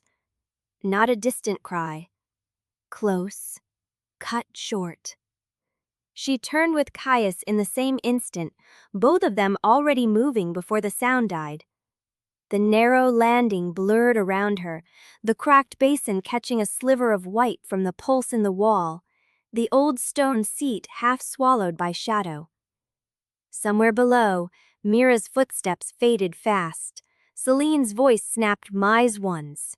One, taut, economy. His shadow turning dense around his boots, as if the dark itself had decided to keep pace. Another scream, this one farther, muffled by stone.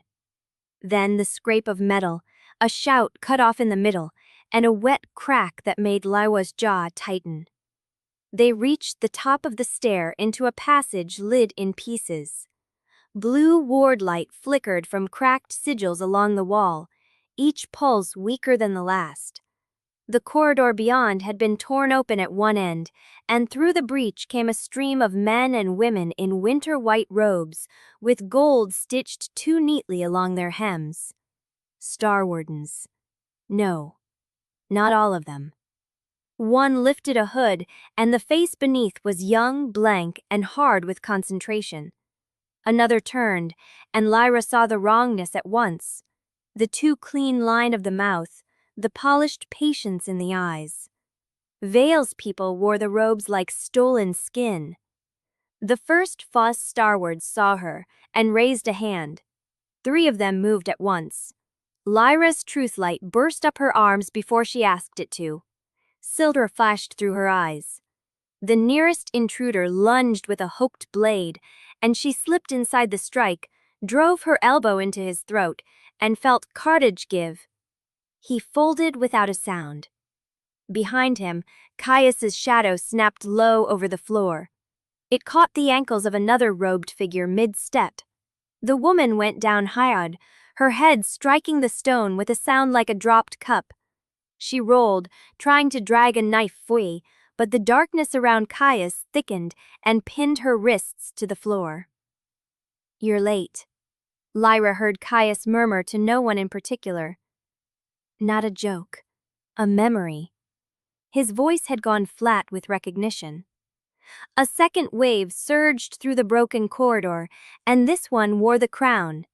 Black cloaks over oathwork leathers, gold thread at the collar. One of them had a strip of metal at his tongue, and when he barked an order the words came out with the faint metallic click Lyra now knew too well. The executioner from Vale's office was among them, pale-mouthed and calm, as if death had simply granted him better manners. He saw Lyra and smiled with no warmth at all. "There she is," he said, and the gold on his tongue flashed. The corridor erupted. Lyra ducked a thrown charm that struck the wall beside her head and burst into a spray of white sparks. The light seared her vision, then Caius was there, one arm across her front as he dragged her down and behind a broken pillar. His shoulder hit stone hard. He did not make a sound. "Left," he said. She looked left and saw why. A false Starwarden had already slipped through the side arch, hand raised over a wardstone. If he reached it, the whole corridor would seal. Lyra sprinted before the thought fully formed. She slid on Frost's slick stone, caught the man's wrist, and drove his own hand into the wardstone. The sigil flashed gold. He screamed. The spell discharged outward instead of inward, blasting him backward into 2 more of Vale's men. They went down in a heap of limbs and shouted curses. Lyra did not stop to watch whether any of them rose again. She turned and found Caius with blood on his sleeve. Not much. Enough. A blade had sliced his forearm through the dark cloth. The black corruption beneath his skin was visible where the sleeve split, branching like ink under ice. His mouth tightened when he caught her looking. "Later," he said, Do not tell me what to do." His eyes flicked, quick and fierce, over her face. "Then stop staring at my arm." A voice from the corridor behind them called out in polished amusement. How touching. Rennick Vale stepped through the broken arch as though he had all the time in the world. He wore court black cut to the throat, not a robe, not armor, but something in between. His gloves were spotless, his hair lay in perfect order despite the chaos. 2 crown agents moved at his back, and behind them came another line of false Starwardens bearing lanterns, whose flames burned in unhealthy gold. Lyra's fingers tightened around her blade. Lennox's gaze touched her, and Caius in turn, measuring, cool as a clerk's scale. "The Chancellor dislikes delays," he said. "He also dislikes waste. I was told you two might make this inconvenient." Caius's shadow gathered low and dangerous at his feet. "Did he also tell you to come something clever?" Lennox smiled shocked. "No, that was my own indulgence." Then he flicked his hand. The lantern bearers lifted their likes. White gold flared across the passage, and Lyra felt the ward chain at her ankle seize hard enough to drop her to one knee. Pain snapped up her leg, white-hot and immediate. The sigils on the metal screamed.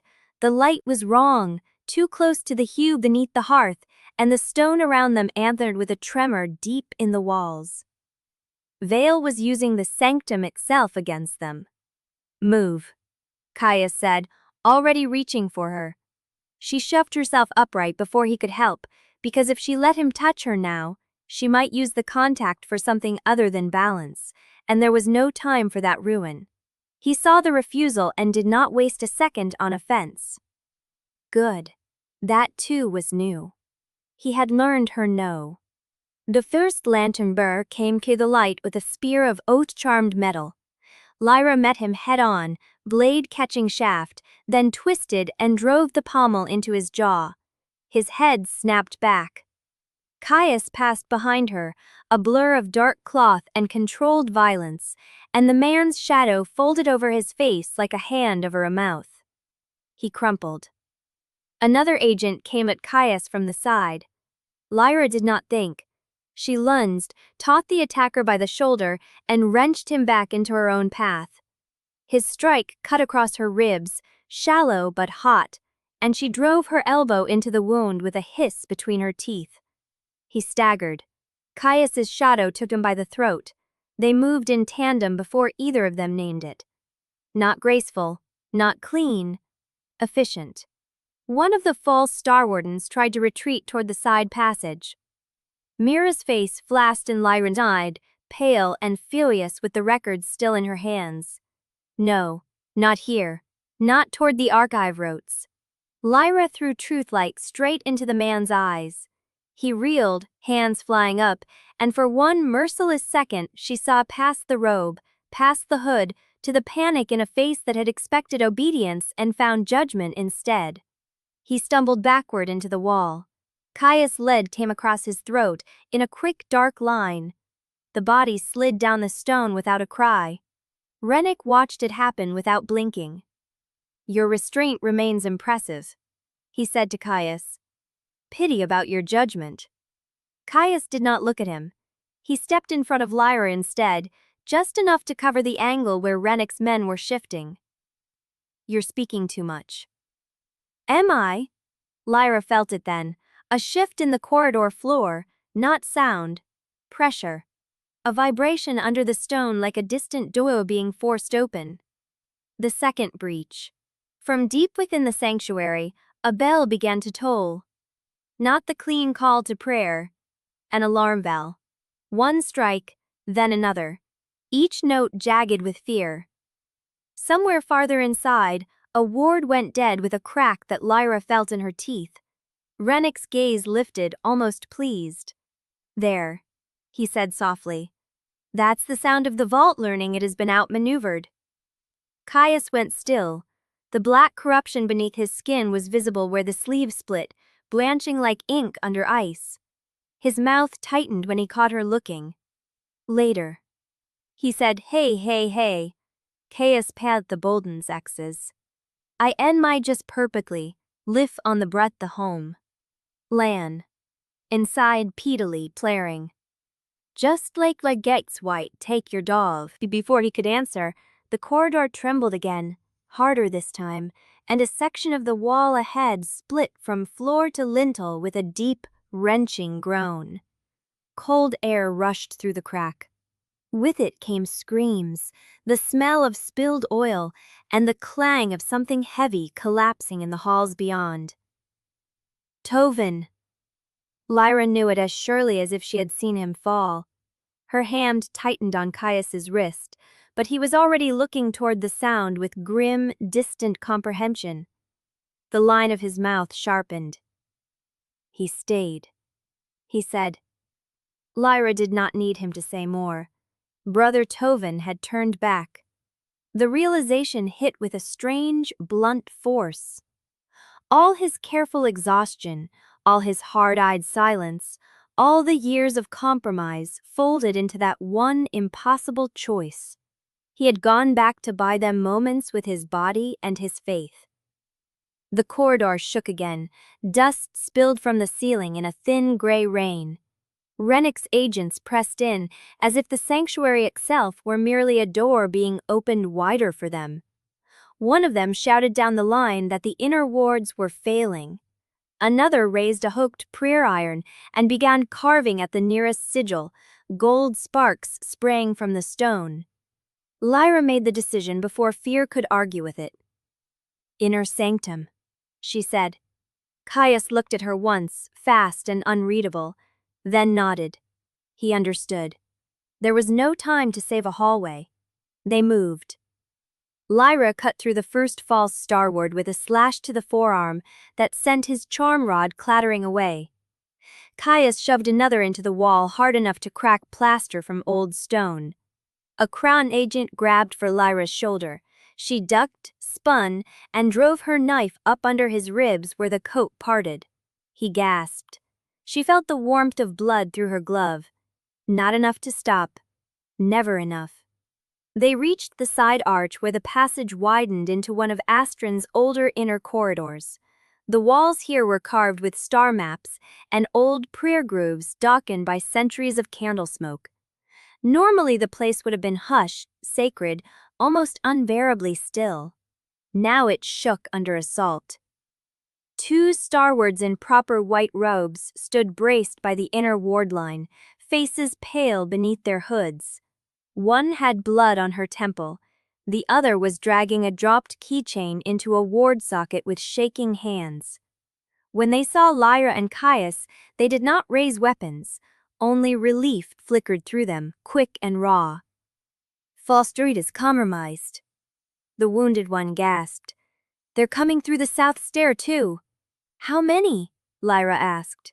The woman laughed once brokenly. Too many. Another impact hit somewhere overhead. The prayer grooves along the wall flashed, then dimmed, as if the stone had blinked and regretted it. Caius's hand brushed Lyra's elbow, brief as a warning. We go left from here. If the inner ward seam still holds, the breach has not reached the final hall. If it has? He met her eyes. Then we make them pay for every step. There it was, the thing she had always hated and needed in equal measure. The certainty, the refusal to yield. The shape of him under pressure, stripped down to the line that kept others alive. Lyra looked past him and saw the corridor behind them filling again. More robes, more black cloaks, more gold glinting under lantern light. Rennick remained at the rear like a mite observing a calculated experiment. Then he raised his voice, and it carried cleanly through the chaos. By crown necessity, he called. The sanctuary is now under lawful seizure. Any resistance will be treated as treason against the realm. Lyra laughed once, without humor, and wiped blood from her mouth with the back of her hand. Lawful, she muttered. He always did favor pretty words. Caius's glance touched her face. You say that like you don't know them. I know enough. Enough to see the trap, enough to see the way the crown liked to call invasion governance when it suited them. Somewhere behind the walls, another voice rose, distantly, ratted with effort. Tovin. Not a command, not a prayer, a shout. The sound shattered into a row of collapsing stone. For one suspended heartbeat, every head in the corridor turned. Then the floor beneath them lurched. Lyra stumbled. Caius caught her by the waist before she went down, his grip hard through both layers of cloth. Heat flashed low and sharp through her body at the contact, so immediate it made her suck in a breath. His hand went still at once, like he had felt it too. Neither of them let go. Not yet. The ward line ahead flared white, then cracked with a sound like ice breaking under a boot. Dust blasted through the corridor in a choking wave. Behind it came a shape in the smoke, broad-shouldered, stumbling. One hand clamped to his side. Brother Tovin, Ash. Blood darkened the front of his robe. His face had gone the color of old parchment.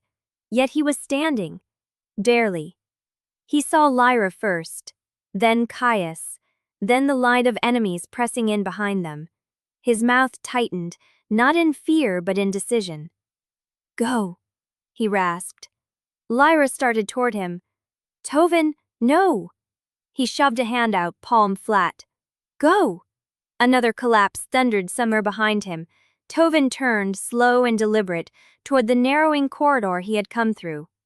The blood on his sleeve dripped to the stone in steady, dark drops. In the hand not pressed to his side, he held a prayer knife scored bright with ward scratches. He looked older than he had yesterday, older than he should have looked at all. Then he lifted his chin and faced the oncoming breach alone, and from the dark beyond him came a sound Lyra had heard before, soft and pleased and impossibly near. 3 measured knocks. Then Vale's voice, carried through stone like poison through wine, said, Brother Ash, you have been very difficult. Tovin did not turn back. The corridor behind him lit with white gold. Chapter 36. Tovin's blood hit the stone in a dark, sudden fan. Lyra flinched before she could stop herself. The white gold glare behind him painted every drop bright, then brighter, as if the sanctuary itself wanted to witness the cost. He stood in the throat of the corridor with his prayer knife raised, one hand pressed hard to the wound at his side. His robe had split from ribs to hyssop, soaked through where the blade or impact had found him. Yet he had not fallen. He only leaned a fraction against the warped stone, breathing shallowly, eyes fixed on the breach beyond. Behind him, the corridor bled light. Vale's people had not reached this hall yet, not fully. But their pressure was everywhere, a crawl of boots, metal, and shouted orders muffled by distance. The vault trembled in restless fits. Dust sifted from the carved prayer grooves in pale threads. Go, Tovin said again. Lyra took one step toward him. Caius's hand closed around her wrist, stopping her with a firmness that was not force but fact. His fingers were warm. The contact went straight through her, bright and infuriating in the middle of all this ruin. He means it, Caius said quietly. Lyra turned her head enough to glare at him. So do I. Tovin gave a harsh little sound that might once have been a laugh. It ended in a wet hitch. I know. He swallowed, and the motion dragged at his throat like it hurt. That is why you have to go now. Another impact shuddered through the walls. Somewhere behind the smoke, a ward gave a thin crackle, then went dead. The corridor behind Tovin flashed with white light, not the steady pulse of the Hearthstone, but a hard, nervous flare. The air smelled suddenly of scorched incense and old stone dust. Lyra saw, with a cold tightening in her chest, that the inner ward seam ahead had begun to splinter in hairline fractures. They had minutes, maybe less. Caius shifted beside her, one blade still low, his wounded forearm held close to his body. The black corruption had climbed higher under the skin, dark tendrils branching beneath the pale line of his wrist. In the strobing light, it looked almost like ink spilled under glass. Lyra had not noticed his blood until now. A narrow red line had opened across the inside of his sleeve, darkening the cuff. He felt her glance and said nothing. Tovin's gaze moved between them, taking in the silence, the distance they did not have, the way neither of them had stepped back. His mouth pressed flat for a beat, as if some private prayer had failed him. Then he lifted the prayer knife and carved a final sign in the air. The nearest ward sigil answered with a weak flare. Not enough. Tovin's shoulders squared. He set his bleeding hand against the stone arch at the corridor bend and began to speak in a low, measured chant. The words were old Starwarden cadence, stripped to bone. Lyra did not know them all, but she knew the shape of a binding when she heard one. The stone beneath his palm shivered. The passage groaned. A seam of blue light ran through the mortar joints, then another, spidering outward from the archway behind him. For one impossible second, it looked as though the wall might open instead of close. Tovin's face pinched. He pushed harder. Lyra started forward again, and this time Caius caught the back of her sleeve. Lyra. She wrenched against him. Let go. No. It was the simplest answer he had given her all night. She tore free anyway, half a step, enough to reach the ward line before the gate. The air there crackled, alive with the aftershock of Tovin's sealing prayer. She could not touch him without crossing the line and risking the blade of the wards. He knew it too. He only lifted his head to look at her. His face had gone gray under the blood. The wound at his side was soaking through his robe in a widening stain. Beneath the torn cloth, something inside him had been cut too deep. Yet his eyes were steady. Listen, he said. Lyra stopped. So did Caius behind her, though she could feel the tension in him, coiled and ready. Tovin swallowed, and the movement seemed to drag against every breath. The inner hall is still holding. It won't for long. Vael will use the channels already in the stone. He's inside the sanctuary now, in ways you cannot see. Lyra's fingers curled.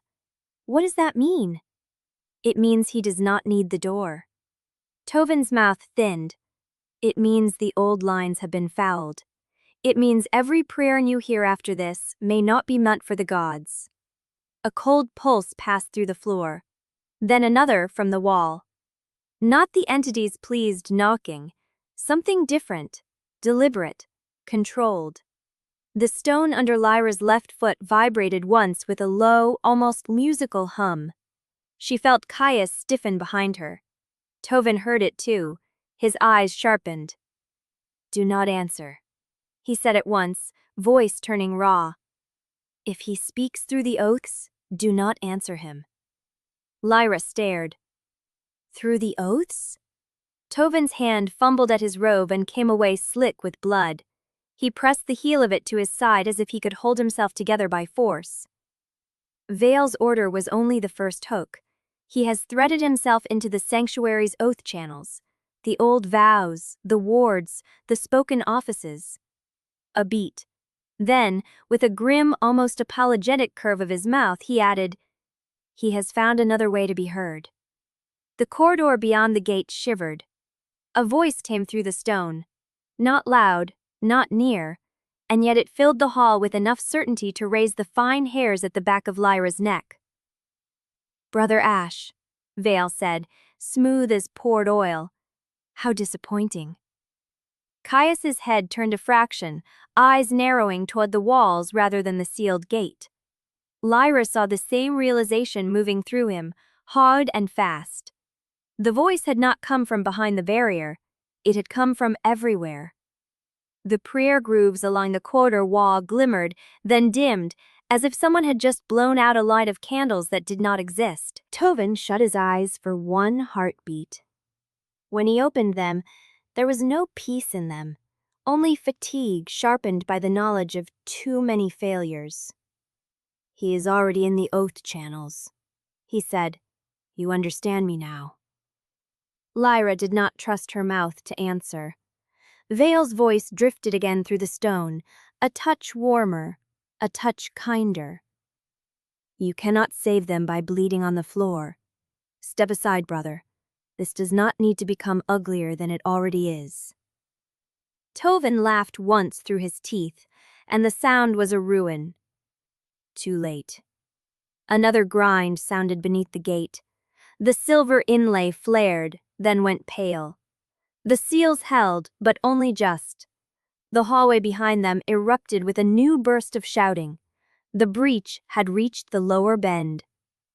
Caius moved close to the Lyra, not touching this time, but near enough that she could feel the heat of him through the cold drag of the passage. "We have to move," he said. She could still see Tovin in front of the gate, blood on his robe, hand locked around the prayer knife so tightly his knuckles had gone white beneath the red. He had sealed them through. He had closed the inner gate on his own people and whatever else came after. For a moment it seemed impossible that he was still upright. Then he looked at Lyra with such fierce clarity that she forgot the ache in her own lungs. "Finish it," he said. The words were quiet, but they landed like a command spoken over a grave. Lyra's breath caught. Tovin's gaze flicked once to Caius, then back to her. "Before truth dies with the old order." A pulse of white light moved under the stone floor at his feet, answering those words with a deep, almost hungry glow. Then his knees folded. Lyra lunged forward a second time, but Caius caught her by both shoulders and held. "Lyra." "No." The word tore out of her, low and furious. Tovin got one hand against the wall and forced himself upright again. He was shaking now, visibly. The effort of staying conscious carved across his face. Blood dripped from his sleeve to the floor in a steady, brutal line. He lifted his head. "Go." This time she did not fight Caius when he tugged her back. Not because she wanted to leave, because she saw the truth in Tovin's face. He had already chosen what this cost him. The inner gate sealed with a final shudder, and the white light around its seams went hard and thin, a locked blade of brightness. Behind it, the corridor noise rose in a violent wash, then cut off as if someone had slammed a distant door. For one heartbeat, there was only Tovin's ragged breathing. Then the stone itself spoke. A low, male voice moved through the oath channels, intimate as a hand at the throat. "Lyra Serenith," Vale said, and the way he used her name made her skin go cold. "You have arrived exactly where I needed you." The gate did not open. It was worse. Something on the other side had begun to unlock the sanctuary from within. Chapter 37. The stone gave way at last. Not with an open sound, not with a clean one. It shuddered under Lyra's boots, the seam in the hidden passage grinding wide as if the mountain itself had decided to groan awake. White light seeped through the crack ahead, thin and cold at first, then stronger, staining the rough walls in a ghostly sheen that made every breath look pale. Caius was already in motion beside her, one hand lifted, shadow gathering low around his wrist like smoke trying to remember a shape. His shoulder brushed hers as they passed through the narrowed bend, and the contact hit with the force of a struck nerve. He did not look at her. He only angled his body between hers and the dock ahead, as if the corridor itself might lunge. It almost did. A tremor ran through the passage, dust sipped from the ceiling in a fine gray veil. Somewhere deeper in the vault, stone boomed once, a heavy distant knock that Lyra felt in her teeth. "Don't answer it," Caius said under his breath. "I wasn't planning to." His mouth twitched, not quite a smile. That was not a challenge. The landing opened ahead, and the air changed. It turned sharp and metallic, threaded with old incense and something burnt beneath it, something like storm-scorched glass. The flare chamber beyond the landing glowed in fractured bands of white gold and sickly blue, the light failing in pulses as if it were catching on invisible thorns. Lyra stepped through the arch and saw the Hearthstone chamber waiting beyond the last bend. Waiting. The room had been built to feel eternal, all black granite and silver inlay, its vaulting ceiling cut with star channels that should have held a steady glow. Now the channels flickered in erratic seams. The Hearthstone sat low on its central dais, half veiled by an altar rail and a ring of old ward sigils etched into the floor. It was cracked, not split cleanly, not broken apart, cracked as though poison had reached into its heart and found places already softened by rot. Dark fractures webbed through the stone, branching outward in thin black veins that drank the light around them. The glow inside the Hearthstone throbbed unevenly, a failing pulse under skin too thin to hide the damage. Every few breaths, the air above it wavered, bending wrong, rippling like heat over a summer road.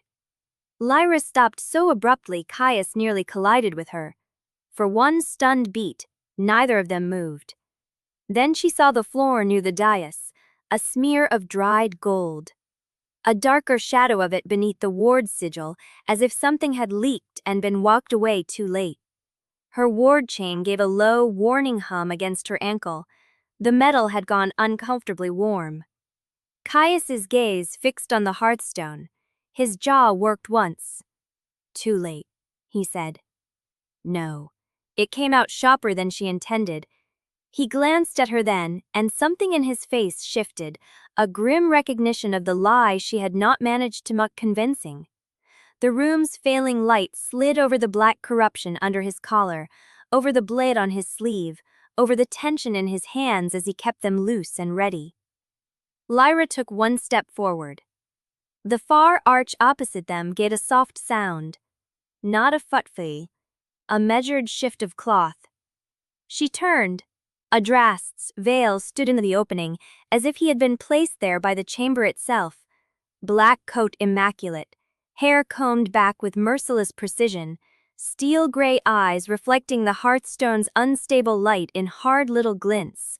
Beside him waited two crown agents in oathwork leathers, still as blades in human form. At Vale's right shoulder stood Rennick, elegant as polished bone, one hand resting lightly at his belt, lantern glow hanging low around him in that unhealthy gold that made Lyra's ward chain give a vicious, painful tug. She tasted copper. Caius shifted beside her, silent, immediate, ready. Vale looked at the room first, not at them. At the cracks in the Hearthstone, at the warped air, at the broken sigils lipping the floor. He folded his hands behind his back as if he were admiring a damaged mural in a gallery. "Pity," he said softly. "We arrived to find the heart of the kingdom already failing." Lyra did not move. "You did this." Vale's gaze slid to her at last, cool and measuring. "I inherited a kingdom in pieces, Lady Serenith. Do not confuse maintenance with destruction." Rennick's mouth curved, not quite amusement, not quite contempt. "You still insist on speaking as though the houses were innocent casualties of history." Lyra felt Caius go still beside her. It was a subtle though, only the smallest tightening at the shoulders, but she knew the shape of that stillness now. It was the silence before a blade came free. Vale stepped farther into the chamber, and the light from the Hearthstone drew hard lines beneath his cheekbones. Hereditary houses are not innocence. They are illness preserved by ritual, bloodline magic, inherited grievance, old titles dressed up as duty. You call it tradition because the word makes the rot sound holy. Lyra's fingers curled once at her side. He kept speaking. Moonwake was not an atrocity. It was an operation, one designed to prevent a wider collapse. The older houses had to be weakened before they could drag the realm into open ruin. Serenith and Vaelthorn, each believing itself indispensable, each clutching power as if the kingdom existed to kneel beneath it. I removed a choice that would have destroyed us all. The chamber seemed to narrow around the words. Lyra heard her own breath and hated it for sounding uneven. You murdered my family. Vale did not flinch. I ended a cycle. The chamber's light flickered, and for one blurred instant his face seemed carved in something human, all calm line and old conviction. Then the glow steadied again, and he was only a man standing in a sacred room explaining slaughter as necessity. Rennick's voice came quieter, almost indulgent. Your father would have called it a war if it had happened to someone else. Lyra turned on him so fast the ward chain snapped against her ankle. Pain flashed hot up her leg. She ignored it. Do not speak his name to me. Rennick held her gaze with a polished, almost courteous indifference. Then perhaps listen to the truth instead. The realm was already failing. Your house hoarded what should have been governed. Vaelthorn hid what should have been exposed. The crown only cut the wire before the whole machine tore itself apart. Caius moved. It was no more than a shift, a single step that carried him half in front of Lyra, but the room changed around it. Shadow gathered along the seams of the floor, not yet rising, only waiting. His voice came low and edged. You came all this way to call murder a civil service. Vale's eyes moved to him with a faint, almost weary interest. And you came all this way pretending you were not part of the same structure. Caius laughed once without humor. You have spent years hiding behind structures. One of the agents beside Vale angled a hand near the hilt at his hip. Vale raised 2 fingers, and the man stilled at once. The motion was small, precise. Training, obedience, or something worse. Vale turned his attention back to Lyra. You believe I took something from you. I did.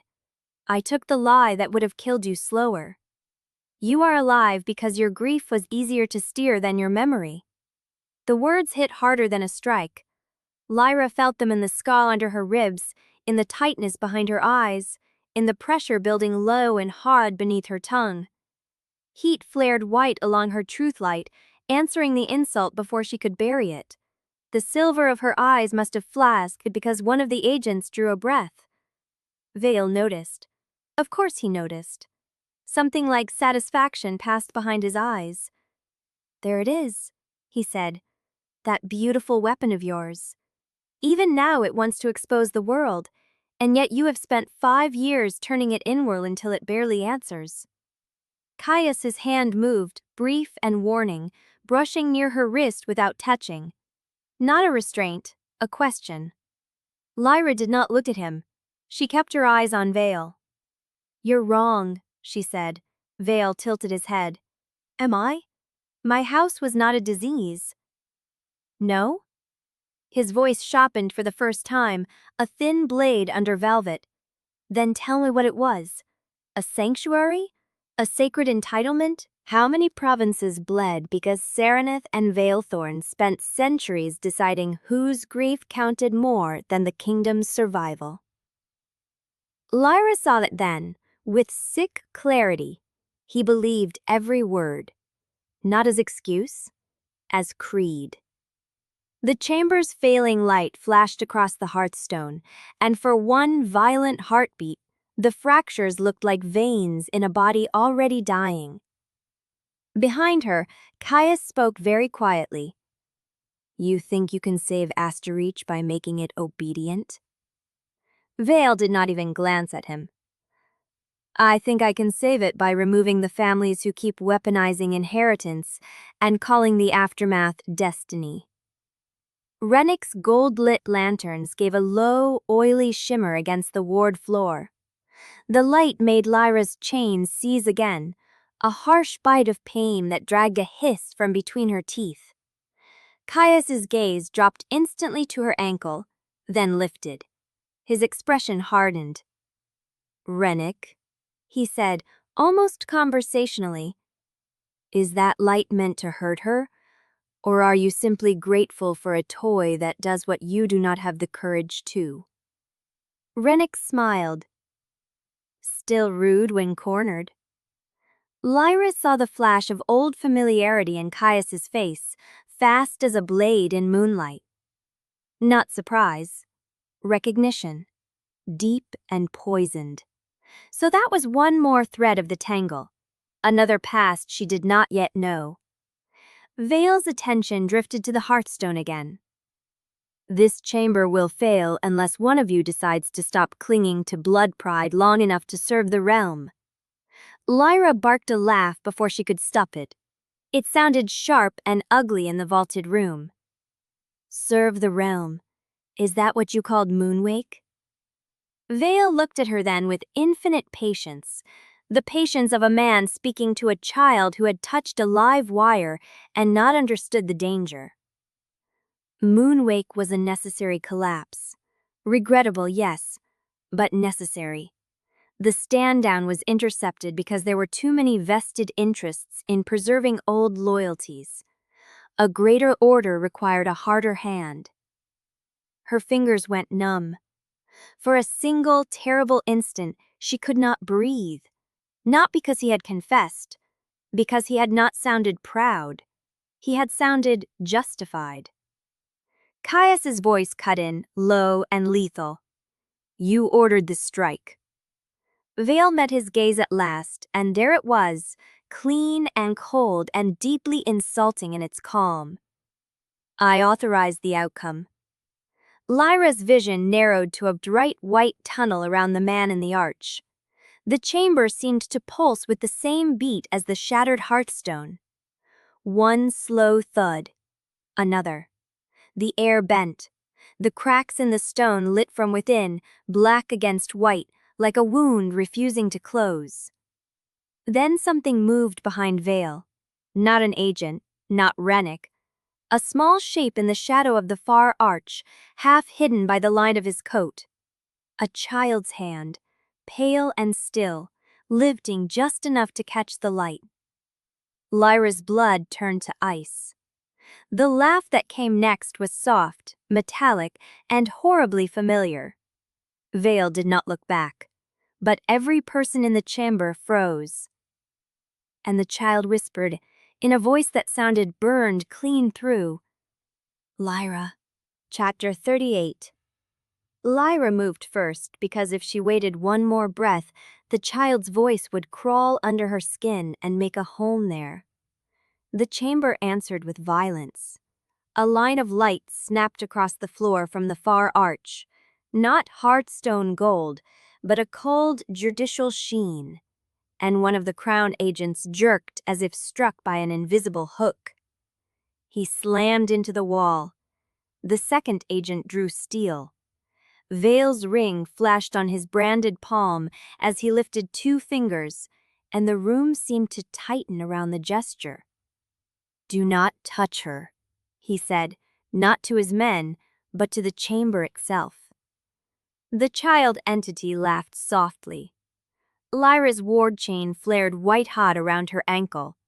She bit down on the sound, already turning toward Vale, toward the shadow of that small hand. Fury came clean and immediate, a blade she knew how to hold. It wanted blood. It wanted the kind of truth that left bodies on the floor. Caius's hand closed over her forearm. Not hard. Enough. She tore against him at once. Let go. No. His voice was low, close to her ear, the kind of calm that came just before a kill. He wants you unmoored.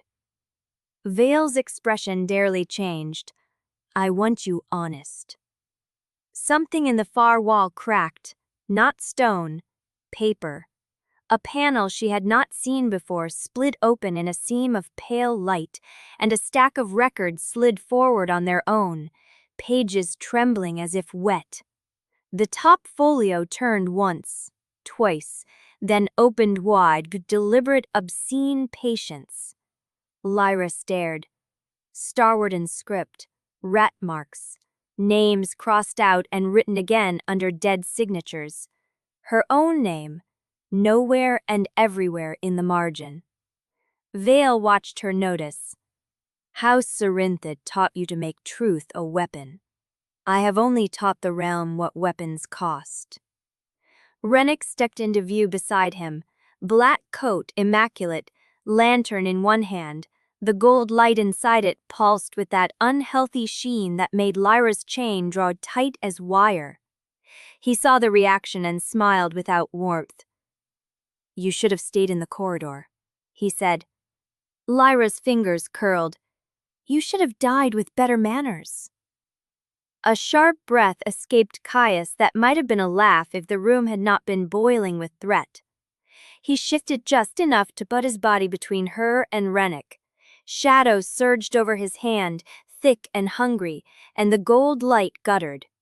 Rennick's eyes flashed. For the first time, his polished control cracked. That was unwise. Caius leaned in close enough that Lyra saw the black corruption under his collar shift against his throat. A living stain. So is using that on her. Rennick's smile returned, tighter now. You say that as if you still have any authority over her. Lyra drew the dagger from her sleeve. Rennick did not even glance at the blade. He looked past her to the wall. If you want the truth, Serenith, look there.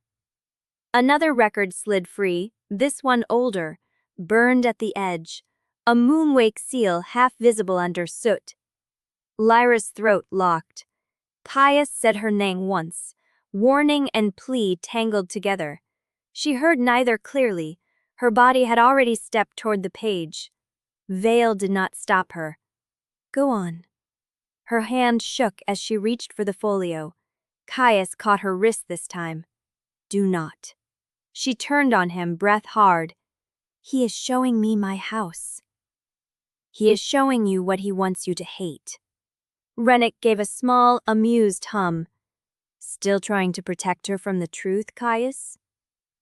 At the sound of his name, something dark passed across Caius's face.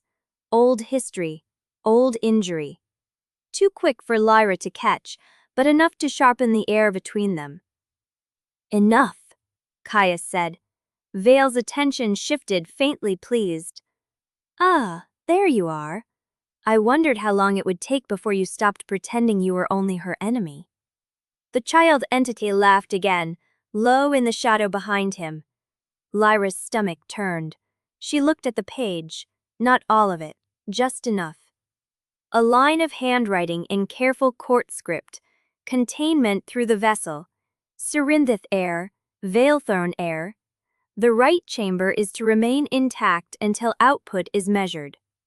Then the lower half of the page blurred, as if her eyes refused the rest.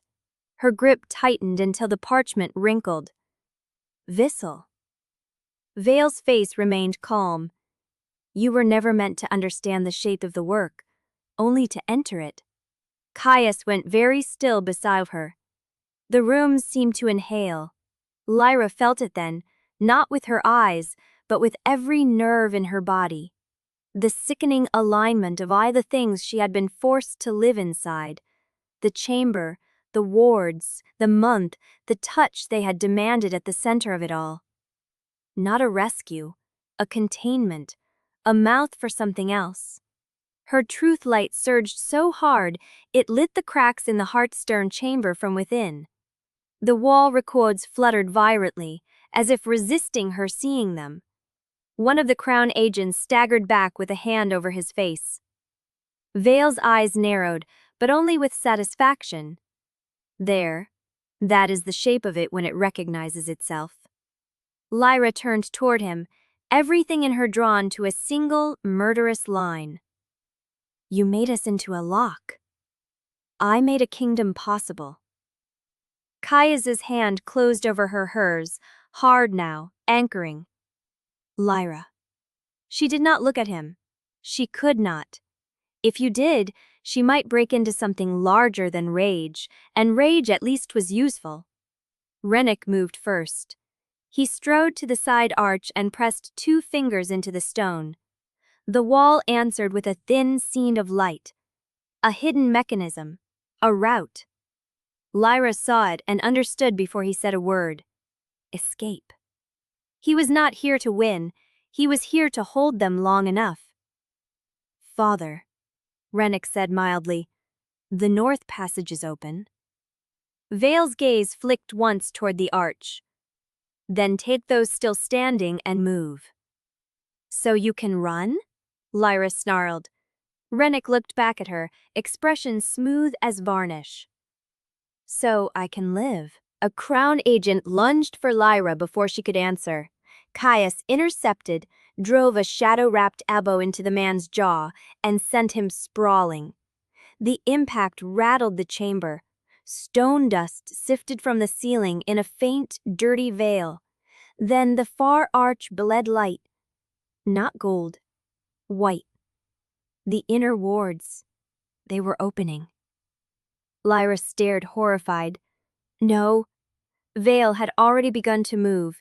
He did not run like a hunted man. He stepped with measured speed, gathering his coat, one hand on the shoulder of the last living agent, as if leaving were merely the next item on a list. The child entity's pale hand disappeared into the dark behind him. No protest, no fear. He had expected this. He had planned for it. The records at the wall shuddered. One folded itself shut with a crisp, awful finality, and then ignited from the center out, edges blackening into ash. Mira's voice came from the passage behind them, faint but sharp. Lyra! She was somewhere below, near the lower route. Safe, for the moment. Another shout answered her from deeper in the vault. Selene, perhaps. Or someone else. The chamber was splitting into separate disasters. Caius tightened his hold on Lyra's hand until she finally looked at him. His face had gone bloodless under the failing light. The corruption beneath his collar climbed higher, visible now in branching black threads along the line of his throat. His jaw was locked so hard it looked painful. We go now, he said. Lyra's laugh came out raw. He's leaving. Yes. With what? Caius's eyes flicked to the burning record, then to the open route. Enough to keep lying. That answer made something cold and terrible settle in her chest. Not helplessness, not yet. Choice. Vael had gone half a dozen steps toward the side arch. Rennick was already there, one hand braced on the stone, lantern lowered, body angled to receive whatever followed them. The remaining agent backed into the passage after him. The child entity stayed in Vael's shadow, as if it had always belonged there. Lyra tore her hand from Caius and took one step forward. Caius caught her again, this time from behind, both arms closing around her upper body before she could throw herself at Vael. His mouth was near her hair. His breath was uneven. Do not spend yourself on him. He killed my family. I know. His voice cracked on the last word, just enough to make her go still. He knew, not believed, knew. Lyra's fingers dug into his arm. And you expect me to let him walk out? I expect you, he said, each word controlled by force, to survive long enough to burn him properly. That should have sounded like an order. It did not. It sounded like a vow. Vael paused at the arch and looked back once, just once, a man checking the room he intended to leave in ruin. You have until dawn, he said.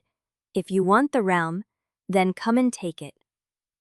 Then he vanished into the passage. Rennick followed, glancing over his shoulder with a smile meant to wound. Try not to die before the interesting part. The arch began to close. Caius swore under his breath and dragged Lyra backward with him toward the dais. She resisted on instinct, feet skidding, but he had already made the decision for both of them. Not to flee, to cut through. Shadows spread from his boots in a wide, deliberate seam across the floor, slipping into the rune joints that circled the chamber.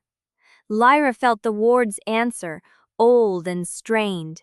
The stone beneath her ankle chain thrummed. Caius's hand tightened around hers. "Help me." She stared at him. "With what?" His eyes held hers, black, fever-bright, exhausted. "Open the last path." The hearthstone cracked again, and from the seam in the far arch behind where Vael had stood, a child's pale hand slid back into view and slowly, deliberately began to clap. Chapter 39.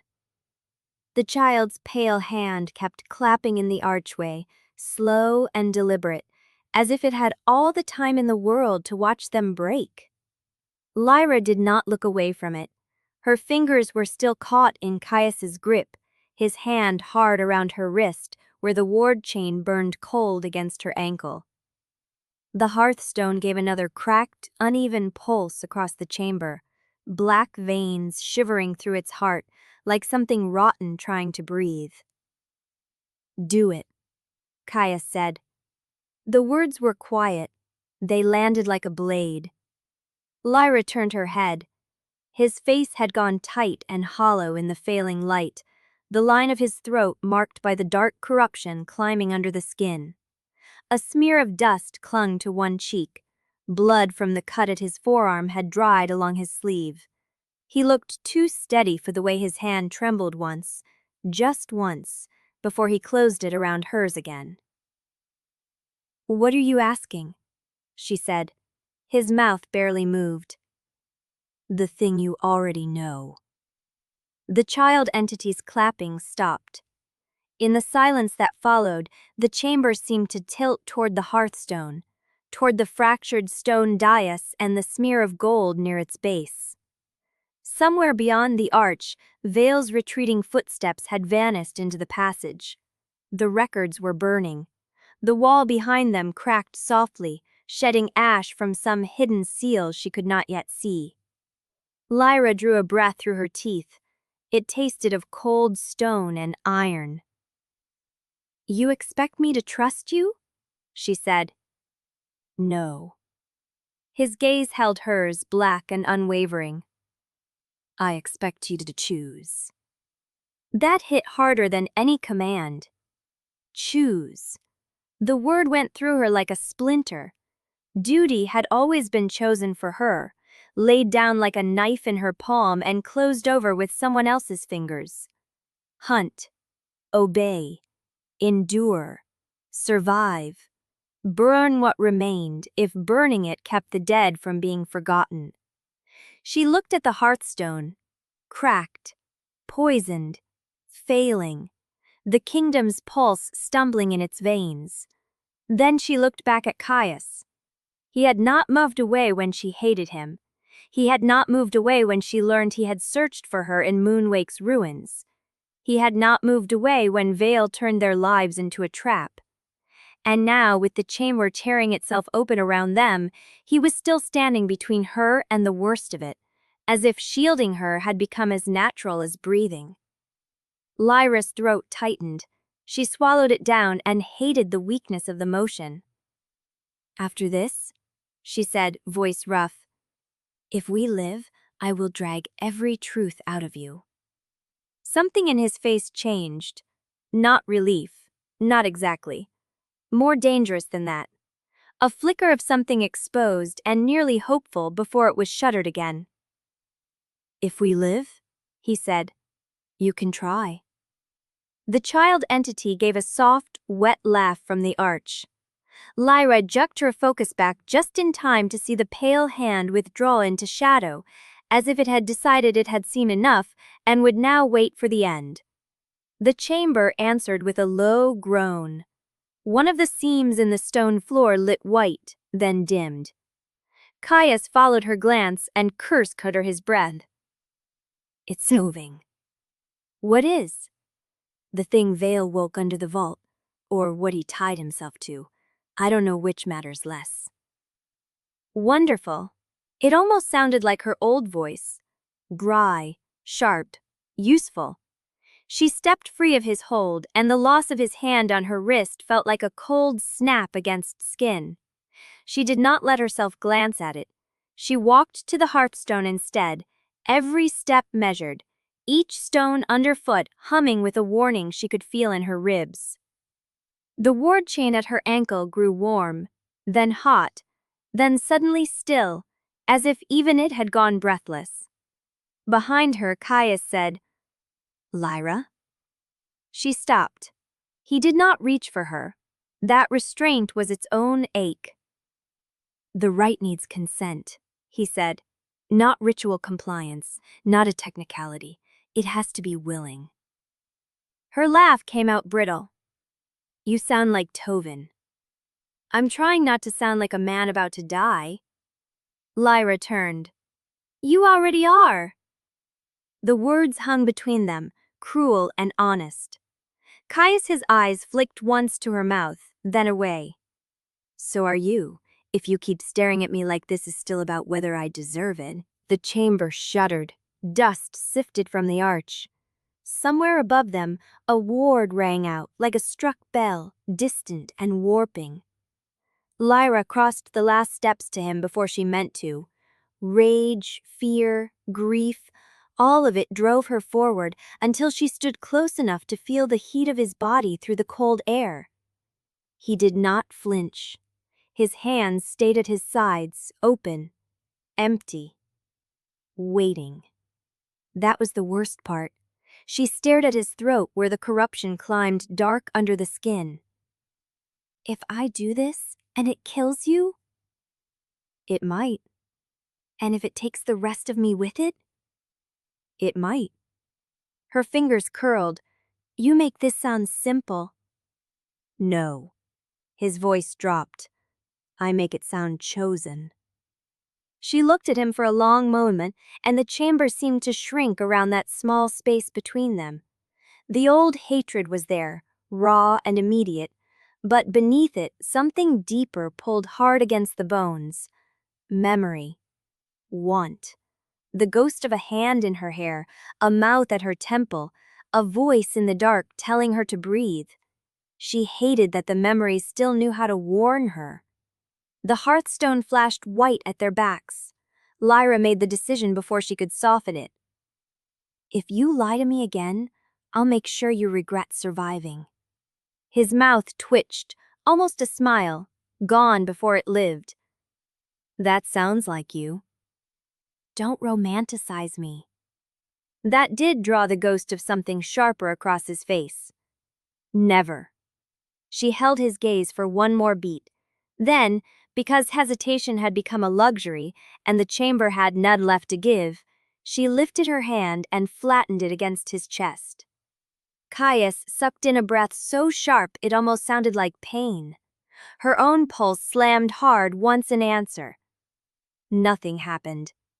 Then the ward chain at her ankle flared hot enough to bite, and a silver streak of light snapped between her skin and his coat, thin as a thread of drawn breath. The chamber went utterly still. Lyra stared. Caius looked down at her hand as if he had forgotten it was there. The black corruption beneath his collar stuttered, recoiled, then surged again in a darker line. His fingers lifted slowly, giving her every chance to move away, and stopped just short of touching her wrist. "You feel that?" she whispered. His eyes lifted to hers. "Yes." The word came out hoarse. The light between them brightened, not gold, not white, but something braided from both. It trembled over his skin and hers with a violent, intimate heat.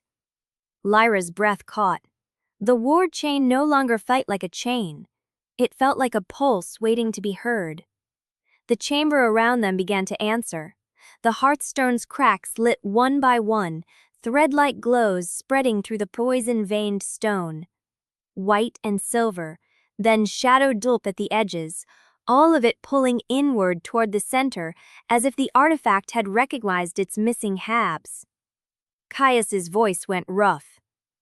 "Now." Lyra did not ask what he meant. She knew. Of course she knew. She took his hand.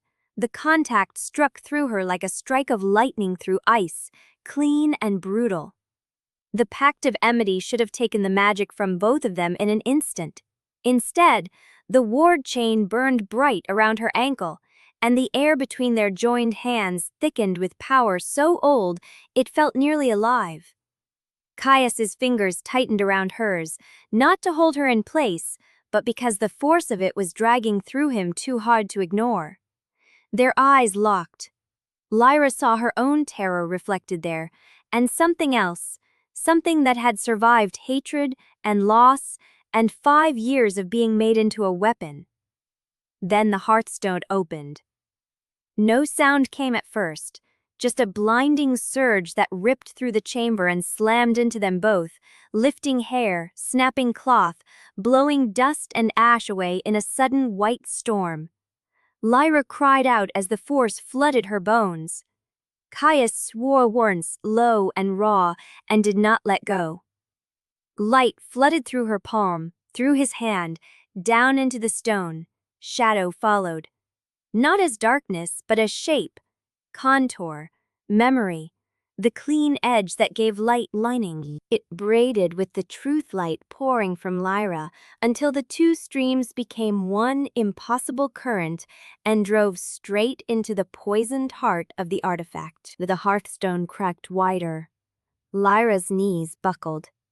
Caius caught her with his free arm around her waist, bracing them both against the surge, his forehead dropping briefly against hers. It was not a kiss. It was worse, more tender, more dangerous. His breath shuddered over her mouth. Her fingers tightened around his until they hurt. The stone beneath them throbbed once, hard and sudden. Then the poison broke. A violent crack split the chamber. Black veins raced up the Hearthstone surface and shattered into ash-white sparks that flung themselves outward, hitting the walls, the arch, the floor, the ward lines, every hidden seam in the sanctuary at once. Lyra felt it like an opening in her skull, like locked doors blowing off hinges, like the whole mountain remembering it had a voice. Somewhere above, deep in the vault, a dozen wards screamed open. Not one, many. The sanctuary answered in a chain reaction of white light ripping through stone, and with it came a rush of impressions so fast she could not catch them all. Route lines, names, dead names, prayer grooves, hidden latches, a corridor above them, a sealed room, a hand on paper, a voice saying yes, someone running, someone lying, someone waiting for dawn in the palace wards. Truth light blasted outward in a wave. Lyra gasped as it tore through her, and in that same instant she felt Caius's shadow surge around the current, holding it, shaping it, keeping the force from shredding her apart. His arm around her tightened. His mouth moved near her ear, but she could not hear the words beneath the roar. Then the chamber floor lurched. The Hearthstone gave one final blinding pulse and went still. Silence dropped so hard it rang. Lyra swayed in Caius's arms. Her vision came back in shards. The chamber was changed. The black veins had vanished from the Hearthstone, though deep fractures still crossed its face like old scars. White light seeped gently now from the repaired seams. The ward chain at her ankle had gone cold. For one stunned heartbeat, she thought it had worked. Then screams answered from above. Not one voice, many. Far away through the stone and the ward channels and the oath-bound walls, panic spread like fire through dry cloth. Someone shouted in the court above. Another voice shouted back, then another. The sanctuary had become a bell, and the truth they had forced into it was ringing all the way to Sunspire. Caius lifted his head slowly.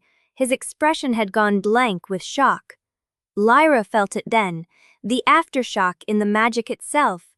The seals, the hidden ones, ripping open. Across the chamber wall, lines of light burst from the records that had survived the fire, not burning this time, unfolding, spilling, letters racing over stone as if the old architecture itself had been forced to confess. Names flared, seals broke. A crown mug she recognized from the courier's death flashed gold once, then split. The child's laugh rose somewhere behind them, high and delighted. Lyra turned. The pale hand was there again, at the edge of the arch, clapping one more, but now the fingers were smeared with white light. And behind it, beyond the archway where Vaer had fled, something massive and unseen slammed hard against the sanctuary's hidden wards from the outside. The chamber shook. Then the voice came through the stone, not Vael's this time, and not the child's either. It was Mira, faint, frantic. "Lyra!" she shouted from somewhere below. "The court wards are opening, and someone is inside Sunspire. They're reading the records aloud." She choked on the next breath. "They're naming you." Chapter 40. Lyra did not know which was louder, the screaming wards or the blood hammering in her ears. The chamber had become a living thing after the rite, a throat opened wide. White light raced along the walls in furious lines, through the seams, across the black granite arch, up every prayer groove carved into the stone. It struck the records panel and made the surviving pages lift and turn with frantic speed, as if invisible fingers were rifling them for one last confession. Caius still held her upright. His arm was locked around her waist, his other hand braced at her back, and for a breath she only knew the steadiness of him, the hard line of his chest against her shoulder, the drag of his breath over her temple. Then the chamber shuddered again, and his grip tightened as if he had been hit. "Stay with me," he said.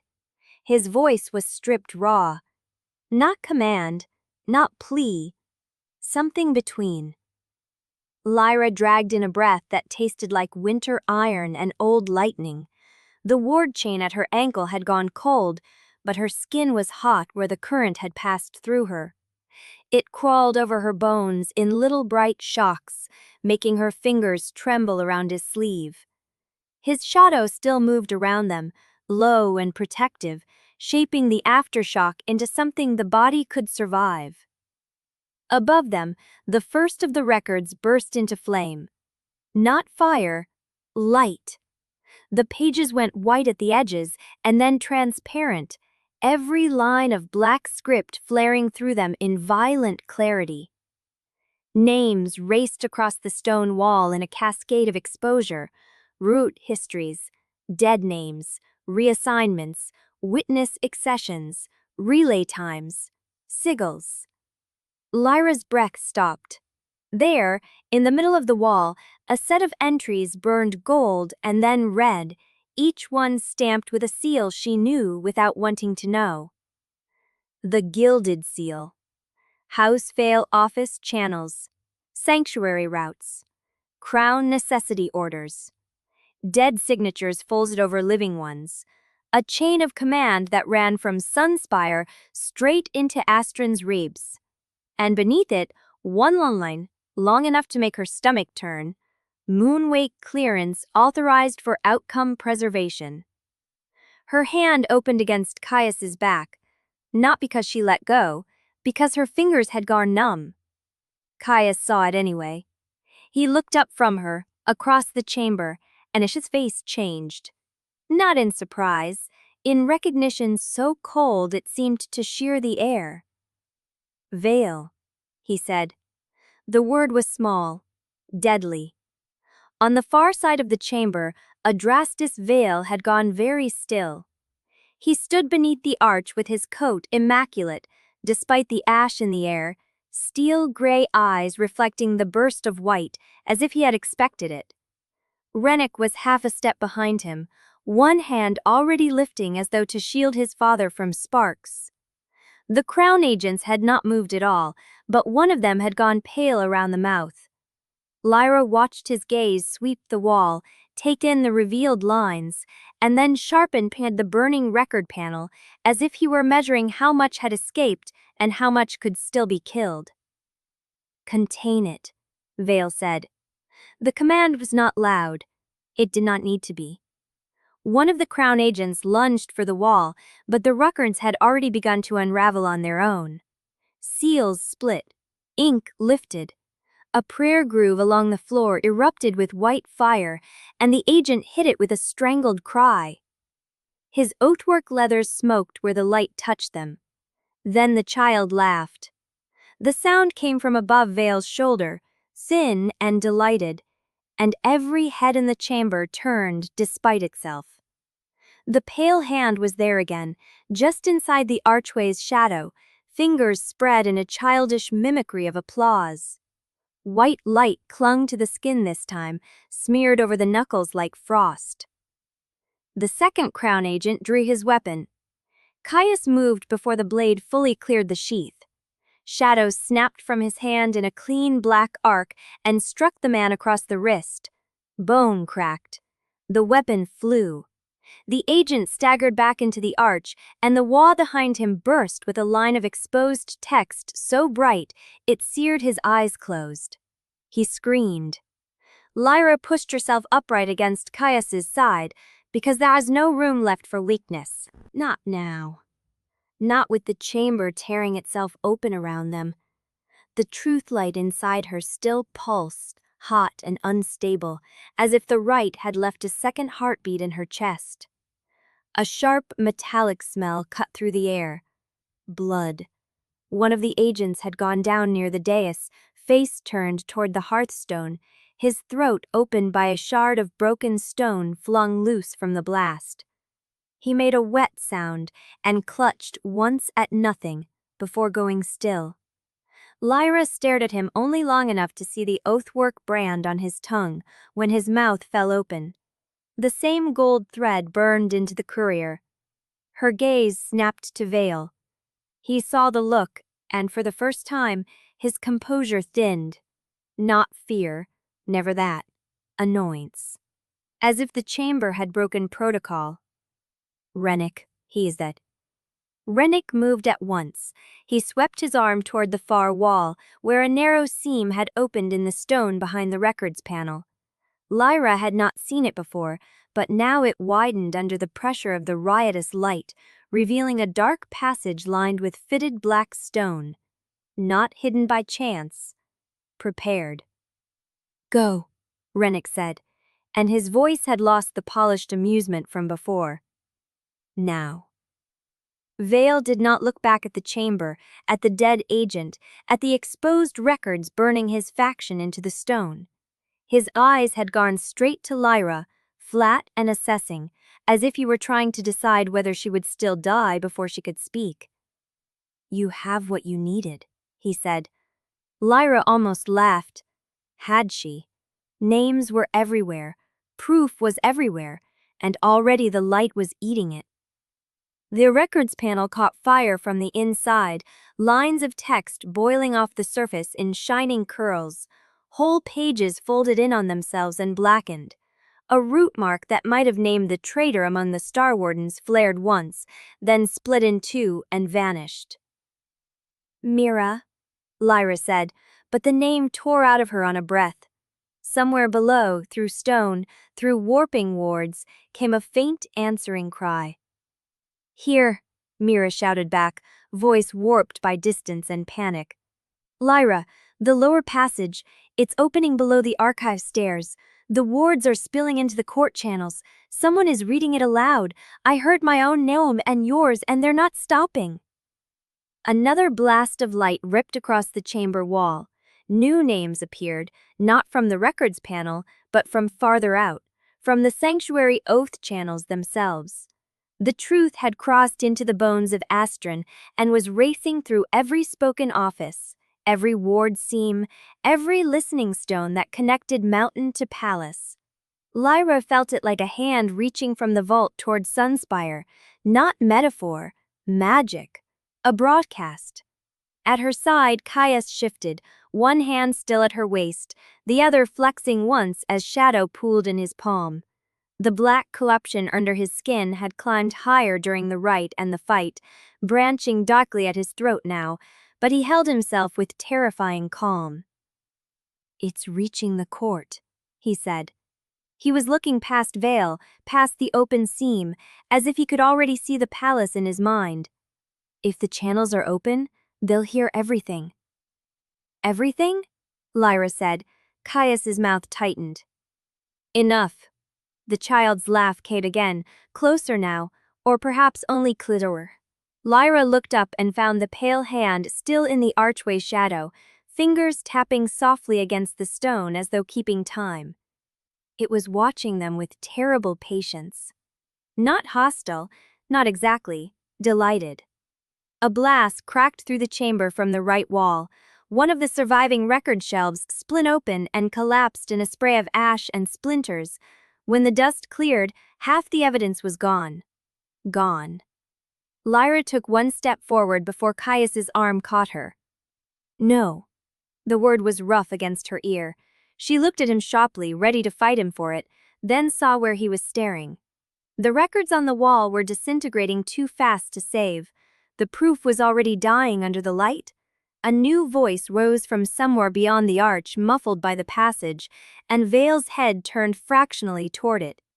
He was listening, not to the chamber, to the corridor. Lord Chancellor, Rennick said under his breath, and something in the careful edge of it made Lyra's skin go cold. Veil's gaze cut to his son. In a single glance, enough was exchanged to make her pulse jump. Not concern, not family, calculation. Then Veil reached into his coat and drew out a folded slip of dark paper, stamped with a seal Lyra did not know. He pressed it into Rennick's hand. Leave the north route, Veil said. Do not let them have the route ledger. Burn it if you must. Lyra lunged forward. Caius hauled her back so hard her shoulders struck his chest. Pain flashed white along her ribs, but it kept her from crossing the gap before a crown agent could turn. Coward, she snapped at Veil. He met her eyes without blinking. Survivor. The word landed like a slap. Then the chamber gave a violent groan, and the stone beneath Veil's boots trembled. A line of white light snapped up between the floor tiles, raced past his heel, and split the archway stone clean through. The opening to the passage widened with a grinding shriek. Rennick moved first. He seized his father by the sleeve and shoved the paper into his coat with one quick, practiced motion. For a moment, his polished face was stripped bare, all ambition and iron nerve. He looked at Lyra once, and it was the look of a man measuring which future still belonged to him. Then he vanished into the seam with Veil behind him. The child slipped after them like a dropped shadow. One of the crown agents tried to follow and was struck down by a flare of ward light that burst from the floor seam. He hit the stones hard, already burning at the edges, and did not rise. The passage began to narrow behind the fleeing Veil men. Lyra tore against Caius's hold. They're escaping. Let them, he said. She turned on him, incredulous. You want me to let him go? I want you alive. That stopped her more effectively than the force in his arms. For one beat, they stood in the ruin of the chamber while the truth raced outward into the kingdom, and the last of the records died on the wall. A strange silence began to gather beneath the chaos, the kind that only came after something sacred had been broken. Lyra looked past Caius to the Hearthstone. It had changed. The poisoned veins were gone, but the stone itself was scarred deeply now, a web of fractures crossing the once smooth surface. White light drained from within those cracks, steady and faint, like a wound that had decided not to close. It was alive. It was not whole. Neither were they. Above them, voices were shouting in the vaulted corridors. Steps thundered somewhere far away. The entire sanctuary was waking in panic, every ward in the mountain answering the blast with confusion, alarm, and confession. Mira's voice came again, closer this time. Lyra, they're naming you in the court wards. They're reading from the wall, and there are people in the palace arguing already. Gods, I think they can hear it in the council room. Her breath hitched, then sharpened. The records are burning. Whatever was in the upper chamber is getting out. Lyra closed her eyes for one brief second. When she opened them, the room was still falling apart. She saw then what the blast had done not just to the sanctuary, but to herself. The truth light moving under her skin no longer felt like a blade held tight in a fist. It moved differently, more immediate, less obedient. It answered the room, answered Caius, answered the wards, changed. She flexed her fingers, and a faint silver glimmer sparked between them before fading. Caius saw it too, his head tilted just slightly. Neither of them spoke. The child's laugh drifted back one last time from the far passage, soft as a lullaby and wrong as a knife in a cradle. Then the archway collapsed comeward with a roar, severing the last view of Vale's escape route and burying whatever evidence remained beyond it under a sweep of broken stone. Dust rolled across the chamber in a choking wave. Lyra coughed, bent double for one instant, and Caius's hand came to her back, gentler than before, steadier. She did not push it away. When the dust thinned, the chamber was lit only by the Hearthstone's scarred white pulse and the red alarm glow bleeding in from the hall beyond. Dead bodies lay in the ruin, broken oaths lay everywhere else. Caius looked toward the sealed arch, then back to her. His expression had gone distant in the way it did when he was deciding how much truth the world could survive. "We saved the stone," he said quietly. Lyra looked at the fractured hearthstone, at the smoke, at the blood on the floor, at the missing records and the escape route buried under rubble. "No," she said. Her voice came out flatter than she expected. She straightened, still bracing one hand against his sleeve because her legs had not yet remembered how to belong entirely to her. Below the scarred light, his face was all hard lines and exhaustion, and something that almost looked like hope refusing to die. "We saved it long enough," she said. "For them to make war of it?" Caius did not deny it.